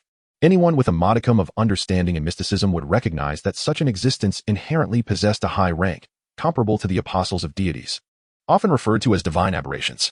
Yet, should it be the hand of a deceased god, there remained a chance to vanquish it. David was unaware of the true nature of the dark red arm, but it too undoubtedly held significant rank. Presently, the offspring of the malevolent deity was still fragile. He could easily pierce the ground and descend into the core of the factory, delivering a single blow to the dormant entity. If one strike proved insufficient, then two would suffice. However, David remained rooted in place, hesitating for an extended period without action. In that moment, his mind was overtaken by a myriad of bizarre thoughts, leaving no room for contemplation. The catalyst for these thoughts was the surge of malevolence within him, as the power of that malevolent spirit erupted unexpectedly. The apostle of the evil god seemed to whisper in his ear, incessantly instilling further wicked notions, persuading him to abandon the thought of slaying the divine aberration. This was true malevolence, not born of rage or a thirst for blood, but rather the temptation to torment living beings and desecrate life itself. You need not slay it. The iron thorn hunters will inevitably locate it. It will assist you in eliminating the potential enemies of the hunting house. Meanwhile, you can continue to consume those fleshly monstrosities. Just look, within the span of a single night, you have devoured 200,000 life energies. You can consume even more. Neglect this factory, and it will produce more delightful blood bags. Fear not the divine aberration. You are growing faster than it. By the time it awakens, having feasted sufficiently, you will possess the strength to reap it. It is merely another, larger blood bag. David could not recall how he exited that chamber. He stumbled through the flesh-laden corridor, the sinister whispers echoing in his mind, drawing him deeper into those thoughts. When he finally regained his senses, a seemingly ordinary iron door appeared before him, leading out of the factory. He creaked the door open, and the light of the outside world illuminated David's face, revealing the morning sun. A whole night had passed. The scene outside momentarily stunned David. The hunters gazing towards the door wore expressions of surprise. Who is this person?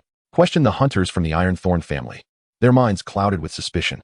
The figure emerging from the door was drenched in blood, with some flailing scraps of flesh seemingly gnawing at his skin. Yet he appeared entirely oblivious. His cold gaze and composed demeanor bore no resemblance to someone who had just endured a bloody battle. The leading gray-clad hunter squinted, recognizing the individual as a second-tier hunter he had encountered within the cult. He couldn't recall the name, nor had he bothered to inquire. He only knew that this was a minor noble. This realization incensed the gray-clad hunter. How dare this minor noble slip into the flesh factory unnoticed, and now saunter out as if he held the upper hand, showing blatant disregard for the hunting house? Yet, the minor noble's appearance also left the gray-clad hunter bewildered. How had he nonchalantly emerged? Several of their companions had become ensnared within the flesh factory the previous night and had yet to return. By his experience, those who did not return were presumed dead. With this thought, the gray-clad hunter strode over and seized the minor noble by the collar, coldly demanding, "What did you do?" David remained silent, tilting his head and squinting as if adjusting to the brightness of the outside world.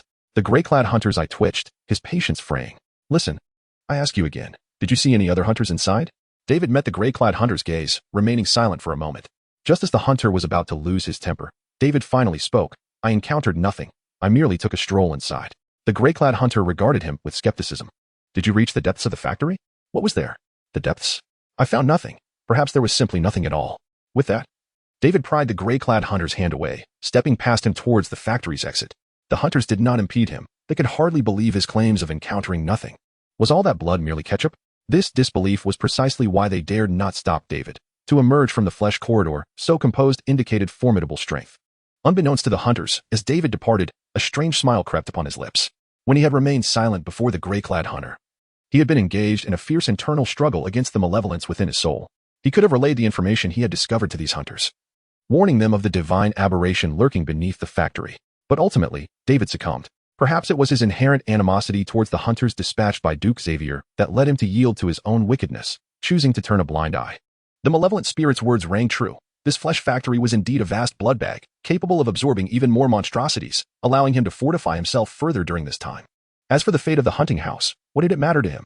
He was only aware that in a single night, his life energy limit had surged by 200,000, bringing his total life value to over 800,000. Life energy, 864448864448. Slaying those grotesque flesh monsters, mutated from humans, would also contribute to the growth of the arm of the outcast. If he were to kill more, his arm could evolve further. He should venture deeper into the blood-soaked corridors, devouring those hunters to spawn even more flesh monstrosities. A dark tide enveloped the sky, rendering the sunlight of the imperial capital exceedingly precious, as rays filtering through the clouds were swiftly obscured by relentless rain. The world appeared gloomy and oppressive. This prolonged dark tide not only fostered distortion but also nurtured the darkness within human hearts. At number 9 Michelin Avenue, the maids at home noticed that Master David had been behaving quite strangely these past few days, often isolating himself in his room, neglecting even to attend church. They also observed that every night, David would stealthily venture out, returning covered in blood, with bits of flesh clinging to his garments. In those moments, they could see the bloodthirsty grin on his face. The twins knew that their master had once again found a target for his hunt. They reminisced about their days at the border, when David Frank was even darker in demeanor than he was now, and they never dared to inquire what he faced. The maids lacked the courage, but the legless Miss Dorothy was entirely different. The former scout possessed a boldness. That night, enduring her torment, Dorothy equipped herself with a pair of formidable metal legs, preparing to stealthily follow David and discover what he was battling against. Just as she was about to leap from the window, a hand grasped her. Turning around, she found it was Zoe, the elder twin. Do not pursue what the master confronts, it is perilous, she warned. Dorothy grasped Zoe's hand and embraced her, assuring her, do not fret. I leap high and run fast. Even Lord David cannot catch me. The girl, though petite after her modifications, stood taller than Zoe with her newly fitted legs. Those metal limbs, featuring compound joints, could extend into a third segment, as Dorothy claimed, granting her terrifying leaping abilities. Without waiting for Zoe to respond, she jumped from the window. Draped in a black cloak, Dorothy resembled a sprite dancing through the night, as she effortlessly locked onto the recently departed David, gracefully leaping across the rooftops on either side of the street, quietly trailing him. This night, David's target remained the flesh factory on the outskirts of the southern district. The slums had been sealed off for 3 days, during which the hunters of the Hunter family had been purging the monsters within the factory. David was no exception. After days of hunting, his life energy surged once more, nearing the 1,000,000 mark, while the arm of the outcast grew stronger through slaughter. Arm of the outcast V consumes 60 points of spiritual or life energy to activate the ability Fool's Touch, cooldown, 1 minute. This level 5 pale arm had achieved perfection, unable to evolve further, much like the previous monstrous hand. During his hunting escapades, David had not encountered other hunters. Whenever he did, he would hide and observe from the shadows. He discerned that the Hunter family had acknowledged the danger beneath the factory, yet they remained unaware of what lay there. The log of the flesh sculptor had been destroyed by David, leaving no information for those hunters, perhaps due to some instinctive intuition. The Iron Thorn family dispatched even stronger hunters, a figure wielding a forbidden object. Though the Hunter family possessed forbidden artifacts, not every hunter within the family was qualified to wield them. The previous gray-cloaked Hunter S-team did not. The newcomer was none other than the rust-eyed hunter David had previously encountered at the Dark Valley station. What a small world. Watching the rust-streaked figure step into the darkness outside the factory gates, David grinned widely. I warned you not to cross paths with me again. Frankly, David found those forbidden artifacts quite intriguing. He wondered if he could extract the forbidden object from that rusted fellow after slaying him. He cracked his neck and leapt from the rooftop. In the alley leading to the slums, 2 cloaked figures advanced cautiously. Beneath their cloaks were the nearly identical faces of the twin sisters, Zoe and Yui, who had chased after Dorothy. Sister, what are we doing? We want to catch up to Miss Dorothy like this, Yui said, trailing behind, a hint of impatience in her voice. No need to chase, I know where they are. The slums have been sealed off, not even Doug could escape. Something must have occurred. Both the master and Dorothy should be there, Zoe whispered in response. But what will we do when we catch up? The Master does not require our assistance. Have you forgotten? The Master instructed us to keep an eye on Miss Dorothy, and now she has fled. If anything happens, the Master will surely strip us bare. Yui shrank back, her hands nervously clutching the hem of her skirt beneath the cloak. But why are we dressed like this? If one were to look closely, they would notice that beneath their cloaks, the sisters were clad in maid skirts. And Yui felt an uncomfortable chill on her thighs. It's more convenient for movement, Zoe shrugged, secretly wanting to experience the sensation of running in a short skirt. Though she wouldn't confess that to her sister. Though the pair moved cautiously, their speed was not compromised. Their extraordinary abilities had enhanced their physical prowess, allowing them to weave through the shadows like fleeting phantoms. In truth, Zoe's motivations were not so innocent. Her audacity stemmed from a desire to test her newfound powers. Having acquired extraordinary abilities, anyone would wish to experience the strength they now possessed. The maids, confined to home, could hardly suppress such impulses. Moreover, she yearned to grow stronger. The restless darkness stirred, similarly igniting the hearts of those yearning for action. Under the night sky, the massive factory sprawled across the horizon, leading to the blocked-off area ahead. The sisters chose a tall wall, skillfully scaling it in a few nimble steps. Upon reaching the top, Yui marveled at her own agility. I can accomplish this so effortlessly now? She suddenly realized that she no longer seemed to be a defenseless handmaiden. At that moment, within the factory, a rust-covered hunter traversed the corridor of flesh and blood, each step leaving a footprint that spread iron rust. The power of the forbidden object, warping reality, continued to spread, while the surrounding flesh was incessantly eroded, sinking into a mire of rust and disintegrating into decaying fragments. The flesh within the factory had shrunk considerably compared to a few days prior. The energy within its cavities seemed on the verge of depletion, and the monstrous flesh creatures had ceased to appear. In the afternoon, the gray-clad hunters team discovered a passage at the lowest level of the corridor, utterly filled with monsters. It was a battle of extreme brutality.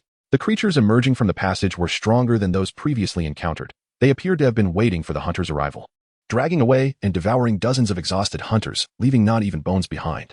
Yet, in the end, they triumphed. The surviving hunters paid a heavy price, risking complete corruption to tear apart all adversaries. After they cleared the obstructing mass of flesh, they beheld a colossal, collapsed sculpture of flesh. The form had become unrecognizable, as if something had torn its face apart, and a gory cavity had been carved into its chest and abdomen. Sensing danger, the hunters immediately turned back upon discovering this entity, relaying the news to the Duke's manor. Rusty Rost, a forbidden hunter dispatched by the Duke to deal with this flesh sculpture, awaited at the base of the corridor. The other hunters had already retreated, leaving him alone. Each time he encountered Rusty Rost, the gray-clad hunter felt a surge of intense jealousy, despite being equally seasoned third-tier hunters. Why was Rost permitted to bear forbidden objects while he was not? However, seeing Rost's face, marred by the torment of pain, brought him a sense of grim satisfaction. Rusty Eyes, he mused, was the most tormenting third-tier forbidden object he had ever witnessed. Rost, having lost one eye, was now unable to wield blades or firearms, for they would corrode into scrap metal. Unlike ordinary hunters, who, through rigorous training, integrated the extraordinary powers gained from rituals into their combat techniques, gradually maximizing their extraordinary strength. Rost had wholly diverged. He abandoned most of the combat methods typical of a hunter, instead opting to unleash the power of the forbidden object to its fullest extent. In the eyes of the gray-clad hunter, Rost had become a puppet entirely dominated by the forbidden object. He silently followed the taciturn Rost into the chamber housing the massive flesh sculpture, quietly observing as Rost leveraged the formidable power of the forbidden object to obliterate everything within the room. No counterattacks, no ambushes. Both hunters remained vigilant, anticipating what might emerge from the pile of flesh. Yet, until everything was reduced to lifeless scrap metal, nothing materialized. This was the source of the power twisted by the malevolent deity. Destroying it would soon restore the factory to its original state. Rost turned, controlling the rust-laden mire to slowly recede, preparing to depart, leaving the subsequent matters to them as he had other tasks at hand. The gray-clad hunter curled his lip, casting one last glance at the heap of scrap metal. It appeared to indeed be some ritual concocted by those cultists, perhaps due to the influence of the undercurrents. The ritual had gone awry, resulting in the uncontrollable leakage of the malevolent deity's power. This was his conjecture. Thus, the matter reached a conclusion, though no valuable items were recovered. The hunters who completed the task would receive rewards from the Duke. With a few more materials, he would have the opportunity to attempt ascending to the 4th tier. The gray-clad hunter retraced his steps alongside Rusty Rost, and as they neared the exit, the fresh air from the outside dispersed some of the nauseating stench, providing a refreshing sensation. At that moment, it was the most relaxed state for both hunters, as all the rust was drawn back into Rost's body. A wall beside them suddenly exploded. Boom, boom, boom. A series of deafening gunshots rang out, and as the wall was blasted open, several blood bullets shot forth. Rost reacted swiftly, gathering his psychic energy in an instant to form an invisible barrier close to his skin. Unfortunately, the proximity was too great. The bullets whizzed past Rost's body, seemingly not intending to strike him. What he truly faced was a dark red fist. The rusted eyes reflected the terrifying arm. As the hand of the divine corpse effortlessly shattered the barrier and inexorably slammed into his face. In the final moments of his life, Rusty Ross pondered a question. Why was the enemy so close behind the wall, yet he perceived no presence? This was illogical. A seasoned hunter should not commit such a fatal error. Alas, he had no opportunity to comprehend this, as the immense force within the fist obliterated Rost's head. He had still relied on the power of the forbidden object to transform his body into decayed iron, ironically. The essence of the forbidden object flew out simultaneously with the shattering of his skull. Rusty eyes severed its connection to his body. And the power of the forbidden object failed to protect him. That I loathed being confined, and now it was finally free. The gray-clad hunter watched in disbelief as Rusty Ross's head was explosively shattered by a single punch, leaving him utterly stunned. Sharing the same path of the Iron Heart, he instinctively raised a sharp-angled barrier, deflecting the powerful blood bullets with an invisible force. However, the overwhelming force of the impact left him unable to assist his companion. Yet, in the next moment, his own safety was also at stake. It's you. He recognized the figure bursting forth from behind the wall as the enigmatic mid-tier hunter. In an instant, a red fist loomed large in his vision. The gray-clad hunter's pupils transformed into beast-like slits as the blood of the hunter within him surged to a boil. His elegant and elongated blood gun traced an arc as it expelled a blood bullet, striking true against the fist. Yet the fist shattered the bullet without hesitation. How could this be? Boom. The hand of the divine corpse crashed against the front of the sharp-angled barrier, which had absorbed nearly all of the gray-clad hunter's psychic energy, crumbling like an eggshell with a resounding pop. However, as the barrier shattered, the force contained within erupted forth. The gray-clad hunter astutely refrained from wasting this energy on an assault against the foe, instead using the repulsion to propel himself away. The hand of the divine corpse swept past the tip of his nose, and the terrifying force tore apart half of his face.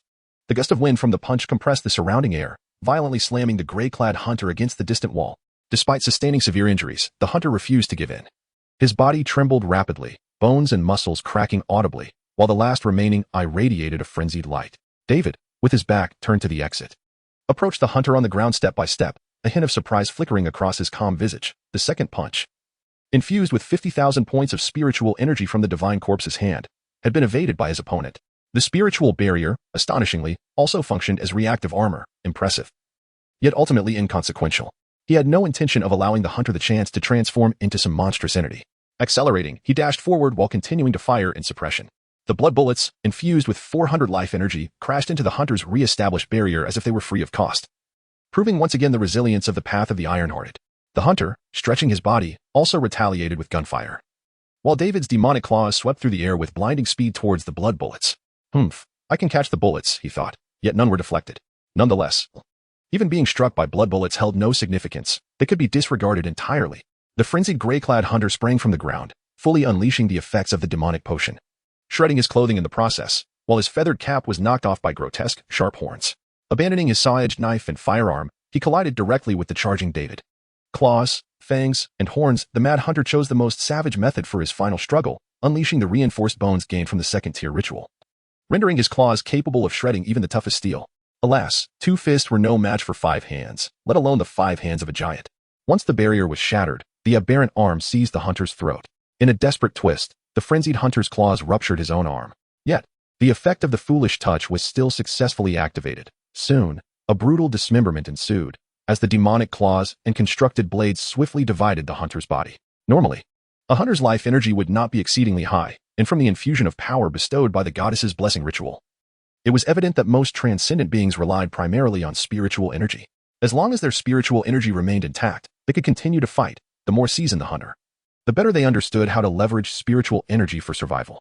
Had the gray-clad hunter not faced a monster of David's caliber, he surely would not have been dispatched in mere moments. If only he could escape. If only he could inform the Duke of David's identity. If only he had perceived the ambush sooner. But there were no such if-onlys. David effortlessly absorbed the hunter's life energy, and then turned to tear off the rusted arm of Rost, absorbing that as well. His life energy officially surpassed the 1,000,000 mark. Devouring the aberrant arm added 3,000 to his limit, while consuming the rusted arm granted an additional 40,000. Life energy, 10120741023368. Spiritual energy, 578111111947. In the dark, David couldn't help but grin. 1,000,000 life energy, coupled with the divine corpse's hand capable of 2 attacks, he could even contemplate challenging the legendary creation before the great door deep within the sewers. Indeed, he still harbored intentions regarding the steam knight that had cast a shadow over him. Based on their previous confrontation, a divine corpse's hand infused with 1,000,000 life energy, multiplied by 2 for damage, should suffice to obliterate it. Should, perhaps, maybe, possibly. David felt a surge of curiosity. What would transpire if he were to dismantle that legendary construct's cannon arm and fuse it with his own constructed arm? However, seeking that entity at present seemed somewhat reckless. Should even a slight mishap occur, leaving him with insufficient life energy to survive would spell his doom. Shaking his head, David temporarily suppressed his impulse and turned his gaze toward another object lying in the distance, the rusted eye. The forbidden artifact lay quietly on the ground, and in the absence of a master, it had corroded the surrounding 3-meter radius into a swamp of rust, seemingly in self-defense. This object appeared to possess its own will. Upon closer inspection, the rusted eye seemed to be moving, as if observing something. Just as David intended to approach, his body suddenly froze. Abruptly, without warning. A towering figure materialized beside the eyeball. David's heart skipped a beat, his pupils constricting as they reflected the hideous visage of the creature, an abomination of unspeakable ugliness. This was his immediate impression of it. Its skin was wrinkled and sagging, its flesh-colored body hunched over, its torso nearly fused together, while its head and neck elongated grotesquely. Drooping down, with abnormally slender arms that dangled to the ground and similarly elongated legs supporting its towering 4-meter frame. It stood quietly, yet its form resembled that of a newborn, curled and vulnerable. Indeed, a newborn. This was David's second impression. It exuded a peculiar life force, reminiscent of something just born. Suddenly, David recalled, this creature might indeed be the offspring birthed from beneath the factory, the progeny of the malevolent deity, the rebirth of the divine monstrosity. But why did it exude no aura?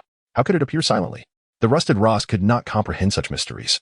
Yet David understood. It was due to this creature's presence that the flesh walls of the entire blood and flesh factory interfered with the hunter's sensory perception. However, David had not anticipated that even the sacred seer's dark specialization in perception could not penetrate the creature's stealth. Had it been completely suppressed in terms of rank? No. The sudden emergence of the divine monstrosity had blocked his path. The creature merely stood, its attention seemingly fixed on the rusted eye on the ground. It appeared curious about the forbidden object. Yet, David was acutely aware that the moment he moved, this monster would instantly pounce. Ah, the backstabber, humans are forever betrayed. The ancients do not deceive me. He concealed his smile, remaining motionless, hoping to stall for even a second, preferably for the creature to remain still for an hour. He merely needed to wait for the divine corpse's hand to cool down. Would he be able to wait? Just as David pondered how to extricate himself, the monster suddenly stirred, bending slightly as its twisted fingers reached toward the forbidden object on the ground. It seemed intent on touching the rusted eye. From David's perspective, the creature's face appeared as a mass of flesh, devoid of discernible features.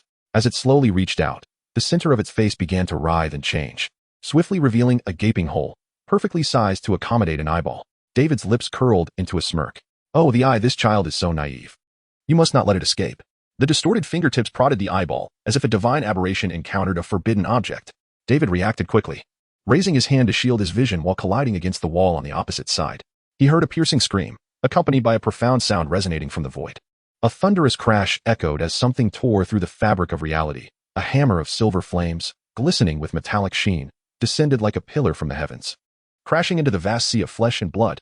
This was but an illusion. After hearing the shrill wail, David envisioned the forces of another realm clashing together. This phenomenon did not alter reality, yet it was vividly reflected in his heart. What is the essence of a forbidden object? A mystic scholar once proposed that they are distorted fragments of divine power, each containing a modicum of divine strength, which is precisely why they can warp reality. When a living abomination attempts to forcibly touch the power of another deity, these twisted wills collide. The newborn, shrieking, had already lost a small segment of its finger to the rusted touch, and the writhing flesh promptly severed the eroded part, sprouting a new finger in the blink of an eye. Such terrifying regenerative capabilities far surpassed David's imagination. Yet, it still felt pain, continuously screaming as if in tears. The forbidden object on the ground quivered from the collision of divine forces, the rusted eye seemingly depleted of much of its power, becoming lethargic. While even the rusty mire beneath it receded, the forbidden object transformed into an unremarkable, rusty false eye. The third-tier rusted eye was utterly suppressed by the divine aberration, managing to remove just a single finger from its opponent, which was its utmost limit. The echoing roar of the hammer resonated throughout the factory, shattering the walls as David crashed into another room, barreling towards the outermost wall. He sought to take a detour, hoping to slip away from this flesh factory while the rambunctious child was still screaming. This was the domain of the divine aberration, which could move freely amidst the flesh.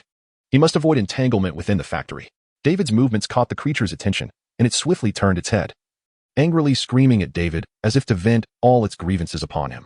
In an instant, the reborn child blocked David's path.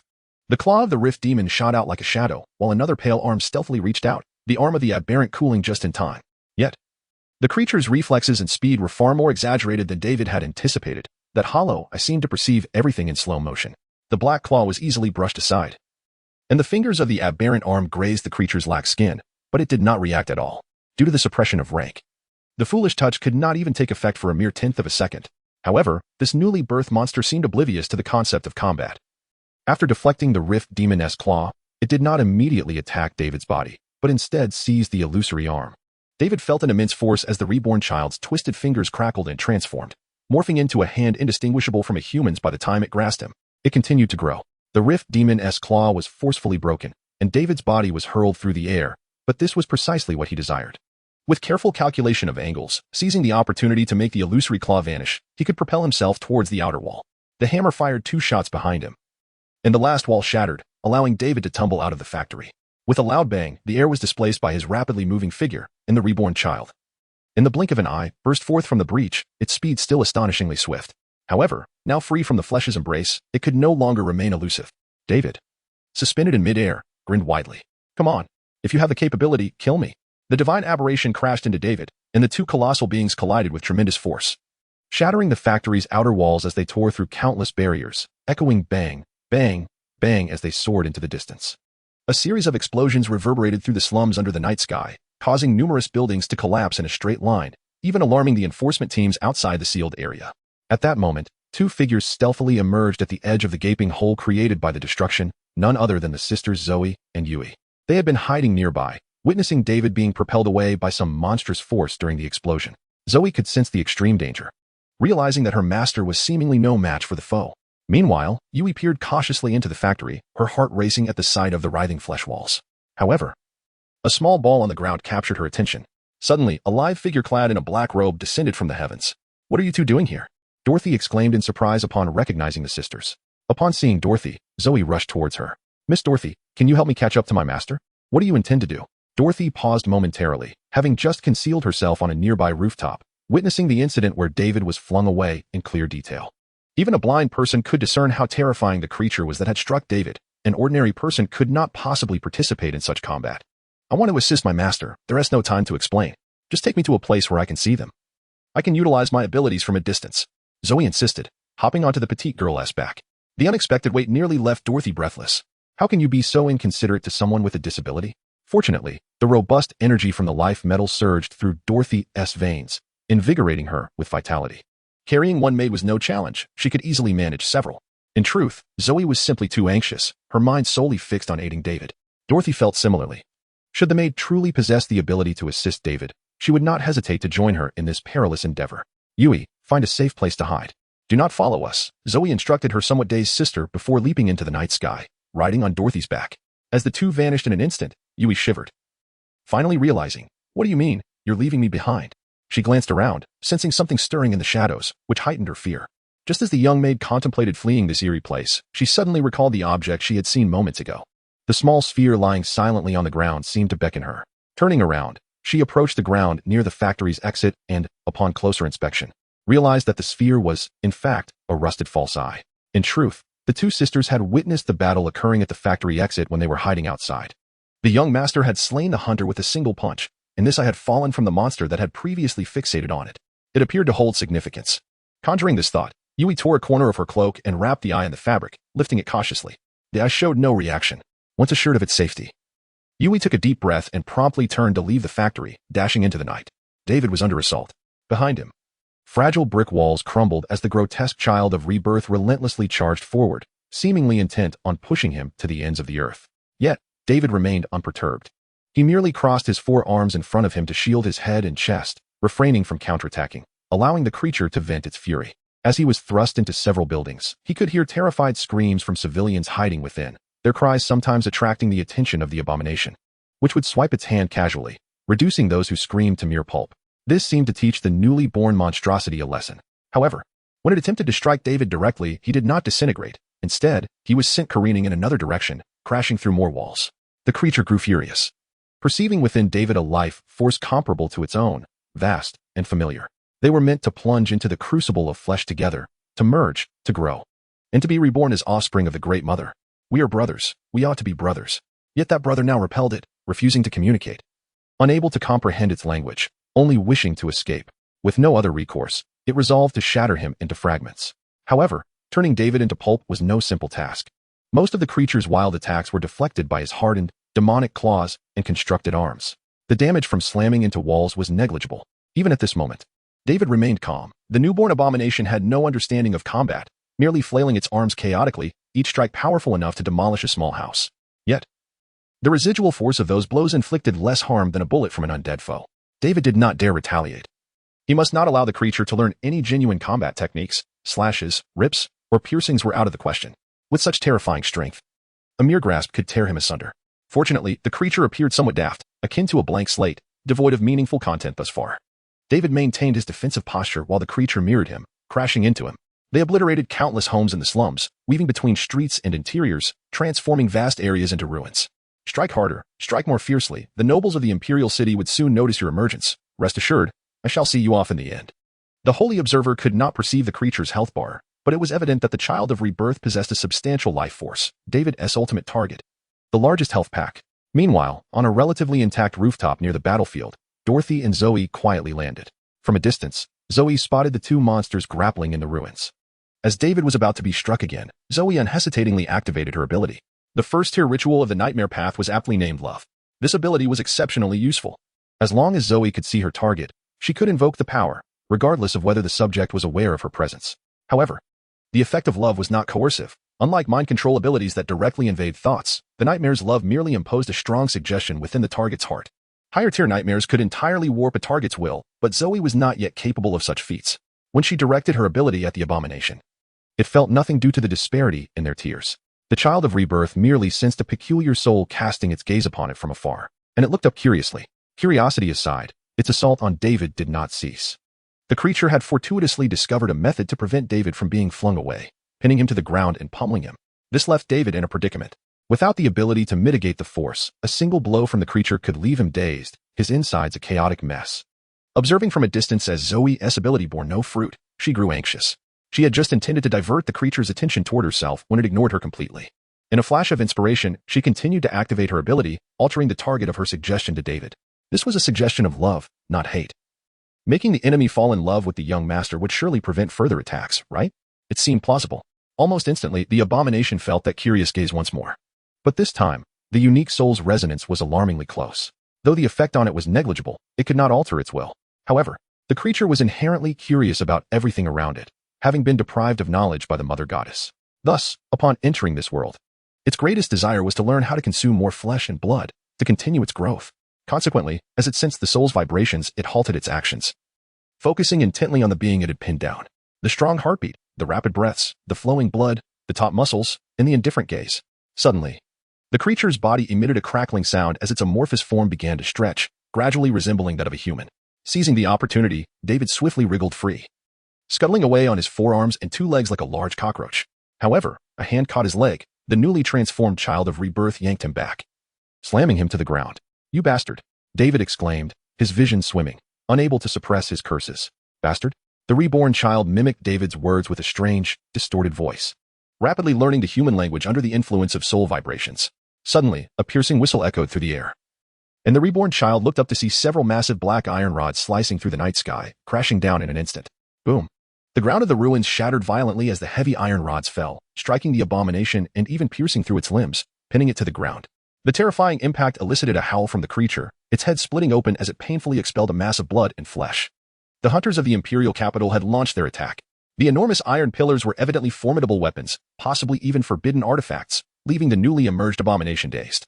Gritting his teeth, David forcefully extracted his leg from the creature's grasp, bones cracking as he risked his ankle being shattered, but he finally managed to escape. The reborn child, bloodied and immobilized, continued to roar at David. "Save me, brother." That bizarre voice seemed to plead for help. Yet David ignored it, retreating frantically. The descending iron pillars did not fall silent. After subduing the abomination, they began to morph. The dark metal unfolded swiftly like heavy, pliable clay, twisting until the 5 iron pillars transformed into 5 petal-like shells that snapped together, forming an airtight massive iron sphere. The abomination was trapped within, visible as it struggled against the inner surface, creating bulges. However, once the sphere was fully formed, it began to shrink, compressing inward, rapidly diminishing the space inside. It appeared that it would soon crush the abomination entirely. Yet David felt no sense of relief. The blood the creature had just expelled was writhing on the ground, expanding. God does not possess a fixed form, nor can he be described in mere appearance. God is not the life forms we comprehend. He should not descend upon this world. This phrase, inscribed in the sacred texts of the sun goddess, seemed somewhat blasphemous, yet resonated deeply with all followers of the light. In this world, gods exist. Yet they are not the beings people envision. Should a god truly manifest in the world, he would undoubtedly bring devastation to all living beings. Thus, people maintain a reverence for the divine, remaining cautious of those entities that inherit fragments of divine power, such as forbidden artifacts and abominations. The Goliath Empire had survived for over 3 centuries under the threat of the Dark Continent, and its rulers were acutely aware of the terror posed by these calamities that occasionally appeared without warning. To combat these monsters, who might be impossible to slay, they established numerous defensive lines, amalgamating countless pieces of arcane knowledge on the brink of oblivion, creating an array of weapons capable of contending with the abominations. The Hunters, including the one known as the Hunter of the Dukes, represented one such formidable weapon. As the aura of the reborn child rampaged through the slums, an alarm was triggered beneath the church, and the roof of a nearby clock tower in the southern district was blown apart. 5 iron pillars, infused with ritualistic power, were activated swiftly. The one controlling these pillars was a legendary 5th-tier hunter in the city, Count Tivy. This esteemed count was also the son of Duke Xavier. Should the aging duke pass away, he would become the next head of the Iron Thorn family. When such a presence was mobilized, the southern district was placed under strict lockdown, with a multitude of enforcement teams dispatched to rouse the sleeping populace, further clearing the outer perimeter of the blockade, expanding the restricted area by a third. An abomination rampaging through the imperial capital was already a calamity. The addition of a legendary hunter would undoubtedly escalate the situation into a catastrophe. If Count Tivy could not regain control, who could fathom the extent of destruction and loss of life that would ensue amidst the ruins? At the edge of the ruins, a hunter donned a smooth iron mask, appearing to move slowly. Yet, from the moment he sensed the abomination's aura to his arrival, only a few minutes had elapsed, allowing him to traverse half the district. The robust iron sphere still lay at the center of the ruins, though its surface was now riddled with bulges, nearly contorted. The iron sphere struggled, unable to crush the abomination within, which possessed the ability to grow infinitely. Soon, the reborn child's flesh would even threaten to burst it open. The unseen legendary hunter approached the iron sphere, calmly drawing a short gun from his waist and aiming it at the sphere. The firearm was exquisitely crafted, the wooden stock resembling a smooth green branch, emitting a faint glow in the darkness. The barrel was slender, appearing not of iron but rather resembling a translucent green gem, adorned with intricate golden patterns, exuding an aura of mystery.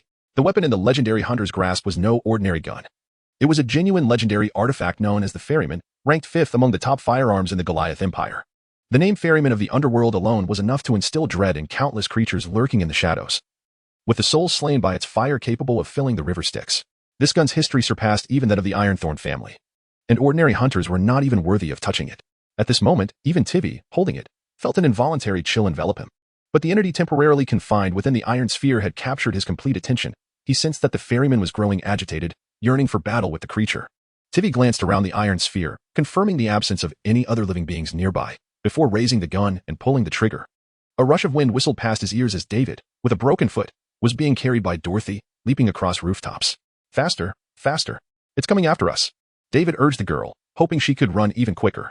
Because behind them, a creature resembling a dog was relentlessly pursuing them. It was a piece of flesh expelled by the reborn child. Now, that chunk of flesh had transformed into a monster with limbs, sculpting its legs according to Dorothy's bent ones, granting it astonishing leaping abilities and incredible speed.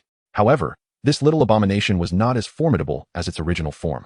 Dorothy had created sufficient distance from it, and it could not catch up in the immediate moment.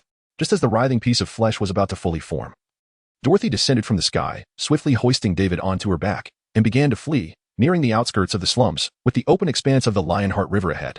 Would it swim? Could the river's waters deter it? No, it is utterly absurd to expect that a divine abomination could be drowned. Just as it is ludicrous to imagine a fishing vessel could collide with a deity. David immediately dismissed such thoughts and instructed Dorothy to change course, intending to flee towards the vicinity of the church. However, at that moment, a series of crisp and resonant gunshots echoed from the distance behind them. The sound was akin to a stone dropping into a clear spring, sending ripples across the water's surface, enough to send shivers down one's spine. A vibrant green light pierced the sky, cutting through the darkness and dispelling the fog in David's mind. He could not help but turn to look. The ruins where the massive iron ball lay were obscured by the surrounding rooftops. Yet, he could see slender, luminous green rays emanating from that spot, penetrating everything in their path. Walls, steel pipes, and even more formidable structures, all were left with tiny perforations. David realized that these rays were, in fact, the ballistic traces left by bullets that had traversed half of the city and even shot into the night sky beyond the horizon. What sort of terrifying weapon could unleash such bullets capable of piercing all? David inhaled sharply, utterly unable to fathom it. Almost simultaneously with the gunfire, the diminutive abomination ceased its advance, looking quizzically towards the direction of its origin, its eyeless head tilting as if in contemplation. The core had been penetrated, inflicting great pain. The injury was irreparable, necessitating the reconstruction of certain cells. Portions of tissue would need to be discarded for regeneration. This is manageable. However, the one who inflicted the wound on the core is remarkably powerful. The core began to retaliate, but its body was easily torn apart. The flesh was too frail, demanding further reconstruction to enhance its durability. The avatar of the reborn child stood still, its attention drawn to the battle in the distance, and the situation appeared grim. Although the core was rapidly evolving in combat, it still found no means to overcome its adversary. At that moment, it turned its gaze once more towards the fleeing brother, letting out a desperate shriek. It had already sensed the essence of the other and learned some human language. Now, its cry conveyed a message that resonated with the soul. My brother, you must assist me with your arm. My brother. A strange voice echoed within David's soul, startling him. Who was speaking? He glanced back at the avatar of the reborn child, noticing it had halted its movement. Was it truly it? Why would it? My brother's core requires your aid. Your arm can shatter the enemy's body. The diminutive reborn child continued to wail, its voice transforming into comprehensible language. You wish for my assistance? If it were possible, I would shatter your body myself. David suppressed his thoughts and instructed Dorothy to stop. Whispering in her ear, you just mentioned that Zoe is nearby. Has she done something to that creature? Dorothy, panting, nodded. Yes, she has unleashed some ability from a distance. However, its effect seems minimal. I have concealed her on a distant rooftop. Excellent. Go find her and have her continue to unleash her abilities upon this diminutive monster. Do not relent. Increase the intensity. Dorothy furrowed her brow, asking, and what will you do? Do not concern yourself with me. I can manage. Quickly, go, David said, turning to face the small reborn child, which now seemed disinclined to flee. Dorothy was uncertain of his intentions. Yet she refrained from asking further questions and promptly leapt into action. The small reborn child indeed paid no heed to Dorothy's departure. Its focus was solely on its brother. Help me, my brother. David stood atop a rooftop, silently observing the small reborn child, momentarily withholding his response. He pondered the situation and swiftly analyzed the circumstances. First, the core of the reborn child appeared to be facing a formidable foe. The hunter dealing with the divine abomination was exceptionally powerful, and the newly emerged creature was embroiled in a fierce struggle. Second, Zoe had employed her nightmare ability against the enemy. Though its efficacy was nearly nullified due to tear suppression, it had enabled the immensely adaptive abomination to grasp a means of communication, fostering a slight sense of familiarity towards him. Third, the small reborn child, having split from the divine abomination, seemingly lacked the strength of its core. Its speed revealed that its prowess was at most 1% of the true divine abomination, and its resistance to extraordinary powers had likely diminished, suggesting that Zoe's abilities could prove even more effective. Considering all these factors, David felt inclined to take a gamble.